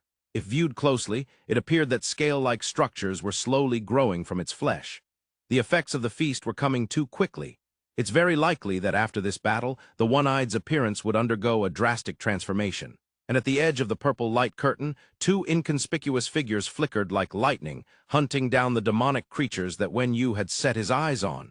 30 minutes later, after using the Soul battlefield to kill nearly 50 level 5 demonic creatures, Yu finally obtained the information he wanted. But the situation was extremely dire. No, dire was insufficient to describe it. Standing still, frowning in thought for a long time, Yu slowly raised his head, looking at the purple light curtain that was close at hand. After a while, Yu let out a light sigh. In the Soul connection, he instructed the one-eyed and Star to guard the outside, trying their best to kill the demonic creatures around the light curtain, while repeatedly warning them not to approach the light curtain. After pondering for a long time, Yu still brought Faceless along, and then gently touched the purple light curtain in front of him. A soft, greasy sensation burst from his fingertips, followed by an enormous suction force. It felt as if he was being teleported. Yu only sensed the world spinning around him as his body was instantly pulled into the purple light curtain. The next moment, Yu and Faceless had already appeared in the familiar gathering place of Las Vegas. Yu immediately turned around to touch the purple light curtain behind him. A tremendous resistance surged back, clearly informing him that here one could enter but not exit. Sensing this scene, Yu sighed softly and quickly turned back to survey his surroundings. Under the cover of the purple light, the atmosphere in Las Vegas seemed eerie and strange. The most eye-catching was undoubtedly the dozens of colossal flesh cocoons glowing with purple light hanging from the light curtain above. Seeing the writhing flesh cocoons overhead, which seemed to be nurturing something unknown, a fleeting dark expression crossed Yu's gaze.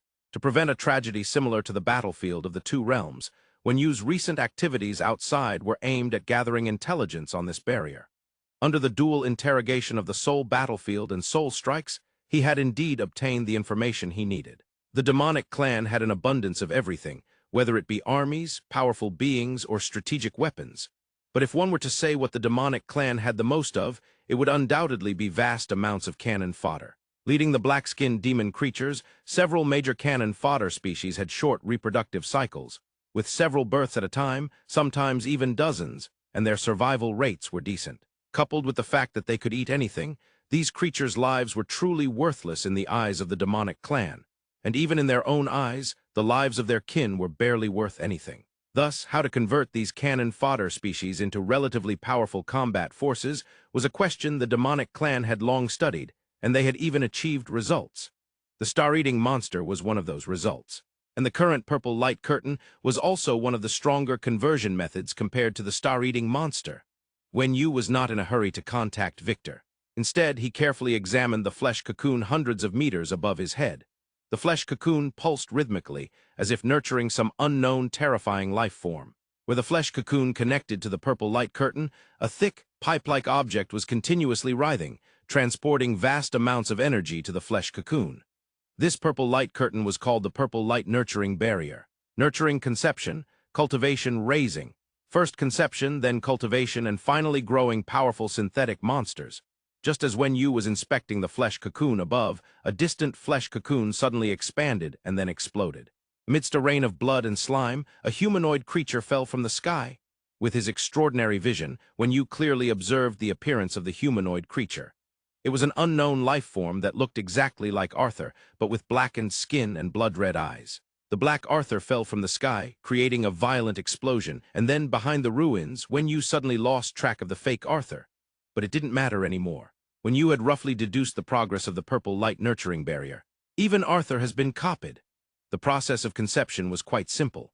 As long as a powerful being shed blood in this area, the purple light nurturing barrier would automatically extract the biological genetic makeup, including skills and racial talents. Then the purple light nurturing barrier would automatically assess whether the creature met the nurturing conditions, primarily based on a comprehensive combat power evaluation.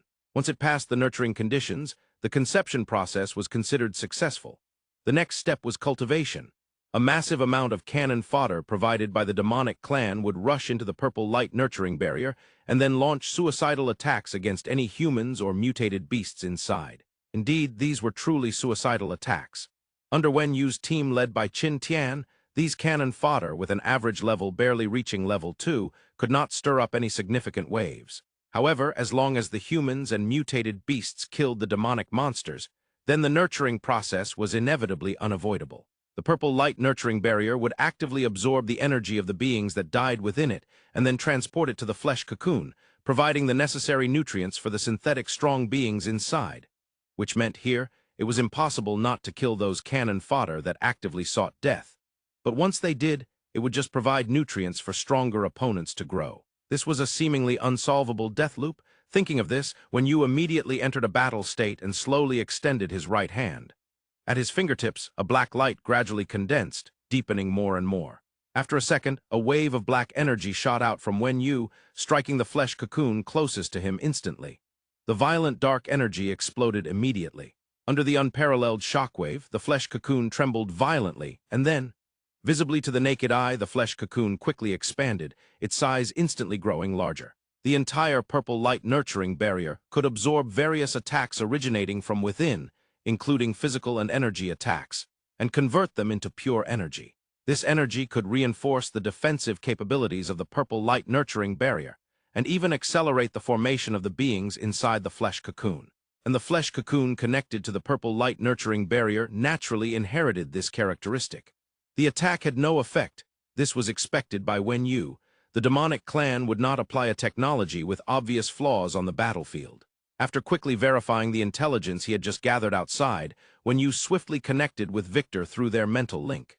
This time, there were no barriers in the communication. The mental link was quite stable. "I've arrived. Where are you now?" "Redstone Grand Hotel. Hurry. Those strange creatures are launching a fierce assault, and we've been trapped near the Redstone Grand Hotel with no way to counterattack." Victor's mental fluctuations were extremely urgent, and the situation was evidently dire. Without a second thought, Wen Yu directly cut off the mental link, and with Faceless, rushed towards the direction of the Redstone Grand Hotel. Near the Redstone Grand Hotel, vast numbers of low-level demonic creatures charged towards the Redstone Grand Hotel, only to be gunned down by the high-level mutated beasts guarding the area. As soon as the bodies of these low-level demonic creatures hit the ground, they were immediately melted into blood by an unknown force from the purple light nurturing barrier, seeping into the ground and becoming nutrients for cultivating synthetic monsters. The entire Redstone Grand Hotel was not large, and adding a few blocks nearby, that was all the territory currently controlled by the professionals and mutated beasts. The low-level mutated beasts had almost been wiped out in yesterday's battle. Even if there were a few left, there was no room for these low-level mutated beasts to enter this last defensive zone. After a significant number of low-level mutated beasts had been dispersed by Victor, the remaining professionals and high-level mutated beasts could barely fit within the defense perimeter around the Redstone Grand Hotel. Outside the Redstone Grand Hotel, intense winds and roars echoed. Victor, who stood nearly 20 meters tall and was already in combat mode, swatted away a terrifying monster with bizarre black patterns, and then instantly altered the laws of the Netherworld, appearing 100 meters away to dodge another identical monster's attack. The next moment, another massive figure lunged at Victor. The three monsters in front of Victor belonged to the synthetic beasts of the purple light nurturing barrier. Originally, these three monsters were not strong in the eyes of Victor, who belonged to the divine beast species. They were at their peak at level 5, but their racial talents and skills were quite average. They were tough, but even though Victor's skill system was not particularly strong in direct combat, these three ordinary level 5 monsters could not cause any significant trouble for him. However, the fear lay in being injured. In the few hours since the purple light nurturing barrier had opened, Victor's intelligence had allowed him to understand its general function. Once injured, he would be copied by this barrier. More terrifyingly, even if he shed a single drop of blood, this barrier could infinitely produce clones of him. Just imagining the result. Dozens of Victors charging towards the Redstone Grand Hotel would mean an unstoppable catastrophe for the remaining humans and mutated beasts around the Redstone Grand Hotel.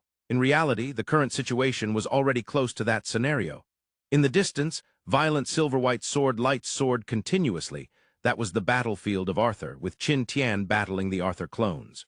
Just as another Arthur clone joined the fray, Arthur and Qin Tian were facing 4 clones of Arthur. Even though Qin Tian was extraordinarily powerful, he also felt overwhelmed in such a situation. 5 armored Arthurs were caught in a furious battle with a young man in a leather jacket, and sword lights darted around in a limited space. Arthur wielded a massive heavy sword and donned heavy armor. However, the power of the purple light nurturing barrier surpassed everyone's imagination. The Arthur clones that were nurtured had even replicated the heavy sword and armor. Each clone had the same power as Arthur. While Arthur was locked in a fierce battle with one of the clones, Qin Tian faced 3 of the Arthur clones simultaneously, feeling immense pressure. After the sequence ranking battle concluded, the new sequence ranks could generally indicate the strength of the powerful beings. Sequence 1, Tang Hefei held the title of the strongest human with overwhelming advantage. Next was Wen Yu, and with Wen Yu's strength having undergone a significant transformation, this meant that the strength of Sequence 1 and Sequence 2 far exceeded all the lower sequences. These two could be considered the pinnacle of the current human race's strength. Following closely were Walter and Qin Tian. The 2 of them could be regarded as the second tier. The remaining few, strictly speaking, did not have very obvious differences in strength, such as the current Sequence 15, Arthur. Arthur himself was quite powerful, perhaps only slightly inferior to Sequence 9 Lanbo, but against the furious assaults of 3 beings at this level. Although Qin Tian was not at a disadvantage, it became a luxury to wish for a quick end to the battle. Even more terrifying was being injured. Victor understood the general nature of this barrier, and Qin Tian naturally did too. The endless cannon fodder from the demonic clan meant that the energy needed for replication was essentially limitless. Once Qin Tian was injured, it would mean a significant transformation in the high-end combat power of the demonic clan within this purple light barrier. With just 5 of his clones, all the humans and mutated beings in this space would surely perish in a rhythmic fashion. Unfortunately, whether he got injured or not did not depend on Qin Tian's personal will. Bang! A loud explosion erupted several hundred meters above. Another flesh cocoon exploded on the spot. A figure clad in heavy armor and wielding a heavy sword quickly descended from the sky, crashing down onto the roof of an 8-story building not far away. Boom! It sounded like the demolition of a derelict building, with a tremendous explosion and billowing dust. Then faintly, a slightly darkened shadow emerged step by step from the thick dust. Seeing this scene, Qin Tian's heart tightened. The 5th Arthur clone? Then, that would also be the 4th that he had to bear. The newly born Arthur clone slowly moved through the dust. As the being was halfway through, its skills had already activated, unyielding a level, passive ability. When enduring attacks from a single unit, with each attack received, the physical defense and soul armament protective gear-type defense will increase by 1%, with no upper limit. But if attacked by other units during the battle, the defense increase effect will reset. Once the battle ends, all boosts will completely nullify. This ability is extremely suitable for one-on-one and prolonged battles. Coupled with Arthur's heavy sword and armor, both belonging to soul armament, this skill, although not high in level, can still yield exceptional results on Arthur.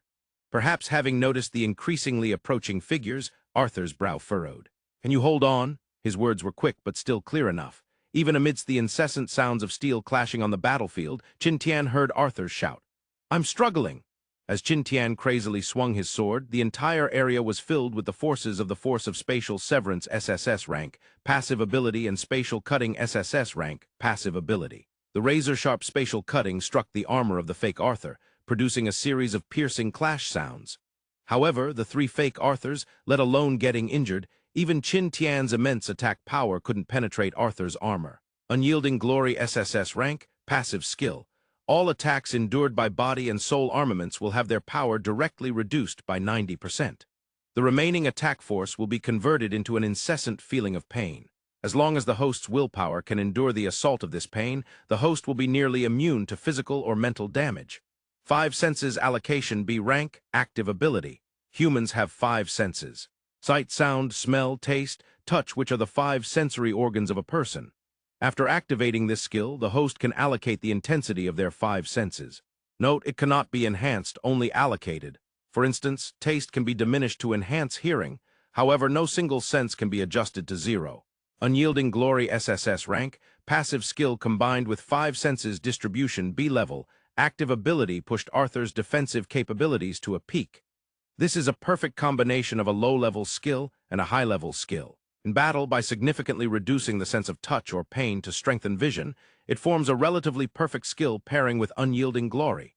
The SSS rank skill Unyielding Glory cannot be broken by any offensive skills, except for foundation-level skills, and indeed, Qin Tian possesses a foundation-level attack skill, Concealed Sword Technique. However, the Concealed Sword Technique can only be used once every 7 seconds. Moreover, Qin Tian is completely uncertain whether this double attack every 7 seconds can fully crush Arthur's Unyielding Glory. On this battlefield, the several Arthurs, whether real or fake, are like heavy armored vehicles disguised in human skin. The super strong skill combination makes Arthur an almost perfect humanoid shield. The newly born clone of Arthur slowly approached the battlefield. He gently shook his head, and a series of creaking sounds came from his neck. The newly born Arthur clone is familiarizing himself with his body and skill status. And the time is short enough. In less than 10 seconds, the newly born Arthur clone had already lifted high the heavy sword in his hand. The white sword light on the heavy sword flowed continuously, and the next second, a chilling sword light roared out. The massive milky white sword light came crashing down on Qin Tian. The flight speed of the sword light is not fast. The newly born Arthur clone is about 3,000 meters away from Qin Tian, and the sliding speed of the sword light barely reaches 1,000 meters per second. It's even less than 3 times the speed of sound. This speed is very weak, even inferior to that of a level 3 profession runner. However, Arthur does not excel in attack power, and this sword light is not primarily a lethal skill. Sonic Sword Technique shock a level active ability. One of the abilities in the Sonic Sword Technique system, it emits a slow-flying, low-power energy sword aura. When the sword aura explodes at the target location, it causes severe vibrations to all units nearby, resulting in symptoms such as disorientation and dizziness. Strictly speaking, Arthur's ability is mainly a control-type skill. This aspect also reveals that Arthur is taking a relatively extreme defensive route. Killing? It's hard, but trying to kill me? Even harder. The massive sword light slammed hard at a position near Qin Tian, sending explosive airwaves and an unknown bizarre energy spilling out everywhere. However, Qin Tian, who was already prepared, had run out of the explosion range. After the explosion, smoke filled the air, and amidst this smoke, 4 identical figures slowly emerged. The negative effect of the Sonic Sword Technique shock is completely ineffective against the fake Arthurs. The negative effects of the Sonic Sword Technique shock are primarily based on the 3 major sensory effects of vision, hearing, and touch. However, Arthur's 5 senses distribution can perfectly control these sensations. So, although the Sonic Sword Technique shock has a low level and weak lethality, it truly complements Arthur's skill system. What's even more disgusting is that once Qin Tian engages in close combat with Arthur, Arthur will not hesitate to use the Sonic Sword Technique shock right beneath his feet, enjoying the dizziness effect together with Qin Tian. After all, I'm not afraid, but you are. Arthur's turtle shell-like defensive ability makes Qin Tian feel quite troublesome. However, as the saying goes, one must give up something to gain something. Although the fake Arthurs are hard to kill, Arthur's attack power is indeed not strong. The lone attack skill has insufficient lethality, which leads to the fact that although Qin Tian cannot kill the fake Arthurs, it is also a huge problem for Arthur to take Qin Tian down. Unfortunately, the fake Arthurs do not need to kill Qin Tian. They only need to inflict damage on Qin Tian, and that's enough. The rest can be left to Qin Tian's clones to solve. Thus, the 4 fake Arthurs rushing out of the smoke, without saying a word, charged towards Qin Tian like 4 heavy war vehicles. Their sturdy legs combined with the violent weight of their soul armaments, thundering against the ground as they pounced forward. Seeing this scene, a look of resoluteness flashed in Qin Tian's eyes. When he faced 3 Arthur clones earlier, Qin Tian already felt a great deal of trouble. After all, if these clones die, they die, and their combat style is entirely about exchanging lives, which is definitely the hardest opponent for Qin Tian. And now the enemy has expanded to 4. It's time to bring out the killer move. Thinking of this, a bone sword in Qin Tian's hand slowly grew, and at the same time a violent energy fluctuation burst forth. The cold, killing intent even made Victor, who was far away, look over. This is the main sword that Qin Tian has nurtured for more than 10 days, marking 100-fold attack power. From Qin Tian's current foundational strength, this sword can definitely be called the killer sword. And all of this was sensed clearly by Arthur not far away. "Wait, wait!" Arthur shouted loudly at Qin Tian, who was about to lift his sword, then quickly added, "Don't kill them, my clones can't be killed, I have a life-risking skill." As soon as Arthur's words fell, Qin Tian reacted quickly. Although he didn't know what life-risking skill Arthur was talking about, from Arthur's attitude, this skill must be extraordinary. Forcing himself to suppress the main sword in his hand, of course, the impending attack was forcibly held back, and this feeling was definitely not pleasant. Meanwhile, the 4 heavy swords had already come crashing down. The physical strength at the pinnacle of level 5, even without any skill enhancement, brings enough terrifying attack power. The massive sword blade generated a series of sonic booms as it came crashing down on Qin Tian. Seeing no way to dodge, Qin Tian quickly activated the void sword barrier. The sharp sound of metal clashing echoed as the energy-deficient void sword barrier barely withstood the 4 heavy sword strikes. The next moment, a huge fist wrapped in iron armor rapidly enlarged in front of Qin Tian. The heavy fist instantaneously penetrated the remaining energy of the void sword barrier, barely leaving just a tiny scratch on the iron armor wrapped around the fist, before striking Qin Tian squarely in the face. Tilting his head slightly, Qin Tian braced himself against the punch with his shoulder, being knocked back by the heavy punch from the fake Arthur. Then, another wave of attacks came in. Fortunately, the damage from the heavy punch was not too great. At least, there was no bleeding. Just when Qin Tian thought the situation had fallen into a brief stalemate, reinforcements finally arrived. Not when you, but from the demonic creatures. Within the purple light nurturing barrier, the opponents of humans and mutated beasts are not only these clones. The demonic clan keeps transporting forces into the purple light nurturing barrier, which includes not just demonic cannon fodder, but also top-notch powerhouses from the demonic clan. The giant demonic creature fighting Victor is just one of them. The ground behind Qin Tian suddenly exploded, and then a slender black shadow swiftly shot out. The shadow, like a bolt of lightning, directly ambushed Qin Tian from behind, wrapping itself around Qin Tian's legs. It was only at this moment that Qin Tian saw the full form of the black shadow, an unknown thing resembling a tentacle, with more of its body still hidden beneath the ground. The next second, a tremendous force emanated from Qin Tian's legs. The tentacle instantly stiffened, and a power no less than that of a pinnacle level 5 professional surged from the tentacle, directly pulling Qin Tian down to the ground. Meanwhile, not far away, the 4 fake Arthurs raised their heavy swords, the milky white sword light raining down on Qin Tian. Then, the fake Arthurs continued without pause, charging towards Qin Tian like a bunch of tin cans, taking big strides. Seeing this scene, a look of determination flashed through Qin Tian's eyes. Since the situation has reached this point, Qin Tian must make a choice. Rather than getting injured and being replicated by the purple light nurturing barrier. For Qin Tian, the better choice is undoubtedly to strike and eliminate these fakes. The pale white light suddenly brightened in his hand, and the next moment, a strangely shaped white bone longsword appeared directly in Qin Tian's hand. Concealed sword technique with a 100-fold attack. The force of spatial severance and the power of spatial cutting surged wildly along the sword blade. Then Qin Tian twisted his waist, and a massive sword light formed a semicircle, swiftly slicing through the waists of the 4 fake Arthurs and the tentacles behind them. Terrifying power erupted throughout this small battlefield. The power of the concealed sword technique instantly penetrated Arthur's unyielding glory, and the sharp sword energy directly tore the bodies of the 4 fake Arthurs in front of Qin Tian in half. Meanwhile, the unknown demonic creature beneath the ground behind Qin Tian was also caught off guard by the sudden terrifying force. Its severed tentacle fell to the ground, and a milky white viscous liquid slowly seeped out, while the other half of the tentacle was directly retracted underground and fell silent. Sensing this scene, Arthur in the distance sighed lightly, then quickly warned, "Be careful, the clones will revive again, gaining about 3 times the power." Hearing Arthur's warning, Qin Tian felt a halt in his breath. 3 times 4 of them. This really is more troublesome. The bisected fake Arthurs thrashed on the ground, grotesque and colorful, but definitely not human entrails flowing rapidly from the bodies of the 4 fake Arthurs. Being bisected is undoubtedly a form of torture. A person who is bisected does not die immediately but will suffer immensely, struggling for a long time before finally succumbing.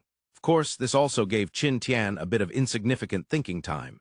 However, before Qin Tian could come up with any countermeasures, the ground beneath the 4 fake Arthurs suddenly trembled imperceptibly. The next second, 4 tentacles burst out from the ground, instantly drilling into the wounds of the 4 fake Arthurs, then quickly stirred inside.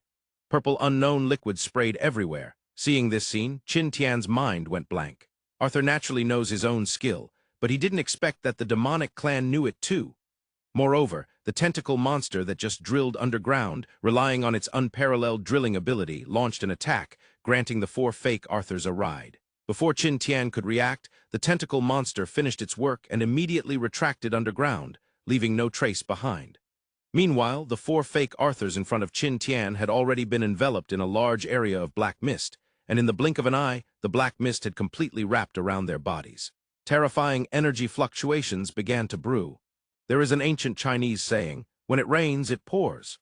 As a Chinese of Singaporean descent, Qin Tian naturally understands the meaning of this saying. Of course, in the past, Qin Tian might not have understood it deeply, but from now on, he will definitely not forget this ancient saying. The 4 fake Arthurs in front were just wrapped in black mist, and the next moment the sky suddenly sounded a poof. Qin Tian immediately shuddered.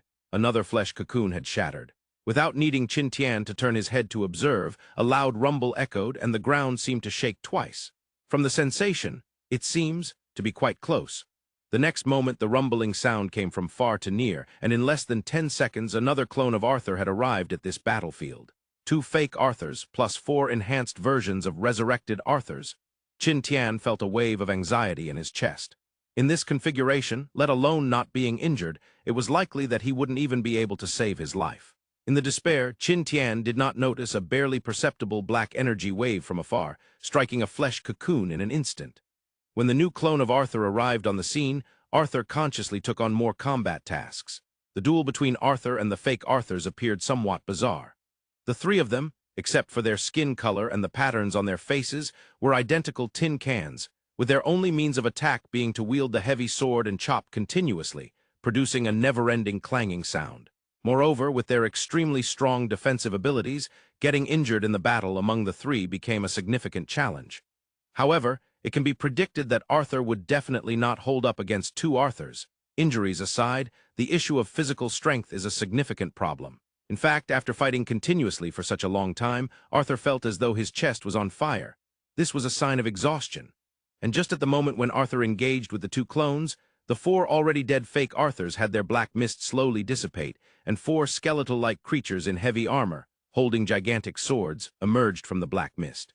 8 dark green eyes glinted with a sinister cold light, fixating fiercely on Qin Tian ahead, with their pale skin tightly clinging to their bones and black veins faintly visible. Seeing this scene, Qin Tian slowly raised the bone sword in his hand.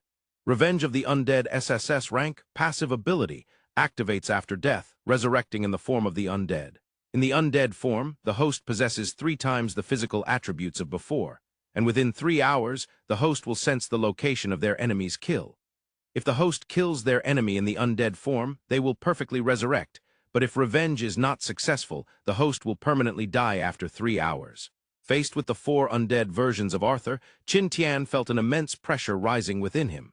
These undead Arthurs emitted terrifying energy fluctuations. Arthur had already acknowledged that their strength was 3 times greater than the original, and that meant it was indeed 3 times. In the face of 3 times the strength of Arthur, Qin Tian briefly contemplated the situation and quickly assessed the predicament. Defeating 1 was already a difficult task, let alone 4. So how should this situation be handled after he was injured, or even when his clone appeared? As the strongest practitioner currently within the purple light nurturing barrier, Qin Tian felt it was his duty to find a way out for everyone, no, for some people, especially since his sister was still in the basement of the Red Stone Grand Hotel. Before Qin Tian could think any further, an even thicker sword light came rushing at him. These undead Arthurs had no regard for Qin Tian's thoughts. What they wanted was simply revenge. The sudden surge of energy fluctuations near the Red Stone Grand Hotel naturally caught Wen Yu's attention. Just moments after severing the mental link with Victor, less than 3 seconds later, Victor's mental fluctuations once again transmitted into Wen Yu's mind. When you hurry and help Qin Tian and the others, they seem to be in big trouble. Being so close, Victor's perception of the energy fluctuations was certainly more precise than Wen Yu's. Wen Yu decisively adjusted his direction and quickly asked through the mental link, "How's it going on your end?" "Not good, just being held up, and this barrier has very strange rules." Once blood is drawn, before Victor could finish, Wen Yu decisively interrupted him. "I understood all that before coming in." Hearing Wen Yu's words, Victor immediately became excited. "What intel do you have? Can you take us out?" "Hugh," Wen Yu swallowed hard. "Victor, you need to prepare yourself. I do have a solution, but this situation is very difficult and many might not be able to escape." Victor fell silent for a moment, his tone trembling as he asked, "Many? How many? Many?" On the battlefield between Qin Tian and Arthur. When the 4 undead Arthurs, exuding a terrifying aura of death, came rushing at him, the situation had inevitably plunged into a low point. A pale light burst forth from Qin Tian's hand, and an inconspicuous sword light swiftly slashed across, landing directly on one of the undead Arthur's neck. The concealed sword technique activated, and what was brewed for 7 seconds was a double attack. Unfortunately, this strike had little effect. As Qin Tian had anticipated, the double attack was not enough to break through the defenses of unyielding glory, at least not enough to breach the defenses of the undead Arthur. Skills not only depend on their level, but also on the strength of the user. And now the physical quality of the undead Arthur was 3 times higher than Qin Tian's. This was a terrifying gap. There were 4 of such monsters facing Qin Tian. The concealed sword technique had just passed. A loud clashing sound rang out as the undead Arthur, hit directly by the attack, was forcibly sent flying by the immense power. In midair, the undead Arthur exerted force with its waist, reversing its falling momentum, and then landed steadily on the ground. The remaining 3 had long been entangled with Qin Tian, swinging their massive swords fiercely. The skill systems of Qin Tian and Arthur resembled a relationship between spear and shield. Due to the existence of the concealed sword technique and the spatial properties of other skills, Qin Tian's spear was indeed much stronger than Arthur's shield. However, before the undead Arthurs, the strength disparities were simply wiped clean. What does a 3 times physical quality gap mean? It does not simply mean the combat power has tripled. Can 3 elementary school students defeat a strong man, even if their combined weight equals that of the strong man? This is a more comprehensive enhancement, and if one were to force a metaphor, it would be equivalent to having an additional S-rank skill. Just as Qin Tian assessed his own combat power, 3 times the strength of Arthur meant he could match 1, barely hold off 2 for a while, possibly lose against 3 in a short time, and 4. That would be certain death. Moreover, he couldn't even escape. It wasn't a lack of strength. It was because behind him was where Qin Shiyuan was located. The situation was just as such. Qin Tian had to persevere stubbornly. 3 heavy swords came crashing down towards Qin Tian with a thunderous sonic boom. Barely dodging 3 powerful attacks, the next moment, a cold light suddenly burst before Qin Tian's eyes. The undead Arthur clone, which had just been sent flying, charged back again. Moreover, the ground beneath him suddenly shook. 2 sticky, slimy tentacles appeared at Qin Tian's feet, quickly wrapping around him. That demon creature had been lurking beneath the battlefield all along, waiting for a moment to coordinate with the Arthur clone, finally launching a fatal attack at the critical moment. The giant sword flickered with a piercing cold light. Despite moving at great speed, it seemed to Qin Tian as if in slow motion, as he watched the giant sword swing above his head and smash through the void sword barrier that was already insufficient to defend him, hitting hard against his erected bone sword. The immense force surged instantly, and with a crisp crack, Qin Tian's bone sword broke into 2, then the speed of the giant sword slightly slowed. And that slowness was Qin Tian's only chance for survival. Both feet could not move at all. Qin Tian could only twist his waist with all his might. With a sharp pop sound, as the muscles exploded, Qin Tian felt a pain in his waist, and then a cold light swiftly cut through his arm. In the next moment, blood spurted like a fountain from his shoulder. In just a short series of exchanges, Qin Tian had lost an arm due to the 4 undead Arthurs and an apex-level tentacle demon creature. At that moment, Qin Tian did not feel pain but despair. With his left hand severed, his waist injured by his sudden exertion, and 2 tentacles binding him so he could not move, the flesh cocoon above him was about to clone his body, alongside the presence of each undead Arthur with strength seemingly comparable to his. It was an utterly desperate situation. There was no need to mention what impact his clone would have on the battle once it appeared. Just whether he could survive now was a significant challenge laid out before him. As he watched the nearest undead Arthur cut off his arm without stopping, the giant sword was once again raised high and, like thunder, aimed to cleave him down. Qin Tian used all his strength for another concealed sword technique. Of course, it was still a double attack. This strike of the concealed sword technique, combined with the force of spatial severance and spatial slicing, slammed against the undead Arthur's sword. The tremendous power burst forth. Whether it was due to the soul armament's effect, the heavy sword in Arthur's hand seemed to be an extension of his body, as it was directly sent flying along with the undead Arthur's body, crashing hard into a distant storefront. Then, 3 heavy swords almost simultaneously stabbed into Qin Tian's body. Bright red blood blossomed like a strange flower, splattering all over the earth beneath Qin Tian. Deep underground, vibrations suddenly echoed, and dozens of tentacles of varying thickness burst up from below, greedily absorbing the blood sprayed onto the ground. Qin Tian's body twitched slightly, but the following intense pain instinctively made him stop struggling. In the next second, the undead Arthur, who had been sent flying along with the sword, casually walked out from a pile of rubble, dusting off his armor, then striding forward, raising his heavy sword, aiming to chop down at Qin Tian, who was pinned in place. The thunderous sound of the sonic boom traveled far and wide, as the heavy sword transformed into a silver-white flash, swiftly striking toward Qin Tian's face. This strike was the finishing move, and Qin Tian, well aware of his current predicament, despairingly closed his eyes. Struggling, it was already meaningless. However, in the next second, a brilliant bolt of lightning rushed to Qin Tian's side, the violent force instantly sending the already leaping undead Arthur flying, followed by 3 consecutive kicks, sending the 3 undead Arthurs in front of Qin Tian flying away. The 3 heavy swords were tightly gripped in the hands of the 3 undead Arthurs, and with those kicks, they directly pulled the 3 heavy swords out of Qin Tian's body, blood spraying everywhere. It is said that what goes around comes around. Just as Qin Tian had bisected the 4 Arthur clones, this time, the forces and angles from which the 3 heavy swords were pulled directly cut Qin Tian in half, and the Faceless did not care about Qin Tian's life or death at all. Then the ground began to tremble. Accompanied by forces akin to an earthquake, sharp howls suddenly erupted from underground.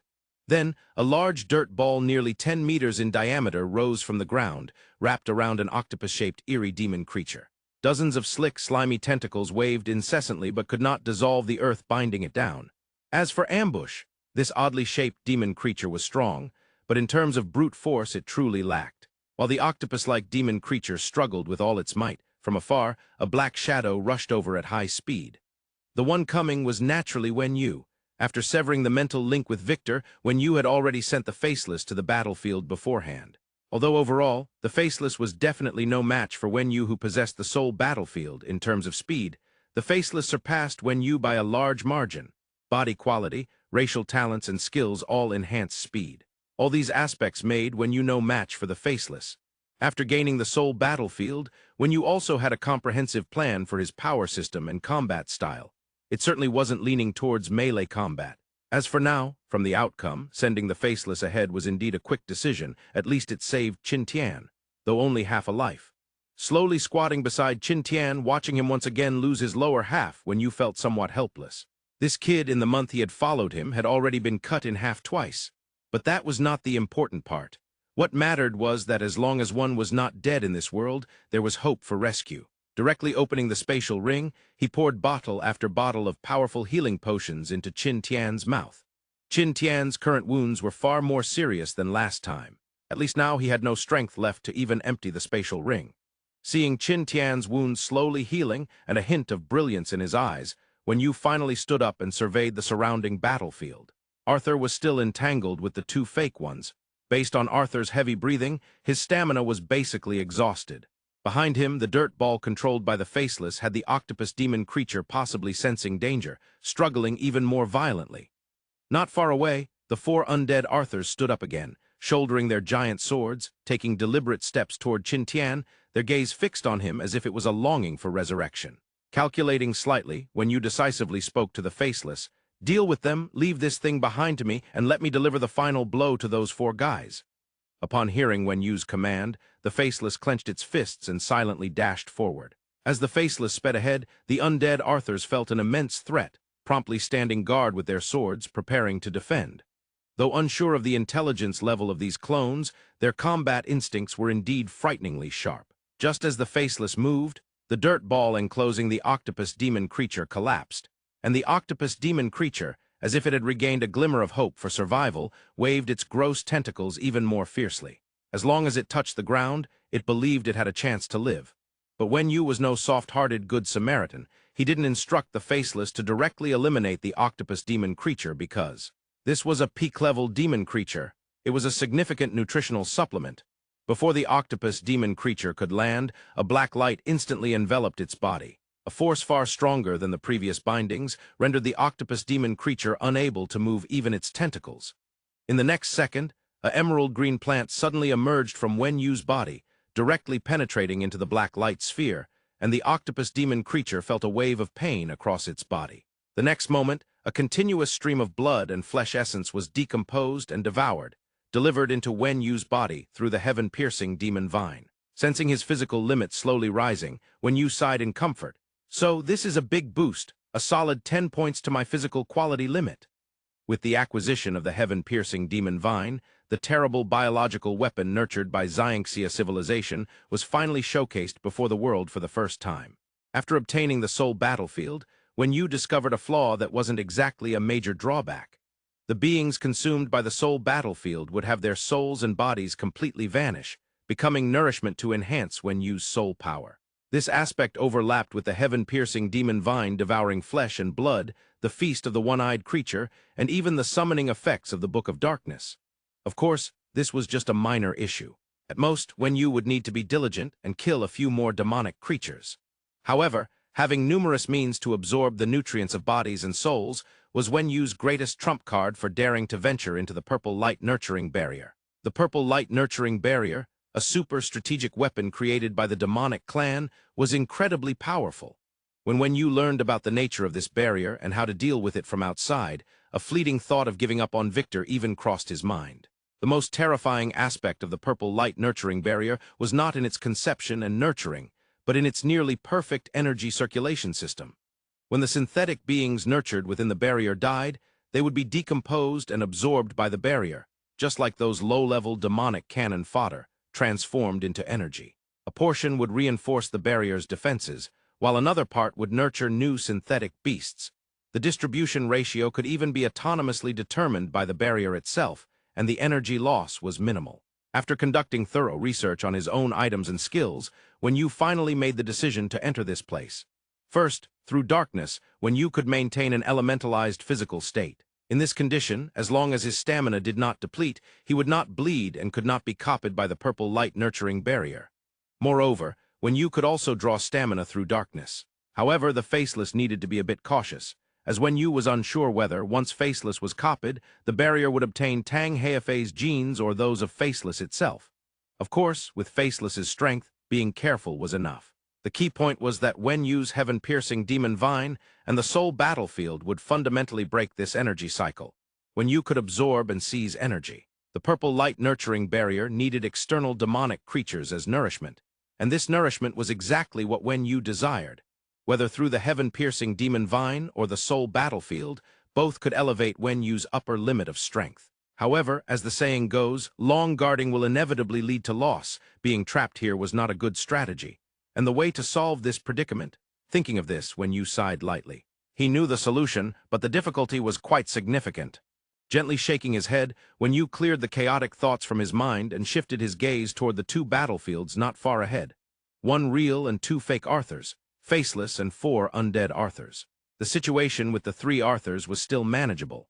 Although the real Arthur was physically exhausted, his defensive capabilities were impressive. According to Wen Yu's calculations, Arthur could hold off for at least a few more hours. However, the battlefield involving Faceless looked a bit desperate. The attacks from the 4 undead Arthurs were ineffective. Under Faceless's overwhelming speed, they couldn't even touch the hem of Faceless's clothing. However, their defensive capabilities were indeed formidable. Whether through close-range attacks or harnessing the power of heaven and earth to summon thunder, Faceless was unable to find a way around the 4 undead Arthurs. Despite the power of heaven and earth being at a foundation level, it was not a purely offensive ability and still couldn't be completely disregarded in the face of SSS-ranked defensive capabilities. Faceless had to land heavy punches on the undead Arthur while simultaneously dodging the attacks from the 4 undead Arthurs. Not getting injured was the bottom line, and this was even more crucial than defeating enemies. The fierce shadow of fists wildly struck the undead Arthurs, forcing several enemies to be thrown back. Simultaneously, lightning and earthy yellow lights continuously circulated, with various negative states like paralysis and gravity enhancement stacking onto the undead Arthurs, clearly slowing down the movements of the four vengeful souls. Seeing this, Wen Yu's eyes narrowed, and he quickly asked Arthur not far away, "Arthur, do your defensive capabilities take negative states?" While dodging the attack from his clone, Arthur gritted his teeth and after a moment's pause managed to spit out a word with difficulty. "Yes," Wen Yu nodded while inwardly sighing. "The skill is good, but the weakness is too obvious."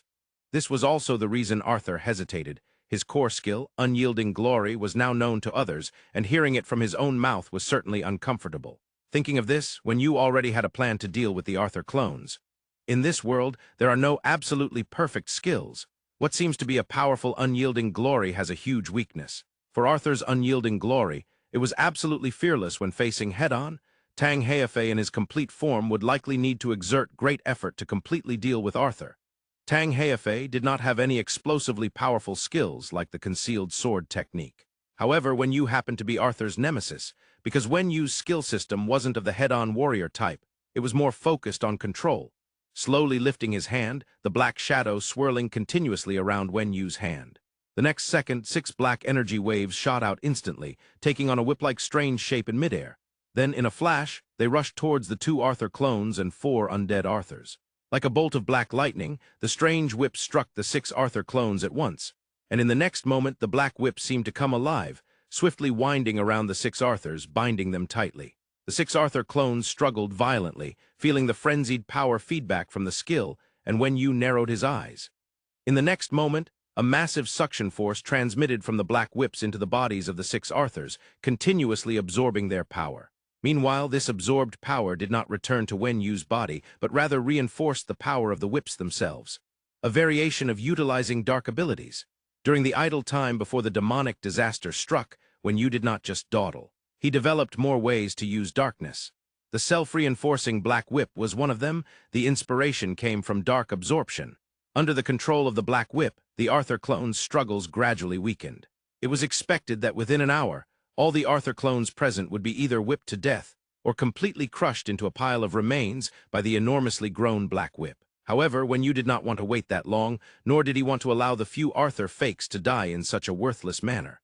After a brief thought, Wen Yu made a choice between using the heaven-piercing demon vine, the Book of Darkness summoning chapter, and the soul battlefield. From Wen Yu's right hand, a small green vine slowly grew and quickly extended, dropping to the ground like a snake, moving towards the location of one undead Arthur. "You can avoid it, after all," Wen Yu smacked his lips.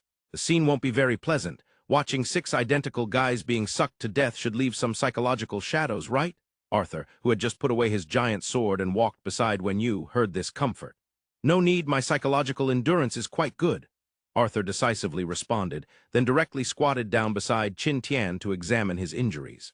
After a while, Arthur stood up, first downing a stamina recovery potion before walking over to Wen Yu, preparing to watch Wen Yu execute the death sentence on the 6 fakes while saying, "Good thing you arrived in time. Otherwise, Qin Tian would be dead for sure." "No problem," Wen Yu replied flatly. Behind him, Qin Tian had already regained consciousness and weakly thanked him. Wen Yu nodded in acknowledgement. Then he focused intently on the feeding scene of the heaven-piercing demon vine. The green heaven-piercing demon vine quickly moved to one of the undead Arthurs. The undead Arthur likely felt the situation was spiraling into the abyss and immediately struggled with all its might. Unfortunately, the power of the black whip was entirely provided by the undead Arthur itself, just as a normal person could not pull themselves up by their own hair. Unless an explosive force could break through Wen Yu's black whip, they could not escape this skill. Seeing the struggle of the undead Arthur growing weaker, the tip of the heaven-piercing demon vine gently touched the undead Arthur's body, seemingly savoring whether the flesh of the food below was delicious. Then the tip of the vine suddenly opened wide, revealing a ring of jagged teeth. In the next moment, the heaven-piercing demon vine bit down hard. Seeing this scene, Wen Yu's brow immediately furrowed. This heaven-piercing demon vine seemed a bit foolish. Arthur's defense, how could it simply be bitten through by opening its mouth? And as expected, reality proved Wen Yu right. With a dwang sound, it bit down on the undead Arthur's armor. The heaven-piercing demon vine shattered its teeth entirely, and then it began to spasm violently. Simultaneously, a mental fluctuation passed through the mental link with Wen Yu, conveying to his mind, "It hurts, it's uncomfortable." The mental fluctuation was somewhat fragmented, and Wenyu had to exert considerable effort to discern the heaven-piercing demon vine's meaning. However, Wenyu did not show any reaction to the setback of the heaven-piercing demon vine. This was akin to an experiment, a test of intelligence for the heaven-piercing demon vine. After a while, the heaven-piercing demon vine finally calmed down. The front end, which had reflexively closed due to the intense pain, opened up once again. In a short time, the heaven-piercing demon vine regrew its teeth. Although its intelligence is lacking, its recovery ability is quite good, Wenyu assessed in his heart. This time, after learning from its lesson, the heaven-piercing demon vine decisively changed its tactics. The originally soft hairs on its green vine stood up straight, and then the heaven-piercing demon vine squeezed through the gaps in the undead Arthur's helmet, directly contacting the undead Arthur's body from the inside. The hardened barbs on its body fiercely pierced into the undead Arthur. The skill unyielding glory, while significantly reducing the attacks it faced, did not provide complete immunity. The soft hairs of the heaven-piercing demon vine might have weak offensive power, but it could still harm the undead Arthur's true body. Like fine needles, the soft hairs pierced into the undead Arthur's skin. The wound was shallow, perhaps only barely penetrating the skin, maybe not even piercing it at all. However, that was sufficient. An unknown secretion flowed from the barbs into the undead Arthur's body, rapidly softening its skin tissue until it turned into a meat juice, which was directly absorbed by the barbs and slowly flowed into Wenyu's body through the heaven-piercing demon vine. Feeling the upper limit of his physical qualities slowly rising, while the body of the undead Arthur locked by the black whip continuously shrank, Wenyu nodded in satisfaction. The test was successful. Wenyu was quite satisfied with the performance of the heaven-piercing demon vine. In less than 3 minutes, the heaven-piercing demon vine completely absorbed one undead Arthur's flesh and blood. Though it might not be conventional flesh and blood, as long as it could be absorbed and could provide Wenyu with an increase in physical quality, he didn't care what it was. In the next second, the heaven-piercing demon vine directly emerged from the empty armor, slowly slithering toward the location of another undead Arthur. In under 10 minutes, all 4 undead Arthurs were absorbed, and Wenyu's physical quality upper limit increased by nearly 80 points. It could be imagined that the longer the level restraint existed, the greater the gap would grow between Wenyu and the subsequent adventurers. This is what is known as snowballing. The heaven-piercing demon vine, absorbing 2 normal Arthur clones, did cause a slight ripple. However, even though there was a chance for resurrection, it wasn't much of a hassle for Wenyu. After easily handling the situation, the heaven-piercing demon vine took another 5 minutes to absorb energy. Then this battlefield, which had previously been at a great disadvantage, immediately calmed down. Perhaps sensing something, the entire purple light-nurturing barrier did not summon any new puppets during this time. Arthur beside him also noticed this somewhat eerie phenomenon. Is the energy running low? That can't be, hearing Arthur's mumbling, Wenyu gently shook his head. There's someone who discovered I came in so naturally they won't send out clones to die. Upon hearing Wenyu's words, Arthur raised an eyebrow and asked, "Oh, you know what's going on here?" Wenyu nodded, saying, "I know, but the method to deal with it is quite tricky." Thinking of this, Wenyu decisively changed the topic. "We'll discuss this later once we regroup. For now, you carry Qintian, and let's go find Victor." Arthur opened his mouth, but did not continue to question. He turned around and hoisted the still receiving treatment Qintian over his shoulder, following Wenyu in the direction of Victor. Wenyu's situation was indeed unfortunate. Although it was unclear how Qintian managed to achieve this 4th-tier strength, ever since the demonic disaster began, it was estimated that Qintian had consumed more healing potions than water. Even Wenyu had to admire Qintian's resilience. In less than 3 minutes, Wenyu had already brought the Faceless, Arthur, and Qintian to the battlefield where Victor was located. As for the defensive area Victor was responsible for, there seemed to be no discrepancies. From a distance, Wenyu noticed Victor was entangled with 3 enormous demonic creatures that resembled wild boars. Overall, it appeared that Victor was not at a disadvantage. Facing 3 pinnacle 5th-tier demonic creatures with tough skin and a combat style that leaned towards exchanging lives, it was impressive that Victor hadn't shed a drop of blood yet, considering his lack of frontline combat ability. The moment Wenyu arrived, the fate of Victor and the 3 replicated demonic creatures was already sealed. 5 minutes later, the emerald-green heaven-piercing demon vine, which seemed slightly sturdier than when it first appeared, slowly emerged from Wenyu's palm. As it sensed the fresh scent of blood, it sprang to life and quickly crawled towards the 3 tightly bound demonic creatures on the ground. Then began the brutal absorption process. Feeling the immense heat flowing back through the heaven-piercing demon vine, Wenyu let out a comfortable groan. The enhancement of his physical limits felt like a drug, a sensation that left Wenyu craving for more. Seeing that the trouble was being resolved, Victor sighed in relief. The earlier battle had been quite stressful for him, as he was not skilled in direct combat. His body quickly shrank down, and Victor lightly leaped, landing on Wenyu's shoulder. "Fortunately, you arrived early, otherwise we would have been doomed." Victor's tone was filled with gratitude. "Hey!" Wenyu sighed lightly, his expression showing no signs of relaxation. "Do you remember what I said earlier? This time many people are likely to die, so while I did manage to rush back in time, it doesn't mean the problem has been resolved. In fact, our troubles are far from diminished." Wenyu paused, his face slightly grim as he looked at Victor. "I even suspect that I might have got myself into trouble this time." Victor's expression darkened as he lowered his head slightly. I'm sorry. No need to apologize, it's I who dragged you all in. Or rather, we dragged those weaker individuals into this." After saying this, Wenyu gently patted Victor's soft fur, interrupting the question that Victor was about to blurt out, addressing everyone present. "Let's head back to the Red Stone Grand Hotel and call Klaus. I'll explain the current situation in detail." Near the Red Stone Grand Hotel, the fierce battle was still ongoing. Taking advantage of the complex alley environment and their clearly superior strength, the coalition of professionals and mutated beasts was having a colorful fight against these lower-tier demonic creatures. As Victor had dispersed many low-tier mutated beasts, and after many professionals and mutated beasts had died in battle, the defensive perimeter of Las Vegas continued to shrink. However, given the current situation, the shrinking of the perimeter might not be a bad thing. At this moment, Klaus was atop a tall building, constantly surveying the battlefield below. This was a battle of quantity versus quality. Generally speaking, in normal combat, a powerful individual with overwhelming strength does not fear a massive number of cannon fodder. "If I can't beat you, can you catch me?" Unfortunately, due to the presence of the weak within the Red Stone Grand Hotel, the guerrilla tactics of the invincible strong became a luxury, which led to a large number of capable professionals and mutated beasts being constrained near the Red Stone Grand Hotel, passively enduring the onslaught of demonic creatures like a tidal wave. In the distance, Wenyu stood on another high-rise, quickly scanning the entire battlefield situation. The number of demonic creatures was virtually endless. As far as Wenyu's eyes could see, these low-tier demonic creatures seemed to stretch infinitely. Aside from a few individuals with extraordinary strength, the rest of the area erupted in chaotic battles between earthly beings and demonic creatures. The situation for the professionals and mutated beasts was not entirely collapsing. On the contrary, numerous professionals and mutated beasts under Klaus's leadership were engaging the cannon fodder demonic creatures with vigor. But everyone knew this was merely a stopgap. With each creature that died, the energy contained within its flesh and blood would be fully converted by the purple light nurturing barrier, generating stronger biological replicas. Therefore, killing demonic creatures here was, in reality, a meaningless endeavor.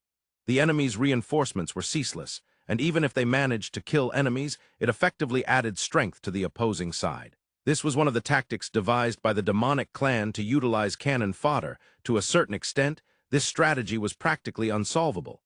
The situation below hadn't reached the point where Wenyu needed to intervene. He frowned as he pondered for a moment, then reached out to touch Victor's soft fur and promptly asked, "Why not transfer the professionals below into the netherworld and move the non-combat personnel there? The tactical space would increase significantly." Victor shook his head. "Since the demonic clan launched their attack, I've been on the front line, or rather, I've been entangled with powerful demonic creatures and cannot break free at all."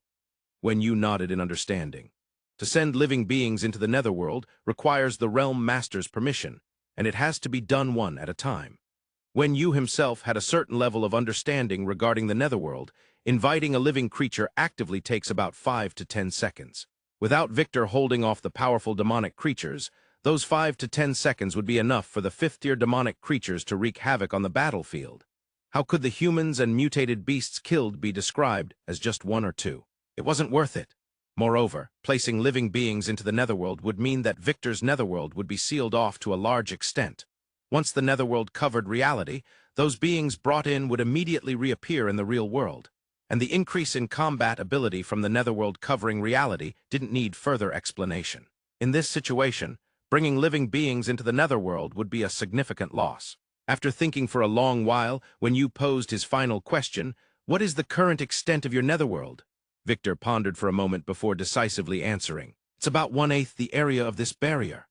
The area of the purple light nurturing barrier was already significantly larger than the entire defensive perimeter of Las Vegas, and 1/8 of the purple light nurturing barrier's area was already considerable. Hearing Victor's response, Wenyu lightly nodded. With such a large area, there is already a possibility of breaking this barrier. After Wenyu finished speaking, he waved his hand to interrupt the questioning words that were about to spill from Victor's mouth. Then a black light surged around him. In the next second, Wenyu's entire body transformed into a pure essence of darkness, appearing somewhat blurred beneath the dim purple light of the purple light nurturing barrier. You all go back to the Red Stone Grand Hotel. Wait for me to deal with these cannon fodder, then I'll come back to find you. Following that, the black light flickered, and Wenyu had vanished. In the battlefield area near the Red Stone Grand Hotel, the sounds of slaughter and screams echoed incessantly. All the practitioners below Tier 3 and the mutated beasts had basically been eliminated from this battlefield, either exhausted, severely injured, or fallen in battle. But undoubtedly, those who remained were the elite among elites. It was they who ensured that the entire battle situation had not collapsed. Andy swung his war blade with great force while seemingly rallying himself with a loud shout. The physical quality of a Tier 3 peak practitioner made this strike exceptionally effective. A low-level demonic creature was cleaved in half before him, and Andy leaned on his war blade, barely straightening his back, gasping for breath. Being a Tier 3 peak practitioner already placed him among the high ranks in Las Vegas, yet with the physical quality of a Tier 3 peak practitioner facing over a day of intense combat, he too was nearing his limits. Physical recovery could rely on potions, but mental fatigue had no such remedy. Just as Andy was panting heavily, a faint blue ghostly light zipped past, striking his face at a speed he couldn't react to. It was an ice arrow. The tremendous force hit Andy's face like a cannonball, instantly shattering his head, then the ice arrow exploded, sealing the large wound on his neck in ice. Subsequently, as one of the top combatants among Las Vegas practitioners, Andy fell silently to the ground, instantly turning to ashes as the remaining energy in his body was completely siphoned off by the purple light nurturing barrier. Among the incoming demonic clan, there were not only massive amounts of cannon fodder, but also hidden assassins among the cannon fodder. And this scene was happening at every position on the battlefield every moment. Watching the increasingly intense battle situation below, Klaus, standing on the rooftop, frowned and quickly thought of a solution. Unfortunately, faced with absolute power, all solutions were futile, merely prolonging the inevitable. "Karu," Klaus called out, and a mid-tier level 4 practitioner slowly approached his side. "You go solve the problem in the second Eastern Battle Zone. There seems to be a high-level demonic creature hiding in the shadows. Find it and eliminate it." "Understood." Karu lightly nodded and leaped from the 15th floor, the loud crash echoing far and wide as he landed, creating a large pit in the ground. He then ran towards the already designated second Eastern Battle Zone.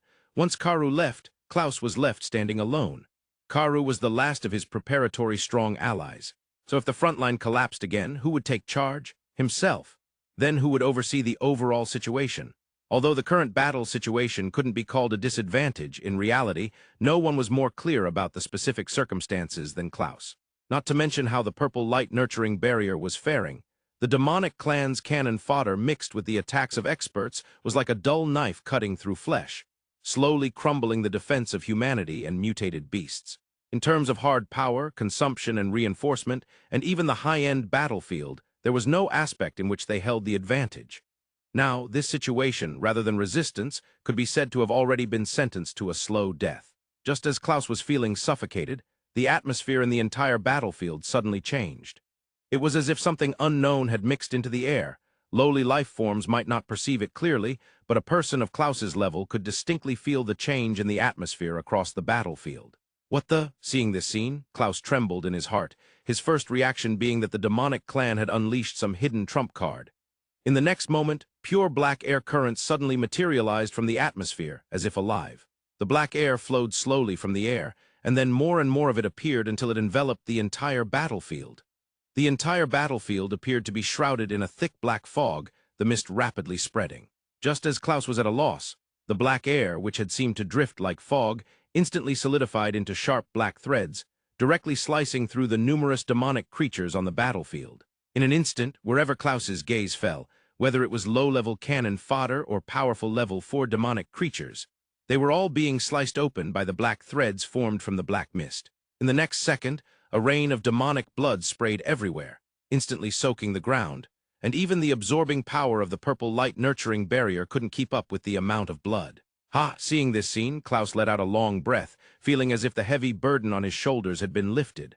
Looking at the still swirling black mist in the battlefield, Klaus murmured to himself, "Finally, it's here." The black mist was, of course, the darkness of Wenyu. Wenyu's entire body transformed into pure dark energy, then decomposed into black mist. This was to expand the range of destruction. And the black mist was like Wenyu's body. This feeling was marvelous, as if he had become the sky enveloping the battlefield. Wherever the black mist spread, everything was within his control. However, this alone was not enough. Even in this state, killing more demonic creatures would only provide nutrients for the purple light nurturing barrier. So, the dark world was activated. In the next moment, the black mist enveloping the battlefield suddenly swelled, transforming into a massive barrier that completely covered several blocks around the Red Stone Grand Hotel. The numerous demonic creatures within the dark world would continuously provide Wenyu with boundless stamina. While in this domain, various negative states and corrosive dark powers would incessantly erode the life force of the demonic creatures. Wenyu also possessed domain-like powers. At the same time, under the cover of darkness, a vibrant green vine abruptly emerged from the dark world, then opened its front, revealing sharp fangs, darting forward like a flash of green light towards the group of demonic creatures whose senses were dulled in the darkness. In Wenyu's improvement, the dark world had become an ultra-powerful area of mass slaughter that combined offense and defense. Endless darkness enveloped the blocks surrounding the Red Stone Grand Hotel, plunging them into utter darkness and causing nearly all living beings to erupt in great panic. After all, no one knew which side this unknown ability belonged to, and the ongoing battle had even come to a temporary halt, until a grand voice, echoing like that of a celestial god, resonated throughout the dark world. All practitioners immediately head to the vicinity of the Red Stone Grand Hotel. Then, another wave of the same intent was transmitted into the minds of all mutated beasts. In the next second, the darkness immediately thinned and faded significantly, at least allowing the practitioners and mutated beasts to see again. Of course, Wenyu did not possess the ability to unilaterally lift visibility restrictions, but that was not important. As soon as Wenyu's words fell, endless darkness instantly wrapped around all the demonic creatures within the dark world, and the darkness seemed to seep into their bodies like mist. To the naked eye, the bodies of massive amounts of demonic creatures gradually became emaciated, as if an unknown power was constantly sucking away the essence of flesh and blood within them, leading them slowly towards death. The dark world could also siphon energy from these low-level demonic creatures' bodies, and of course, this offered no substantial limit increase for Wenyu. At most, it allowed the dark world to sustain itself a bit longer. The practitioners and mutated beasts, regaining their sight, orderly retreated from the frontline battlefield. As the Earth's beings withdrew, Wenyu once again increased the output of his power, restoring the frontline to its dark state. In this state, the heaven-piercing demon vine, without the need to perceive the outside world through sight, seemed to enter its home ground.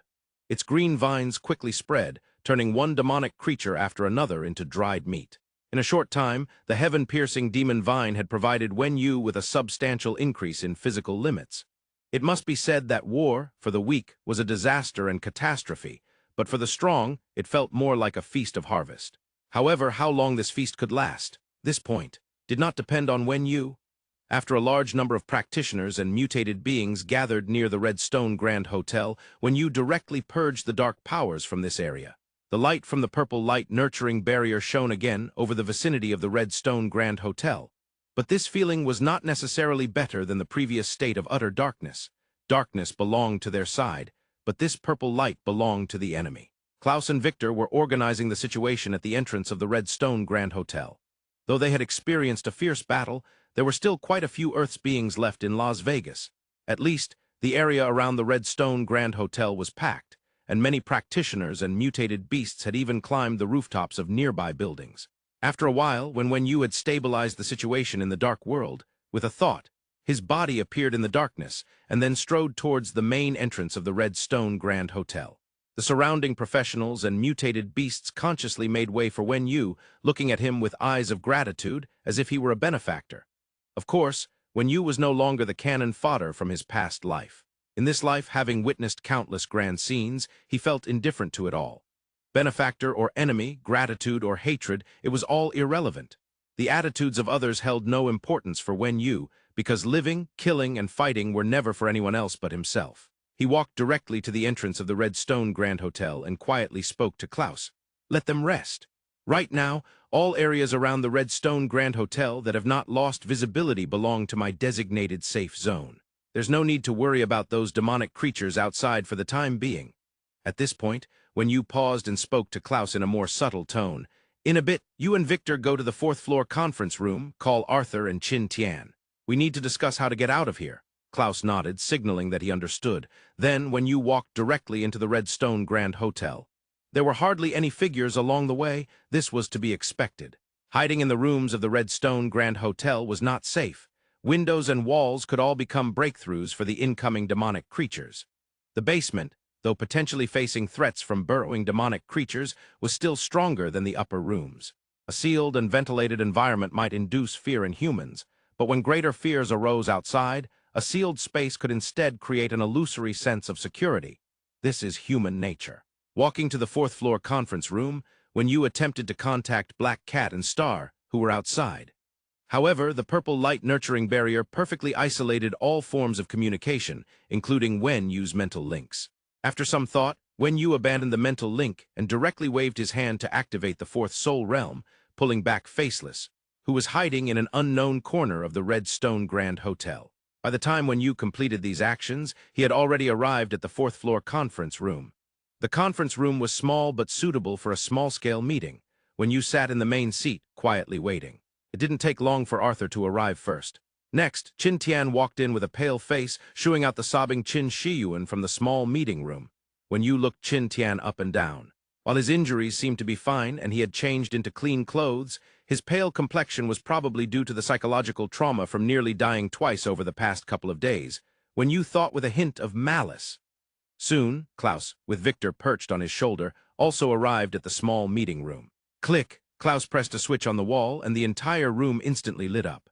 The purple light nurturing barrier had completely sealed off all light sources in Las Vegas, and now the only light source came from the purple light nurturing barrier.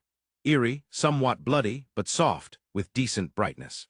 Seeing Klaus and Victor sit down, Wen Yu cleared his throat slightly, first looking at Klaus, then speaking in a serious tone. The three of us need to apologize to you and Victor, as well as to all the professionals and mutated beasts who have died in Las Vegas or are about to die.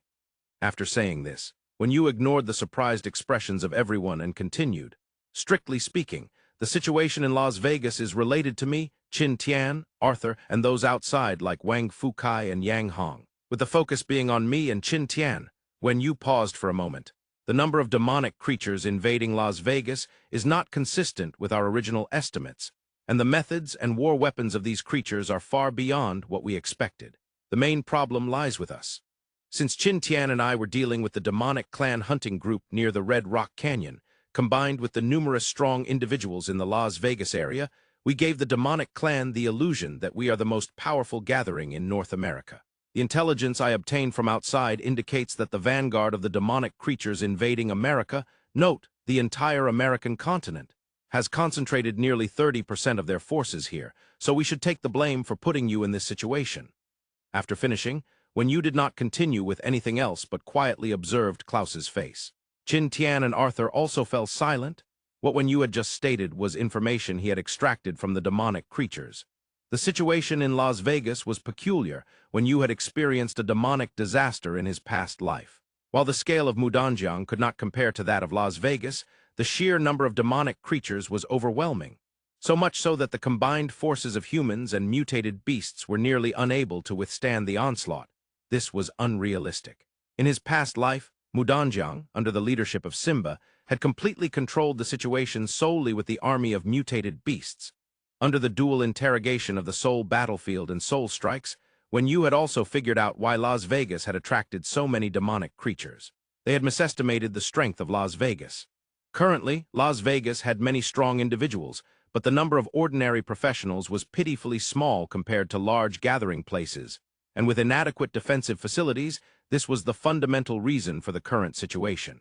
After listening to Wen Yu's explanation, Klaus's face appeared somewhat dim, but there was no blame in his expression. After a while, Klaus sighed heavily. It's not your fault. It was also my and Victor's intention to have you come here. Ultimately, we all share responsibility for this matter. Hearing Klaus's response, Wen Yu nodded. Fundamentally, this is still our oversight. I originally promised Victor to help defend Las Vegas, but now, due to my reasons, this situation has arisen. I will do my utmost to help you out of this predicament. So let's consider this matter resolved. When you stated this mainly to prevent Victor from developing any suspicions. After all, once they left here, Victor would easily notice that the number and quality of the demonic creatures attacking Las Vegas were off. Rather than letting that happen, it was better for Wen Yu to address the issue head-on. Victor was quite intelligent and emotionally perceptive. This cat was not easy to fool, especially since Victor and Wen Yu did not have a particularly deep relationship. Thinking this, Wen Yu deliberately glanced at Victor's expression. Black Cat had its head. Seeing this scene, Wen Yu sighed and continued, "So next, let's talk about how to break out from here." After saying this, Wen Yu rhythmically tapped his index finger on the table as if he was contemplating how to express himself. After a while, he finally said, "First, Klaus and Victor, you two need to understand one thing. This territory of Las Vegas absolutely cannot be held." When Wen Yu finished this sentence, Klaus and Victor immediately looked up at him, their eyes filled with confusion and bewilderment. They slowly lowered their heads, remaining silent. This man and cat were both clever beings. Let's not even mention that without Wen Yu, holding Las Vegas was impossible. Just look at a simple fact. The demonic clan's deployment in the Americas has almost 30% of its combat force aimed at Las Vegas. How enormous would that number be? Currently, the number of demonic creatures killed and those appearing in the purple light nurturing barrier might be only the tip of the iceberg. Moreover, the Demon Realm Gate's capability to transport troops was incredibly formidable. If they couldn't take Las Vegas, they would likely continue attacking. After all, they had enough cannon fodder, and perhaps the demonic clan was worrying about how to feed those cannon fodder groups from the Demon Realm. Unfortunately, humans and mutated beasts can become fatigued. Adding to that, the lack of manpower and equipment. The fall of Las Vegas had already become a foregone conclusion. The four people and one cat remained silent for a while, and then Klaus let out a heavy sigh. Since Las Vegas can't be defended, then let's not defend it. This decision was quite difficult for Klaus. For those who grew up and lived in Las Vegas, giving it up was also a hard choice. After all, it was tough to leave one's homeland. Fortunately, Klaus was rational and had a big-picture perspective, making him a qualified leader.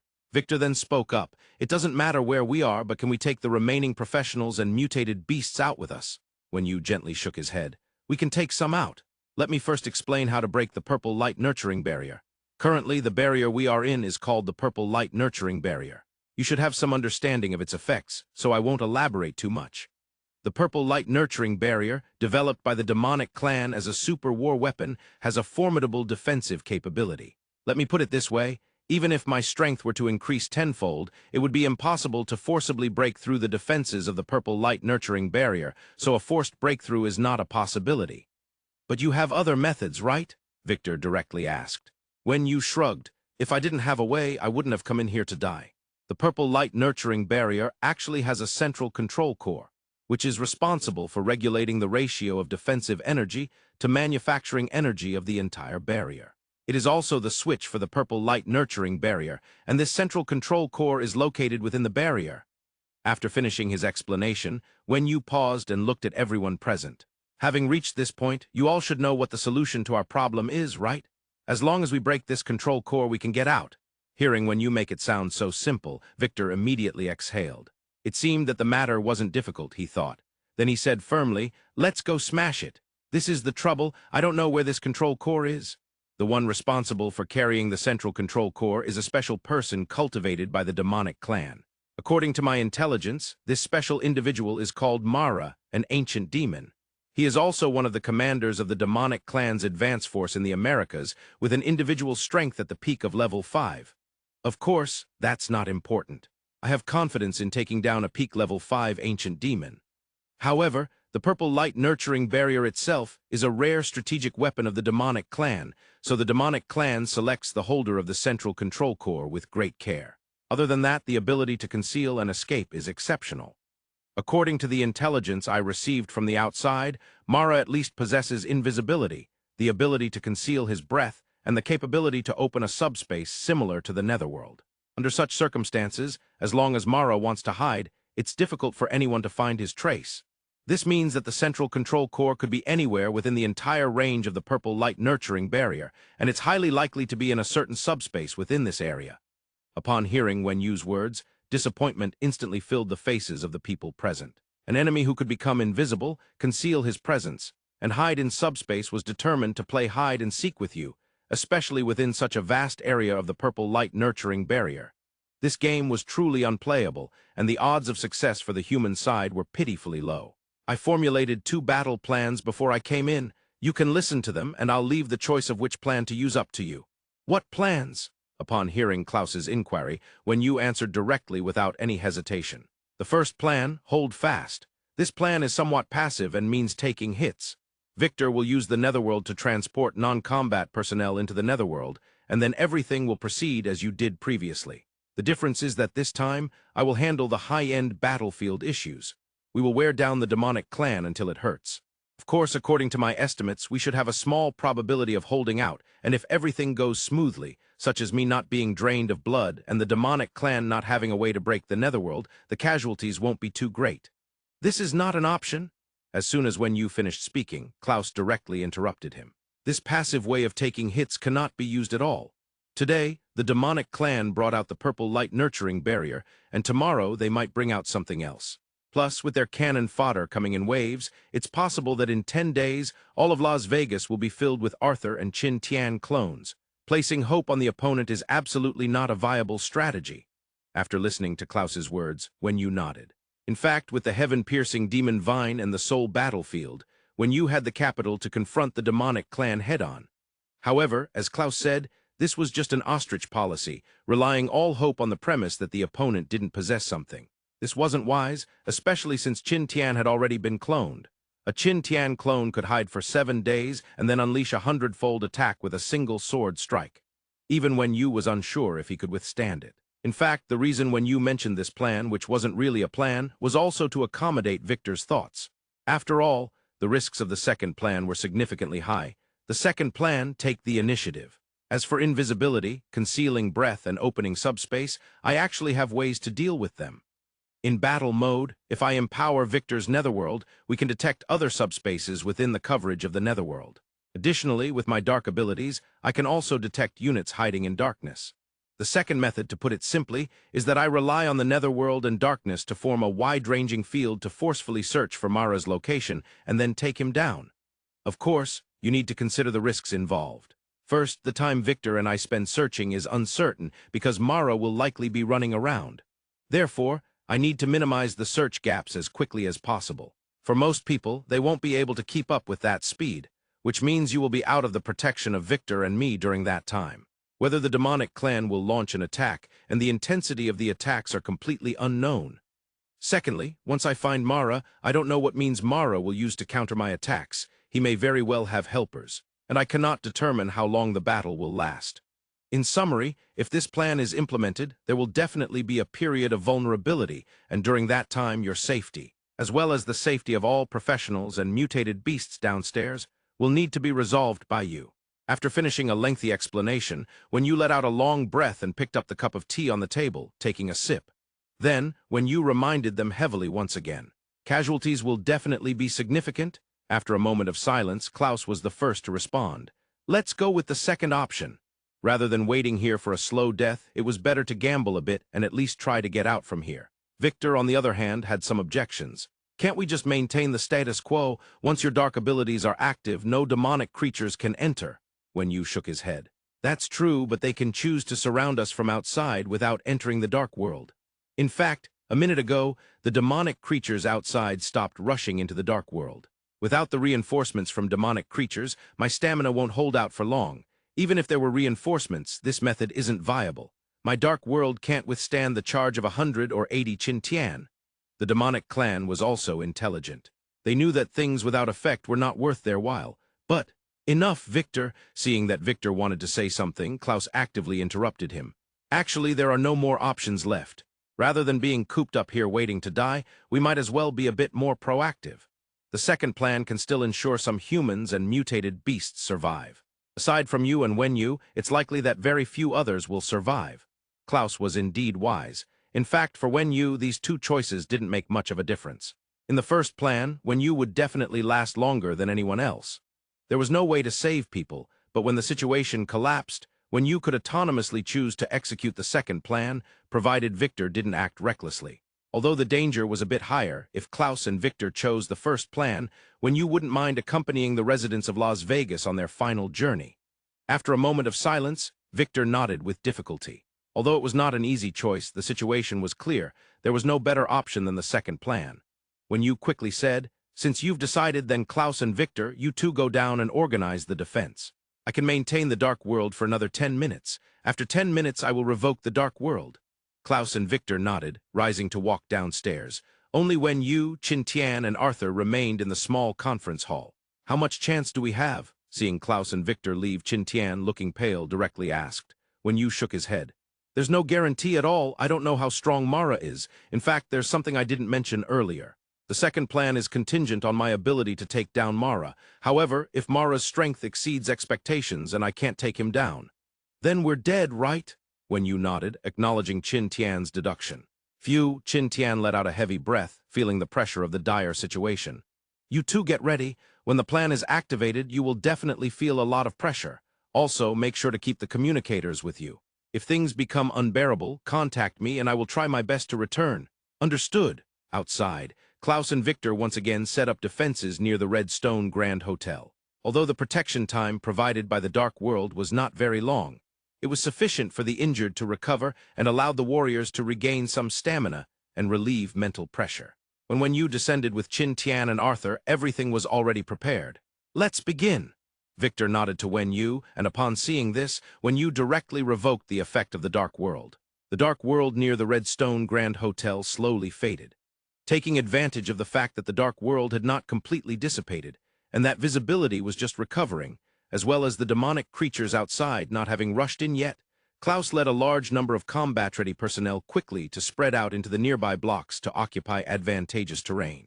With a thought, a bright green vine swiftly returned from the not yet fully dissipated Dark World and directly drilled into Wenyu's palm. Then, the fourth and fifth soul realms activated.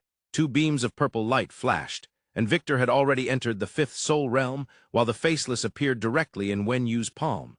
Wenyu pondered for a moment and took out the blood of Tang Heifei, dripping it onto the Faceless. The Faceless itself had no intelligence. Even if it transformed into Wenyu's appearance, it wouldn't help in investigating Mara. Moreover, it couldn't understand even slightly complex commands, so in the absence of Wenyu's direction, the dark ability was too complicated for the Faceless. It simply didn't know how to make the best use of the Dark World. Furthermore, the Faceless couldn't use the soul battlefield. It had no soul. Under such circumstances, the destructive power of the Faceless transforming into Tang Heifei would be much greater than Wenyu himself. After issuing the command for the Faceless to guard the Red Stone Grand Hotel, Wenyu then empowered the Netherworld, and his body transformed into a stream of black gas, flying towards the outside. The black currents, like ghosts, hid beneath the dim purple light. Under Wenyu's control, the dark world around him slowly faded, and it wouldn't take long before it completely vanished. Others' visions were blocked by the Dark World, but not Wenyu. Thus, he could clearly see the vast number of demonic creatures in the distance, surrounding the Dark World in layers, waiting for it to disappear. Once the Dark World faded away, this group of cannon fodder mixed with higher-tier demonic creatures would rush forward, slaughtering everything in sight. After contemplating for a moment, Wenyu decisively made a decision. Transformed into a black mist, Wenyu was undetectable in the still-present Dark World. Then, the Netherworld began to overlay the reality. This process was silent, and after a long period of battle, the Nether warriors in the Netherworld had almost been wiped out. Casually changing the rules within the Netherworld, he hid the remaining few Nether warriors throughout the Netherworld. Just like air, these remaining Nether warriors clung tightly within, unseen and undetectable, but at the same time, unable to launch attacks outward. However, whether they could attack or not was not important. In this plan, the power of the Nether warriors was insignificant. Compared to the assistance they provided to Wenyu, the hindrance they might cause could be even greater. Under the dual enhancement of the not yet completely dissipated Dark World and the Netherworld, Wenyu felt his power surge to a terrifying height, almost like a deity, capable of ruling and controlling everything within his range. But at the same time, the significant loss of stamina made Wenyu realize that this state could not last long. In the next moment, Wenyu's body slowly materialized at the edge of the Dark World. Looking at the nearby demonic creatures, Wenyu gently waved his hand. But the creatures opposite could not see. This feeling was quite interesting. The first-tier black-skinned demon creature did not realize it was only a step away from death. It twisted its body, seemingly anticipating fresh flesh and blood. Just as the black-skinned demon creature felt it could no longer control its hunger, the originally dense black mist suddenly thinned out, revealing the scene hidden behind the black mist to all the demonic creatures. The black-skinned demon creature instantly became excited. The previously forbidden black mist had dissipated, which meant that fresh flesh and blood were within reach. This meant it could soon unleash a killing spree. Even if it couldn't win, didn't it mean it could soon return to the embrace of the demon lord? This was the thought process of the black-skinned demon creature at that moment. For these low-level, brainless black-skinned demons, they had no other considerations beyond eating, drinking, and life and death. Similarly, they might not even possess the most basic understanding of their own strength. In the next moment, engulfed in excitement, the black-skinned demon creature saw Wenyu right in front of it. Flesh and blood! The black-skinned demon creature bared its sharp teeth and instinctively lunged at the human in front of it. In its eyes, there was no disparity in strength. The only thought in its mind was the delicious taste of flesh and blood. Then, Wenyu decisively sent this black-skinned demon creature back to the embrace of the demon lord. Just as the dark world was completely withdrawn, a black, crescent-shaped ripple quickly formed in front of Wenyu, then instantly shot outwards. Like a wave, the dark energy fluctuated wildly. At the moment the black-skinned demon creature was swept by the dark ripple, its entire body shrank in an instant, and more than half of the essence of flesh and blood was drained away. Its life wave vanished in an instant. And when the black-skinned demon creature collapsed, its entire body turned to ashes. This was the absorption effect of the purple light nurturing barrier. Of course, after Wenyu had drained more than half of the energy contained within a first-tier black-skinned demon creature, how much could the purple light nurturing barrier absorb was open for discussion. At the same time, all the demonic creatures that came into contact with the dark ripple exhibited the same external effects as the black-skinned demon creature. The energy within their bodies was divided between Wenyu and the purple light nurturing barrier. Meanwhile, a small portion of the energy extracted by the dark ripple was fed back to Wenyu, restoring a significant amount of his stamina, while most transformed into energy for the dark ripple itself. Therefore, the energy contained within the dark ripple became increasingly abundant, making it stronger. In just under a distance of 100 meters, the dark ripple had already transformed into a terrifying dark storm, wildly sweeping toward the distant army of demonic creatures. Seeing the dark ripple grow larger, while simultaneously feeling that he was about to be overwhelmed, Wenyu's stamina instantly restored to its peak. Explode! With a loud shout, the massive dark ripple in the distance exploded, and the terrifying dark energy erupted, turning all demonic creatures within a direct range of nearly 100 meters into ashes. Seeing the effect of the dark ripple, Wenyu wiped his forehead where there was no cold sweat. The power is great, but it's too difficult to control. The recent dark ripple had absorbed too much essence of flesh and blood, becoming an extremely unstable bomb. If it absorbed any more essence, it would not be something Wenyu could control at will. And what kind of effect would this skill produce if it went out of control? Even Wenyu himself was unsure. The ability of darkness was highly malleable. Although its explosive power might be lacking in terms of endurance and various strange operational methods, darkness certainly ranked among the top skills Wenyu had seen. However, with good comes bad. Wenyu's wide-ranging ideas on various uses of dark abilities were not flawless. Some of them might have downsides that outweighed the benefits. Setting aside his musings on the skill, Wenyu looked at the ashes scattered before him and gently sighed. This direction was where the demonic creatures focused their attacks, and their numbers were significantly higher than in other directions. For the remaining combat personnel at the Red Stone Grand Hotel, the danger posed by the gathered demonic creatures here was too great, which forced Wenyu to eliminate the demonic army in this area. But, although most of the flesh energy of the demonic creatures killed by the recent dark ripple was used by Wenyu to restore stamina and nurture the dark ripple, there was always a small portion that fell into the hands of the purple light nurturing barrier. One could say that Wenyu's actions had provided a considerable amount of energy to the purple light nurturing barrier. For the professionals and mutated beasts stationed at the Red Stone Grand Hotel, Wenyu's actions were akin to drinking poison to quench thirst. However, in a situation where one was about to die of thirst, one would still need to drink the chronic poison. At the very least, it could prolong some insignificant life. Thinking of this, the dark energy within Wenyu roared once again, "In that case, I need to be quicker." The dark energy radiating from Wenyu slowly seeped out, forming one black thread after another around his body. Then the black threads rapidly spread, extending into a large area of the netherworld. Dense black threads, like countless fine spider webs overlapping each other, covered the entire space. These seemingly gentle and fine black threads contain the corrosive and devouring properties of dark abilities. While the killing power of the threads might be insufficient, the moment a black thread touched an object, it would feed back to Yu. This method was what Yu prepared for that ancient demon named Mara. Invisibility was not complete transparency. It would still touch things that needed to be touched, which was Yu's clumsy method to break invisibility. And the subspace. In the netherworld, no subspace below the foundation level could exist.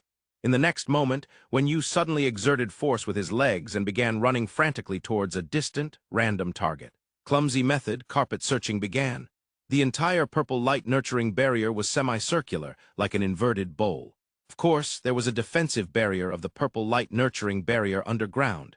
But from the information Yu received, Mara did not possess the ability to burrow underground.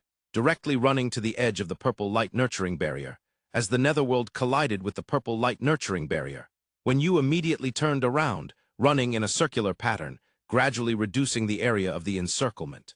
According to Yu's calculations, if Mara did not move, it would take him about 10 minutes to complete a carpet search of the entire purple light nurturing barrier. If Mara moved, then that time was hard to calculate. It depended on chance and coincidence.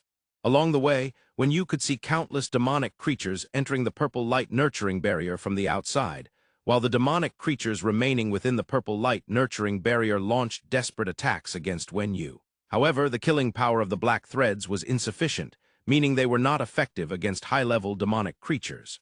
If Yu's meticulously designed skills, even if they weren't primarily focused on killing power, couldn't take down some first-tier and second-tier weaklings, then what was the point of coming up with those ideas? Demonic creatures swept by the black threads would instantly have their life force drained away if they were first-tier, and even second-tier demonic creatures wouldn't last a few seconds. As for higher-level demonic creatures, they belonged to the backbone forces, possessing intelligence and a certain degree of combat freedom. Upon seeing Yu, they had already scattered. This actually saved Yu some trouble. Just as Yu was running along the pre-planned trajectory, the defenders of the Red Stone Grand Hotel, who had already set up defensive formations, also faced an attack from the demonic creatures. The moment the dark world completely dissipated, all the demonic creatures surrounding the dark world erupted. In fact, if it weren't for the control and suppression of higher-tier demonic creatures, these low-tier demonic creatures would likely not care what the dark world was or what dangers it posed. They would only follow their instincts, crazily tearing at all living beings in front of them. And when the dark world completely vanished, the suppressed instinctive feelings were instantly released, replaced by one word: kill. For these low-level cannon fodder, this might be the simplest and most easily understood command. Thus, the previously calm situation, thanks to the presence of the dark world, came back to life. The swarm of demonic creatures rushing in was not unexpected for Klaus. Looking at the black-skinned demon creatures that resembled a black tide, Klaus's mindset was not as anxious as during the previous round of battle. He understood that the current task was very simple, just to hold out for a time until Yu resolved all the problems. Taking a deep breath, Klaus used all his strength to loudly give orders. "Light the gasoline!" With Klaus's command, sparks suddenly ignited in nearly 10 distant locations. These were the fire attribute skills of the professionals. The next second, a sea of flames erupted, instantly surrounding the entire area around the Red Stone Grand Hotel. The external flame temperature of burning gasoline is around 800 degrees Celsius. This temperature poses almost no danger to professionals at the peak of the second tier and above, but the purpose of this fireline is mainly aimed at the massive number of first-tier demonic creatures. The scorching flames blazed fiercely. As expected, those low-tier demonic creatures engulfed by the flames, feeling the power of nature, were instantly overcome by fear of the flames, briefly halting their steps. As the frontline low-tier demonic creatures hesitated, a chain reaction immediately followed. The demonic creatures behind, either too far from the flames or not fearing them at all, continued to rush forward without stopping. A trampling incident occurred. Watching as numerous low-tier demonic creatures were crushed or being pushed into the fiery circle, screaming as they caught fire, Klaus let out a light sigh of relief. There is an old saying in Huaxia: one burst of energy, then decline, and eventually exhaustion. The flames were never meant to inflict damage, but to delay the momentum of the first wave of the demonic creature's charge. And now the purpose of the gasoline had basically been fulfilled. In the next moment, Klaus shouted once more. "Ranged troops, use skills, melee troops prepare for close combat." As soon as the command was issued, a large number of various skills immediately rained down on the advancing demonic creatures, instantly clearing out a considerable portion of them. At the same time, the demonic army responded immediately. Even more ranged attack skills than the professionals erupted from the demonic creatures, shooting towards the ranged professionals positioned on the rooftops like fireworks. Seeing this scene, Klaus's eyes lit up. Tian, Arthur, you both remember the previous positions? Please help eliminate the high-level demonic creatures hidden among them. Standing behind Klaus, Tian and Arthur nodded and jumped down from the rooftop, charging into the group of demonic creatures. For a moment, thanks to the advantages of first strike and the terrain, the professionals and mutated beasts under Klaus's command fought fiercely against the demonic creatures. Unfortunately, this situation would not last long. Before 3 minutes had passed since the Dark World was dismissed, a mysterious unknown energy wave swept across the entire battlefield. In the next moment, the flesh cocoon above the purple light nurturing barrier suddenly swelled and began to writhe. In the purple light nurturing barrier, within an unknown subspace, Mara supported his head with his right arm, frowning as he observed the scene before him. Not far ahead of Mara, there was an unknown object that resembled rippling water or a mirror, clearly presenting all the happenings within the purple light nurturing barrier before Mara. There was the ongoing battle near the Red Stone Grand Hotel, Hanyue running aimlessly, and even the internal scenes of the flesh cocoon above the purple light nurturing barrier that was wriggling incessantly. At the same time, at the center of this subspace, a pitch-black object that looked like a heart was beating continuously, with numerous blood vessel-like tubes extending from the black heart, piercing through space as they directly connected this subspace to the external purple light nurturing barrier. This was the control core of the entire purple light nurturing barrier. Mara's fingers lightly tapped on the pure black ground of the subspace, watching Hanyue's relentless search in the mirror-like surface, his brow slightly furrowing. A low murmur escaped Mara's lips. How does this guy know about this information? Hanyue was using the soul battlefield to interrogate for information, which was a mystery to Mara. After a while, Mara decisively ended this unproductive thought, watching as Hanyue's search location drew closer to the entrance of this subspace, yet Mara showed no sign of impatience. He picked up a skeletal communicator beside him and spoke quickly into it. This is the purple light nurturing barrier. How is the external setup coming along? As soon as he finished speaking, a reply came from the communicator. Everything has been fully prepared. What about your situation? The purple light nurturing barrier is destined to be broken. The second sequence will likely reach the central control core's location in about 3 minutes. I'm preparing to withdraw now. Upon hearing that the purple light nurturing barrier was about to fall, there was no surprise or sorrow from the other end of the communicator. When the second sequence entered the purple light nurturing barrier, the demonic clan command already anticipated this situation, which also meant that the demonic clan had prepared a counterplan. This counterplan was not within the purple light nurturing barrier. Permission to withdraw, be careful. Understood, but before withdrawing, I still need to leave some small gifts for these guys. Mara smiled as he hung up the communicator, standing up and walking to the central control core, inputting a series of commands. Then Mara's figure slowly disappeared from this space. He ran. Within the purple light nurturing barrier, Hanyue sprinted like a whirlwind, running wildly throughout the entire purple light nurturing barrier. In a short time, Hanyue had searched nearly half of the purple light nurturing barrier's space, but found nothing. Of course, Hanyue had anticipated this. However, what shocked Hanyue the most was that nearly 5 minutes had passed, and not a single flesh cocoon above the purple light nurturing barrier had ruptured. This meant that not a single copy had appeared. Without any copies joining the battle, the situation was completely under control for the defending troops near the Red Stone Grand Hotel. What's going on? Have they given up? Just as Hanyue was lost in thought, a faint spatial fluctuation came from 300 meters to his right. Sensing this, Hanyue's eyes suddenly lit up. I found it! Immediately, Hanyue turned on his heels and charged towards the direction of the perceived spatial fluctuation. At the location of the spatial fluctuation, Hanyue did not find any abnormalities. This was not what he had anticipated. In Hanyue's expectations, something as crucial as the central control core would prompt the demonic clan to exercise utmost caution. He had even prepared for a tough battle. Turning to look around, black threads still swirled around Hanyue, killing every demonic creature that dared to approach. Above him, the flesh cocoon nurtured by the purple light nurturing barrier remained inactive, except for its writhing intensifying. Hanyue found the current situation puzzling, but regardless of the demonic clan schemes, it was nothing more than facing a soldier with soldiers and a water barrier with water. With this thought in mind, Hanyue focused. The ethereal realm instantaneously altered its laws, and the perceived subspace fluctuations instantly opened a door for Wen Yu. Before him, a rift suddenly opened in the space. This was the entrance to the subspace, and inside it he couldn't perceive anything in the darkness. Taking a deep breath, the black thread swirling around Wen Yu quickly wrapped around his body, providing an extra layer of strong defense. The next moment, Wen Yu dove straight into the entrance of the subspace. Just as Wen Yu entered the subspace, at the edge of the purple light nurturing barrier, Mara, who had already left the battlefield, sensed the invasion of the subspace, and a strange smile crept onto his lips. He activated a skill trying to close the subspace, sealing Wen Yu inside it. However, this had no effect. Wen Yu had already anticipated the enemy's schemes, and the ethereal realm was fully activated.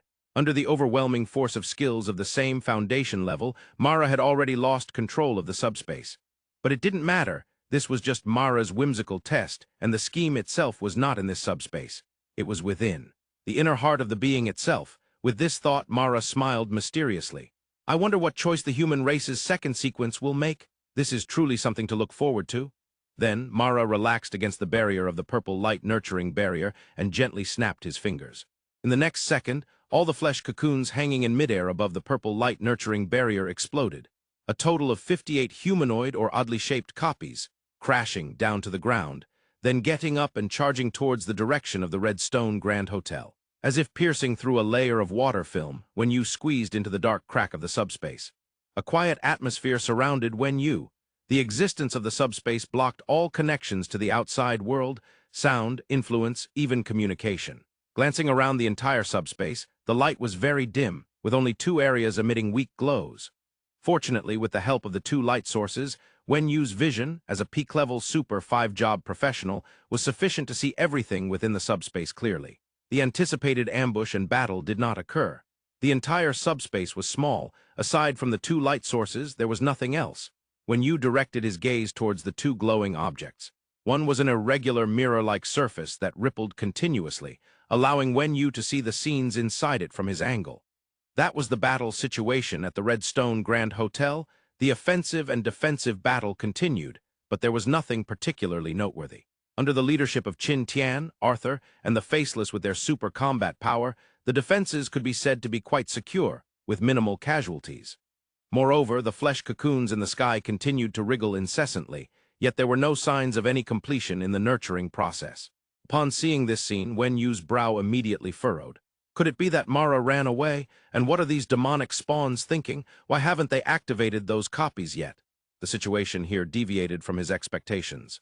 In the outside world, 9 Qin Tian clones, 22 Arthur clones, and 27 oddly shaped demonic creatures charged wildly towards the defense line of the Red Stone Grand Hotel. Meanwhile, within the subspace, Wen Yu watched the mirror not far from him, faithfully broadcasting the battle situation from the outside. It appeared calm and friendly, with both sides exchanging blows, and the demonic clan had not sent powerful demonic creatures to attack. The casualties among the human race and mutated beasts were minimal. The live broadcast was very clear, even displaying the expressions on people's faces distinctly. This made Wen Yu not doubt the authenticity of the broadcast at first. After glancing at it briefly, Wen Yu shifted his gaze to another object emitting black light. It resembled a black object shaped like a heart. Upon seeing this item, Wen Yu's eyes lit up. Without a doubt from its appearance, this should be the central control core of the purple light nurturing barrier. He quickly walked up to the central control core and examined the black heart closely. As he got closer, Wen Yu finally sensed the terrifying energy contained within the black heart. After all living beings die, their vitality is drained by the purple light nurturing barrier, and all the converted energy is absorbed by this black heart, which Mara then manipulates to control energy output. The pipes around the black heart are the channels for energy output. The operating method is very simple, yet the power is extremely strong. Without Mara's control, a large amount of energy accumulates within the black heart. Under unknown forces, the black heart automatically stores energy, and only when the energy storage reaches its limit will it convert the excess energy into the defensive power of the purple light nurturing barrier. In just a few seconds, feeling the energy flow, Wen Yu had already understood the entire principle of the purple light nurturing barrier. However, another choice lay before Wen Yu: how to crack this black heart. In a short time, Wen Yu thought of 2 solutions for dealing with the black heart. One was to use powerful strength to instantly shatter the black heart. Although the Black Heart had decent defenses, it couldn't possibly withstand Wen Yu's full power strike. But this method had a drawback. At the moment the Black Heart shattered, the energy contained within would explode instantaneously. Based on the current energy level, an explosion would occur, and although Wen Yu wouldn't die, he would definitely be injured, and everything around the subspace would be flattened, its power comparable to that of a small nuclear warhead. As for the second method, a green vine slowly appeared in Wen Yu's palm, directly attaching itself to the Black Heart. In the next second, the heaven-piercing demon vine opened its massive mouth and bit down on the Black Heart. A vast amount of energy continuously flowed through the heaven-piercing demon vine into Wen Yu's body, enhancing his physical limits. This was Wen Yu's second method, through the heaven-piercing demon vine, directly seizing the energy from the Black Heart, weakening its energy while simultaneously strengthening himself. This was simply a win-win. Moreover, there was no rush in the battle. Wen Yu sighed comfortably, enjoying the pleasure brought by the increase in power while turning to look at the television. In the outside world, the war was proceeding in a calm manner. So at this moment, Wen Yu couldn't help but wish for even more energy from the Black Heart. Outside, Mara looked towards the direction of the subspace, calmly and relaxedly waiting. Until 3 minutes after Wen Yu entered the subspace, with no movements occurring, a sly smile crept across Mara's lips. Interesting indeed, they fell for it. It seems that this so-called human race also possesses greed and a range of emotions. As the ancient demon who controls the purple light-nurturing barrier, Mara naturally understood that Wen Yu possessed items capable of absorbing energy. The excitement in Mara's eyes grew brighter and brighter, and he then forcefully suppressed it. I wonder what kind of expression you will have when you come out and discover that the entire battle situation has completely collapsed. Sigh, this is quite an entertaining show. It has been a long time since I've been this happy. Well then, it's time to choose the next protagonist of the game. As Mara thought of this, another figure suddenly appeared in his mind. It was the image of an Asian man holding a bone sword with a cold and resolute expression standing next to a woman. At this thought, Mara trembled with excitement. Family bonds or romantic love? Tusk, tusk, tusk. To toy with the emotions of beings from various entangled options. This truly excites me the most. As Mara contemplated this, he finally lost control of his excited emotions, bursting into hearty laughter. The massive sound wave instantly tore through the surrounding low-level demonic creatures, and Mara did not stop until he laughed to the point of tears and a hoarse throat. With excitement and thrill that couldn't be hidden on his face, Mara took out a communicator and quickly contacted the command center. I am Mara. The setup of the purple light nurturing barrier is complete. It will become ineffective in about 10 minutes. Command center received. Also, I request to operate freely. There was a brief silence on the other end of the communicator. Mara, you must understand that the command center needs you. But I don't need you. How about this? Give me a year and I will take the head of Sequence 2. This can be considered the price for free operation and a military order. What do you think? This is unnecessary. We have already set up a net outside. When the purple light nurturing barrier dissipates, it will be the end for Sequence 2. Before the communicator could finish speaking, Mara immediately interrupted them. Let's make a bet. I bet that your so-called net will absolutely not hold back Sequence 2. If you win, I'll comply with the command center's operational arrangements, but if you lose, deal. Then it's settled. After saying that, Mara directly hung up the communicator, a slightly mocking smile on his lips. Just because you found a few demonic entities, you think you're fearless, truly foolish. These guys don't understand that compared to power, brains are the real treasure. After that, Mara leisurely leaned against the barrier of the purple light nurturing barrier, waiting for the barrier to shatter and disappear. The overall plan was already complete, and the game had begun. The only two reasons that could keep Mara here were to see what kind of expression Sequence 2 would have when he realized he had been played. The second reason. The male lead, female lead, and first male supporting character of the next scene. They can't die here. With this thought, Mara used unknown means through the purple light nurturing barrier to transmit a series of complex instructions into the minds of numerous clones.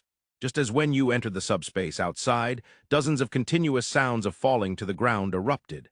In the next second, a total of 58 clones successfully landed on the surface. There were 9 Qintian clones, 22 Arthur clones, and 27 fifth-level peak demonic creatures clones.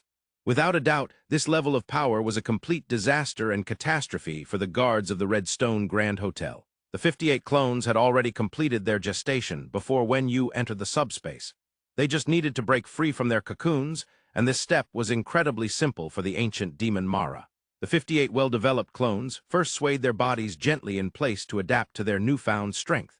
Then they almost simultaneously sprinted towards the Redstone Grand Hotel. The violent power erupted everywhere, even causing the atmosphere within the purple light nurturing barrier to feel 3 points more oppressive. The clone demonic creatures occasionally howled at the sky, adding a terrifying atmosphere to this battlefield. Then, before these clones could even make contact with the defenders of the Redstone Grand Hotel, a hidden mental wave was instantly transmitted into the minds of all the clones. In the next second, the 58 figures scattered instantly, charging in different directions according to Mara's operational plan. Yu, of course, was unaware of everything happening outside. The live broadcast faithfully displayed the situation outside. The battle intensified, but neither the professionals nor the mutated beasts showed any significant disadvantage. Under the three high-end powers of Faceless, Arthur, and Qin Tian, there were no opponents of the same caliber, and the destructive power they could unleash was absolutely unimaginable. With such overwhelming individual strength, one could already dictate the course of a war in this world, and inside the subspace. In less than a minute, Yu's physical quality limit had already increased by over 100 points, and the energy contained in the Black Heart consumed less than 1/10 of the total energy, plus the continuous replenishment. Yu even suspected that if the battle continued like this, his physical quality might break the 4,000-point barrier. Twice the limit of 5th-level peak physical quality, not to mention the boosts from being in battle mode. His fighting power had soared to an unimaginable level. To describe Yu's mood in 2 words, joyous, excited. In this world, nothing brought Yu more happiness than increasing his strength. Turning to look at the live broadcast of the battlefield, he just happened to see Faceless covered in lightning, as thunder descended from the sky, instantly clearing out a large area of low-level demonic creatures. SHH. Yu whistled loudly, sending spiritual support to Faceless, then focused his attention back on his own strength. Outside, no rush. Outside, Faceless was indeed emitting lightning. The sky had indeed been struck by thunder. However, it did not instantly clear out a large area of low-level demonic creatures, because there were no low-level demonic creatures in front of Faceless. 12 heavily armored knights, covered in purple patterns, approached Faceless like 12 walking armored vehicles, stepping forward with every stride. From all sides, it was as if a fishing net was tightening, with the 12 Arthur clones closing the encirclement. The violent power of thunder rained down from the sky, instantly turning the ground into a thunder pool. But that wasn't the end. The power of the earth surged, crazily strengthening the gravity within a 300-meter radius centered on Faceless. In an instant, the gravity increased tenfold. Unfortunately, 10 times the gravity could only slightly slow down the movements of the 12 Arthur clones. The descending thunder danced like electric snakes, then madly burrowed into the bodies of the 12 Arthur clones. Each time a thunder snake entered an Arthur clone's body, the clone would shrink back from the power of the thunder. Unyielding glory SSS rank, passive skill was vulnerable to control skills, and it had to be said that Faceless's tactics against the Arthur clones were quite correct. However, mere control had little effect. It couldn't inflict harm or defeat them. Everything was useless. Moreover, outside the encirclement of the 12 Arthur clones, 5 Qin Tian clones were already approaching the battlefield step by step, armed with bone swords. When the 17 clones surrounded Faceless, the external situation also welcomed the greatest crisis after the purple light nurturing barrier was activated. Although Klaus had no serious experience in tactical command, he was smart and had carefully thought through and simulated the wars of the apocalypse. For the 3 sharp blades, Qin Tian, Arthur, and Faceless, Klaus arranged for each of them to head out in different directions to alleviate the pressure on the defense lines. A single strong person could withstand 1,000 troops. Thus, before the clone powerhouse appeared, the entire defense circle of the Redstone Grand Hotel was distributed like this. Faceless was responsible for the east, Qin Tian for the west, and Arthur for the south. Behind the 3, a small number of professionals and mutated beasts were responsible for filling any gaps, while the majority of the remaining professionals and mutated beasts defended against the demonic creatures in the north. Before the 58 clones descended, the entire battlefield indeed showed no significant disadvantage. Demonic creatures from 3 directions were firmly held back by the 3 strong individuals, and only one direction needed to serve as the main defense. In this situation, there was no possibility of the battlefield collapsing in the short term. After all, the defense circle of the Redstone Grand Hotel was not too large, and the sea tactics of the demonic creatures were not very effective. However, this personnel distribution also produced a significant drawback. When facing sudden situations, Faceless, Qin Tian, and Arthur were effectively pinned to their own defense zones, making it impossible to provide support to other directions. Furthermore, the clone forces, all of which were at the peak of 5th level, had extremely swift mobility. The moment Faceless was entangled by a total of 17 clones, Qin Tian, Arthur, and even the heavily guarded northern defense line almost simultaneously faced attacks from the high-level clones. Qin Tian looked grimly at the 3 clones of himself in front of him, his face darkening as if it was about to drip with gloom. Meanwhile, a mass of low-level demonic creatures retreated in a panic toward the rear, leaving the entire defense circle of the Red Stone Grand Hotel empty, leaving only the 58 clones and all the professionals stationed there. The remaining battle no longer required them. Seeing this scene, and sensing the intense energy fluctuations in the direction of Faceless, Qin Tian had a rough psychological forecast of the current situation. Before Qin Tian could think of a solution, the 3 clones in front of him simultaneously raised their bone swords. 3 double-attack concealed sword techniques cut towards Qin Tian in quick succession. North. When the demonic tide receded, Klaus felt no hope or luck. Instead, his face was filled with undisguisable despair. 27 5th-level peak demonic creatures clones, 7 Arthur clones. A total of 34 5th-level peak enemies left all the professionals in the northern defense area feeling utterly powerless. After the apocalypse, the mode of warfare underwent a significant change. Due to the emergence of the professional system, individual strength widened the gap, rendering the old saying, "more people equals more strength," a joke. Just like Wen Yu's power system, if Wen Yu faced endless low-level demonic creatures alone, even if the battle dragged on for 100 years, he would still not lose while standing still. No matter how many cannon fodder there were, under the influences of darkness and the heaven-piercing demon vine, Wen Yu could become stronger with each fight. He wouldn't even need to run, capable of killing them in and out repeatedly until the end of time. However, this theory also applied to the demonic creatures. In front of 34 5th-level peak enemies, the northern defense line, comprising tens of thousands of professionals and mutated beasts, would only face one situation: an exceptionally brutal massacre. Watching the 34 clones of various shapes slowly approach, Klaus swallowed hard, as if the roar he was about to unleash would tear his vocal cords apart. Everyone scatter. From now on, no defensive tasks. Find hiding spots, and if you can run, then run. As soon as the words fell, before the professionals and mutated beasts below could react, a wave of black energy swept over the area where the professionals gathered the most. The thunderous explosion and heat wave spread far and wide, and when the dust settled, at least a few hundred people had evaporated entirely. In the next moment, the 34 clones took big strides, charging wildly towards the still-assembled defense line. The massacre began. Tamara, the ordinary professionals and mutated beasts stationed at the Red Stone Grand Hotel didn't belong to the game. They weren't even considered minor roles. So what did the demonic clan consider the native Earth creatures? Simply enemies. These native Earth creatures were not included in Mara's category of showing mercy. South, in the area managed by Arthur, a figure shot off into the distance, crashing heavily into a building. The immense impact caused the structure to explode instantly, raising clouds of dust. Not far away, 3 Arthur clones and 1 Qin Tian clone casually walked towards the ruins of the building. Among the ruins of the building, pay. Arthur spat a few times, clearing the mud and dirt from his mouth before taking a moment to think about the situation outside. Just a moment ago, the massive horde of demonic creatures surrounding the Red Stone Grand Hotel had retreated entirely, leaving only 4 figures. Meanwhile, on the other 3 battlefields, just before he had engaged in combat with 4 clones, intense energy fluctuations began to sound. The number of enemies was unknown, but one thing was certain: their strength far exceeded that of his side. Sounds of movement echoed from above the building ruins. Outside, the 4 clones were searching for their direction, and with their immense power, their search speed would undoubtedly be quite fast. Thinking of this, Arthur quickly took out a communicator from his spatial ring and hastily connected to Wen Yu's communication. Beep, beep, beep, beep.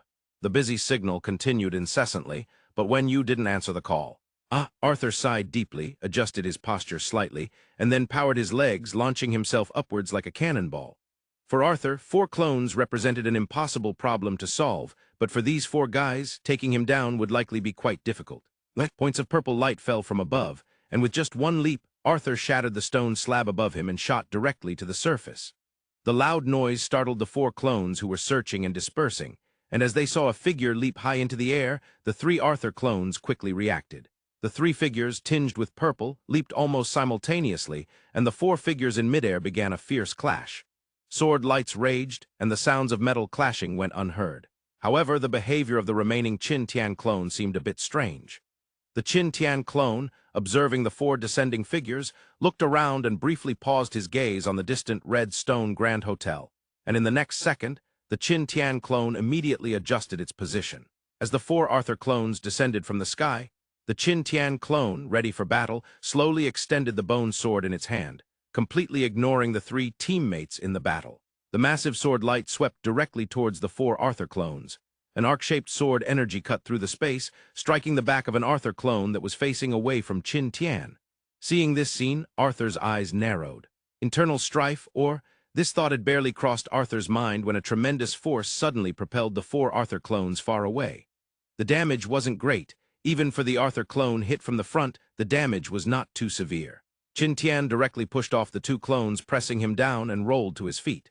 In the next second, a large boot wearing iron shoes kicked directly into Arthur's chest. Arthur once again experienced the thrill of low-altitude flight. If Arthur had a godlike perspective, he would have noticed a phenomenon. The four clones were treating Arthur like a football, kicking him towards a certain target continuously. That target was none other than the Red Stone Grand Hotel. In the basement of the Red Stone Grand Hotel, Qin Shiyuan was holding a small girl about 5 or 6 years old, gently stroking the girl's little braid, softly comforting the child who was crying and fussing. The girl had lost her mother at the beginning of the apocalypse, and her father was outside fighting against the demonic creature's attack. Whether he was alive or dead, at present it was unknown. War creates profit, but also creates orphans. After a while, the girl in Qin Shiyuan's arms seemed to grow tired and slowly fell asleep. And Qin Shiyuan finally had time to worry about the situation outside. "I wonder how my brother is doing?" Inside the subspace. Wenyu continued to absorb the energy in the Black Heart. The mirror faithfully displayed the external scene. The battle was fierce, but there was no immediate danger. Currently, Wenyu's physical quality was at 2565 points, a tremendous gain. Up to this point, Wenyu still hadn't noticed anything unusual. I have to say, Mara's trap was indeed intricately designed. When faced with threats and benefits, Wenyu, no, for most people, the first thing to consider is resolving the core control issue rather than questioning the authenticity of the images on the monitor. Amidst the choice of quickly resolving the core control problem at the cost of personal injury or slowly resolving it while enhancing their own strength, paired with the perfectly realistic fake monitor, the choice most people would make is naturally obvious. Of course, this trap itself also had its flaws, and the flaw lay in, bang! The crisp sound of metal clashing echoed far away as Arthur barely managed to control his body. However, the next moment, a sword light that tore through space struck directly at Arthur's chest. The damage wasn't significant. Arthur had learned this from his previous encounters with the Qin Tian clone. Without a sword endowed with 100 times the attack power nurtured over 7 days, it would be hard for Qin Tian to break through his defenses. However, the force contained in the sword energy struck Arthur without reservation. Arthur, already unsteady on his feet, was sent flying by the sword energy, tracing a curve before landing dozens of meters away. Cough, cough! The tremendous impact left Arthur feeling a bit suffocated in the chest, and he couldn't help but cough twice, alleviating the discomfort trapped in his chest. Raising his head, he saw 4 clones approaching him not far ahead, unhurried, calm and collected, neither hurried nor slow. Ah, this is really FC-king ridiculous. Even Arthur himself felt quite helpless about the current situation. Being kicked around like a sandbag, yet having no effective means to counterattack. The feeling of being passively beaten was truly unpleasant. Placing the heavy sword on the ground, he pushed down with force, using the sword as a pivot to slowly rise from the ground. Once again, this was the 14th time he had been knocked down and sent flying. Throughout this battle, Arthur had also sensed something strange. The 4 clones before him were not trying to eliminate him. Rather, it seemed they were trying to herd him toward a certain location. And the destination? Looking around at the familiar environment, Arthur swallowed heavily. This position was very close to the Red Stone Grand Hotel, to the east. This was arguably the area where the battle for the Red Stone Grand Hotel was the most intense. Faceless was enduring a 1 against 17, and the situation was dire. No matter how powerful Faceless was, he was merely a watered-down version of Tang Heifei. If Tang Heifei himself were present, he would have a chance of overcoming this situation, but Faceless was indeed unable to fight against 17 clones.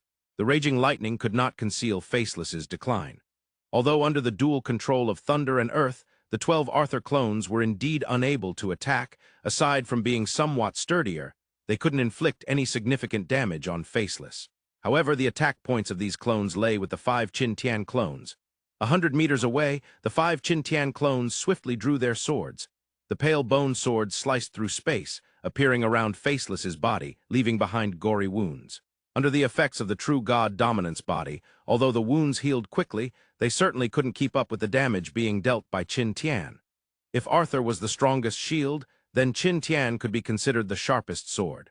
Ignoring distance, severing space, and exhibiting explosive power with the concealed sword technique. For a moment, the battlefield was filled with swords flashing, and the sounds of explosions rang continuously. A total of 17 clones showed no mercy to Faceless whatsoever. They aimed to eliminate him completely. However, the direction where Qin-Tian was located was not the same as Faceless. The sword energy was indeed intense, but it wasn't a life-and-death struggle as imagined. 3 Qin-Tian clones formed a perfect encirclement, completely trapping Qin-Tian within the attack range of the 3, yet there was no subsequent action. The signal communicated by the 3 clones was very clear. Don't move, stay quiet here and we can discuss everything. In terms of power comparison, Qin-Tian indeed couldn't move. He was already entangled with 3 of his own clones and he couldn't ask for more. At this moment, Qin-Tian, besides confusion, felt more anxiety and concern. Because in the direction of Arthur, the violent roaring sounds were gathering closer to the Redstone Grand Hotel. This meant that the flames of war were about to spread to the safe zone of the Redstone Grand Hotel. To the north, when 34 clones appeared at the northern defense line, any words like terrible were insufficient to describe the situation here. Several nearby blocks had completely become a hunting ground for the clones, and humans and mutated beasts had no room for resistance whatsoever. At this moment, Klaus was hiding under the ruins of a building that had been collapsed by energy waves, not daring to breathe, watching the situation outside through the light filtering through the cracks in the stones, while tightly covering the mouth of a nearby survivor to prevent him from screaming. The survivor beside Klaus had completely lost his lower half, as if it had evaporated. Boom! A violent explosion sound came from not far away. Then a yellow figure nearly 10 meters tall crashed down onto the opposite building like a cannonball. Upon seeing this, cold sweat instantly broke out on Klaus's forehead. This figure was familiar to him. It was a level 4 mutated lion. It had performed excellently in the defense of the Redstone Grand Hotel and could definitely be considered Klaus's capable assistant. However, even with level 4 strength, it was still far too weak in this context. A deafening sound of footsteps rapidly approached from afar. Then a figure clad in iron armor, less than 2 meters tall, immediately rushed to the spot where the lion had fallen. Looking at the large lion that lay incapacitated not far away, the Arthur clone raised his heavy sword and brought it down towards the lion's head. Bang! Just like a watermelon, the lion's head burst on the spot, and the fake Arthur did not stop his steps, quickly searching for the next target to hunt. The 34 clones showed no signs of encountering any worthy adversaries on this battlefield. Klaus closed his eyes, trembling as he listened to the screams that continuously pierced his ears, clenching his fists, but unable to do anything. A sense of powerlessness rapidly spread from the depths of his heart throughout his body. Klaus wanted to rush out of this miserable cover, gambling everything on attacking the clones outside. However, Klaus could not control his hands and feet. He was scared. Even knowing that in this damn world no one can fully control their fate, no one can guarantee that they will never die. But, even if he could just live one more second, it might still be worth it. Thinking back to his grand declarations of guarding Las Vegas, and now seeing himself hiding like a maggot in this cover, listening to the horrific slaughter outside, Klaus gave a self-deprecating smile. It turns out that when death approaches, one can be so powerless. It turns out that in this world, there are truly no heroes. All ideals and goals will be torn to shreds in the face of reality. The screams in his ears gradually quieted. This did not mean that the 34 clones had ceased their slaughter, but rather that the large target they had gathered around had been completely wiped out. What remained were just clever, scattered remnants. Possibly feeling that the situation had improved slightly, Klaus slowly released his grip on the survivor's mouth, quickly taking out a bottle of healing potion from his spatial ring. Just moments ago, a searing energy wave had directly hit this survivor's lower half, vaporizing his lower body while also searing the wounds, ensuring that he did not bleed to death. Glug, glug, the sound echoed throughout the small space. Seeing the survivor's complexion improve slightly, Klaus gently patted him on the shoulder. "Don't worry, Dan. It's okay." Dan revealed a smile that looked worse than crying. "It's not that I don't matter, I'm afraid. My daughter is still in the basement." Dan's words reminded Klaus of that delicate little girl. He forced out a comforting response. "Don't worry." Bang! What interrupted Klaus's words was a giant sword that fell from the sky. The giant sword immediately pierced through the concrete slab above Klaus and Dan, stabbing through Dan next to Klaus. The immense power instantly tore Dan's body to pieces, splattering blood and viscera across Klaus's stunned face. The next second, the bloodied giant sword was slowly pulled out. The blood flowed down the blade onto the ground, while Dan's head, as if not yet at peace in death, stared intently at Klaus's face. The anticipated second attack did not occur. Boom, boom, boom! The heavy footsteps gradually receded. Meanwhile, Klaus, hiding in the blood-soaked pit, stared blankly at the scene before him. After a while, he tightly covered his mouth with both hands, tears streaming down his face. I survived." The scene Dan feared, of the Redstone Grand Hotel basement being breached, did not occur. To be precise, it had temporarily not occurred. A total of 58 clones perfectly executed the battle plan devised by Mara. 34 were responsible for exterminating the unimportant enemies in the northern defense zone and had temporarily not entered the Redstone Grand Hotel. 17 were in charge of eliminating Faceless. 3 Qin-Tian clones entangled the real Qin-Tian, and the 3 Arthur clones along with 1 Qin-Tian clone were the key to executing the plan. Mara still leaned against the purple light nurturing barrier, squinting his eyes and continuously sensing the dynamics within the entire barrier range. Half of the energy remains in the core, the northern defense line has been completely shattered, and the battle to the east should be able to finish before the second sequence comes out. Tusk. For the soul pets, I really don't know what kind of furious expression they will make after experiencing a round of soul attacks as soon as the second sequence emerges. The Bone Sword Man in the west has also been trapped. Now we just wait for the results from the south. Thinking of this, a smirk of mockery appeared at the corner of Mara's mouth. The effect of the next play will depend entirely on the knight's performance. Please don't let me down. Ding! The sharp clanging of steel echoed far and wide as Arthur barely managed to block the giant sword coming head-on with his sword, but was kicked in the chest by 2 large feet approaching from other directions. The experience of being sent flying returned once more, but this time, the Qin-Tian clone standing dozens of meters away decisively added another strike. The force of spatial severance instantly struck Arthur's body, sending the already airborne ball flying far away. Boom! The sound of the wall shattering resounded. And this time, it could very likely be Arthur's last experience of being airborne. Because when Arthur got up, he suddenly found that he was already in the lobby of the first floor of the Redstone Grand Hotel. Outside, 3 Arthur clones and 1 Qin-Tian clone followed closely through the hole Arthur had just crashed open, pausing slightly as if pondering or searching for something. The next second, the 4 clones completely ignored the Arthur who was so close by and charged towards another direction. Seeing this scene, Arthur's eyes widened in disbelief, because that place was precisely the entrance to the Redstone Grand Hotel basement. Strictly speaking, Arthur had no ties to those in the basement of the Redstone Grand Hotel. This also meant that even if the 4 clones charged into the basement and unleashed a bloody and brutal slaughter, it wouldn't concern Arthur. In fact, Arthur could take this little time to escape the battlefield directly. At that time, whether to support elsewhere or to hide somewhere until when you dealt with the purple light nurturing barrier, all these would be better choices. But there would always be some people who would do foolish things at critical moments. A knight's principles are many, and the standards are numerous, and every qualified knight must represent justice and loyalty. However, in the era before the apocalypse filled with material desires, there were rarely any beings like knights. Coincidentally, Arthur himself was not a standard knight like the former William. Arthur was merely a nondescript punk on the streets of England before the apocalypse. After obtaining soul armament in the apocalypse, Arthur dressed up as if he were a knight. What could Arthur do about the appearance of the soul armament? So the concepts of justice and loyalty spoken earlier had nothing to do with Arthur at all. However, Arthur also had his own persistence and bottom line. First, he had to handle his own matters and face his own problems, and he had to personally end his own battlefield. Regardless of winning or losing, at least before a winner was determined, he should not cause trouble for others. Secondly, promises made must be kept. He had already promised Hanyue to help guard the Redstone Grand Hotel, so when within his capabilities, he should not choose to give up. Finally, and most importantly, a man should charge to the front, while those in the basement were all women and children. Letting women and children block the enemies that should be his responsibility with their lives while he ran away far. Sorry, even though I'm not a knight, at least I'm still a man. So the moment Arthur saw the 4 clones beginning to speed up, he had no other thoughts in his mind, only a single thought filled his heart: charge up and block them. Due to the position, Arthur was slightly closer to the corridor leading to the basement entrance.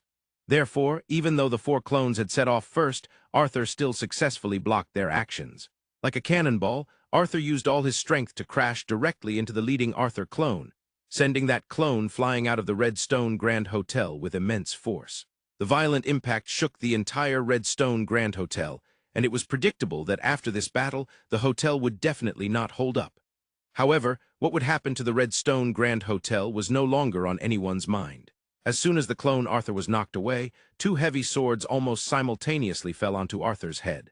The melodious sound of metal colliding rang out, and under the protection of unyielding glory, even though he was struck directly on the helmet by the heavy swords, Arthur remained unscathed, only feeling a bit dazed. With a loud bang, Arthur was forcefully knocked to the ground, face first, and then a large foot encased in iron armor stomped directly onto Arthur's head. Of course, feelings of humiliation were no longer part of Arthur's current thought process. One of the Arthur clones firmly stepped on Arthur's head, while the other 2 clones stepped over Arthur's body, heading towards the basement. Seeing this scene, Arthur instantly became furious. With a powerful thrust from his waist, immense strength surged from his core, and then Arthur's neck straightened, his arms supported himself, and he forcefully pushed up against the large foot on his head. As if in slow motion, Arthur gritted his teeth, and all his strength surged forth, directly sending the enemy above him flying. In the next second, Arthur charged towards the 2 enemies not far ahead. The previous brief exchanges happened in the blink of an eye. However, after this extremely brief contact, Arthur had already discovered a problem.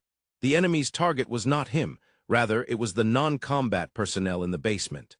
And in the current situation, from Arthur's perspective, there was fundamentally no good solution.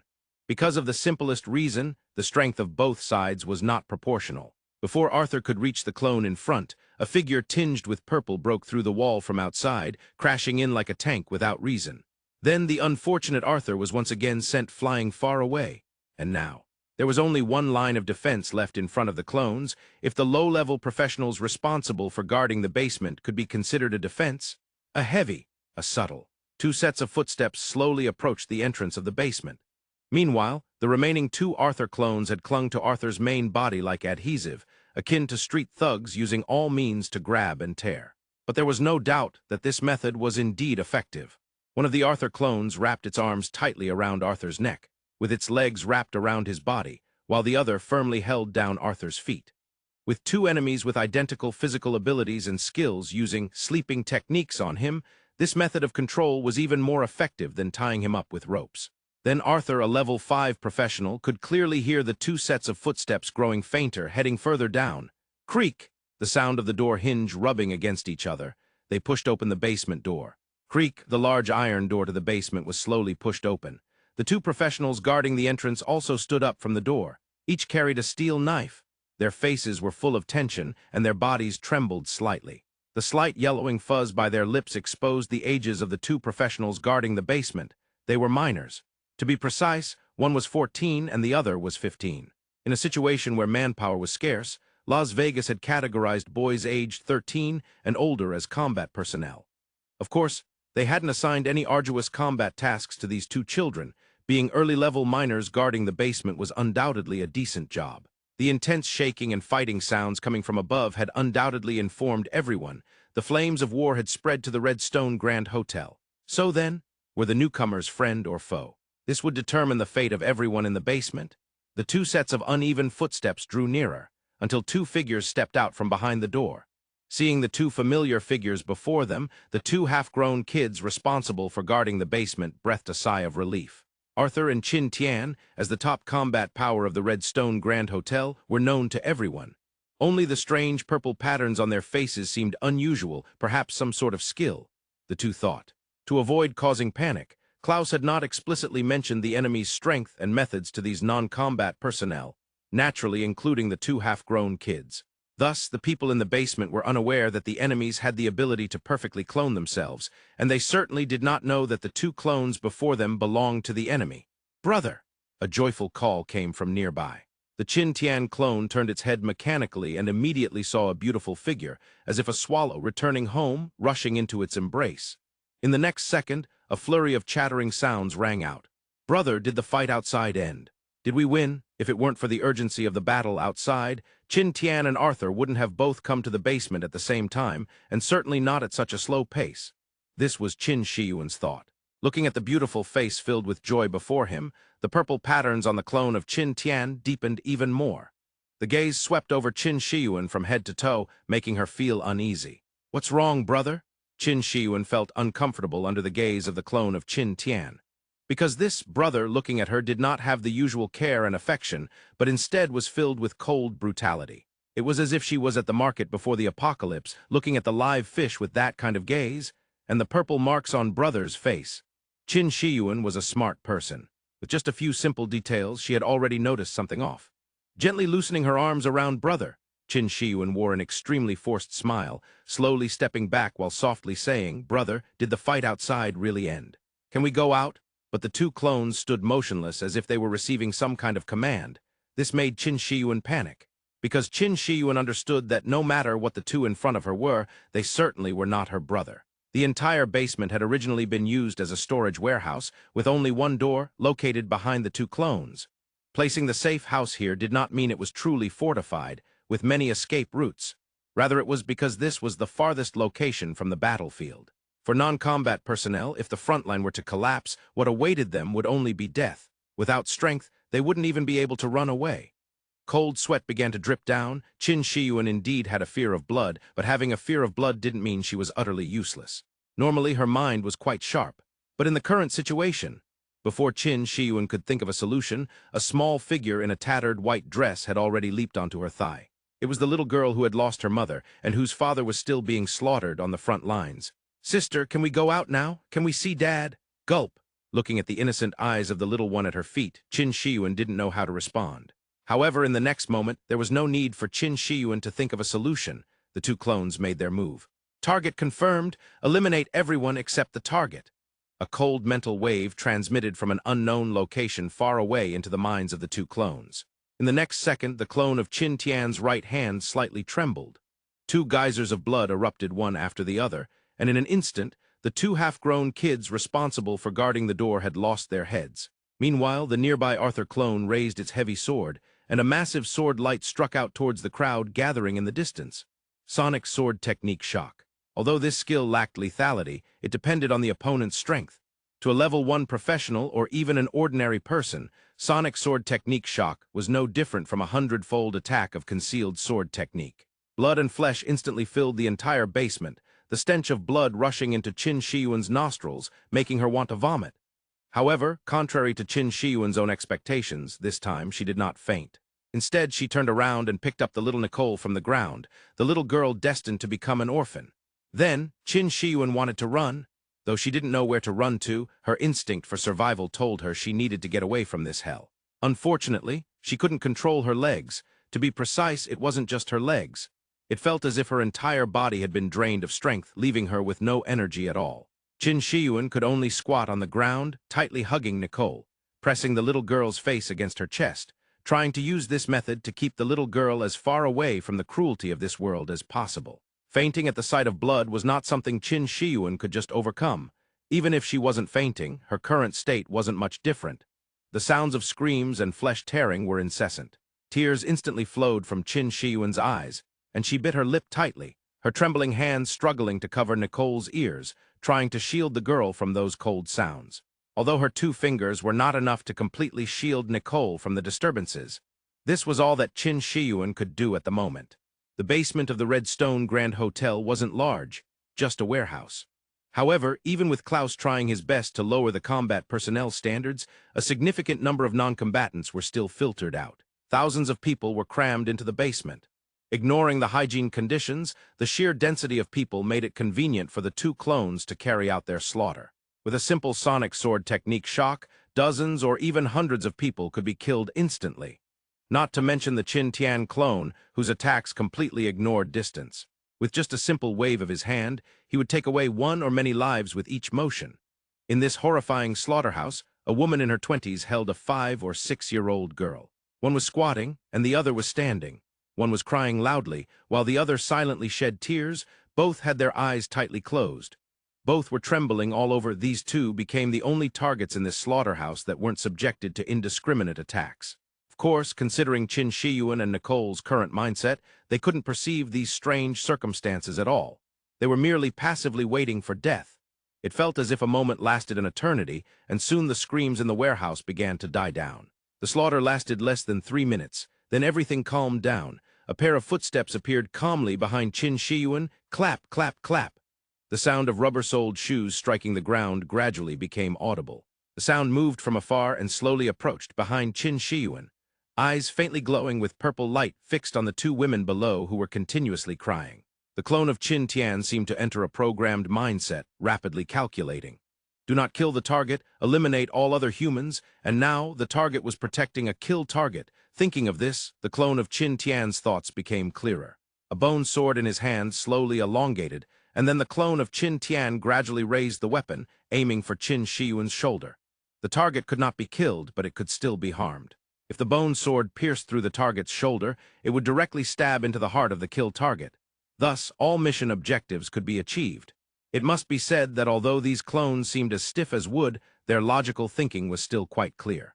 After simply organizing his combat thoughts, the clone of Qin Tian aimed at the angle and slowly pierced the bone sword into Qin Shiyuan's body. The sharp pain in her shoulder briefly jolted the confused and panicked Qin Shiyuan awake. Feeling a sharp object gradually extending along her shoulder, the target was evidently the Nicole buried in her arms. Overwhelming fear flooded in from all directions. Now it was Nicole, and next it might be herself. In that moment, Qin Shiyuan felt her tears uncontrollably stream down, as the fear of death instantly tore apart all her emotions. Ah, ah, ah! The pain and fear made Qin Shiyuan involuntarily emit a heart-wrenching scream. Brother, save me, please save me! Even knowing that this cry for help was empty and pale, Qin Shiyuan still shouted this sentence with all her strength. Far away, 10,000 meters away, Qin Tian naturally couldn't hear Qin Shiyuan's cries for help. But Arthur, just a floor away, did hear it. The nauseating smell of blood penetrated through the concrete slabs. And even though he knew that a merciless slaughter was happening below, Arthur, controlled by his own clones, couldn't move at all. At that moment, at that instant, hearing the familiar cries for help from below, a beautiful figure suddenly emerged in Arthur's mind. As a member organized by Wen Yu, it would be unrealistic to say Arthur had no contact with Qin Tian. In fact, he had interacted with Qin Tian many times. Arthur was naturally familiar with Qin Tian's sister, Qin Shiyuan. Feeling the heart-wrenching screams from below, Arthur's heart trembled. Is it too late? The feeling of despair didn't just envelop Qin Shiyuan's heart. It weighed heavily on Arthur's as well. Because there was a fact in this world, effort doesn't always lead to rewards. Before the overwhelming strength disparity of 4 against 1, Arthur's resistance seemed somewhat pathetic. At that moment, Arthur felt as if he had lost all strength, allowing the arms of the Arthur clone around his neck to tighten even more. Though it wouldn't cause him any harm, however. Surprises always come so suddenly. Just as Arthur had given up struggling and resisting, the force circling his neck abruptly vanished. Like a robot powering down, the 2 clones above and below him remained still, frozen in their previous actions. At the same time, in the basement, the bone sword embedded in Qin Shiyuan's shoulder had already revealed its sharp tip. However, the blade, which had been steadily advancing, suddenly came to a halt. Not just within the Red Stone Grand Hotel. All clones within the purple light nurturing barrier froze as if they had crashed, suspended in place and unable to move. The next second, the barrier of the purple light nurturing barrier began to thin out. Then, a roar that shook the heavens and earth echoed throughout the purple light nurturing barrier. Run! Mara had set a trap for Wen Yu for all the beings within the purple light nurturing barrier, but there was actually a flaw. This flaw lay within Wen Yu, specifically on the monitor in the subspace. The images displayed on the monitor were preset by Mara for Wen Yu, where battle intensity was neither boastful nor hasty, and overall the human side had a slight disadvantage, but not too much. The live images on the monitor were actually connected to the core control center of the purple light nurturing barrier. This connection was based on the energy growth rate of the core control center. As long as Wen Yu didn't break the core control center, the purple light nurturing barrier would still exist, and the rules inside would remain unchanged, such as every fallen creature transmitting all the energy in their bodies to the Black Heart. Previously, this energy was used by Mara to reinforce the defenses of the purple light nurturing barrier and cultivate clones, but now it was being absorbed by Wen Yu to enhance physical limits. The speed of this energy growth was proportional to the number of deaths of external beings. The specific data Wen Yu couldn't calculate, but he could estimate roughly. originally estimating roughly didn't serve much purpose, who knew how much energy a level 1 creature's death would provide to the Black Heart. Thus, the energy growth of the Black Heart had been slow and steady, all in accordance with the images on the monitor, at least not raising Yu's suspicions. It also aligned with the battles happening outside. The demonic cannon fodder had stopped dying, yet the clone's slaughter of the northern defense line had resumed, with energy output uninterrupted. But how much energy could a peak level 5 clone provide to the Black Heart? At least, it wouldn't be like the death of cannon fodder units, which couldn't cause a ripple. The problem was right here, in the Redstone Grand Hotel. The slaughter continued, and Arthur was still being suppressed. At the location where Qin Tian was, 1 real and 3 fakes, the 4 Qin Tian clones were still in confrontation. The northern defense line continued the slaughter. But it was different with Faceless. Mara had no reason to show mercy to Faceless, so the battle between 17 clones and Faceless was incredibly intense. And Faceless, as a mindless artificial creation, found it difficult to determine the best combat strategy. Considering the current situation, Faceless's best choice would be to run far away. Unfortunately, the orders left by Yu were to protect the territory of the Redstone Grand Hotel, so fleeing wasn't an option for Faceless. The fierce battle had already lasted nearly 10 minutes. For a being like Faceless and the clones, 10 minutes of combat was already quite long. 12 Arthur clones were easy to deal with. The thunder in the sky and the gravity suppression had rendered Clone Arthur immobile, while Faceless, controlling Clone Arthur's actions, was fiercely clashing with 5 Qin Tian clones. Lightning flashed, the earth roared, and the sword light rampaged. The 6 humanoid monsters exchanged blows, locked in intense combat. But without a doubt, Faceless was no match for 5 against 1. At that moment, Faceless was splattered with crimson blood, with intersecting sword marks threatening to shred Faceless's body into pieces. And Faceless felt no pain. It simply rode atop a clone of Qin Tian, completely ignoring the attacks from the other 4 Qin Tian clones, its massive fists raining down on the enemy below. Faceless's combat awareness wasn't too bad. In a situation of fewer attacking many, hurting 1 finger is better than losing an entire hand. Technically, the decision Faceless was making now was not wrong. How to deal with the remaining 4 after killing 1 was not within Faceless's thought process. Thus, according to the current situation, Faceless's death was inevitable. When 4 bone swords pierced through Faceless's body in succession, Faceless unleashed a finishing move on the clone of Qin Tian beneath it. Its fist, wrapped in lightning, struck like Thor's hammer, instantly smashing into the head of clone Qin Tian. When the void sword barrier was completely shattered, clone Qin Tian couldn't withstand the attack. Its head exploded like a watermelon, purple juice splattering everywhere, and then it instantly lost its life force. In the next moment, the corpse of clone Qin Tian lying on the ground slowly dissolved, turning to ashes. At the same time, an extraordinarily potent life energy was transmitted through unknown channels and rules of the purple light nurturing barrier to the Black Heart. Leaning against the purple light nurturing barrier, Mara sensed the disappearance of a clone, and his brows furrowed. The situation was somewhat unexpected, of course, just a bit. There's no perfect plan in this world, and this plan was merely something Mara had thought up in a short time. Hence, when flaws arose, it was naturally within Mara's expectations. Seeing the energy fluctuations in the distance that still hadn't ceased, a slight, almost insignificant smile crept across Mara's face. The overall layout is almost complete. It's just that the soul pet of Sequence 2 might not be able to kill, which is a bit of a loss. But it's okay, it won't affect the next game. Thinking of this, Mara directly took out a skeletal communicator and connected to the operations command center. The purple light nurturing barrier is about to break. How's everything prepared on your end? Absolutely no problem. Everyone within the purple light nurturing barrier won't escape. Don't forget our bets. Upon hearing this, Mara couldn't help but curl his lips and directly hung up the communication. For those arrogant, armchair strategists with no brains, Mara really didn't want to engage in any communication aside from work-related matters. Instead, let's design this game properly, Mara thought to himself. Inside the subspace, Yu was enjoying the thrill of power enhancement while observing the situation on the monitor.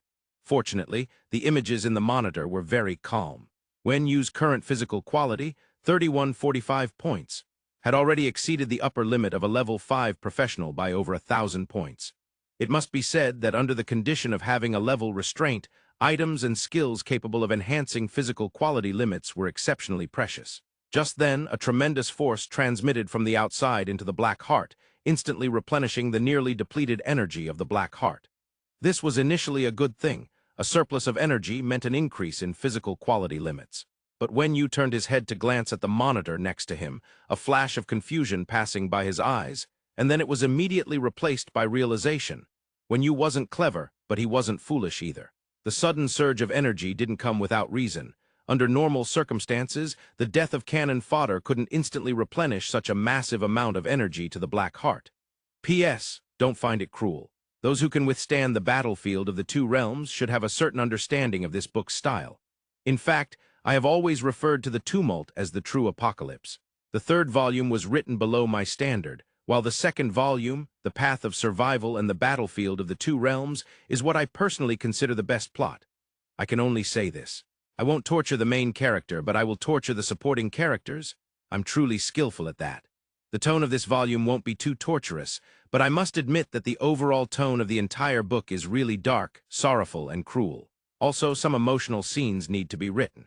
Character development for supporting roles also needs to be shaped through these events, and the entanglements of emotions, family, friendship, love, and so on, will bring forth a series of incidents that reflect the brilliance and darkness of humanity. After all, when you lacks emotions, so more elements must be displayed through the supporting characters. So, dear readers, don't find it tedious, because I am striving to bring you the best story, the most fleshed-out supporting characters, and the most thrilling plot twists. The answer was obvious. Someone heavyweight had definitely died outside. However, the monitoring footage showed no such scene. This meant, damn it, I've been deceived. When Yu immediately realized, the images on the monitor were fake. From start to finish, he had fallen into the trap set by the ancient demon Mara, deeply immersed in the thrill of power enhancement and unable to extricate himself. This also meant that he had no idea what kind of situation the outside world had deteriorated into. Thinking of this, especially considering that the Faceless was still outside, when Yu was so angry that he wished he could roar to the heavens. His hands didn't slow down. Crazy Song quickly appeared in the palm of Wen Yu's right hand, and he pressed the gun barrel tightly against the Black Heart, crazily pulling the trigger. The central control core of the purple light nurturing barrier had almost no defensive capability. When it faced the physical attack from Crazy Song, it immediately burst apart. Boom! Flames erupted with a loud explosion following it. However, the current central control core had already had most of its energy absorbed by Wen Yu, leaving only a small amount that couldn't stir up any waves. It was like the intensity of several grenades detonating simultaneously. For Wen Yu at this moment, there was no need to take any defensive measures. At the instant the central control core exploded, all the clones outside froze in their actions. The central control core was equivalent to the brain of these clones. Without the central control core, these clones were just a pile of meat with physical prowess and strong skills. In the subspace, as the explosion just sounded, Wen Yu fired 3 more shots at the Black Heart, then disregarded the explosion happening in front of him and directly turned to walk towards the subspace entrance. Although he didn't know who had just died, it was definitely a peak-level being. As for the ancient demon named Mara, if he had set this trap without absolute certainty of taking down the defensive forces outside, Wen Yu wouldn't believe it. So, it wasn't that Wen Yu didn't believe in the Faceless, Qin Tian, and the others, but based on a comparison of hard strength, the one who had died was likely from his own side. At this moment, Wen Yu finally understood the meaning of time waits for no one. A slight dizziness and discomfort washed over him, and after a brief moment of adaptation, Wen Yu finally appeared in the outside world. Sensing the quiet and oppressive atmosphere within the entire purple light nurturing barrier, Wen Yu furrowed his brow heavily. He had no idea that when he broke the central control core, the clones had completely stopped moving. If the battle had been intense, it would have been fine. At least it would have proven that there was still hope. But in this situation, it left Wen Yu somewhat at a loss. Had everyone died? Or, thinking of this, Wen Yu immediately activated the fourth soul realm, trying to bring back the Faceless.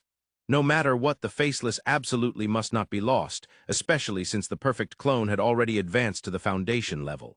The Faceless's role was naturally needless to mention for Wen Yu. Fortunately, the worst-case scenario that Wen Yu had expected did not happen. As the purple light gradually dissipated, the doe-like Faceless appeared instantly in the fourth soul realm. The doe-shaped Faceless had no injuries. From the state of the Faceless, Wen Yu could not infer what the battle situation was like. But one thing was certain. Since the battlefield in the distance was so quiet, it meant that the outcome had already been decided. Regardless of who won or lost, Wen Yu had no need to be anxious. And now, there was something even more important waiting for Wen Yu. From the moment he stepped out of the subspace until now, only a few seconds had passed. After bringing back the Faceless, Wen Yu finally looked towards the distance. There lay the most crucial point, the only path to survival in this place that could be called a desperate situation, and the outcome did not disappoint Wenyu. When the central core of the purple light nurturing barrier was broken, the changes were not limited to the clones stopping their movements. The barrier of the purple light nurturing barrier was also slowly fading. The originally swirling purple light quietly dissipated, and during this process, the outer wall of the purple light nurturing barrier also became thinner and weaker. When the outer wall completely disappeared, the purple light nurturing barrier would lose its isolating effect. Slowly, the purple light gradually turned blue, and a thread of light began to seep in from above the completely isolated purple barrier.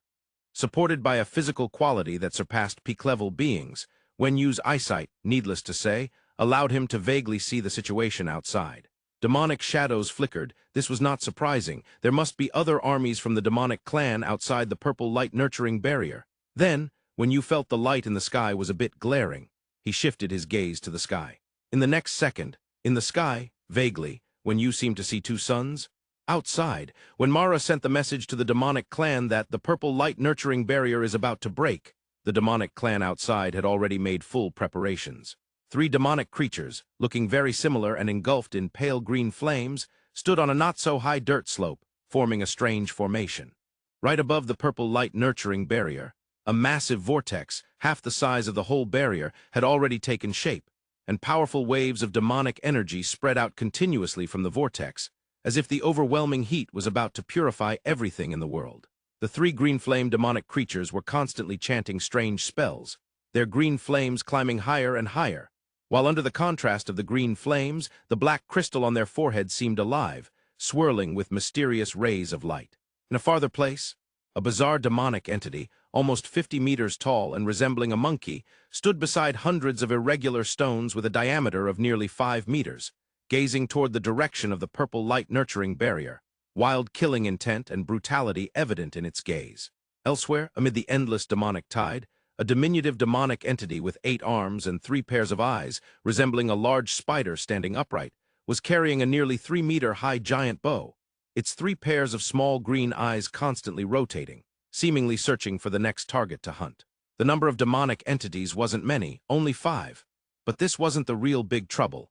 The greatest threat lay in a formation near the edge of the purple light nurturing barrier. A total of 1,000 ancient demons neatly arranged in 10 rows. A chilling atmosphere began to spread from this formation, with demonic energy boiling above the formation, even forming a pure black cloud.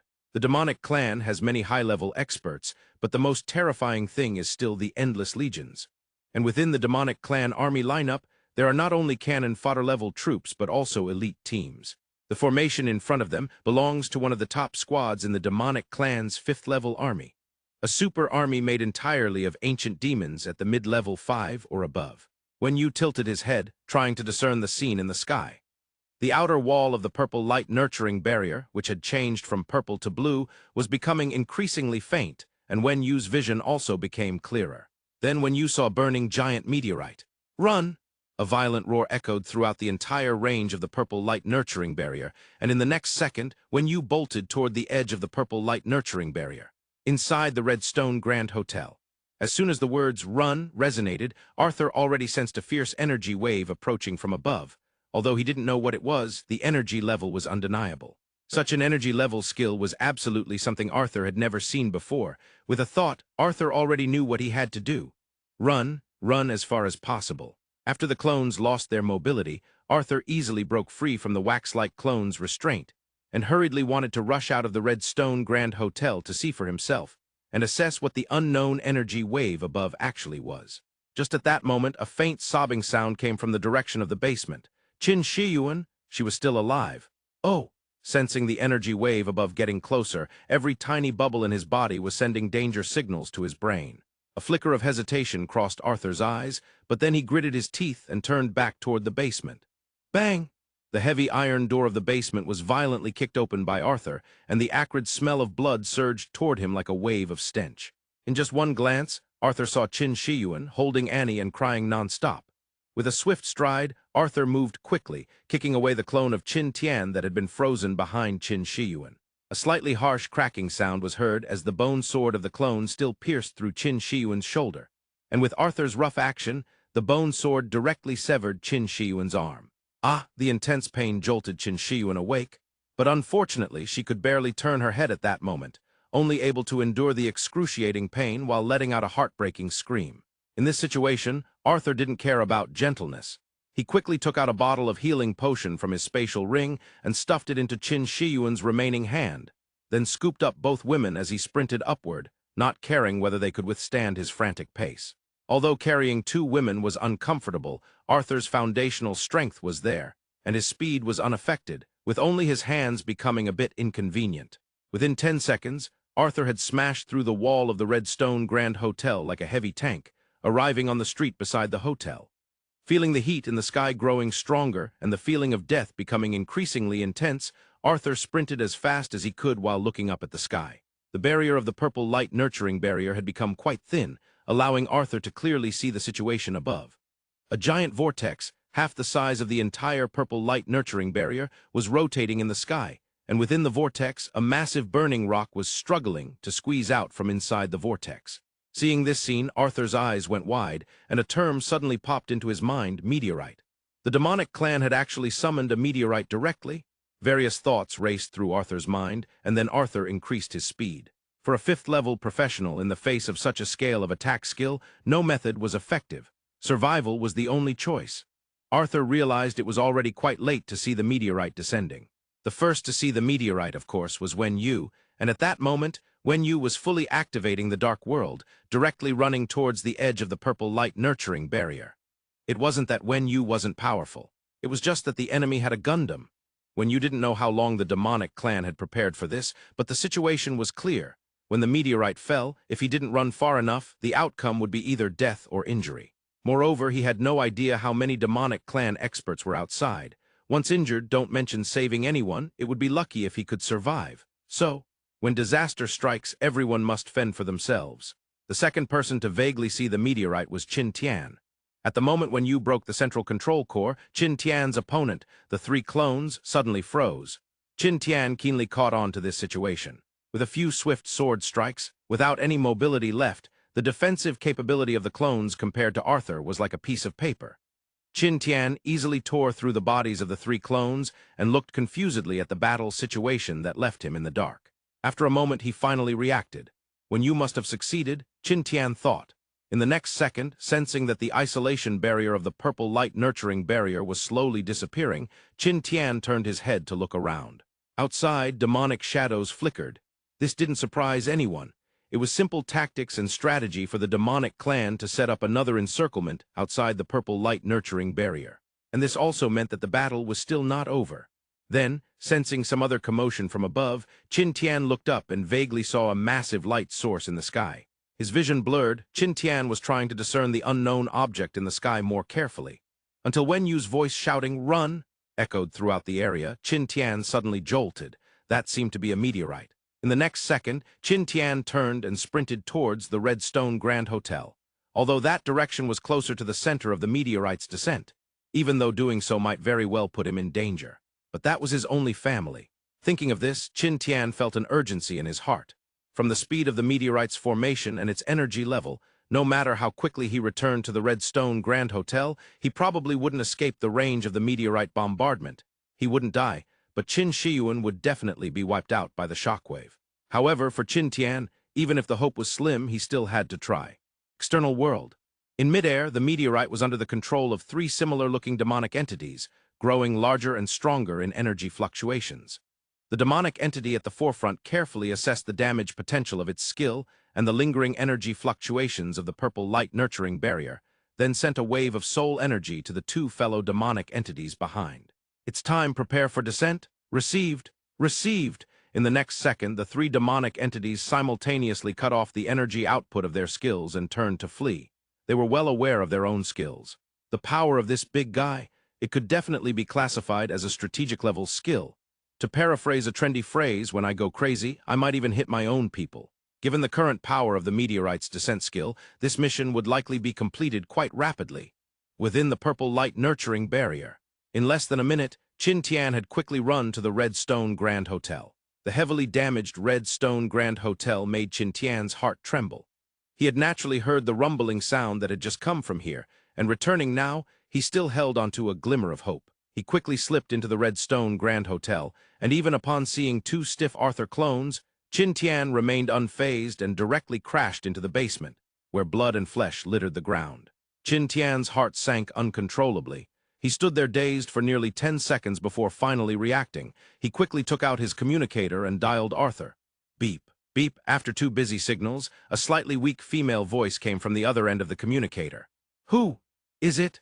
The sound of wind along with the woman's voice made the call quality quite terrible, but this intermittent sound felt like the most beautiful notes in the world to Qin Tian. I'm Qin Tian, is that you, sister? It's me, brother, I'm with Arthur, run away quickly. Before Qin Shiyuan could finish, a loud explosion sounded, followed by intense shaking. At the same time, the communicator seemed to be affected by some unknown energy, immediately ringing with a series of busy signals, cutting off any further messages. At this moment, Qin Tian suddenly realized, in the current situation, it seemed like he was in a far more dangerous situation than Qin Shiyuan. Although he didn't know where Qin Shiyuan was, or which direction Arthur and the others had fled, one thing was clear. Qin Shiyuan was not in any life-threatening danger. While Qin Tian felt heartache for his sister, in this situation, her location was unknown and the meteorite was about to crash down on him. For Qin Tian, it was truly not the time to think about how his sister was doing, but rather to save his own life. He quickly dashed out of the basement and onto the street in front of the Redstone Grand Hotel, choosing a random direction while looking up at the sky. In the sky, the meteorite had fully taken shape and was now crashing down directly above the purple light nurturing barrier. For the professionals inside the purple light nurturing barrier, which originally felt like a prison, the purple light barrier now became a beacon of hope for saving everyone. A massive amount of energy still remained within the purple light nurturing barrier and had yet to dissipate, and this energy became the first shield against the meteorite. In an instant, the flaming meteorite collided violently with the purple light barrier, and the sound of explosions echoed far and wide from above, resembling an apocalypse like a natural disaster. However, just from observing the precarious state of the purple light barrier, Qin Tian understood well that without energy replenishment, the barrier would not hold for long. His judgment of the situation was completed within a few seconds, and Qin Tian focused on one direction, forcing himself to clear his mind and no longer consider his sister's safety, as he began to sprint in that direction. At the same time, at the northern defense line of the Redstone Grand Hotel, the surviving professionals and mutated beasts who had endured the massacre also discovered the giant meteorite overhead. There was no need for anyone to organize an evacuation. A large number of professionals and mutated beasts emerged from the ruins, desperately scattering in all directions, trying to save their own lives amidst such a large-scale attack. Interestingly, the massive army of demonic creatures surrounding the Redstone Grand Hotel also erupted in chaos when the meteorite fell overhead. This plan, the demonic clan military command center hadn't informed the cannon fodder corps trapped inside the purple light nurturing barrier. After all, they were merely meant to be sacrificial. However, even the weakest demonic creatures felt fear and had instincts for survival. At that moment, these demonic creatures ignored their original combat goals and, like the professionals and mutated beasts, immediately dispersed and ran toward the edges of the purple light nurturing barrier. In some areas, scenes of professionals and demonic creatures fleeing side by side even appeared. A ruin in the northern defense line, Klaus quietly stayed beneath the cement slab, unmoved by the chaos and shouting from the outside world. He could naturally sense the violent sounds and heat above him. After all, at this point, Klaus was not weak, and he was fully aware of the impending disaster. After a while, the chaos outside slowly subsided. This also meant that all nearby professionals and mutated beasts had distanced themselves from the center of this disaster. Like a stone statue, Klaus finally shook his neck gently, slightly easing his body that had become stiff from sitting for too long, and slowly crawled out of the ruins.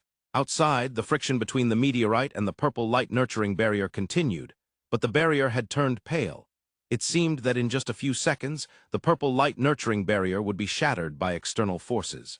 At that moment, it would mean death for everyone. That's right, everyone, Klaus thought to himself.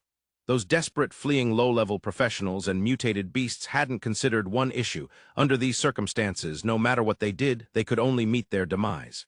Even if they managed to escape the first wave of shock caused by the meteorite, how would they deal with the encircling demonic creatures outside? There was no way out. When the demonic clan made Las Vegas their first attack point, the fate of all Earth's creatures in Las Vegas was already sealed. Thinking of this, Klaus gave a self-deprecating smile. Perhaps he was mocking his own pathetic state. mocking his own powerlessness, mocking how insignificant his efforts were in the face of absolute strength, mocking how he had placed hope in others.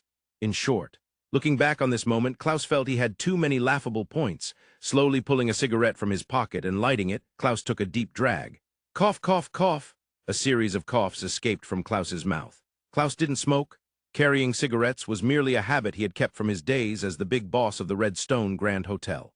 Perhaps he found the taste of tobacco unbearable as he casually tossed the cigarette aside, slowly lying on the blood-stained street, squinting at the ever-growing sun in the sky. Born here, dying here? Not bad. The light and heat in the sky became increasingly intense, causing his eyes to feel dry. Yet even though it was becoming unbearable, Klaus still did not close his eyes. Perhaps he wanted to take one last look at the sky he had fought so hard to protect. And then, with a pop, a sound like a bubble bursting rang out. The purple light-nurturing barrier collapsed completely. In an instant, a violent wave of heat surged into the purple light-nurturing barrier, and a terrifying pressure continued to descend from above. Under the high temperature and pressure, Klaus's body slowly melted, eventually transforming into ash, deeply embedded in the land of Las Vegas like a black shadow. Born here, dying here? The meteorite and the purple light-nurturing barrier collided violently. Then, with a pop, the barrier was directly blown apart by the meteorite. In the next second, a massive wave of heat and high pressure surged in. Even Hanyue, who had already made it to the edge of the purple light-nurturing barrier, could feel the energy contained within the meteorite. That kind of power, it even startled Hanyue.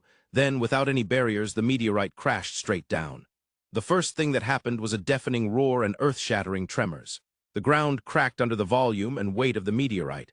Las Vegas's land simply could not withstand such an attack.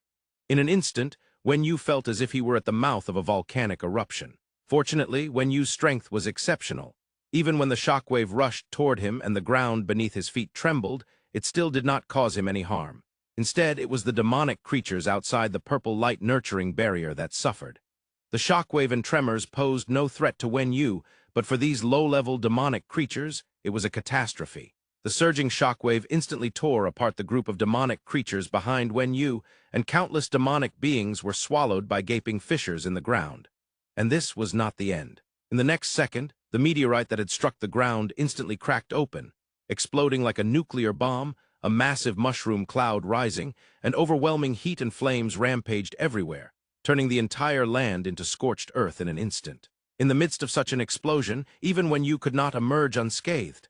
After nearly a minute, when the dust slowly settled, Hanyue gradually got up from the ground, directly reaching for the spatial ring and pulling out a bottle of healing potion, gulping it down. The previous shockwave was easy to handle. In his dark state, Hanyue was completely immune. After all, shockwaves are a form of physical damage. However, the high temperature still inflicted some damage on Hanyue. Under the effects of the healing potion, the burns from the heat gradually eased, and Hanyue took a deep breath, unwilling to look at the tragic state of Las Vegas. The situation was clear. Few would survive such a level of attack. To be precise, aside from Tian and Arthur, no other beings would endure this wave of assault. The reality was not far from Hanyue's expectations. Here, too many referred to two additional people, Xu and Nicole. At the moment the meteorite fell, Arthur decisively prepared himself while holding Xu and Nicole.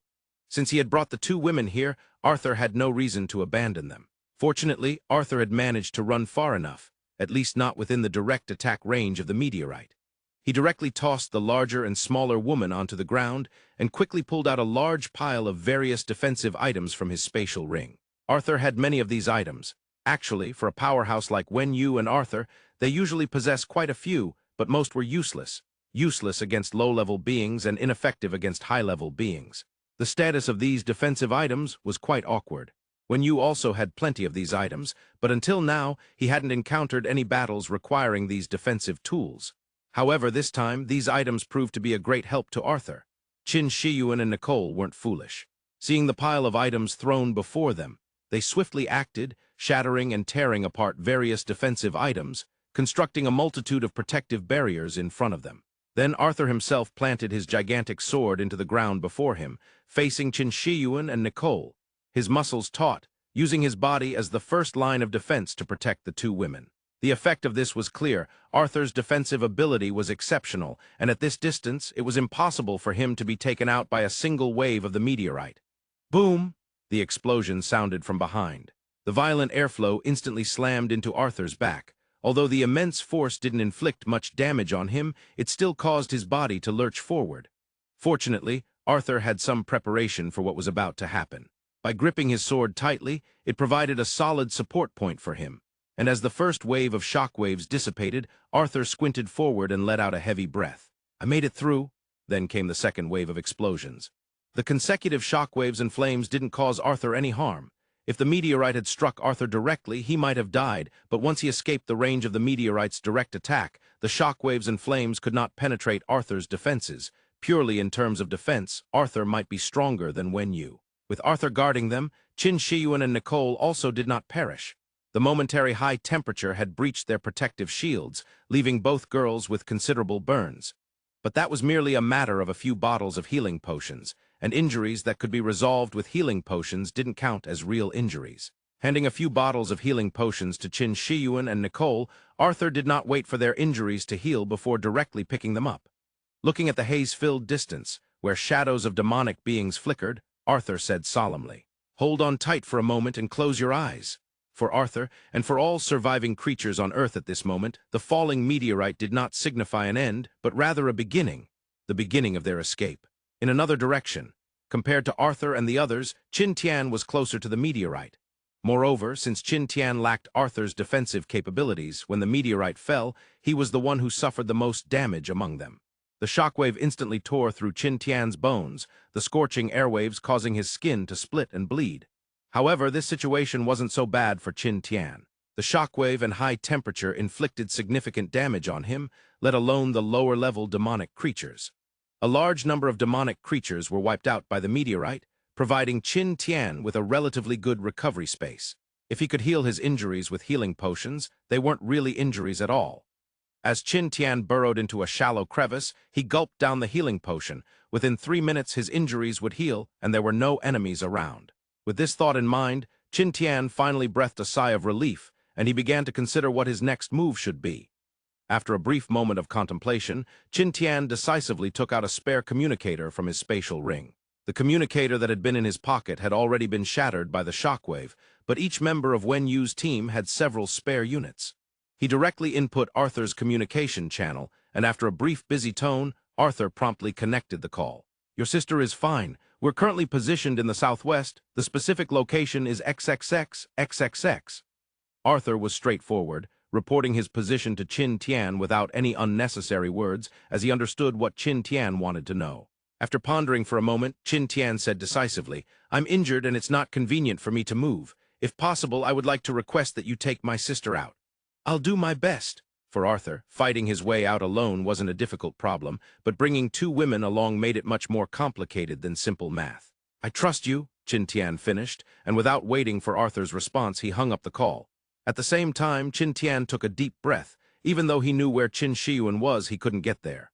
There wasn't enough time, he was injured, and heading towards Arthur's direction meant passing through the meteorite's heavy impact zone, which posed a serious threat to him, even if it was nothing to Arthur. With that thought, Qin Tian downed another healing potion, squinting his eyes to adjust his state for the upcoming breakout. The sky was still filled with smoke and dust. Such a level of attack and explosion would not settle the dust in the short term. However, for Wen Yu, this wasn't considered a problem. It might even be a significant aid to their breakout. After simply drinking a bottle of healing potion, Wen Yu decisively activated his second soul realm and third soul realm. Since the purple light-nurturing barrier had already been breached, Wen Yu could now summon the Eye and Star from the outside world. As purple light flickered around him, the figures of Eye and Star appeared in the second and third soul realms.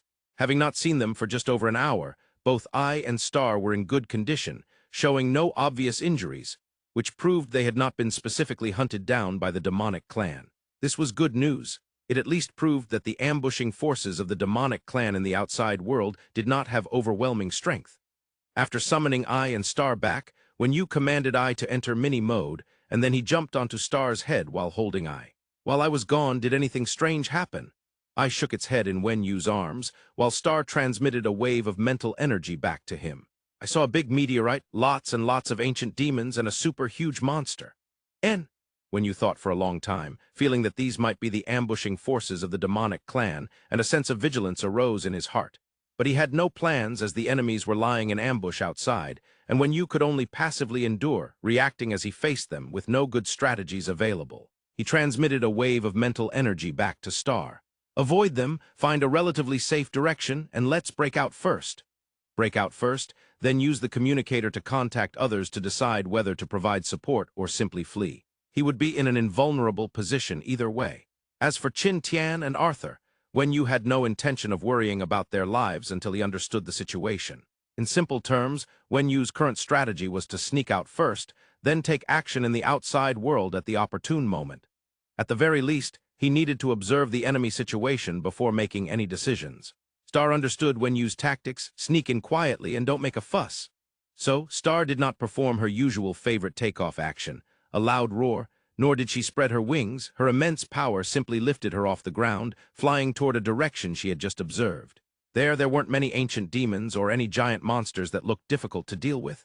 Outside, when the meteorite fell, the swirling dust immediately obscured the view surrounding Las Vegas, where the demonic creatures were. The demonic clan, America's headquarters, had already entered a state of highest combat readiness. This mission's objective was to leave all professionals within Las Vegas. The focus was on Sequence 2 and Sequence 4. If the hunting group failed to eliminate Sequence 2 and Sequence 4, then the demonic clan military would take on that responsibility. And it would also demonstrate that the hunting group had consumed so many resources without contributing, making it better to allocate those resources and enhancement quotas to the military. It is said that wherever there are people, there is a world of its own. This saying applies equally to the demonic clan. Being two powerful military systems, the Demon Palace and the demonic clan military have always been rife with conflict. And with the Demon Lord not appearing in public for a long time, this competition had become far fiercer than before. The sky full of dust and heat waves made it impossible for the demonic clan to actively enter the lethal range of the meteorite's impact, but that was fine. As long as they remained within the encirclement, there was no way to escape. This was the consensus of every demonic clan member. Thus, 3 flame sorcerers, 1 behemoth catapult, 1 spider demon hunter, and the strongest 5th-level legion of the demonic clan military, the Ancient Demon Special Operations Squad's 13th Battalion, were fully prepared for battle. When you didn't make them wait long, Star's wings suddenly tore through the dust, soaring out from the swirling smoke. The next second, a massive barrage of long-range attacks rained down from below like a torrential storm. However, in the face of Star's defensive capabilities, these attacks were merely an annoyance, and Star even had the leisure to spit on the ground. Of course, the spit was laced with something. The furious dragon flame erupted from Star's mouth, instantly cascading down to the earth. If the long-range attacks on the ground resembled a torrential storm, then Star's dragon flame was like a magnificent red waterfall. The high temperature instantly evaporated a large number of demonic creatures, and the one-sided massacre caused the group of demonic creatures below Star to become increasingly restless. Seeing this, Star instantly became excited. No one wanted to engage in a deadly struggle with a formidable opponent. Bullying these low-level cannon fodder was something Star was absolutely willing to do. It was just a pity for the magic crystals, Star thought. Then, urged by Wenyu, Star spread her wings and flew toward a farther place. At this moment, Wenyu stood atop Star's head, surveying the demonic clan's encirclement. After a while, Wenyu curled his lips. Just average, I suppose. Of course, this judgment was made without Wenyu seeing the huge creature and many ancient demons that Star had mentioned. And in the next second, Wenyu was decisively slapped in the face by the demonic clan. The direction Star flew toward did not contain the huge creature or many ancient demons. However, the demonic clan was prepared to intercept strong figures in that direction, and the ones responsible for the ambush were among the most formidable points in the demonic clan's battle plan. The demonic clan military code name, Spider Demon Hunter. As a demonic entity, although it had not joined the Sequence hunting group, after all, the number of demonic entities in the Sequence hunting group was always less than 100, naturally selected from the elite. But this did not mean that the demonic entities of the military were weaker than those in the hunting group. Their overall abilities might be slightly inferior, but strength didn't represent everything. Many factors influenced the outcome of a battle: environment, mindset, reinforcements, and even on-site performance. And in this environment, the Spider Demon Hunter looked at Star, who was high in the air and in high spirits, a cruel smile appearing on his lips, with murder rising in his 3 pairs of small eyes. In the next second, the Spider Demon Hunter took the longbow off his back and then slowly disappeared, just like a poisonous snake hiding in the shadows. Amidst this chaotic battlefield, the spider demon hunter was very certain that no fifth-level being could detect his presence. You are amazing for listening to chapters 351 to 450 of Doomsday Summoning Frenzy. If you are enjoying this story, please consider subscribing and supporting the channel.